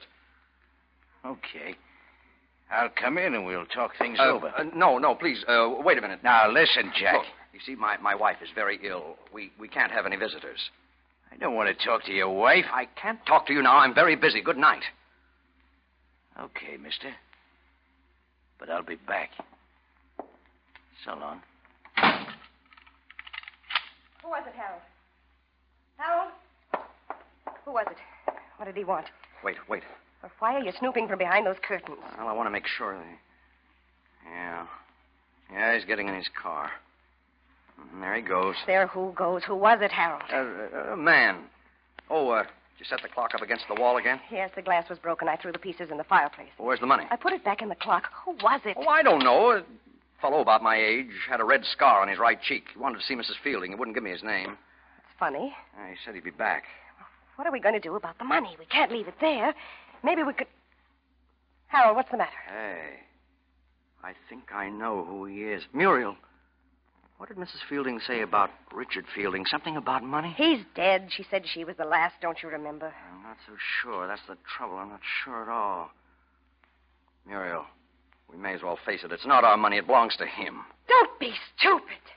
He's dead and she doesn't know anything about it. We found it. It's ours. For the first time in our lives, we have a chance to get off the treadmill and get somewhere. But it isn't ours. Besides, she needs it. She's going to die. We've got a whole lifetime ahead of us. But, I don't know, Muriel. What if it is his? What if he knows about it? We don't know for sure that he's dead. We can find out for sure. How? Mrs. Fielding knows. We're going to call on her the first thing in the morning.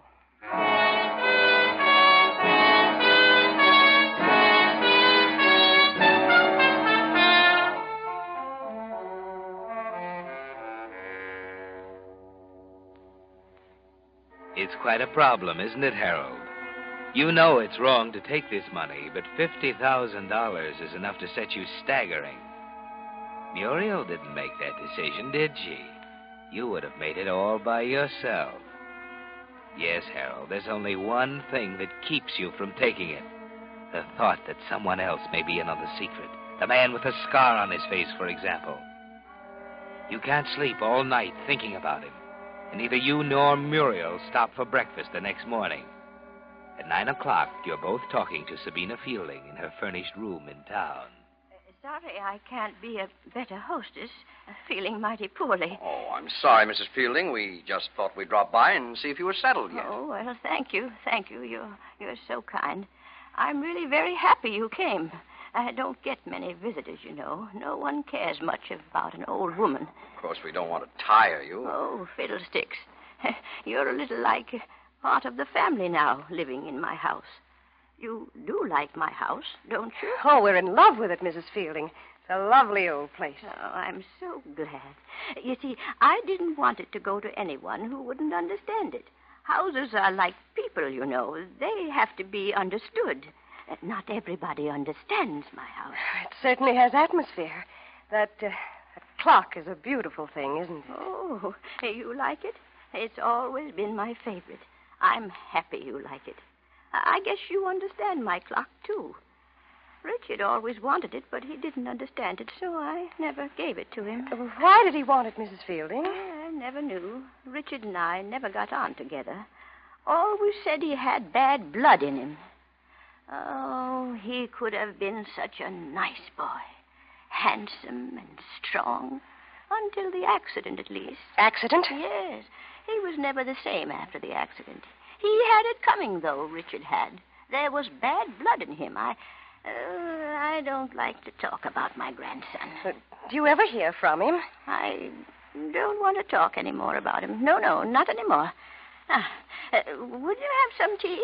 It's a little early, I wish you'd tell us about Richard. Have you any idea... Muriel, I'm afraid Mrs. Fielding's tired. We'd better be going. But I'm sorry to be this way. Now, perhaps some other time, when I'm feeling better. Yes, of course. Yes. Come along, Muriel.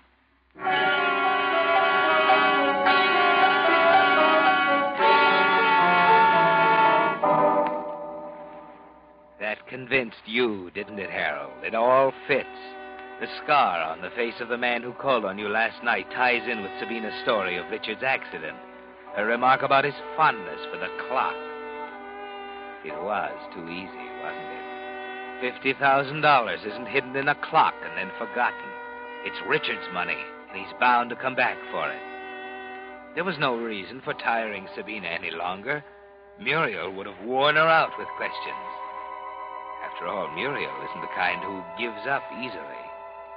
After you've arrived back at the house, she keeps it up, never letting down for a minute. Harold, of all the asinine... There was nothing else to do. She would have told us if you hadn't... Sometimes I think you have the mentality of a child. What more do you want? She practically came right out and said it. He had money. He was in an accident. The scar, you remember? He always wanted the old clock. Could she make it any plainer? All right, all right. Joe, move. What are you going to do? We can't do anything. He knows the money's there. What do you mean we can't do anything? We can leave, can't we? When? Right now. Huh. That's a prize suggestion. Why, he could trace us in 5 minutes. We'd be in jail in a week. Listen, Harold. You've got a chance. For the first time in your shabby, ordinary little life, you've got a chance at something real. Are you going to throw it away? Well, I don't know. Sabina knows nothing about the money, Harold.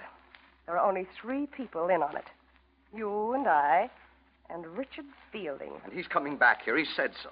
You'll probably never have another chance, Harold. What are you suggesting? Think it over, Harold. There isn't much more time.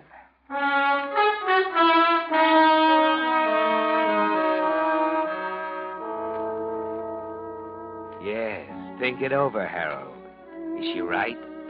You can see her point, can't you? You'll never have another opportunity like this as long as you live. Just more of the same, day after day. Thousands more classified advertisements. Scrimping, pinching pennies, trying to make $5 do the work of 10. And only Richard Fielding stands between you and everything you ever wished for. Only Richard Fielding. Oh, what's that? Someone's at the door. It's too late. He's come back. Well, what are you waiting for? Let him in. Huh? He's getting impatient, Harold. Let him in. But he's come for the money. Why, Harold, what's the matter? You said it belonged to him. I don't know, Muriel. Nothing else we can do, is there? We can't take it. You said so. We'd be traced. Oh, no, you're right. He can't take it away. It's the only chance we'll ever have. There's no other way, Harold. Or is there? Why, what do you mean, Muriel? He might be difficult, Harold.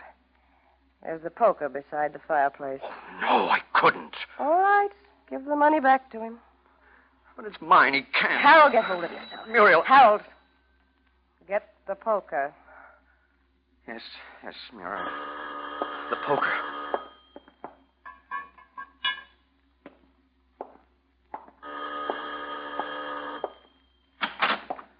Yes? Hi, I'm back again. You remember me, don't you? I was here the other night. Sure. I remember. What do you want? I'd like to come in for a minute. My car's stalled outside. All right. Come in. Yeah, I got this far from town, then my jalopy stopped dead on me. I didn't even know it was your house till I found myself on the steps again. Well, come in the living room. I've been poking up the fire. Yeah, I noticed. Who is it, darling? Oh. Hello. Good evening. What's the matter? What are you looking at? Didn't you ever see a scar on a man's face before, Mrs. Phillips? How do you know my name? I've been in town today asking a few questions. He's the one, Harold. It's he. Now, wait, Jack. Now, Harold. Wait.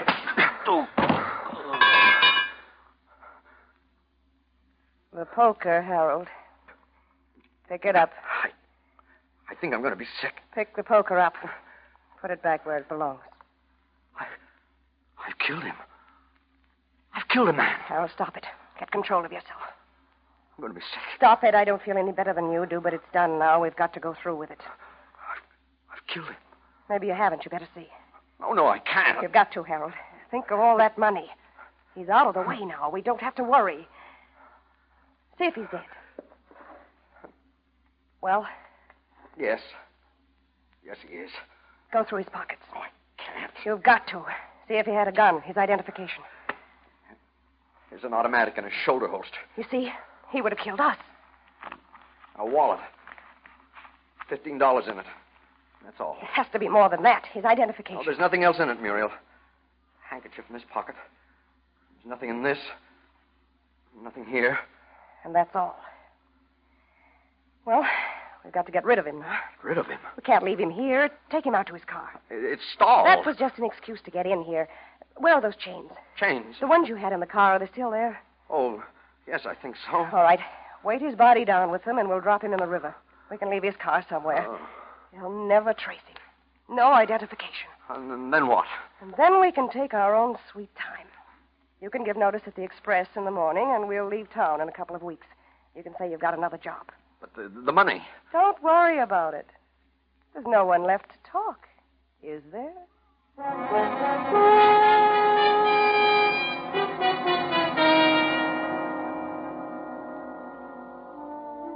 You've killed a man, Harold. It stopped you for a while, didn't it? But after that first wave of nauseating panic, you can think more clearly. The weighted body goes into the river, the car left on a lonely road. Then during the next few days, you try to appear normal at work while you wait for the news to break. It's hard to concentrate, isn't it?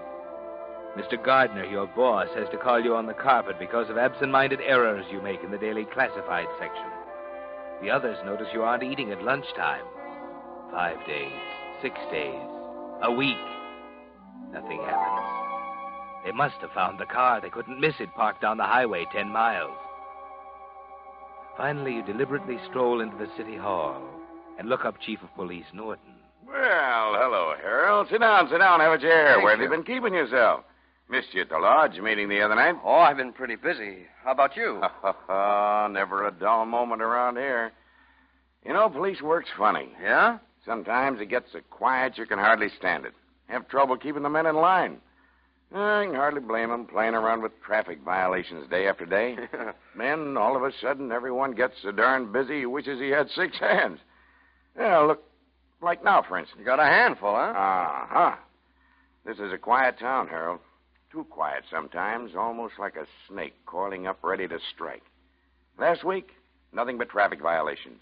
Well, maybe a bunch of wild kids breaking a store window somewhere. This week, stolen automobiles. Yeah? Mm-hmm. Just gave the story to one of your boys. That isn't all. We got a murderer on our hands. Huh? Uh-huh. Somebody right in town, too. Just like I was saying, Harold, it's a quiet old burg, but I suppose as long as people get together, there'll be murder. Hmm? Yes. Well, what was it? Just like all those nosy newspaper guys, aren't you? Sorry, Harold.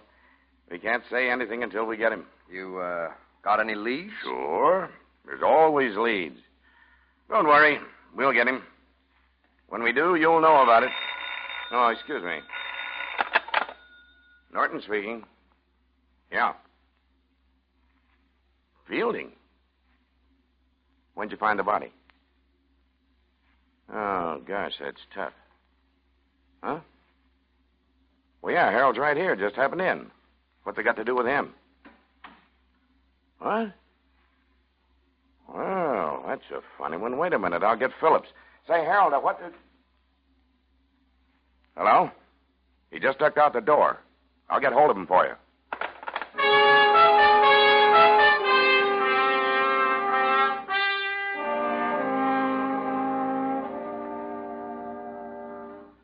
Muriel! Harold, what on earth? What's wrong? Don't ask questions. We've got to get out of here. What's happened? Norton's found out about Fielding. They found the body. What? Hurry. We've got to get away from here before he comes out here. Too late to run. Get the money. It isn't any use, Harold. Why not?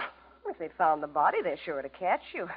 You can't hope to get away by running. Me? What do you mean, me? I'm not running away, Harold. You're an accomplice. You think so? Well, you're just as guilty as I am. Why, if you hadn't been so... Oh, no, you don't. It's your word against mine. I had nothing to do with it. You had everything to do with it. I told you I was tired of being married to a failure. You failed again, Harold. You even failed at murder. You won't get away with it. What about the money? What money? In the clock! The clock! I didn't know there was any money in the clock. And I'm sure no one will find any there, even if you tell them to look in it. You've hidden it. You've hidden that money somewhere else. Have I, darling? You're going to take it all for yourself when you're rid of me. That's why you said there was no hurry. You planned it this way, didn't you? Perhaps. Well, you won't get away with it, Muriel. You won't. I don't know how you can stop me at this point, darling. You see? That's Chief Norton at the door now. I watched him drive up outside while we were talking. Better let him in. Oh, no. Not until I've taken care of you first. No. Hal, no. Oh, I didn't get rid of Fielding's gun, you see. Hal, no. Please. Please, I didn't mean anything I said. Help!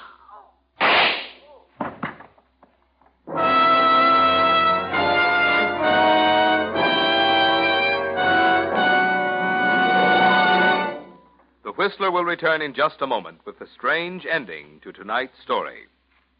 Meantime, let's take a look at a few of the new post-war products we've all been waiting for. According to news releases, the first of the new nylon hosiery will be of pre-war quality. The first new automobiles will be 1942 models with improvements added.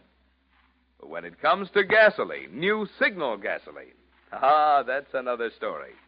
For new Signal is not just pre-war quality gasoline, not just old-style gasoline improved, but an entirely new type of motor fuel with performance features that until recently were reserved for war. You see, science has long known that gasoline is composed of molecules, and each molecule is an arrangement of atoms. The way those atoms are arranged determines how much power you get from the gasoline. Well, in old-style gasolines, the molecules were left just as nature made them. But recently, certain chemists found out how to take gasoline molecules apart, then rearrange the atoms in an entirely new way. The result is new Signal, an entirely new type super fuel with quicker starting, faster pickup, higher anti-knock, and longer mileage. Because these are all features you can actually feel, see, and hear, we urge you to let just one tankful of new Signal gasoline talk for itself. Let its performance in your own car show you why new Signal actually is the new post-war gasoline you can prove is superior. And now, back to the Whistler.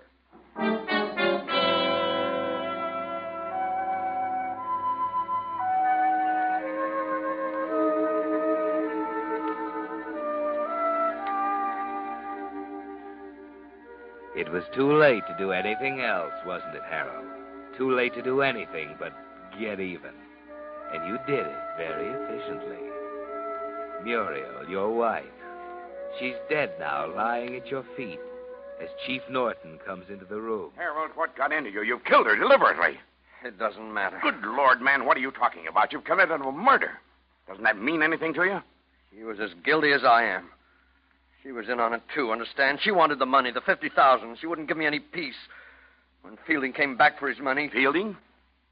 What Fielding? Richard. It was his money in the clock. She made me kill him, Norton. She made me. He came to the house for the money? Yes. He had a scar on his right cheek? Yes, of course he did. Oh, will you drop it? I've had enough. Wait a minute. You've made an awful mistake, Harold. What? The man you killed was the murderer I told you we were looking for. He was Richard Fielding's partner in a bank robbery last year. Murderer? Yes.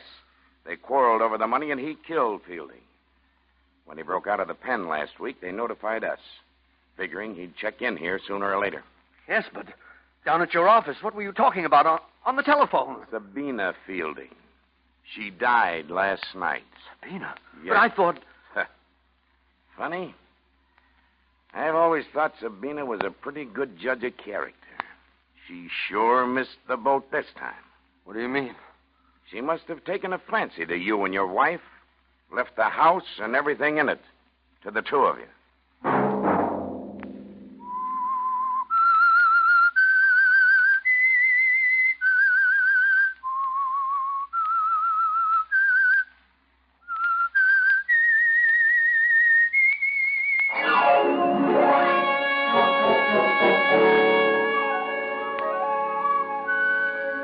Next Monday at 9 o'clock, The Whistler will bring you another strange tale. The Whistler is broadcast for your entertainment by the marketers of Signal gasoline and motor oil and fine quality automotive accessories, and by your neighborhood Signal dealer. This program, produced by George W. Allen, with tonight's story by Leslie Edgley, music by Wilbur Hatch, is transmitted to our troops overseas by the Armed Forces Radio Service. This is Marvin Miller speaking, and suggesting that you try new Signal, the new gasoline you can prove is superior. This is CBS, the Columbia Broadcasting System.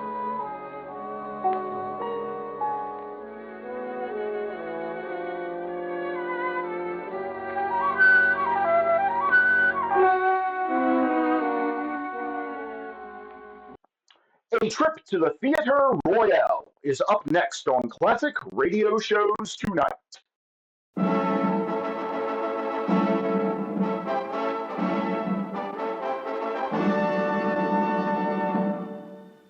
The National Broadcasting Company presents, transcribes, Sir Laurence Olivier in Theatre Royal.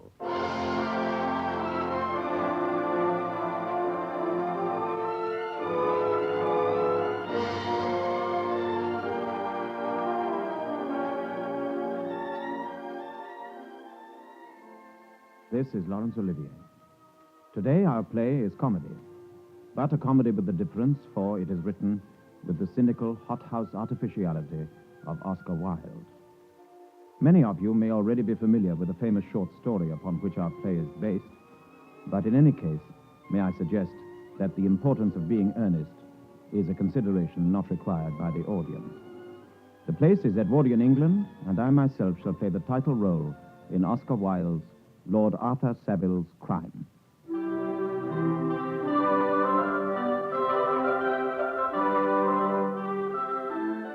It was Lady Windermere's last reception before Easter, and Bentinck House was even more crowded than usual. The guests included 6 cabinet ministers, a prima donna, a perfect bevy of bishops, and it was said that at one time the supper room was absolutely crammed with geniuses. Also among the guests was the Duchess of Paisley. Debrett credits her with 3 husbands, but as she never changed her lover, the world had long ago ceased to talk scandal about her. During the latter part of the evening, I found myself in the picture gallery with my hostess and the Duchess. Lady Windermere was telling us of her latest protégé. Dear Gladys, you are always so original. But, my dear Duchess, I can't live without my promise. He comes to see my head twice a week and is most interesting about it. I must certainly introduce him to you. Oh, you don't mean to say he's here. Of course he is here. I wouldn't dream of giving a party without him. He tells me I have a pure psychic hand, and if my thumb had been just the least bit shorter, I should have been a confirmed pessimist and gone into a convent. Oh, I see. He tells fortunes, I suppose. My dear Duchess, surely Providence can resist temptation by this time. Now, if someone doesn't go and fetch Mr. Podgers at once, I shall go myself. Let me go, Lady Windermere. Oh, thank you so much, Lord Arthur, but I'm afraid you wouldn't recognize him. Oh, there he is. Mr. Podgers! Mr. Podgers, I want you to tell the Duchess of Paisley's hand. Duchess, you must take your glove off. Oh, dear Gladys, I really don't think it is quite right. Nothing interesting ever is, but I must introduce you. Duchess, this is my pet promise. And this is Lord Arthur Saville, Mr. Podgers. How do you do?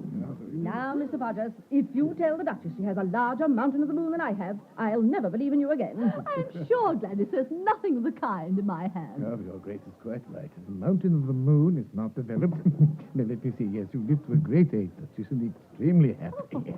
Ambition, very moderate. Line of intellect, not exaggerated. Line of heart. Oh, now, do be indiscreet, Mr. Podgers. Oh, nothing will give me greater pleasure. If the Duchess ever had been, but I'm sorry to say that I see a great deal of permanence of affection combined with a strong sense of duty.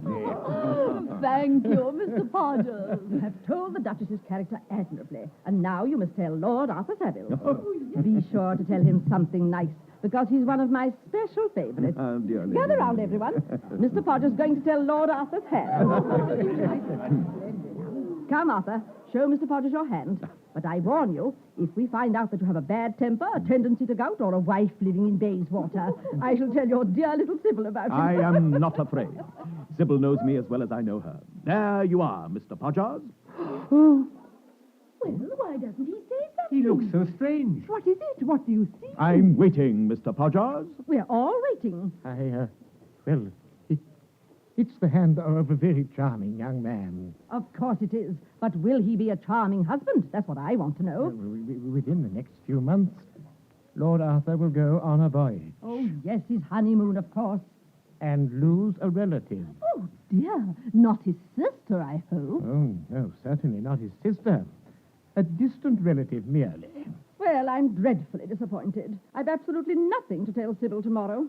Come along, everyone. Let's go to supper. They're sure to have eaten up everything, but we may find some hot soup. Francis used to make excellent soup, but he's so agitated about politics at present that I never feel quite certain about him. Duchess, and... Oh, dear. The Duchess had left one of her gloves here, Lord Arthur. Ah, I see it on the sofa. Good evening. Mr. Podgers. Yes. I must insist on your giving me a straightforward answer to a question I am going to put to you. Another time, Lord Arthur. If you don't mind, I'm afraid I must go. The Duchess will be quite angry. You shall not go. The Duchess is in no hurry. Tell me what you saw in my hand. Tell me the truth. I must know it. I'm not a child. What makes you think I saw anything in your hand more than I told you? I know you did. And I insist on your telling me what it was. I will pay you.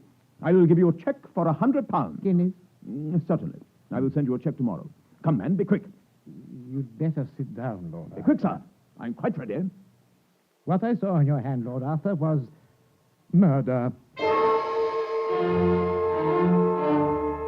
Murder. In my hand was written that I, Lord Arthur Savile, was destined to commit a murder. At first, I couldn't believe it. It was ridiculous. It couldn't be true. And yet, dare I ignore it? I was overcome with horror and rushed away from Bentinck House. All night long, I grappled with the problem. And as the first faint blue of dawn appeared in the sky, I had reached a decision. My first concern was Sybil. To marry her with the possibility of murder in my future would be unthinkable. What happiness could there be for us when at any moment I might actually be called upon to carry out Podger's awful prophecy? After all, he was a man of considerable reputation. No, I would not risk it. I must assume that the man had seen the truth. Therefore, my wedding had to be postponed until after I had committed my murder. And then I could marry Sybil with a clear conscience. My mind made up, I didn't waste a moment. First of all, who was to be the victim? I went over the list of my friends and relatives. After the most careful consideration, I decided in favor of Lady Clementina Beecham, a dear old lady who lived in Curzon Street and was a second cousin on my mother's side. She had always been extremely fond of me, and she had often told me that she would do anything in the world to ensure my happiness. Yes, there could be no better choice. As anything like personal violence is extremely distasteful to me, I felt that poison was the best means to adopt. Besides, I was anxious to murder her in such a way as not to attract public attention. Poison is safe, sure, and quiet, and does away with any necessity for painful scenes, to which, like most Englishmen, I have a rooted objection. By great good fortune, I remembered from my chemistry classes at Oxford exactly the poison to fit my requirements. I set forth at once in my hansom for Pestle and Humby's, the great chemists in St. James's Street. Just stop the next corner, Albert. Pestle and Humby's. Yes, my lord.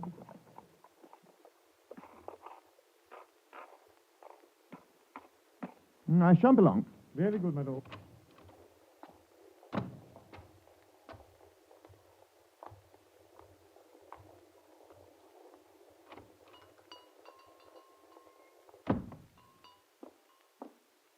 Good afternoon, Lord Arthur. A lovely day, isn't it? Good afternoon, Mr. Pestle. May I help your lordship? Yes, you may, sir. I would like a small capsule of aconitine. Oh, one needs a medical certificate to purchase aconitine. Oh. It's a very dangerous poison, you know. Excuse me, my lord, but may I trouble you to show me a certificate? Well, as a matter of fact, I haven't one. Dear me, how very awkward. Well, I'm afraid... You see, Mr. Pestle, it's for a large Norwegian Mastiff that I'm obliged to get rid of. It shows signs of incipient rabies and has already bitten the coachman twice in the calf. Oh, in that case, I suppose it might be arranged. But you understand it's highly irregular. I give you my word, I shan't mention it to a soul. And I would consider it a favor if you could oblige me. Under these circumstances, certainly, my lord. Just a moment. Here we are. Thank you. Thank you, Lord Arthur. It's a pleasure to be of service to you. Good afternoon, sir. No. Good afternoon.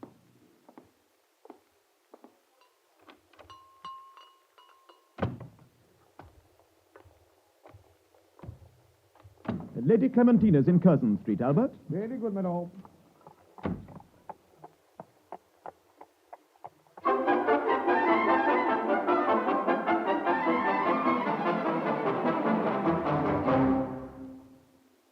Well, my dear boy, to what do I owe the honor of this visit? You haven't been to see me in such a long time. My dear Lady Clem, I never have a moment to myself. I suppose you mean that you'll go about all day long with Miss Sybil Merton, buying chiffons and talking nonsense.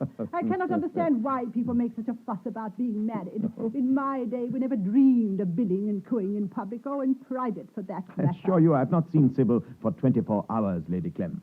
As far as I can make out, she belongs entirely to her milliners. Well, of course, that is the only reason you come to see such an ugly old woman as myself. Oh, no. Why, if it were not for dear Lady Jansen, who sends me all the worst French novels she can find, I don't think I can get through the day. Doctors are no use at all, except to get fees out of one. They can't even cure my heartburn. I have brought you a cure for that, Lady Clem. Ah. It is a wonderful thing invented by an American. I don't think I like American inventions, Arthur. I'm quite sure I don't. I read some American novels, and they are quite nonsensical. Oh, but there is no nonsense about this, Lady Clem. I assure you it is a perfect cure. You must promise me to try it. Here, in this little box. Oh, the little box is charming, Arthur. Well, I hoped it would please you. I stopped over on the way and bought it specially. Oh, it was very sweet of you. And is this the wonderful medicine? Yes. It looks like a bonbon. I shall take it at once. Good heavens, Lady Clem, you mustn't do anything of the kind. It is a homeopathic medicine, and if you take it without having heartburn, it might do you no end of harm. Wait until you have an attack, then take it. You will be quite astonished at the result. Oh, I should like to take it now. I'm sure it's delicious. However, I'll keep it till my next attack. And when will that be? Will it be soon? I hope not for a week. I had a very bad time yesterday morning, but one never knows. But you're sure to have one before the end of the month, Lady Clem. Oh, I'm afraid so. But how sympathetic you are today, Arthur. Really, Sybil has done you a great deal of good. And now you must run away, for I'm dining with some very dull people who won't talk scandal. And I know that if I don't get my sleep now, I shall never be able to keep awake during dinner. Goodbye, Arthur. Give my love to Sybil. And thank you so much for the American medicine. You won't forget to take it, will you, Lady Clem? Of course I won't, you silly boy. No. I think it is most kind of you to think of me.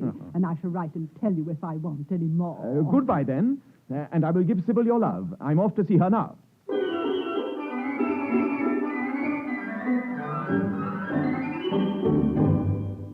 In a moment, we continue Theatre Royal with Sir Laurence Olivier.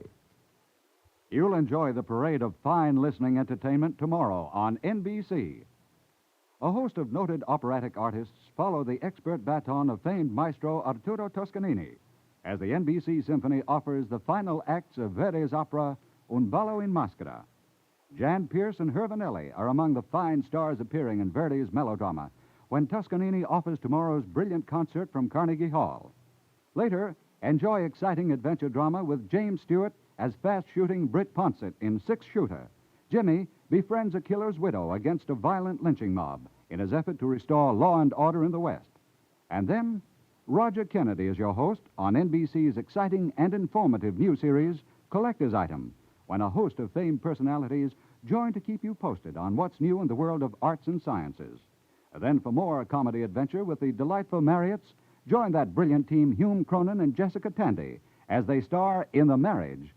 Liz Marriott offers some sage advice to her daughter's young friend, only to have her interest boomerang with a hilarious twist on tomorrow's amusing family drama. And you'll want to join top NBC newsman Henry Cassidy as he guides the listener through America's Southlands on the brand new radio series Heritage Over the Land, a fascinating report on the rebirth of the South. Remember to stay with NBC throughout the day for our Sunday parade of great entertainment. And now we continue Theatre Royal with Sir Laurence Olivier.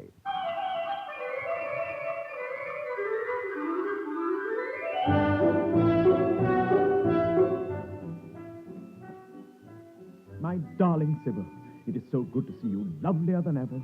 Sybil, Yes, Arthur, dear? Sybil, I have something of the utmost importance to say to you. Yes? Why, Arthur, is anything wrong? Oh. You look quite distressed. Sybil, do you trust me?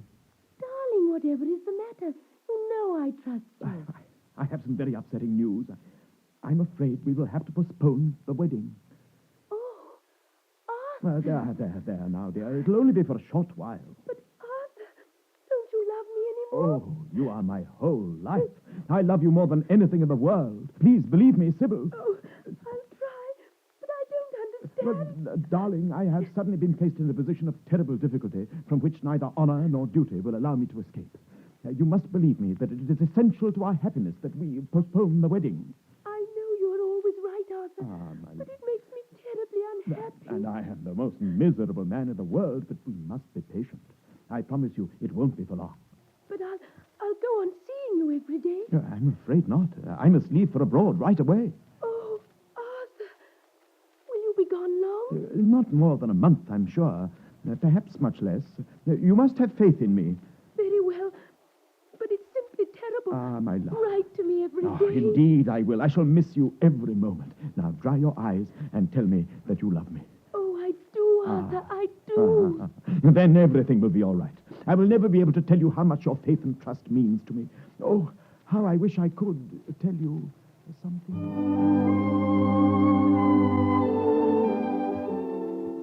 I stayed with Sybil till nearly midnight, comforting her and being comforted in return.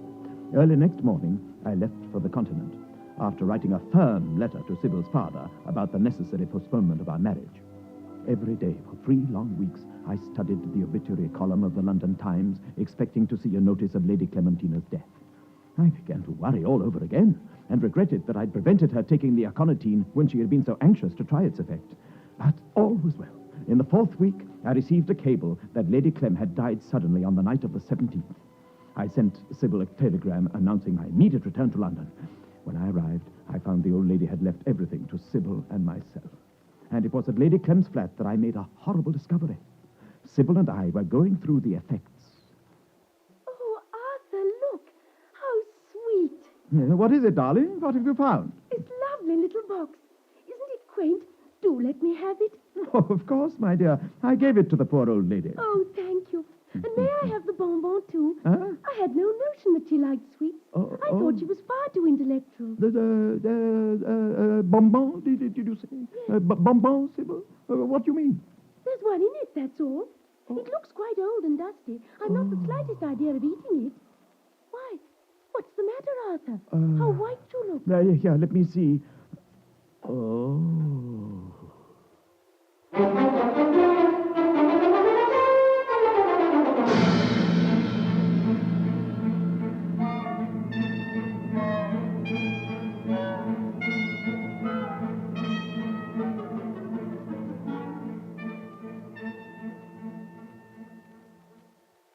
It was the poisoned capsule I had given to Lady Clem. It could only mean that she had died a natural death after all, and I must begin all over again. Poison having proved a complete failure, dynamite or some other explosive was obviously the proper thing to try. Again, I went over the list of my relatives and finally determined to blow up my uncle, the Dean of Chichester. The Dean was extremely fond of collecting clocks. This hobby seemed to afford me an excellent opportunity for carrying out my scheme. My Oxford days once more stood me in good stead. I remembered one Herr Winkelkopf, whose services we utilized then for a Guy Fawkes celebration. I called on him at his address in Soho. Herr Winkelkopf? Yes? My name is Smith, Mr. Robert Smith. I am most anxious to have a short interview with you on a matter of business. I want you to supply me with an explosive clock. A charm to meet you again, Lord Arthur. Don't look so alarmed.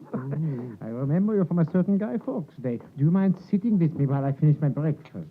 There is an excellent party, and my friends are kind enough to say that my Rhine wine is better than anything they get at the German embassy. Help yourself. Thank you. Explosive clocks are not very good things for foreign exportation. Even if they succeed in passing the custom house, the train service is so irregular that they usually go off before they have reached their proper destination. If, however, you want one for home use, I can supply you with an excellent article and guarantee that you will be satisfied with the result. May I ask for whom it is intended? If it is for the police or for anyone connected with Scotland Yard, I'm afraid I can do nothing for you. The English detectives really are our best friends. I've always found that by relying on their stupidity, we can do exactly what we like. I could not spare one of them. I assure you that it has nothing to do with the police. In fact, the clock is intended for the Dean of Chichester. Dear me, I had no idea you felt so strongly about religion, Lord Arthur. Few young men do nowadays. I'm afraid you overrate me, Herr Winkelkopf. The fact is, I really know nothing about theology. This is purely a private matter, then? Purely private. Oh, I see now. Now look here over on the mantelpiece, that little French clock there. Would that suit your purpose? That is just what I want. Tell me, how does it go off? There is my secret. Let me know when you wish it to explode, and I will set this machine to the moment. Well, today is Tuesday. Could you send it off at once? No, that is impossible. I have a great deal of important work on hand for some friends of mine in Moscow. Oh. Still, I might send it off tomorrow. Oh, that will be quite time enough if it is delivered tomorrow night or Thursday morning. For the time of the explosion, say Friday at noon exactly. The Dean is always at home at that hour. Friday at noon. I'll make a note of it. Good. And now, pray, let me know how much I am in your debt. It's such a small matter that I don't care to make any charge. The dynamite comes to 7 and 6pence. The clock will be 3 pounds 10. The carriage about 5 shillings. But your trouble, Herr Winkelkopf. Oh, that's nothing. It's a pleasure for me. I don't work for money. I live entirely for my art.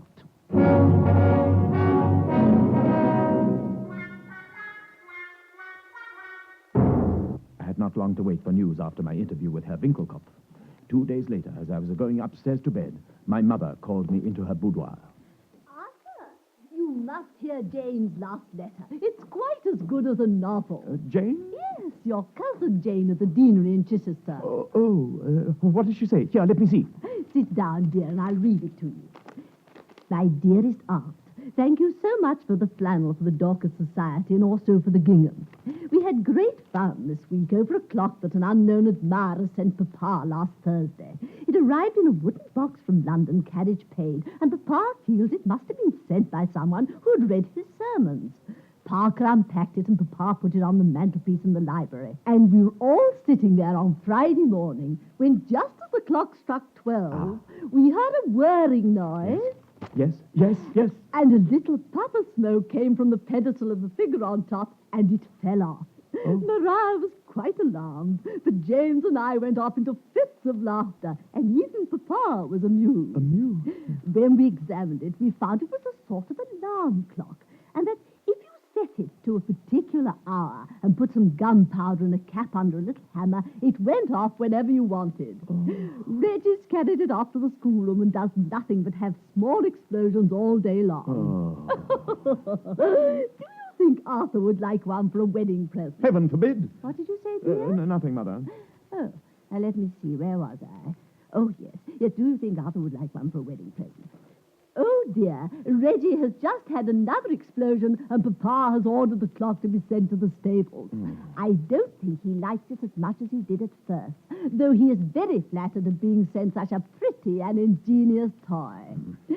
Papa sent his love, in which James and Reggie and Maria all unite, and hoping that Uncle Cecil's gout is better, believe me, dear aunt, ever your affectionate niece, Jane Percy. Now, isn't that a nice letter? Oh, yes, I suppose so. Why, Arthur, you do look so unhappy. I shall never read your young lady's letter again. But, dear, what shall I say about the clock? I think it's a capital invention, and really I should like to have one myself. Oh, I don't think much of them. Good night, Mother. Really, Arthur, I simply don't know what's gone over you lately. You seem to have entirely lost your sense of humor. You know, I think that is...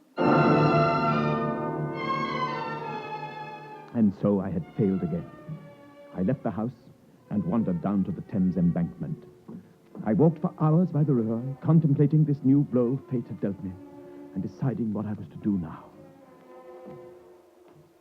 I've tried to do my duty. Everything's against me. Perhaps it would be better to break off the marriage altogether.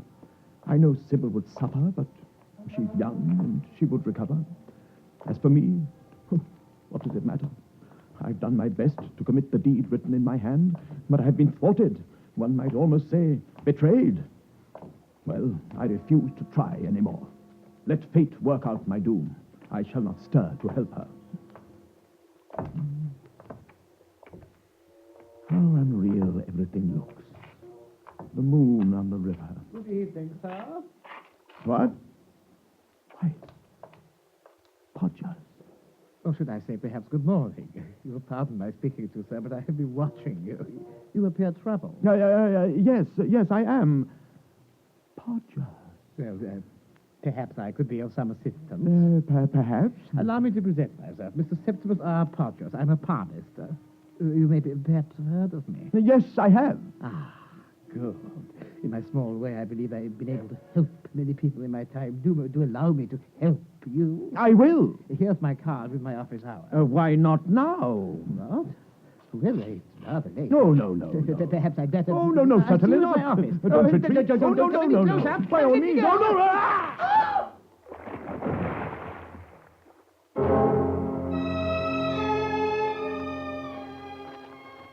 What's this now? Yesterday at 7 o'clock, the body of Mr. Septimus R. Podgers, the eminent palmist, was washed on shore at Greenwich, just in front of the Ship Hotel. It is supposed that he committed suicide under the influence of a temporary derangement caused by overwork. and a verdict to that effect was returned this afternoon by the coroner's jury. My dear Sybil, let us be married tomorrow. You foolish boy. Why, the cake is not even ordered. Sybil and I were married at St. Peter's by my uncle, the Dean of Chichester.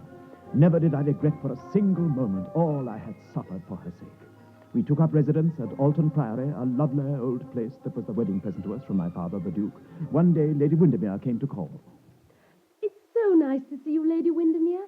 Arthur is down in the garden, but he will be along very shortly. Tell me, Sybil, are you happy? Dear Lady Windermere, of course I'm happy. Aren't you? Oh, I've no time to be happy, Sybil. I always like the last person who is introduced to me. But as a rule, as soon as I know people, I get tired of them. Don't your social lions satisfy you, Lady Windermere? Oh, dear, no. Lions are only good for one season. As soon as their manes are out, they are the dullest creatures going. Besides, they behave very badly if you are really nice to them. Do you remember that horrid Mr. Podgers? Yes. He was a dreadful imposter. Of course, I didn't mind at all, and even when he wanted to borrow money, I forgave him. But I could not stand his making love to me. He has really made me hate palmistry. I go in for telepathy now. Oh, it's much more amusing. You mustn't say anything against palmistry here, Lady Windermere. Oh. It is the only subject that Arthur does not like people to chaff about. I assure you he is quite serious over it. You don't mean to say that he believes in it, Sybil? Ask him, Lady Windermere. Here he comes up the path. Hello, Lady Windermere. Hello. Some roses for you, my dove. Oh, you extravagant boy. Lord Arthur. Yes?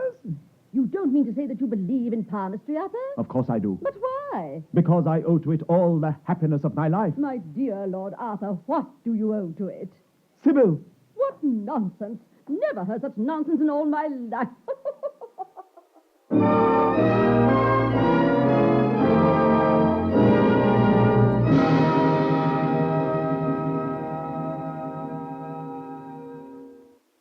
Sir Laurence Olivier will speak to you in just a moment. Tomorrow on NBC, you want to turn another page in the latest edition of Weekend, NBC's Sunday newspaper of the air. A host of personalities are on hand to keep you posted on everything from world news to the latest word on home, sports, and people. Such notables as Tex and Jinx McCrary, Earl Wilson, and Mel Allen bring you feature items of interest to all. And top-flight NBC newsmen offer accurate commentary on local and international highlights of the week. That's Weekend, tomorrow on NBC.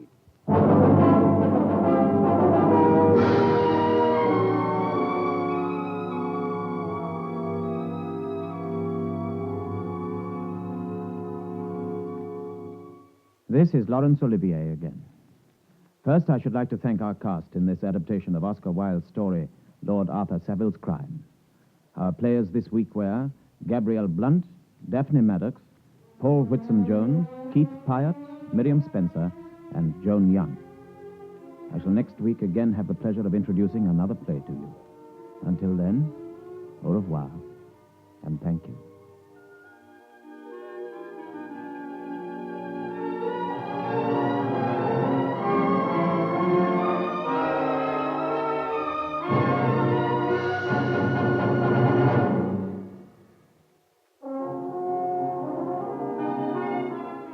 Sir Laurence Olivier starred in today's transcribed program. The script was by Derek Patmore. The music was under the direction of Sidney Torch. Theatre Royal is an NBC presentation produced and directed by Harry Allen Towers.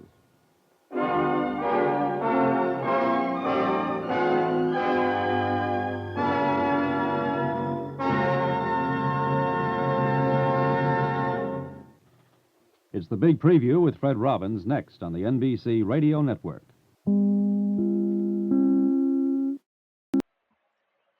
Jane Stewart is up next with The Six Shooter on classic radio shows tonight.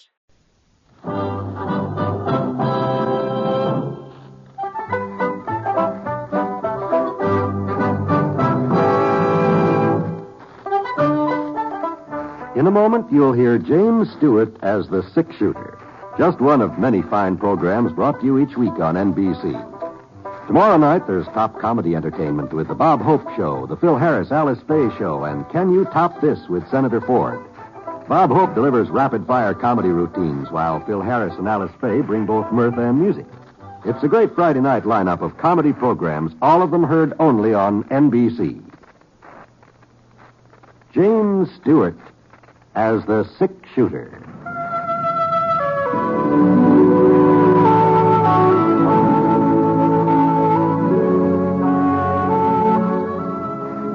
The man in the saddle is angular and long-legged. His skin is sun-dyed brown. The gun in his holster is gray steel and rainbow mother of pearl. Its handle unmarked. People call them both the Sick Shooter.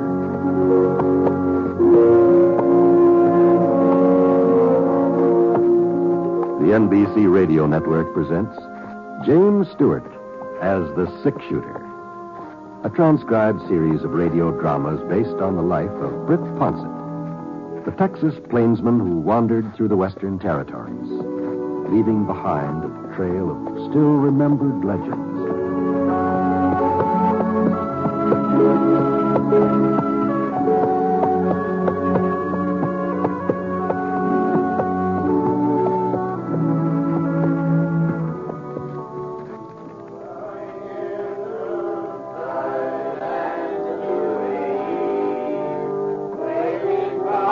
Attended a Tuesday evening choir practice in quite a spell, but when Reverend Broom stopped by the Tropster Ranch where I was working and asked me if I could manage to take part in this week's rehearsal, well, I sure couldn't see how to do any harm, so bringing in the sheaves, we shall come rejoicing, bringing in the sheaves. Anyhow, there we are.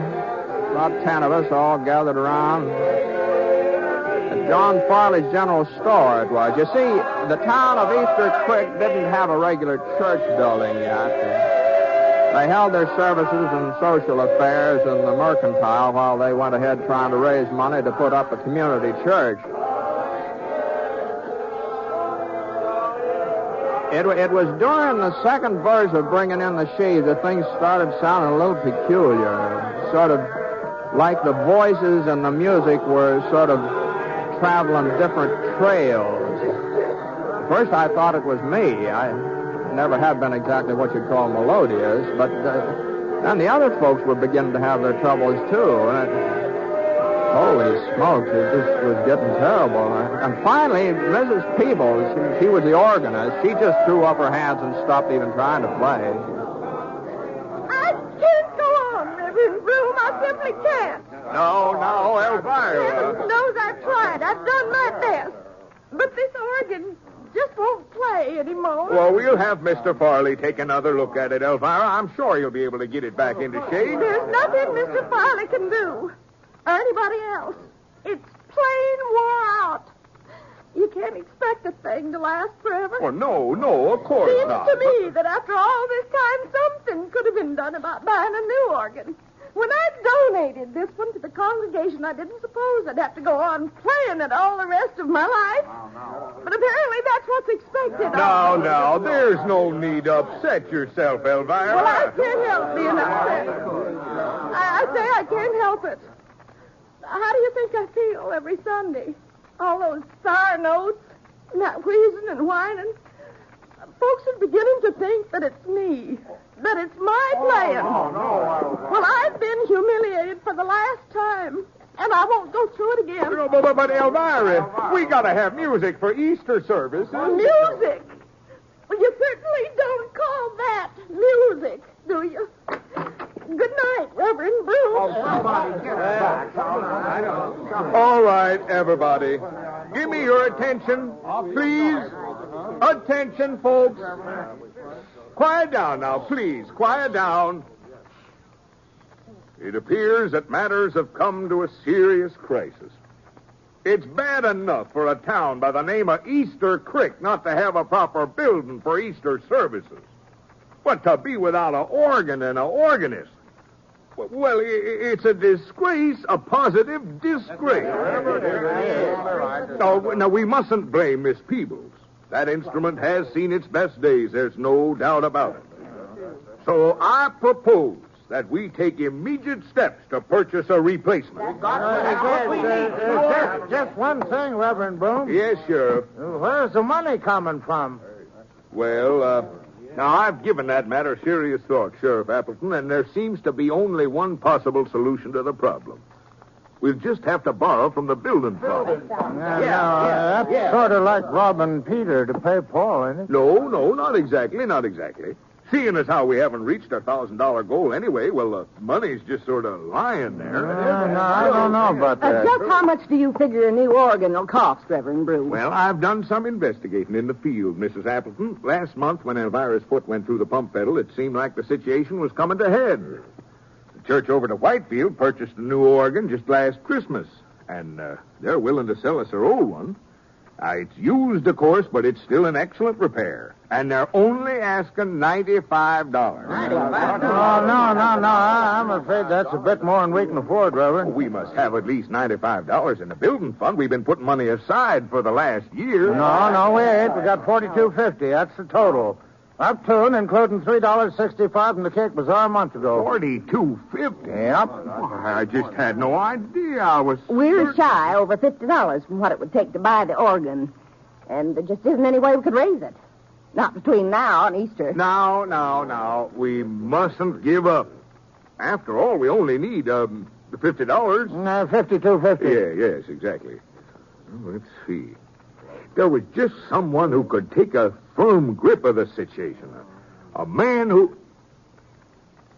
Mr. Ponset. Yes, Reverend. Mr. Ponset, I know you aren't a regular member of our congregation, and you've only been in our midst a few months. But... Well, I sure be glad to donate what I can to the cause, Reverend, but I'm afraid it'd only be a drop in the bucket. Oh, a donation wasn't exactly what I had in mind. Oh? I think perhaps you can be of more service in another fashion. Ladies and gentlemen, I propose that we appoint Britt Ponset, a committee of one, to take charge of the organ raising. Now, hold on a minute here, Reverend Broom. We all know that you're a man of strength and determination, Mr. Ponset, that you inspire confidence, and we trust generosity. Well, now, I'd sure like to oblige you folks, but what you're asking is just out of the question, that's all. You wouldn't turn us down in our hour of need. Oh, no, I'm not turning you down exactly. What I mean is, it just couldn't be done. Why, you've been a whole year raising $42.50, and now you're talking about raising over $50 in just a few days. Well, we've been going at it the wrong way, Mr. Ponset. What? I'm sure your approach will be 100% more effective. My approach? Why, certainly. And just to show you how easy it'll be, we'll start things off by taking up a collection right now. Sheriff Appleton, will you pass the hat? But, all right, everybody. Dig down deep. It's a wonderful thing Mr. Ponset's doing in taking over this fundraising campaign. But I never said a word. And here's our chance to let him know how much we appreciate it. Reverend.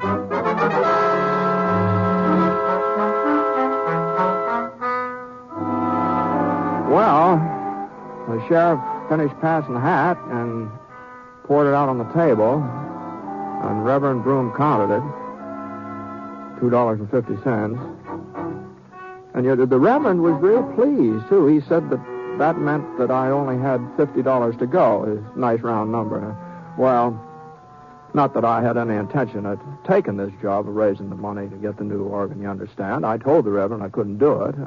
I told him just as plain as day that I couldn't do it, but somehow he got the idea that I had already agreed to do it, and no matter how hard I talked, he just kept... and the other folks, they were as bad as Reverend Broom. I was just outnumbered. That's all there was to it. So, early the next morning, I took my hat in my hand and started out. Must have been getting around noon when I finally came back to the sheriff's office.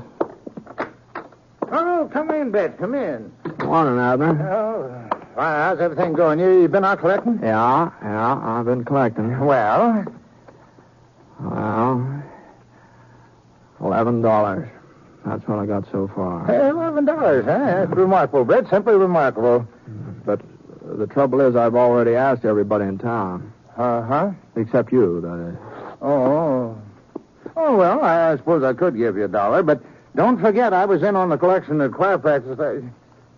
You ain't serious, Brett. You don't mean you really ask everybody else? As a matter of fact, there is one area I sort of skipped over. Oh? Well, those cabins over east of the creek and the ranches out that way. I haven't visited them yet. Well, you'd just be wasting your time if you did. I would, eh? Yeah, those folks wouldn't be very anxious to help out at church. Mess of thieves, cattle rustlers, every other kind of riffraff. Oh, is that what they are? Oh, well, now, that's just a general census of opinion. Of course, if I could know for certain that we had any actual outlaws living around Easter Creek, if I was positive, that is, well, it'd be my duty to arrest them. I see. Uh-huh. But the fact is, they ain't caused any trouble here in town, none of them. No, I can't go around arresting people on rumors. Well, can I, Britt? Yeah. I understand Red Eye Kirk has a place somewhere east of town. Is that right? That's hearsay, Brett. Pure and simple hearsay. Oh, I see. Why, you don't think I'd let a notorious gunfighter like Red Eye live right here under my nose, do you? Well, it's too bad he's not in these parts. Oh? No, I was thinking I might like to pay him a little visit. Well, what on earth for? Well, as long as he's not in the neighborhood, I guess it doesn't matter. Kind of a shame, though. Oh, well, now, if you're really anxious to... what I mean is... Britt, they do say there's a fellow who somewhat resembles Red Eye. He's got himself a cabin just this side of Deer Mountain. Just this side of Deer Mountain, huh? Now, wait a minute, Brett. Wait a minute. What in Sunday do you want to get mixed up with Red Eye Kirk for? What's he got to do with raising money for a new organ? Well, he probably won't have anything to do with it, but it's just that I don't want to leave any stones unturned, you see. So long, Edgar.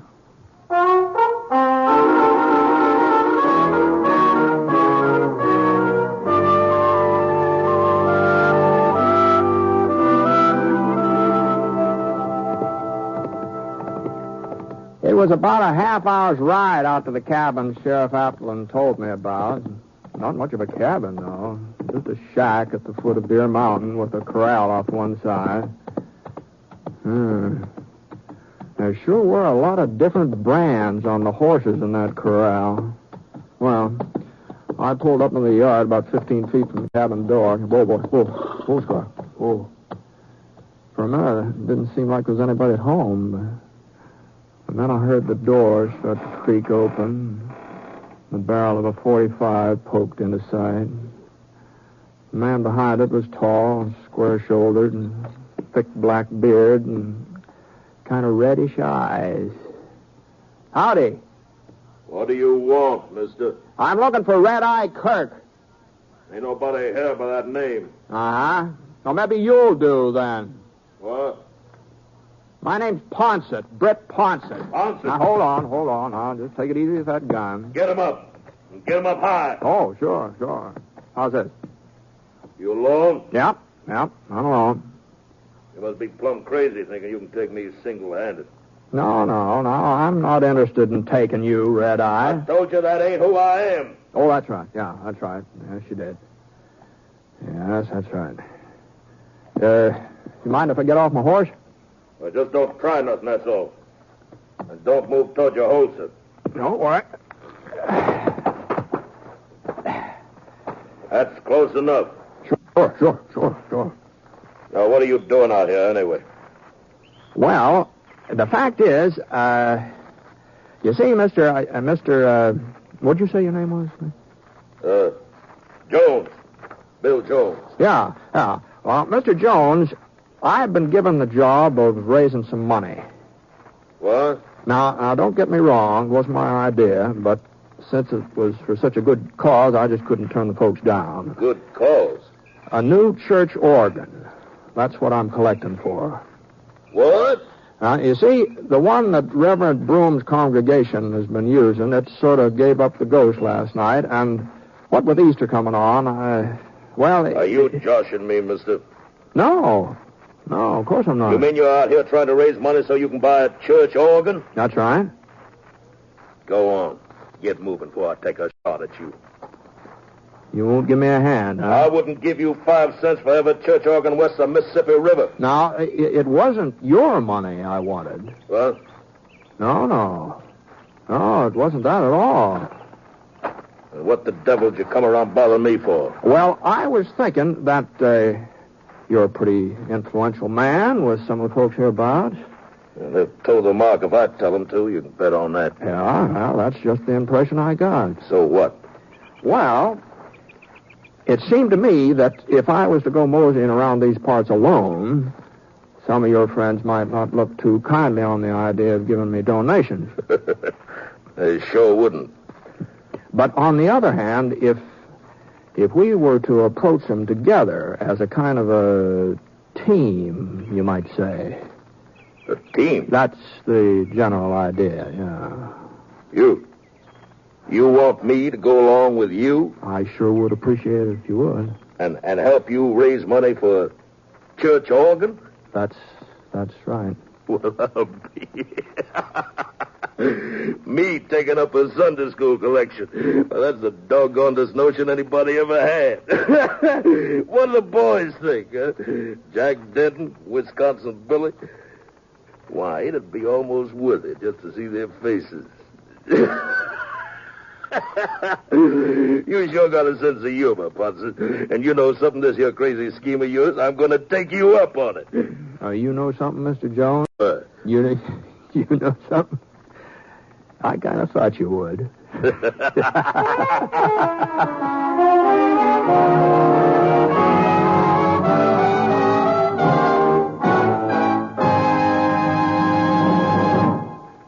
You are listening to The Six-Shooter, starring James Stewart as Britt Ponsett, the Texas plainsman whose name has become a legend throughout the great Southwest. And now Act Two of the story called Crisis at Easter Creek.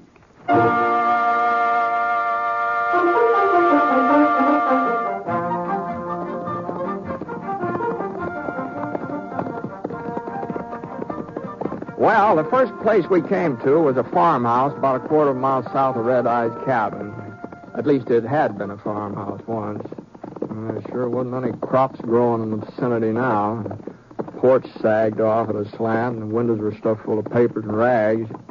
Even the front door looked like it was about to slide off its hinges. The place really looked deserted, but Red Eye gave me the nod, and we pulled up and dismounted. Old Red Eye, he had a great big grin as white as a full moon spread all over his face. Been there ever since we started off. Hey, Denton! Get out here, Denton! It's me, Red Eye. Well, well, I guess you know who I was anyway, didn't you? Well, I had a pretty good idea. Howdy, Red Eye. What can I do for you? Denton, this here's Britt Ponsett. Ponsett? Howdy, Denton. Now, don't you worry, Red Eye. Even if he did get the draw on you, he ain't turning you over to no sheriff. Oh, put your gun away, Denton. Huh? Use your eyes. Ponsett ain't covered me, is he? Then what are you doing riding along with him? Oh, we got us a little project. Now, you explain it to him, Ponsett. Well, the fact is we're collecting money to buy a new organ for Reverend Broom. What? That's right, Jack. Oh. Sounds to me like you said money for a new organ. I must be getting loco. I sure ain't going to argue that with you, Denton. Well, come on. Come on, fork over. You mean you're serious, Red Eye? Of course I'm serious. Then he must be holding a gun on you. I ain't got all day, Denton. How much we need, Britt? Well, let's see. 12 from 50, $38. Well, you heard him. Denton? Sure, Red Eye, sure. Now, just let me look in my purse here. Oh, yeah, two $20 gold pieces. How's that? Well, I didn't mean that you had to contribute the whole thing. Just keep the change. Just keep the change. Oh, well, thanks a lot. My pleasure entirely. Was there anything else, Red Eye? No, I guess that'll do it for now. Let's go, Ponsett. Yeah, sure. Easy, boy. I'm glad you boys stopped by. Anytime I can, well, you know where to find me. We'll stop at Mike Morgan's place next. That's just down the road. Well, that's mighty considerate of you, Red Eye, but we don't need to make another stop. What? Well, what are you talking about? Well, $38, that's all we needed, you see. Oh. See, the organ's all paid for now. Well, there must be something else the Reverend needs money for, ain't it? Oh, I suppose. Doggone it, Ponson. I'm enjoying myself. And besides, it wouldn't be fair to the rest of the boys if Denton was the only one who got a chance to do a little contributing to charity. Least we can do is stop at Mike Morgan's, seeing as how we're so close. I said, well, whatever you say. Whatever you say, Red Eye. Well, we made about 8 more stops before evening, and I must say that all of Red Eye's friends are mighty generous. I even had to turn down the offer of a couple of cows for the cause, seeing as how there was some doubt as to the legal owner of the stock in question. But the gold and the silver and the paper money, well, there just wasn't any way of telling how that was come by. At least, wasn't any way I could think of. So by sundown, I was carrying quite a load of cash. And we were riding away from Slick Wilson's place when Red Eye gave a little sigh and looked at me sort of disappointed. Well, guess I better head back home now. Sure, Red Eye, sure. What's the matter? I was just thinking about how Mike Morgan tripped over his shotgun when I told him what it was we wanted. Nearly blowed himself right over the barn. Yeah, it's kind of a close call, wasn't it? Doggone it, I don't see why Wisconsin Billy wasn't at home. Well, he'd have been fit to be tied. Well, we did all right without him. Easy. Say, Britt. Oh, why don't you come back tomorrow, huh? Oh, no. He'll probably be around there. Oh, no, thanks, Red Eye. I got a whole lot more than I ever expected. And I sure do appreciate your assistance. Oh, pleasure's all mine. Well, good luck. Same to you, Red Eye.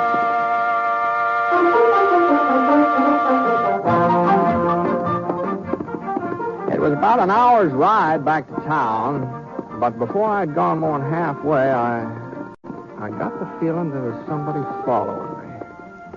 I sure didn't like it either. Not with all this money I had in the saddlebags. So I gave Scar a little touch of the spur. Come on, boy. Come on, let's go. When I heard the other horse pounding up the trail after me, let's go, boy. Come on, let's go. His first shot was over my head. There wasn't any point in trying to outrun him, Scar being as tired as he was. So I slid out of the saddle and I rolled over behind a rock. He was still coming, so I eased my gun out of the holster and inched up to get a look at him. He was a big fella, holding his revolver loose in his hand like he didn't figure on using it. Well, I didn't figure on letting him rob me either. I waited until he was about even with the rock where I was hiding. Then I stood up. Drop it! Drop it! Okay, take it easy, Ponset. Why, you know who I am, huh? Red Eye told me you was heading this way. I've been trying to catch up with you for the last 15 minutes. You mean Red Eye sent you after me? I'll say he did. Well, I'll be darned. I thought I had him figured different. Now, I suppose he told you about the money, too. Sure. Here's mine. My share. Catch. What? Your share? For the church organ. Name's Wisconsin Billy. I was out when you come by to collect this afternoon. Oh. Then I wanted to make certain you got my donation. Oh, I see. Now, do you mind handing me my gun? You got? No, not a bit. Here you are. Thanks. Well, so long, Ponset. Oh, yes, so long there.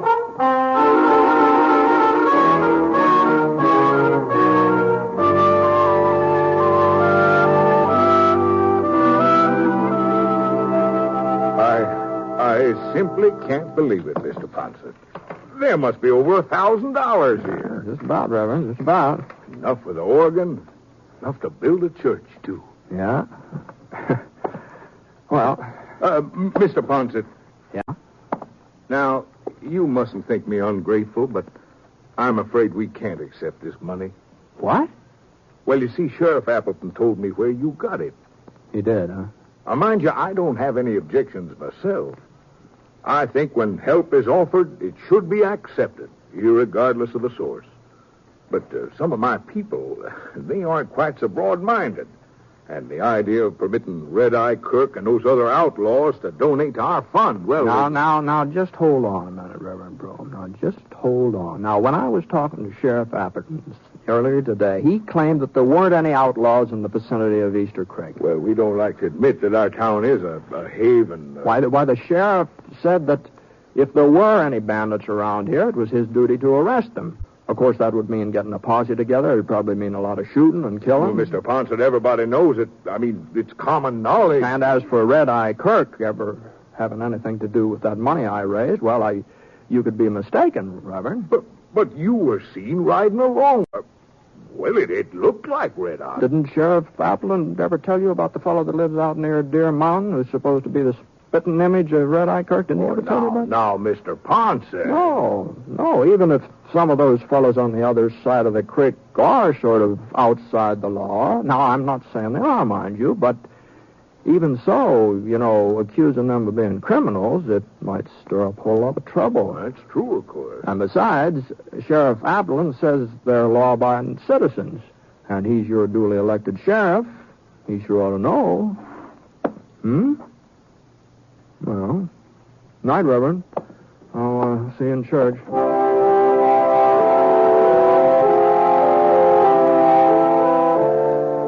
Well, I guess there was a little argument about whether or not to accept the money, but Sheriff Appleton finally convinced folks that they didn't have any right to turn it down.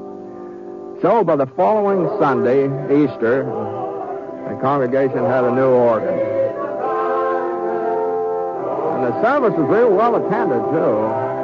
Now, some of the folks didn't look like regular churchgoers, but Red Eye, Mr. Jones, he explained to me afterwards that he and his friends just wanted to make sure their contributions had been put to a good use. I don't know if they've been back since, but you never can tell, Reverend Broom preached a real fine sermon that morning.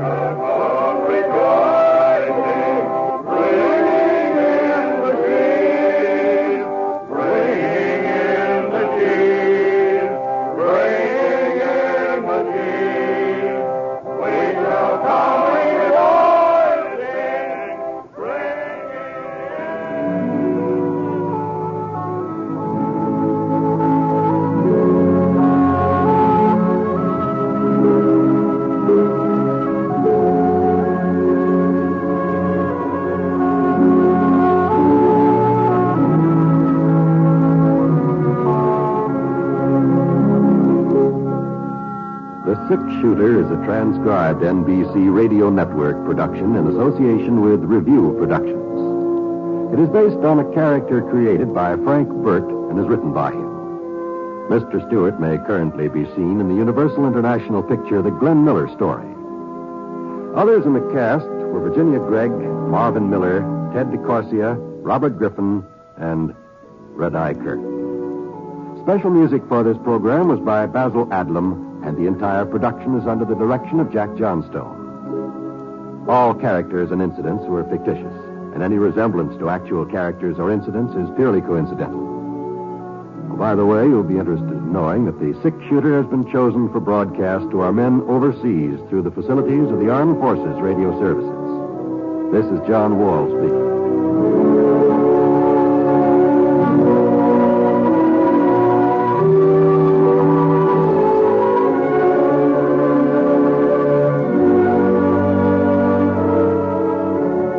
Tonight, play Truth or Consequences with Ralph Edwards on the NBC Radio Network. Look, up in the sky. It's a bird. It's a plane. It's the adventures of Superman on nightly old-time radio shows. Coming up next.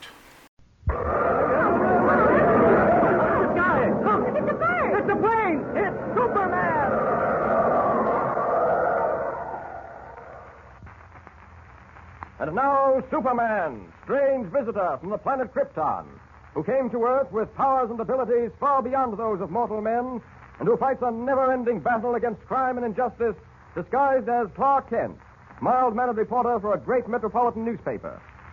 When we last saw Kent, he had assumed the familiar costume of Superman, and, red cloak flying in the night wind, was speeding to the rescue of Lois Lane, star girl reporter, an unwilling passenger on a streamlined express bound for San Francisco. Walter Huffman, a dishonest dealer in jewels, and Hu Ling, his Chinese henchman, watch her constantly from an adjacent drawing room. But even as Superman spans the miles like some giant bird, the suspicion that all is not right creeps into Huffman's mind. As the train roars into the night, he and Hu Ling talk softly. Listen.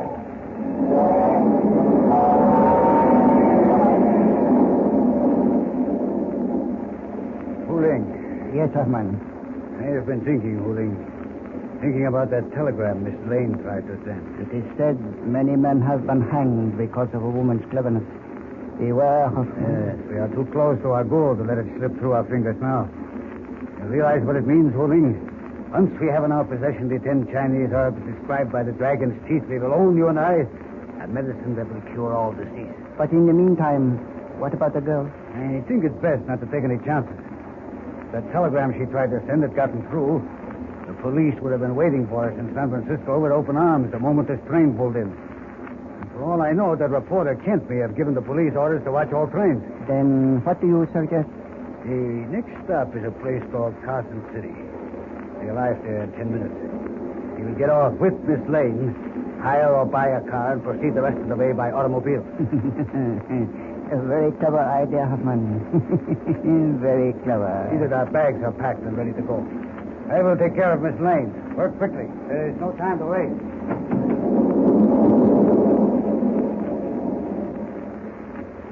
Meanwhile, high above the dark countryside, a figure leaps forward in curious flight, following the thin lines of steel lined in and out of mountainous ravines and over towering trestles. Faster and ever faster, mocking even the wind in his flight.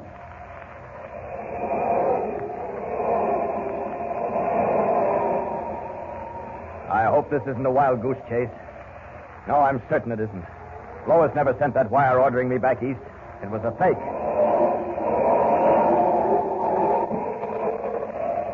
I should be sighting that train soon. It's somewhere here in the mountains, this side of Carson City. I'm almost sure Lois is on it. And if she is, that means Huffman is there, too. And Hu Ling. All I want with those two is 60 seconds. What was that? Sounded like a train whistle. Yes, it is. And I can see the train down below.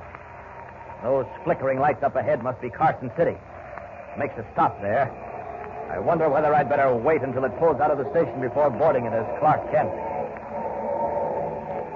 And I'll just drop down a little closer and take a look. It's the Pacific Flyer, all right. The only train they could be on. I suppose I could get aboard now as well as any other time. Down! Down! Oh, just caught myself in time. There's a brakeman swinging a red lantern on the observation platform. Lucky thing he didn't see me. Well, now I'll have to wait until she pulls out of the station. Maybe it's best. She's slowing up.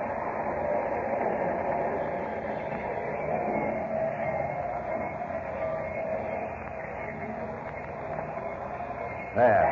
She's in the station. I'll drop down and hide behind the observation car until she starts rolling again. Down! Down! There, that does it. Yeah, I'm well hidden here. And the moment the train starts, I'll swing aboard.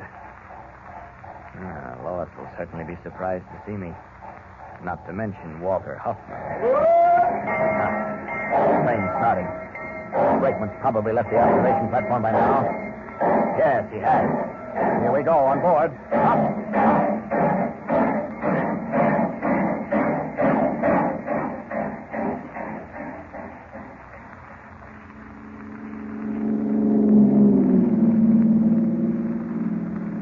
Hello, Hu Ling. I have a feeling we did a wise thing leaving that train at Carson City. Certainly no harm was done. Well, it won't help you, Huffman. Nothing will help you. Sooner or later, men like you and that Chinaman in the back seat gets what's coming to them. You must not lose control of your temper, Miss Lane. This sun is hot and we have a long trip across the open plains. 300 miles. Conserve your energy. It is said that anger is poison to the blood. Oh, if you don't stop telling me what's said, I'll... Oh, what's the use? There's no sense trying to talk to either of you. You're not human beings, you're beasts. Those are very unkind words, Miss Lane. Have we not treated you with the utmost courtesy? Of course you have. Telling everyone I was crazy. Well, that, unfortunately, was unavoidable. You will admit, if you are at all fair, that it was clever, no? Not clever, Huffman. Diabolical.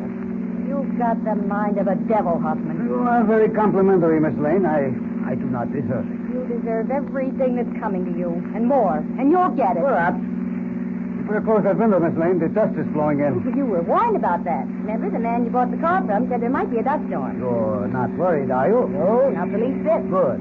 I admire women who have courage. It does seem to be blowing up. Keep your eyes open for road markers. We don't want to lose our way. Oh, this is your little party, Huffman. Keep your own eyes open.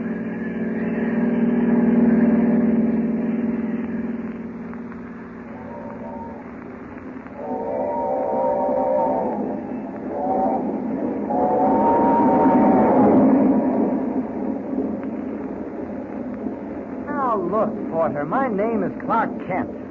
See these credentials? This press card. I'm a newspaper man with the Daily Planet. I'm sorry, sir, but we ain't allowed to give out no information about passengers. But this young lady was a personal friend of mine. That don't make no difference, sir. Now, does this make any difference? $10 bill. Yes, sir. All right, now tell me what I want to know. Was the young lady answering the description I gave you on board this train? Yes, sir. She the one who got bats in the belfry. What? She kind of crazy. Who told you that? The gentleman traveling with her. He said I wasn't to pay no mind if she come out with something queer. Oh, this gentleman who was traveling with her, Porter, did he have an accent? Yes, sir. Uh-huh. And was there a Chinaman with him? Sure enough. Where are they now? On this train? No, sir. They done got off at Carson City. With the young lady? Yes, sir. Oh, I've got to go after them. Yeah, but we don't make no stop till we get to Pine Valley. That's a good 2-hour run. Yes, I know. Well, thanks. Thanks a lot, Porter. Yes, sir. You're welcome, sir. Yes, sir. You're sure not welcome. Pine Valley. Every second counts now. If it is, I may not be able to pick up their trail. Oh, why didn't I board the train before it reached Carson City? Well, no sense crying over spilled milk. Got to get off this train the same way I got on, through the observation platform. Here we are. Good thing it's empty. Nobody's watching me. Now I can drop Clark Kent for Superman. You slipped through this time, Huffman, but it won't be for long. Up, and away!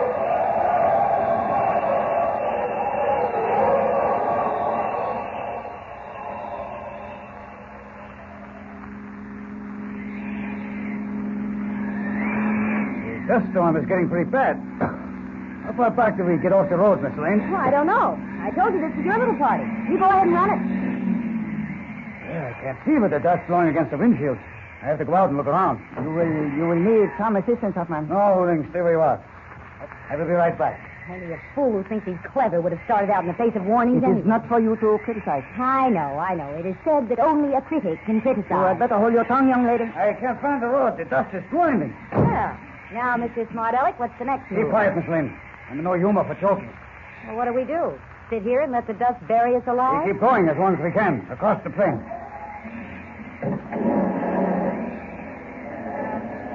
Well, if you listen to that man back in Carson City... Why must we be subjected to her, Huffman? Must she continue with us?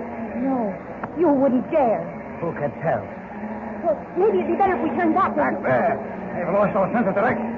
There's nothing but dust and more dust, and that wind Oh, howls. but how much longer can we keep going this way? For all you know, we're moving in circles. I told you to keep quiet. First by the minute. What happened? The car stalled. We are carrying too big a load. What does that mean? It means we cannot continue carrying so big a load. Do as I suggested, Huffman. Oh, no. No. I am sorry, Miss Lane. There is no other way. Oh, no. No, you can't leave me here in this storm. I'll suffocate. The dust... There's no choice.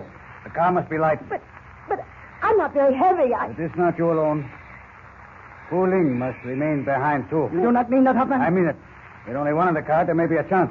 It's not human. Oh, please. Please don't leave us behind, Huffman. I have helped you get the jail, Huffman. It is because of Hu Ling that you have the dragon's teeth. I know, Hu Ling, but There's nothing else to do. No, you cannot do this. Put down that knife, Huling. I have a gun. If one must live, it will be who. You struck him on the head. It was my life or his. I'd carry him out and leave him here with you. You'll be all right, Crosby. Step from the car, Miss Lane. Oh, no. No, please. Step from the car. Hoffman! Goodbye, Miss Lane. And good luck. Oh, no. No! No, come back! Come back! Come back! Come back! Lost in the blinding horror of a dust storm, Lois, panic-stricken, watches the car vanish into the night. Alone, with only the unconscious Huling crumpled at her feet. Can Superman find her on the endless prairie? Don't forget to tune in next time for another thrill-packed episode with Superman. And remember, tune in the next thrilling installment of the transcription feature, Superman. Up in the sky, look! It's a bird! It's a plane! It's Superman!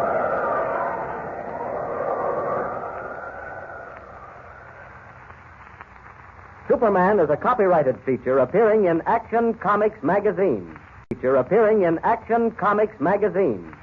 Classic stories from the Screen Directors Playhouse are up next on nightly old-time radio shows. Screen Directors Playhouse. Star, Edmund O'Brien. Production, DOA. Director, Rudolph Mattei.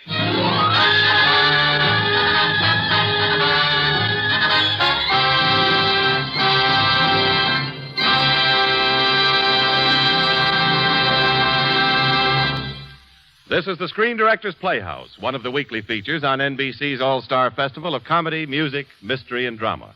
Brought to you by the makers of Anacin for fast relief from the pain of headache, neuritis, and neuralgia. By RCA Victor, world leader in radio, first in recorded music, first in television. And by Chesterfield, always milder, better tasting, cooler smoking, plus no unpleasant aftertaste. And that's the biggest plus in cigarette history.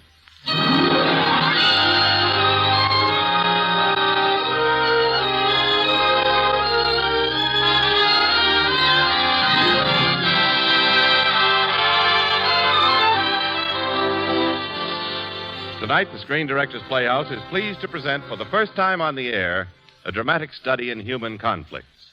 Our story is DOA, and our stars Edmund O'Brien with Peggy Castle. And now, ladies and gentlemen, here is Edmund O'Brien.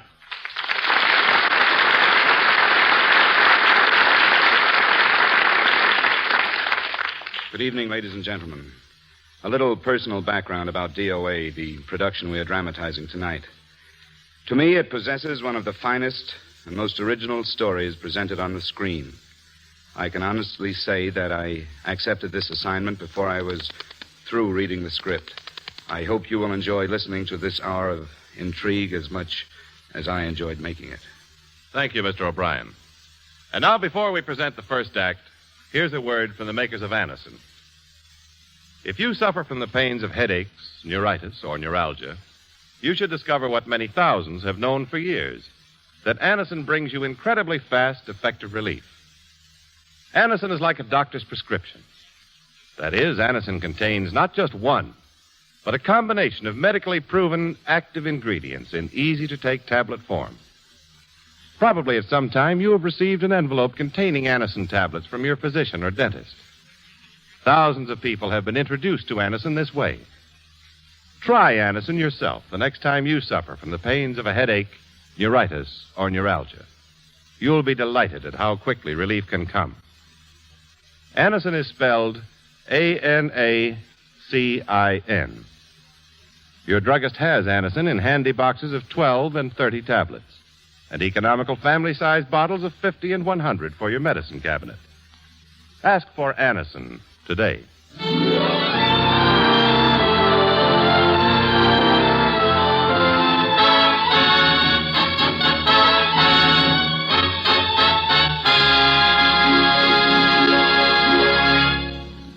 Now, the first act of the Screen Directors Playhouse presentation of DOA, starring Edmund O'Brien in his original role of Frank Bigelow, with Peggy Castle as Paula.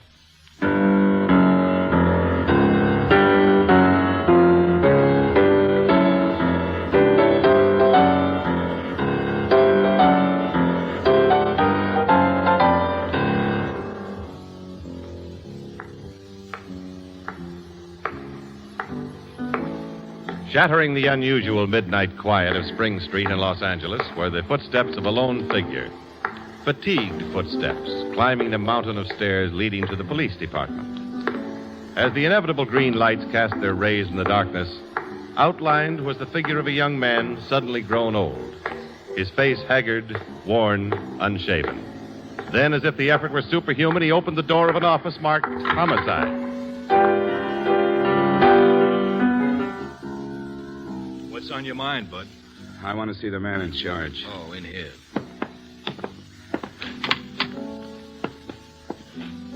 Captain, Well, what can I do for you? I want to report a murder. Sit down. Where was this murder committed? San Francisco. Last night. Who was murdered? I was.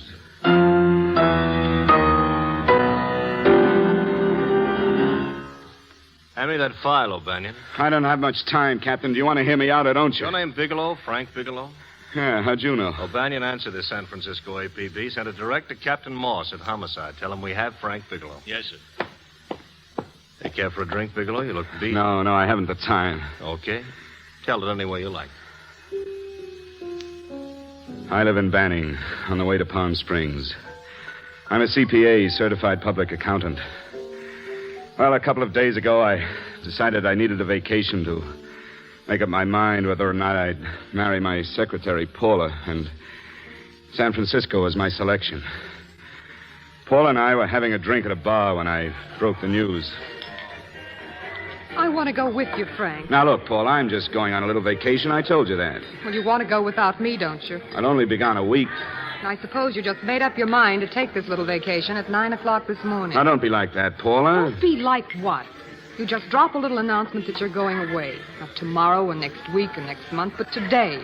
No explanations, nothing. And I'm supposed to swallow the excuse that you need a little vacation. I just feel that I've got to get away from this town for a few days, that's all. Get away from this town or get away from me? Oh, I wish you'd try to understand, Paula. How can you ask me to understand anything like this? No, I'm sorry, but I don't understand. Go to San Francisco. But don't expect me to be waiting for you when you get back. I'm leaving right now. Paula, please, turn around. Look at me. Why do you hurt me like this, Frank? I don't want to hurt you ever. You know that. Then why don't you be honest with me? As honest as I am with you. Do you have to go? I have to go, Paula. I know what I'm doing. All right, go. Go anywhere you like. You can go to blazes for all I care. Paula. Yes, I know. I'm being foolish. Come on now. Give us a little kiss, huh? I know what's going on inside of you, Frank. You're just like any other man, only a little more so. You have a feeling of being trapped, hemmed in, and you don't know whether or not you like it. Then surely you can understand why I need this week away, Paula, for your good as well as mine. Yeah. I thought by now we'd be married. I want to be honest with you. I care for you too much not to be honest with you. I'm as concerned about your happiness as much as I am for my own, even more so. Oh, I know you had one bad experience. Frank, I know all about it. Let's not go through that again. But, Paula, you don't know what it can do to two people. And the woman always seems to get hurt more than the man. I don't want you to get hurt, darling. More than anything else in the world, I don't want you to get hurt. Come on now. Drink up. Sure. You know I'd be lying if I said that I liked it. But I'm convinced deep inside of me that you must go.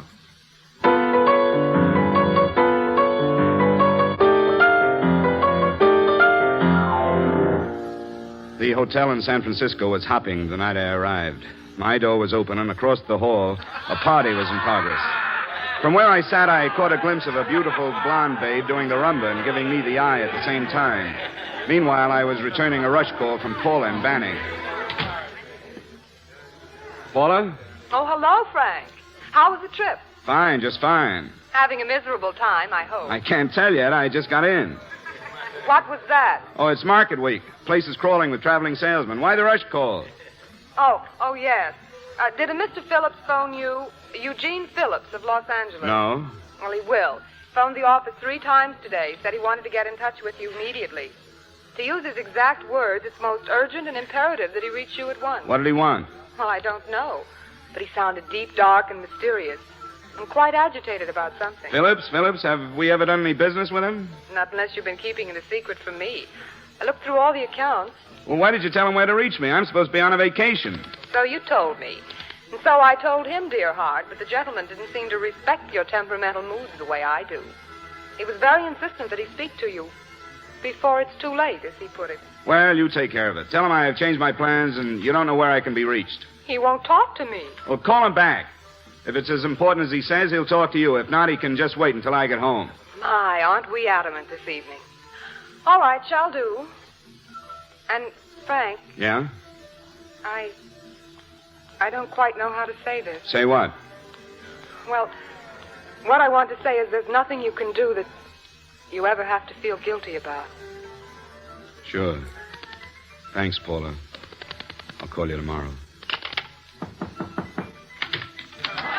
Oh, say, friend, I'm awful sorry to bother you. Will you mind if I use your telephone? Oh, go right ahead. Oh, thanks. Thanks so much. I'm right across the hall. One of the boys using my phone. Been on it half an hour. Really? Yeah, I just want to call downstairs. Oh, that's all right. Go ahead. Room service, please. Things sure pick up last few days, didn't they? You write up much business? No, I'm not here on business. Hello, room service. Sam Haskell, room 617.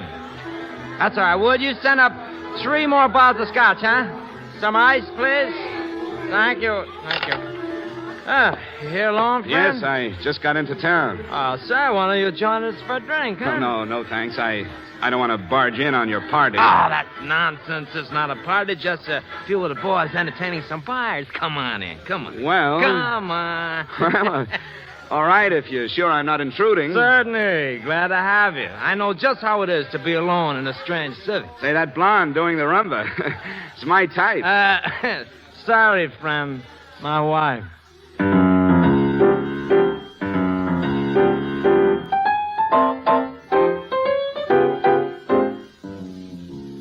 She may have been Sam's wife, but that isn't the way she behaved after a few drinks.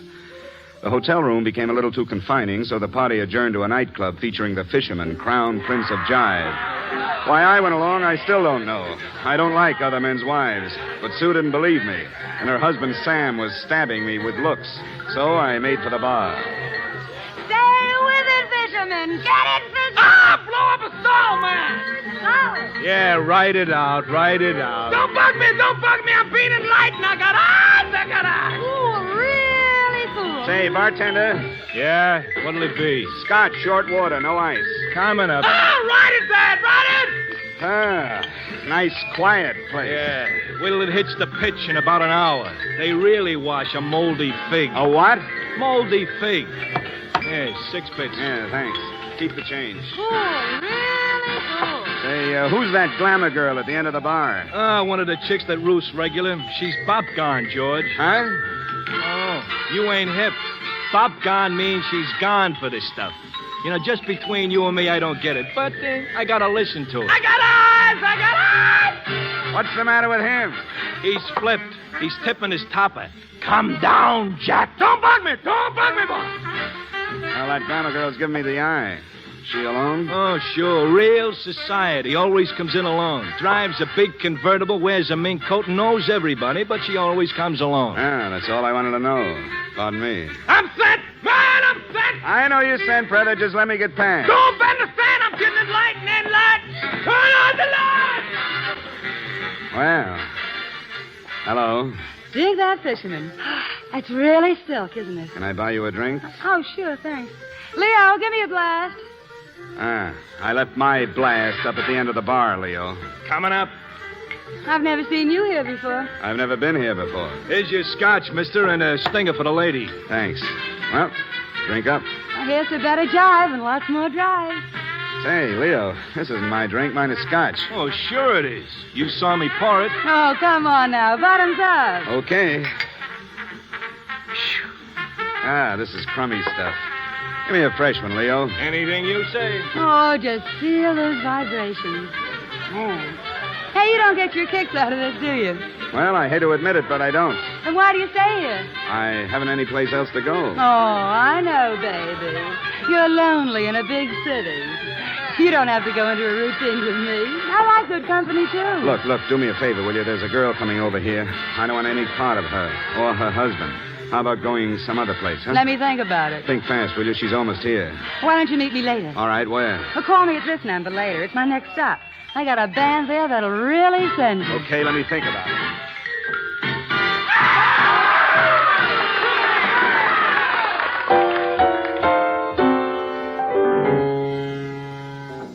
I ducked out of the club and headed for my hotel room. When I arrived, I found a basket of flowers waiting for me. Attached to it was a note from Paula. I'll keep a light burning in the windows. Sweet dreams. So I tore up the glamour girl's number and I went to bed. It's funny how conscience can ruin a good thing.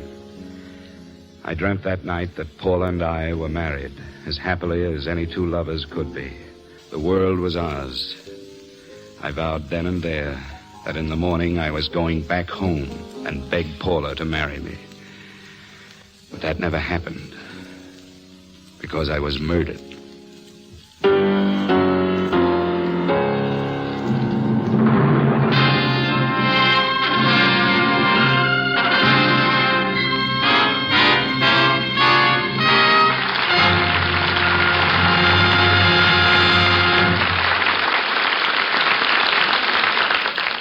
And now, here's a word from RCA Victor. Now you're assured of top performance year after year from your RCA Victor television receiver. Now you can buy the RCA Victor factory service contract for expert installation and maintenance. And it's practical, reliable. You can depend on it to keep your RCA Victor receiver in perfect shape. And here's why.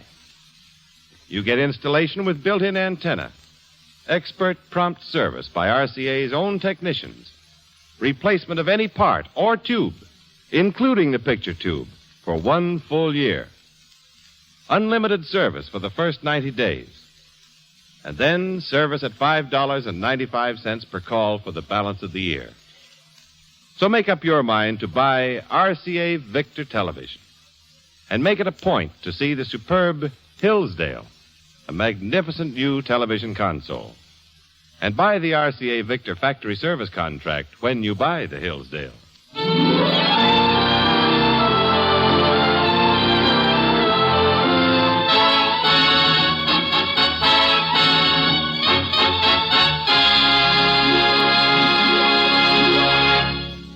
We continue with the second act of DOA, starring Edmund O'Brien with Peggy Castle.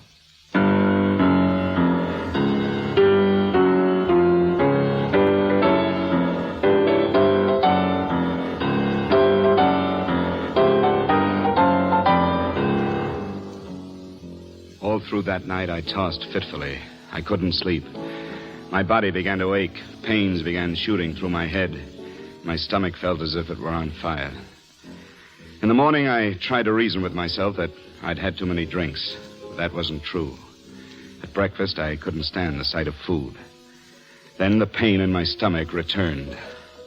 Only this time, the muscles contracted, and I could barely move. So I went to see a doctor who examined me and took a set of x-rays. You're not married, are you, Bigelow? That's right. Do you have any family, relatives? Anyone in San Francisco? No one. I don't know a soul in San Francisco. Well, where is your home? Why all the questions? What's this all about? You must steel yourself for a shock, Mr. Bigelow. Oh, what is it? What are you trying to tell me? The test reveals a luminous toxic matter in your body. What is that exactly? It's a deadly poison that attacks the vital organs.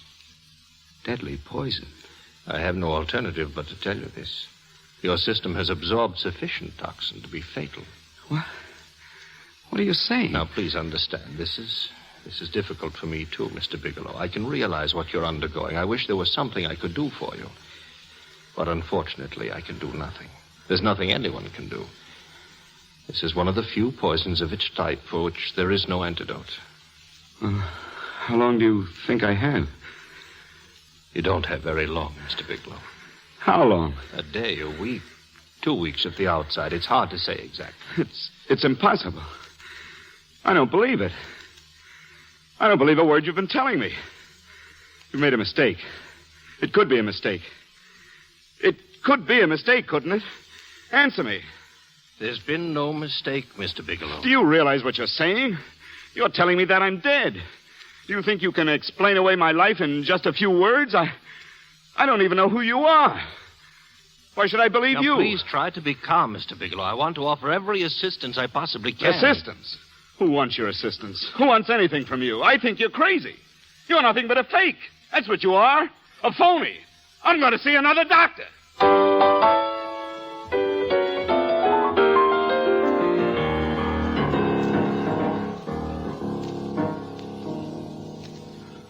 Do I have luminous poisoning, Dr. McDonald? Yeah. You've got it all right. Your system has already absorbed it. Are you sure? Are you absolutely certain? Couldn't you be mistaken? Here, I'll show you. Let me put the light out and darken the room. There it is. The toxin is actually luminous in the dark.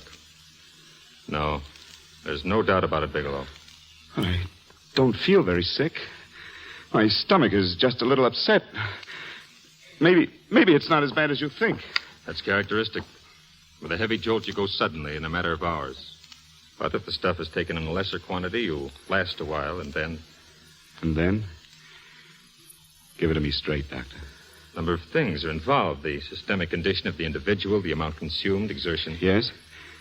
You won't feel too bad for a while. Then it'll happen suddenly. A day, 2 days, a week at the most. A day? 2 days? There's nothing that can be done now. If it had been caught in time, your stomach could have been washed out. But you've had it in you for some time now. At least 12 hours, haven't you, Bigelow? I don't know. You don't know?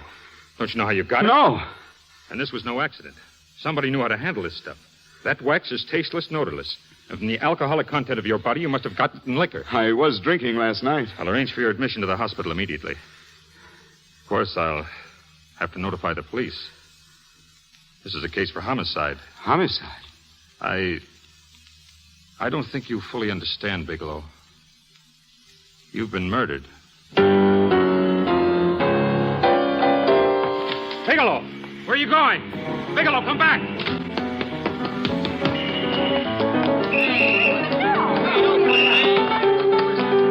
I couldn't wait. In a frenzy, I ran down the hall and into the street. I ran wildly down the street, trying to outrun my fears and the terrible realization that someone hated me enough to murder me. Without direction or destination, I ran blindly through the streets until, exhausted and spent, I stopped at a newsstand to gasp. The magazine banners swam at me, mocking, ironic, implacable. Life. Life. I was surrounded by it, but not a part of it. And I knew then that I'd spend the little time left in finding the man who had murdered me. With whom had I had a drink? The glamour girl at the fisherman's? No, I'd torn up her address. No, someone had switched my drink while I was talking to her, but who? Who? Sam, the traveling salesman. But was he jealous enough to kill? I hammered on his door, but he was gone, checked out. Then my own telephone rang. Hello? Please, Mr. Bigelow. My eardrum. Oh. Hello, Paula. Your enthusiasm overwhelms me. Why didn't you phone me? Oh, I'm sorry. I meant to, Paula. I've been busy. Visiting the museums, no doubt. What's happening out there that's exciting or different? Nothing. Not a thing. I'll bet you wish you'd never gone. But you're too stubborn to admit it. Sure. You know, if you'd like me to come up, I can pack a toothbrush and leave right away. No! Well, you don't have to snap my head off. You could at least make a pretense of missing me. Of course I miss you. But I just don't feel like talking about it right now. I'll call you later, Paula. Don't strain yourself. Don't be angry. You phone me sometime when you feel more like talking. And by the way, I call that Mr. Phillips back. Phillips? Yes, you know, the man who tried to reach you. Well, I'm afraid you'll never know why it was so important that he speak to you. His office said he died yesterday. Died? When? Yesterday. So you won't have to bother your little head about him anymore. You can just go ahead and have fun. Paula, what did he die from? How would I know, Frank? I suppose he died from whatever people usually die from. What are you getting so excited about? You said you didn't even know. Where's his office located? Well, what's the difference? You can't talk to him now. I told you the man. Paula, will you stop talking so much and give me the man's address? Oh, all right. It's the Phillips Importing and Exporting Company, Bradbury Building. That's Los Angeles? Say, this really is a switch. How come you're so interested all of a sudden? If you want to reach me, I'll be in Los Angeles, the Lancashire Hotel. Are you out of your mind? I've got to hurry, Paula.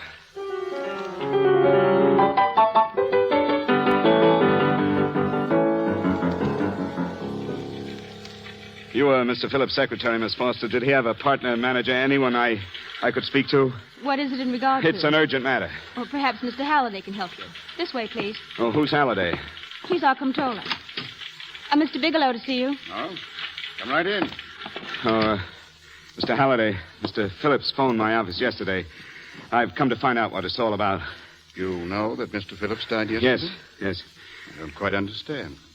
If he phoned you, certainly must have told you what it was all about. He didn't talk to me. I wasn't at my office when he called, and he wouldn't tell my secretary. I'm afraid I can't be of much help, Mr. Bigelow. I've no idea why Mr. Phillips tried to reach you. I'm sorry you had to make this trip for nothing. Huh? How did you know I made a trip? I didn't say anything about a trip. I merely said that he called my office. My office could be here in Los Angeles. Miss Foster. Yes? Didn't you mention something yesterday about Mr. Phillips speaking to Mr. Bigelow in San Francisco? I said that he had phoned Mr. Bigelow's office in Banning, but that Mr. Bigelow was in San Francisco. I'm sorry if you misunderstood me. Do you know why Mr. Phillips called? No, I don't. All right. Thank you, Miss Foster. Now, Mr. Bigelow, you can readily understand that we've been somewhat upset around here. Mr. Phillips' sudden death was quite a shock. Now, if you don't mind. Did Phillips have a family, a wife? Anyone who might be able to help me? Now, see here, Bigelow. You can't intrude on people at a time like this just to satisfy some curiosity. This isn't just some curiosity, Halliday. Then I suggest you wait a week or so. I can't wait. I'm afraid you'll have to. Well, I guess I can get my information out of a city directory. You're a pretty aggressive fellow, Bigelow. Are you quite sure that this is as important as you make it appear to be? It's important. Mrs. Phillips lives at the Sunset Arms Apartments. Thank you. I needn't tell you that Mrs. Phillips is under a strain. I suppose you're capable of using a little more tact with her than you've demonstrated with me. Sure. Oh, by the way, what was the cause of Phillips' death? Suicide. He leaped from the window of his apartment.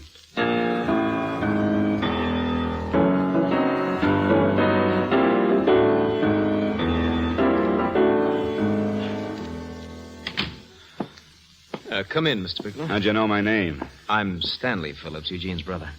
Halliday phoned you were coming. This is my sister-in-law, Mrs. Phillips. How do you do? How do you do? I'll try to be as brief as possible, Mrs. Phillips. I'm afraid I can't be of any help to you, Mr. Bigelow. I haven't the slightest idea why my husband wanted to speak to you. I see. Well, I guess Halliday covered about everything. Mrs. Phillips, did your husband ever mention anything to you about me? Anything at all? No. I don't recall Eugene ever having mentioned your name. Look, I know that this is none of my business, but it could be of vital importance to me. Why did your husband commit suicide? How dare you? How dare you?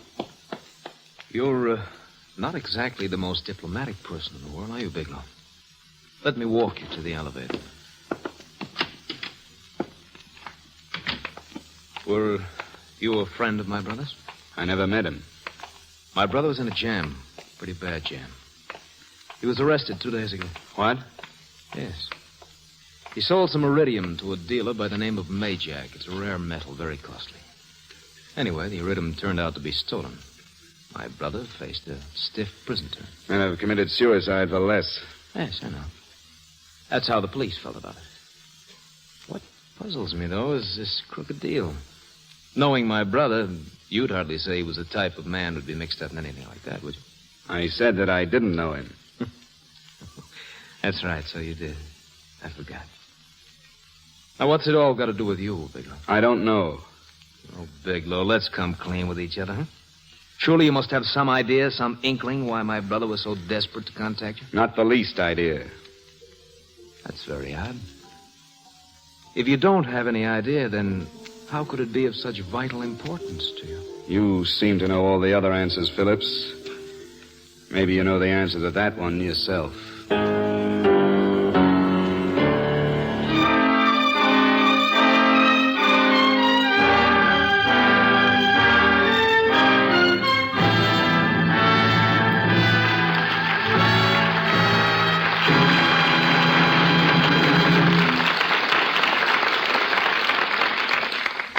Now, here's a tip for discriminating smokers. Science discovered it. You can prove it. No unpleasant aftertaste when you smoke Chesterfields, the biggest plus in cigarette history. Science discovered this fact.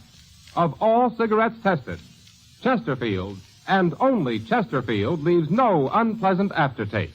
You can prove it. Smoke a pack of Chesterfields. They're always milder, better tasting, cooler smoking. And Chesterfield is the cigarette that leaves no unpleasant aftertaste. That's the biggest plus in cigarette history. Science discovered it. You can prove it. Buy Chesterfields today.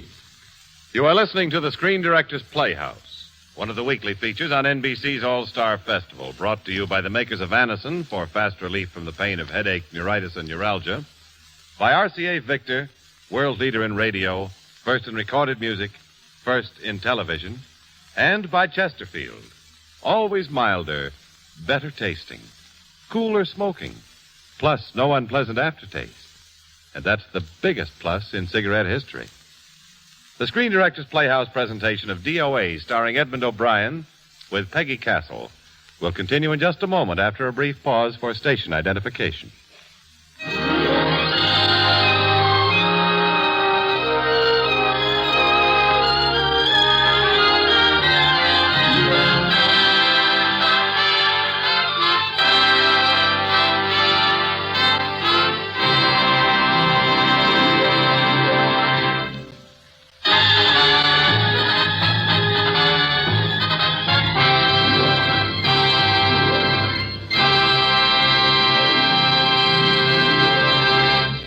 This is the Screen Directors Playhouse.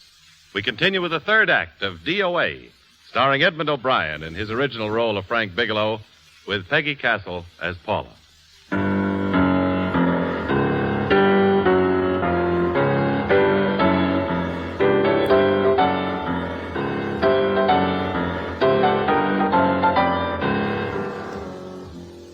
Ever imagine yourself in a plane about to crash? Ever feel the cold steel of a gun pressed against your brain? Ever hear a doctor tell you you're going to die?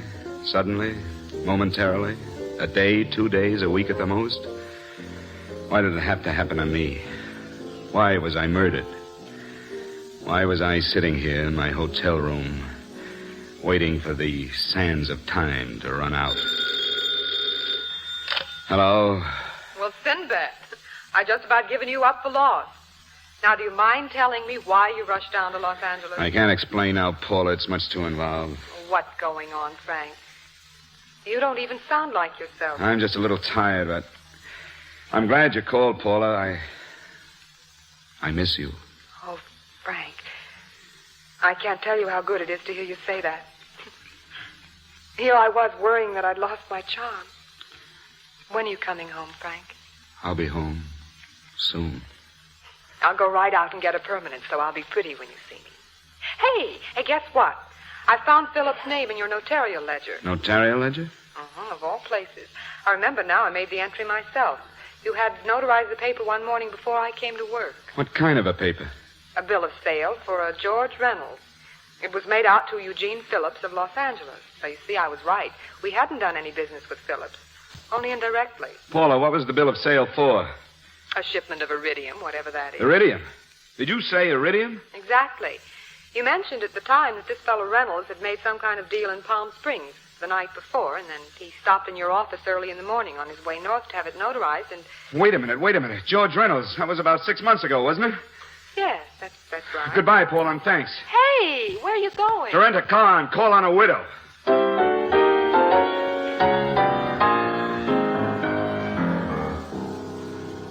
I've got to talk to you, Mrs. Phillips. You please go away. I want to be left alone. Please, I found out why your husband wanted me. It was in connection with a bill of sale.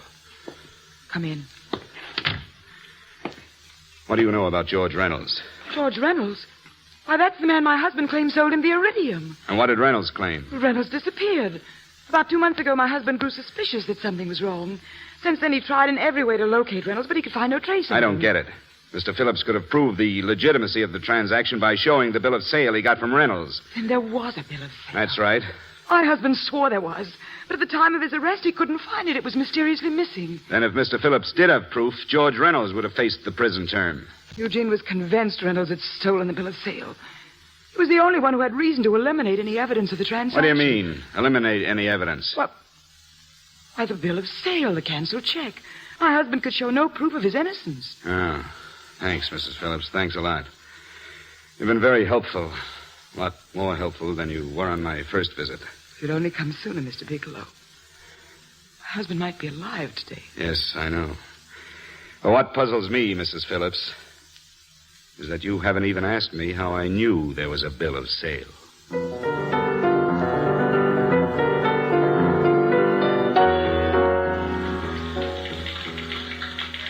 Mr. Halliday isn't in, Mr. Bigelow. He should be back shortly. I think you're the one who can help me, Miss Foster. Phillips tried to reach someone else before he called me, didn't he? Why don't you ask Mr. Halliday? Obviously, Halliday wasn't here yesterday, or he wouldn't have had to learn from you that Phillips called me, and you're the logical person to know who else Phillips called.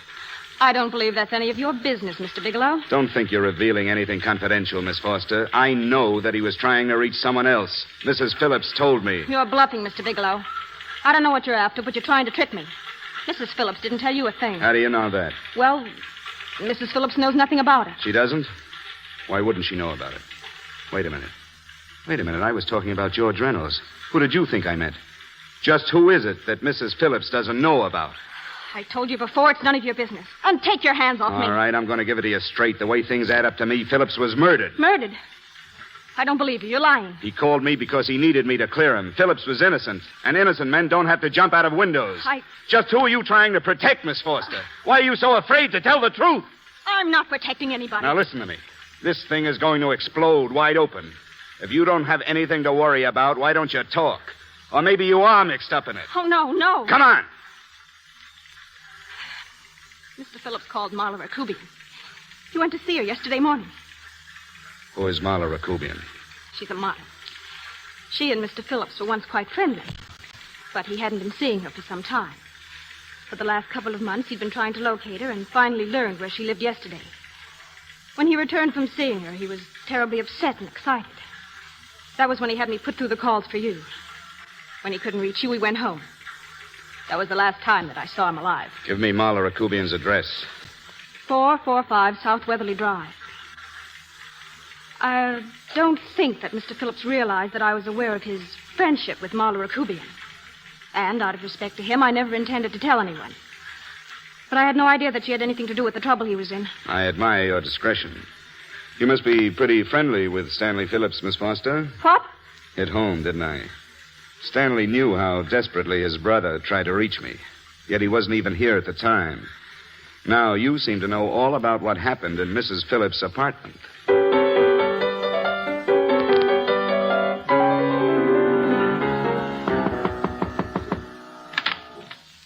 Miss Rakubian? Yes. Where are you going? Inside. What do you want? Get out of my hotel room or I'll call the police. Go ahead, call them. That's nice luggage. Taking a trip? That's right. I'm going away for the weekend. Well, look what's here on the dresser. Steamship tickets. Sailing for Buenos Aires tomorrow. Oh, quite a weekend. Give them to me. I'll send you a postcard. Now get out of here. Who are you going with, George Reynolds? I never heard of him. I suppose you've never heard of Eugene Phillips either. Just who are you? What do you want? Never mind who I am. Where's Reynolds? I told you I don't know him. Now, will you get out of here and leave me alone? What's the matter? Did you forget to pack this picture? Keep your hands off. So, you never heard of him. Don't try to tell me that the face in the picture isn't Reynolds, because that's the man who came to my office. If you think you can scare me, you're crazy. Look, honey, maybe you could get away with that when Phillips came here yesterday looking for Reynolds. But you're in a different spot now, because after he talked to you, Phillips got pushed out of a 6-story window. Pushed? Don't act wide-eyed with me. Your playmate Reynolds murdered Phillips, then went up to San Francisco to get me. Because I could have proved that he sold Phillips that iridium, and the suicide would have blown wide open for investigation. And you're mixed up in it right up to your pretty little neck. Let go of me. I don't know what you're talking about. I'm not mixed up in anything. I'll decide that. Now, let's open your trunk. I don't have a key. I'll break it open if you don't find it in a hurry. All right. I'll get it. Now throw that picture on the bed and turn around. And keep your hands up. Okay, sister. And don't get any ideas, because I'm not afraid to use this. Where do you keep your wallet? My back pocket. Lie and I'll blow your head off. Take it out. Yeah. Drop it. Okay. Frank Bigelow, Lancashire Hotel. That's what I was looking for. Here's something you're not looking for. Sorry if I stepped on your toes. That's better. Now, where's Reynolds? I don't know. Phillips came here yesterday looking for Reynolds, didn't he? Yes. All I could tell him is what I'm telling you. I haven't seen him for months. Hand me that picture. Interesting how mighty careful you are of the picture of a man you haven't seen in months. Kamala, all my love, Ray. What's the Ray stand for? It was a pet name. Do you mind? All sounds very cozy, Miss Rakubian. Reynolds steals iridium, sells it to Phillips, then disappears. Phillips is left holding the bag. Without a certain notarized paper, he can't prove his innocence. So the paper conveniently disappears. Phillips made the deal because he wanted to. Yeah. I'll bet you weren't above using what it took to convince him that he wanted it. If I were a man, I'd punch your dirty face in. You know, I think you would at that. The angrier you get, the more beautiful you get. I'll just take this picture with me. Oh, almost forgot. Here's your ticket, Miss Rakubian. And don't be surprised if I'm at the boat to see you off.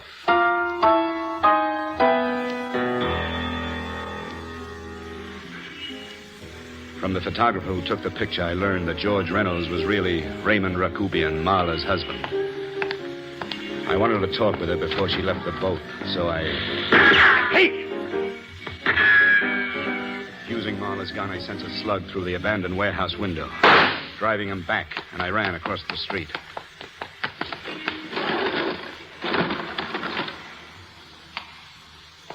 The warehouse was quiet as the death that lurked there. No one was visible. So I inched my way forward and... My heart did nip-ups. He had dropped the barrel from above. I started up the metal catwalk to the shadowy top. My stomach was paining me and my heart bruising my ribs. In a minute, an hour.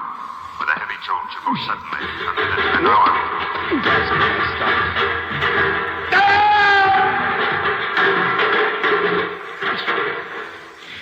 As I lay on the floor, writhing in pain, I knew that this was it. I was dying. My murderer had left.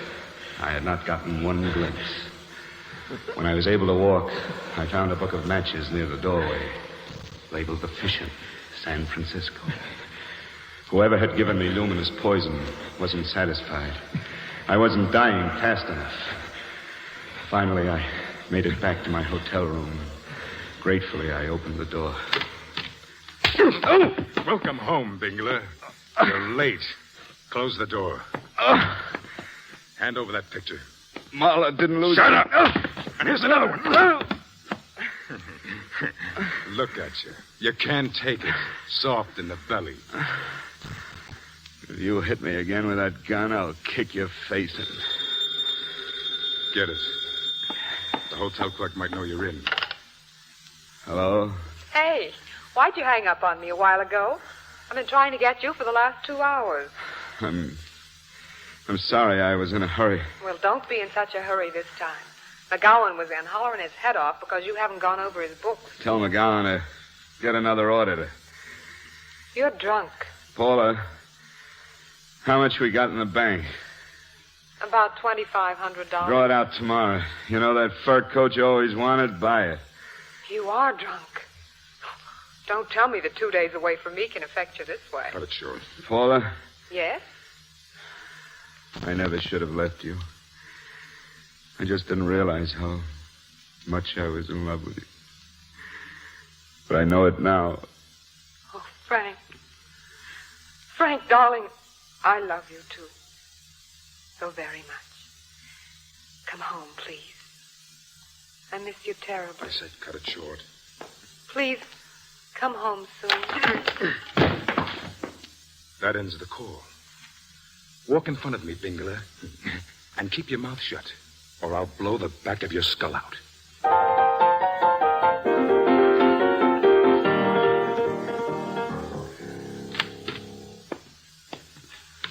Did you get the picture, Chester? Don't I always get what Mr. Majak sends me after, Marla? Majak? That's right. I'm the dealer who bought the iridium from Phillips. Now I get it. You stole the iridium, you sold it to Phillips, then you bought it from him. His bill of sale disappears, you now legally own the iridium, and he goes up the river. Where do you fit into this, Bigelow? I'm looking for Raymond Rakubian. Oh, you can't expect me to believe that. You forced your way into my business, and I must know why. My only reason is Rakubian. He's murdered me. Stop being cute. Oh! I'd like working you over in the belly. Oh! You asked for it, Chester! You can't do that to Chester. I'm going to blow your guts out. Chester! Look at him. He's so scared of Chester. He'll talk now. Leave him alone, Chester. He's not scared. You can tell it by his eyes. Keep him away from me, Majak. If he comes near me again, he'll have to use that gun. Get out, Chester. Why don't you let Chester work on him, Majak? Get out, both of you. Come here, Bigelow. I want to show you something. Read it. Death certificate. Raymond Rakubi. Yes. He was my nephew. He died 5 months ago. He couldn't possibly have tried to kill you. Well, I guess that leaves me where I was at the beginning. Nowhere. Was there really an attempt made on your life, Bigelow? This afternoon, somebody tried to get me again. Until now, I had no reason to kill you. Did Phillips demand a notarized bill of sale? Naturally. Why did you have Rakubian get a legitimate notarization? Iridium is a very precious metal. I had to anticipate the possibility of it being traced. With a legitimate bill of sale, the police would have reached a dead end, because George Reynolds could never have been found. I'm afraid that you've been sidetracked, Bigelow. But you and I have a problem. Now that you know that it's someone else you want, I'm afraid it's too late for you to do anything about it. Unfortunately, you've learned too much about me. Chester, suppose I told you I'm not concerned with your part in this, that I wouldn't reveal what I know. Suppose I proved to you that I only want to find the person who tried to kill me and that I won't cause you any trouble. I'm a very practical man, Bigelow. This could cost me my freedom. Chester! Look, Majak, please! I'm sorry, Bigelow. I never take chances with my freedom. Chester, take him for a ride.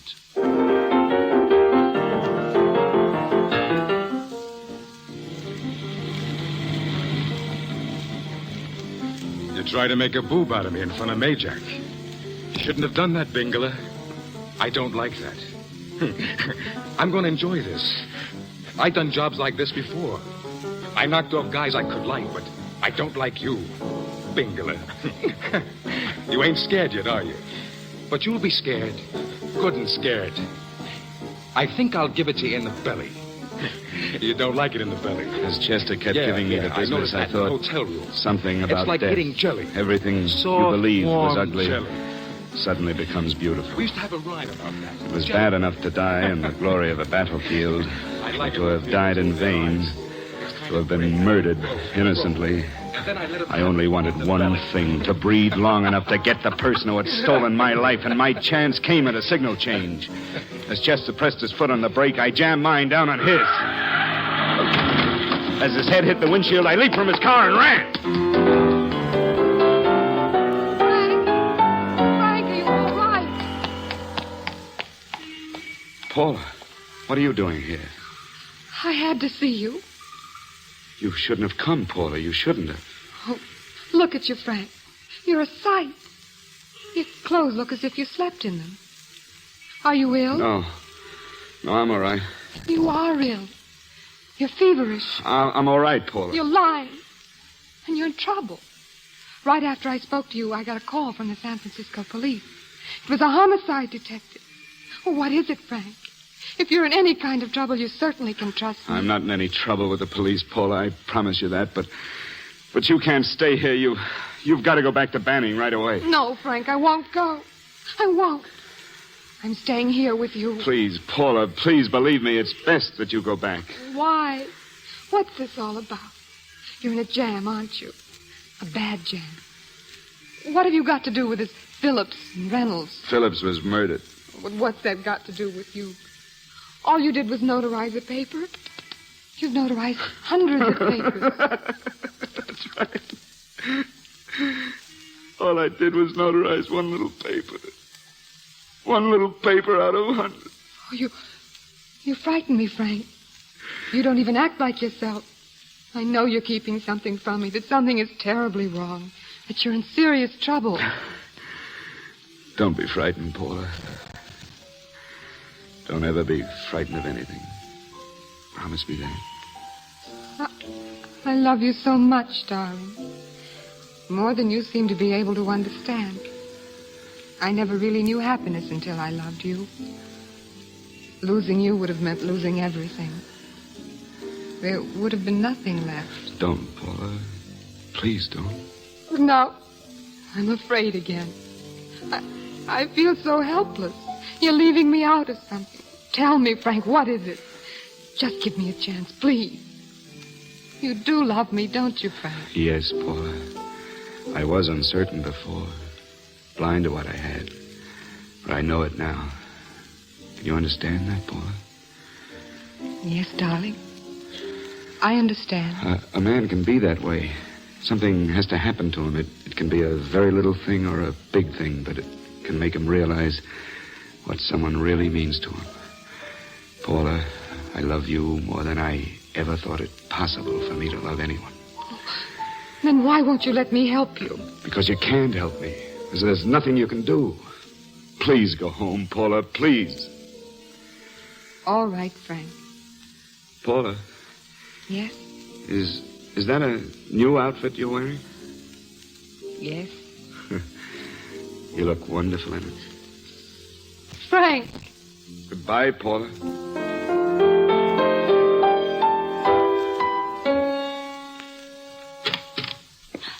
Mr. Bigelow, how did you know where I lived? You're listed in the phone book, Miss Foster. Did you see Marla Rakubian? Did you learn anything? Stop playing naive. It won't work anymore. I fell for it once, went off on a wild goose chase. What do you mean? I only told you what you wanted to know. Sure, just enough to sidetrack me so I wouldn't find out that Stanley was the one I wanted. You acted so shocked when I told you that Phillips was murdered. Stanley? Oh, no. Why don't you stop it, Miss Foster? You and Stanley have been together in this thing from the beginning. Now get on that phone. Tell him to get over here in a hurry. What are you going to do? What was Stanley going to do when he used me as a clay pigeon today near the factory? You've been sidetracked, all right, Bigelow. Oh, Stanley. But it was a poor, bereaved little widow who did it. What's wrong with you? My stomach. Why did you try to give it to me? Here, look at this letter. Miss Foster found it this afternoon. It was in my brother's desk in the office. It's postmarked 2 years ago. It isn't the kind of a letter a married woman gets from a casual friend. And I know my brother wasn't aware that his wife and Holiday were so well acquainted when he hired him. Where did he have dinner? At Mrs. Phillips' apartment. Halliday was there, too. Stanley confronted them with the contents of this letter. Did he have anything to drink? Yes. Why? How long ago? About half an hour ago. Just before I left. Miss Foster, call the emergency hospital. Get an ambulance over here right away. Ambulance? Have them prepare a stomach wash. Tell them it's luminous poison. If you hurry, you may still save his life.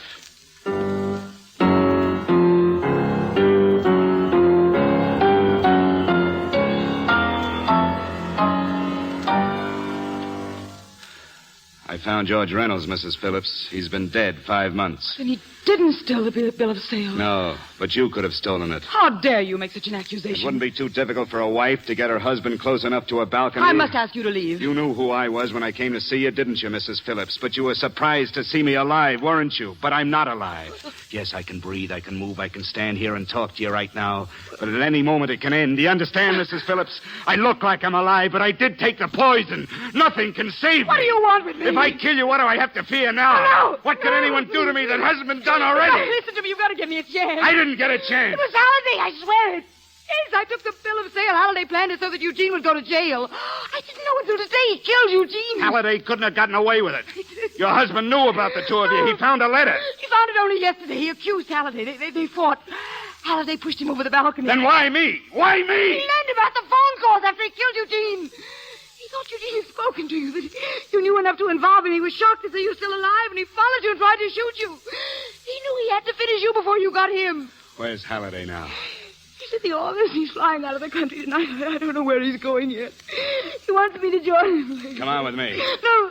What are you going to do to me? You're going into this closet. You're not going to want him this time. I ought to kill you, but I'll leave you for the police instead.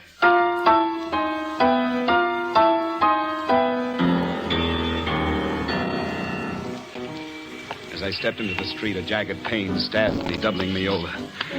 When I could straighten up, I saw Chester waiting in the shadows. Keep running, Bigelow. I'll get you. I won't shoot you in the back. You're going to get it in the belly. There was a drugstore just ahead. I rushed into it and prayed. I screamed at fate that had given me the name of my murderer and was now destroying me before my job was done. It takes longer when you get it in the belly. It's nice and slow. That's the way I want you to go, Bingler. Nice and slow. Here it comes. A heavy bottle thrown by a Casper milk toast with the courage of a lion had caught Chester square in the head. Once again, I had no time to wait for the police. I had one more date to fill.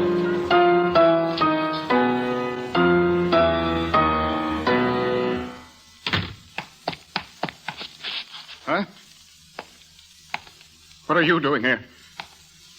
Where did you think you were going, Halliday? Get out before I throw you out. You really frighten me, Halliday.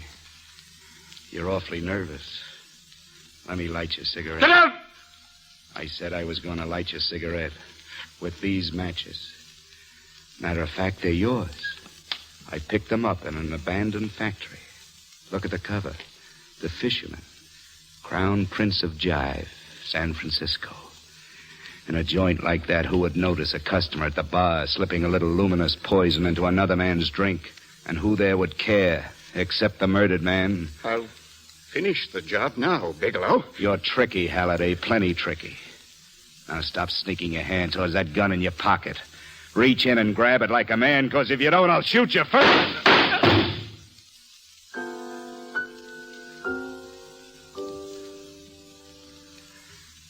Well, that's it, Captain. All of it. Ironical, isn't it? I guess this is the first case you've ever known where a man killed his own murderer. Bigelow, drink this. Thanks, Bigelow! He's dead, Captain. Poor devil. Call the morgue, O'Banion. How shall I make out the report on him? We better make it DOA. Dead on arrival.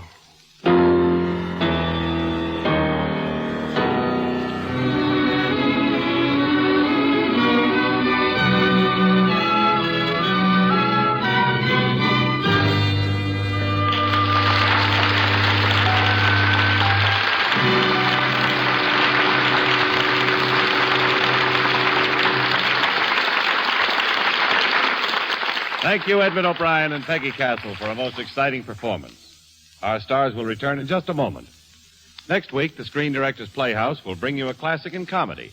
For the first time on the air, we present Lady Takes a Chance. Our stars, Joan Caulfield and John Lund. And our guest screen director next week is William Sider. Now, here again are tonight's stars, Edmund O'Brien and Peggy Castle.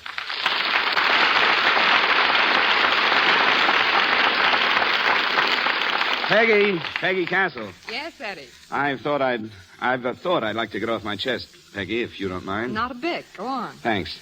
I've always felt that a director was the key in the making of a good motion picture. Oh, how right you are. Well, I'm glad you agree, because it's my opinion that Rudy Mattei, as the director of DOA, unlocked the pages of the script with complete understanding and brilliance. His artistry of lighting and extraordinary camera angles and his sureness and understanding of movement. Well, Peggy, Rudy Mattei is just great. So are you, Eddie O'Brien and Peggy Castle. I thought your performance tonight was superb. Well, Frank McDonald. Thanks, Frank. Ladies and gentlemen, may I present one of Hollywood's outstanding directors, Mr. Frank McDonald.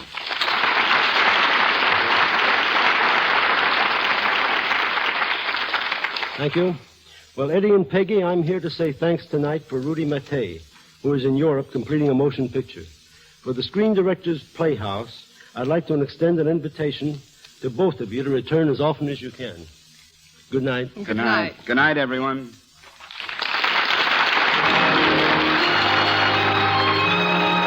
DOA was presented through the courtesy of Cardinal Productions, and Edmund O'Brien may soon be seen starring in the Paramount production Warfare. Peggy Castle will soon be seen in The Prince Who Was a Thief, a Universal International Technicolor production co-starring Tony Curtis and Piper Laurie.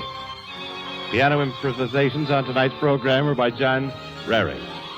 Screen Directors Playhouse is produced under the supervision of Howard Wiley and directed by Bill Karn. This is Jimmy Wallington speaking and inviting you to listen again next Thursday when Screen Directors Playhouse presents for the first time on the air Lady Takes a Chance, starring Joan Caulfield and John Lund, with screen director William Sider. Tomorrow, you too can live the life of Riley on NBC. And now you will hear the rest of the story with Paul Harvey up next. Now, the rest of the story. Doesn't LFA Stoddard sound like a corporation? But he was a person. He was an insurance agent living in St. Paul, Minnesota. He represented the New York Life Insurance Company. Now, St. Paul was virtually on the American frontier in those days. It was difficult talking life insurance to some of those proud, rugged individualists whose gaze was fixed on an earthly horizon. So, Mr. Stoddard got an idea. A former Army officer himself, he realized that even in peacetime, a soldier just naturally thinks about war. He, the trained fighting man, is therefore unusually conscious of the fragility of life. So it was in the early 1870s that Agent Stoddard mounted his horse and rode out to make the rounds of the various army posts in the region. In his saddlebags were enough provisions to last him from fort to fort, also a generous supply of unsigned insurance policies. June 1873, Mr. Stoddard reached Fort Snelling. Promptly he met and befriended Captain Miles Keogh, an amiable young cavalry officer. But why would he need life insurance, asked Miles. After all, we're not at war. But on the other hand, Stoddard insisted, one would not have to be killed in a war to be dead. Anything could happen, you never know. But I'm not even married, Miles countered. Who would my beneficiary be? Mr. Stoddard explained that a young man in his position would do best to name himself as his own beneficiary. That way, in the event of his death, his estate would receive the insurance money, and of course, he could change his last will and testament anytime he wanted without notifying New York Life. Well, don't you know? Mr. Stoddard sold Captain Keogh that $10,000 policy, and the insurance man's success continued the following year at Fort Totten in Dakota Territory. He sold Lieutenant James Porter a policy worth $5,000. A month later, Stoddard struck pay dirt in Fort Lincoln. First, he managed to interest a 29-year-old lieutenant who happened also to be the brother-in-law of the general of the fort, and the general in turn introduced Stoddard to a captain named Yates, and all three men purchased insurance policies. And it would be 2 years before Agent Stoddard reached Fort Ripley back in Minnesota, where he sold Lieutenant Crittenden a $10,000 policy. Now, I have mentioned 6 of Mr. Stoddard's clients, each a soldier in the United States Army, 3 lieutenants, 2 captains, and a general. They represented 4 widely separated posts, and their policies were issued over a 3-year period, but they shared a common destiny. You see, the 3 lieutenants and the 2 captains wound up serving under the general. They all rode out together in June of 1876 to fight the Battle of the Little Bighorn. The general's name, you remember, that's right, Custer. Custer, supposedly surprised and certainly otherwise unprepared, rode to his death very well insured. Now you know the rest of the story.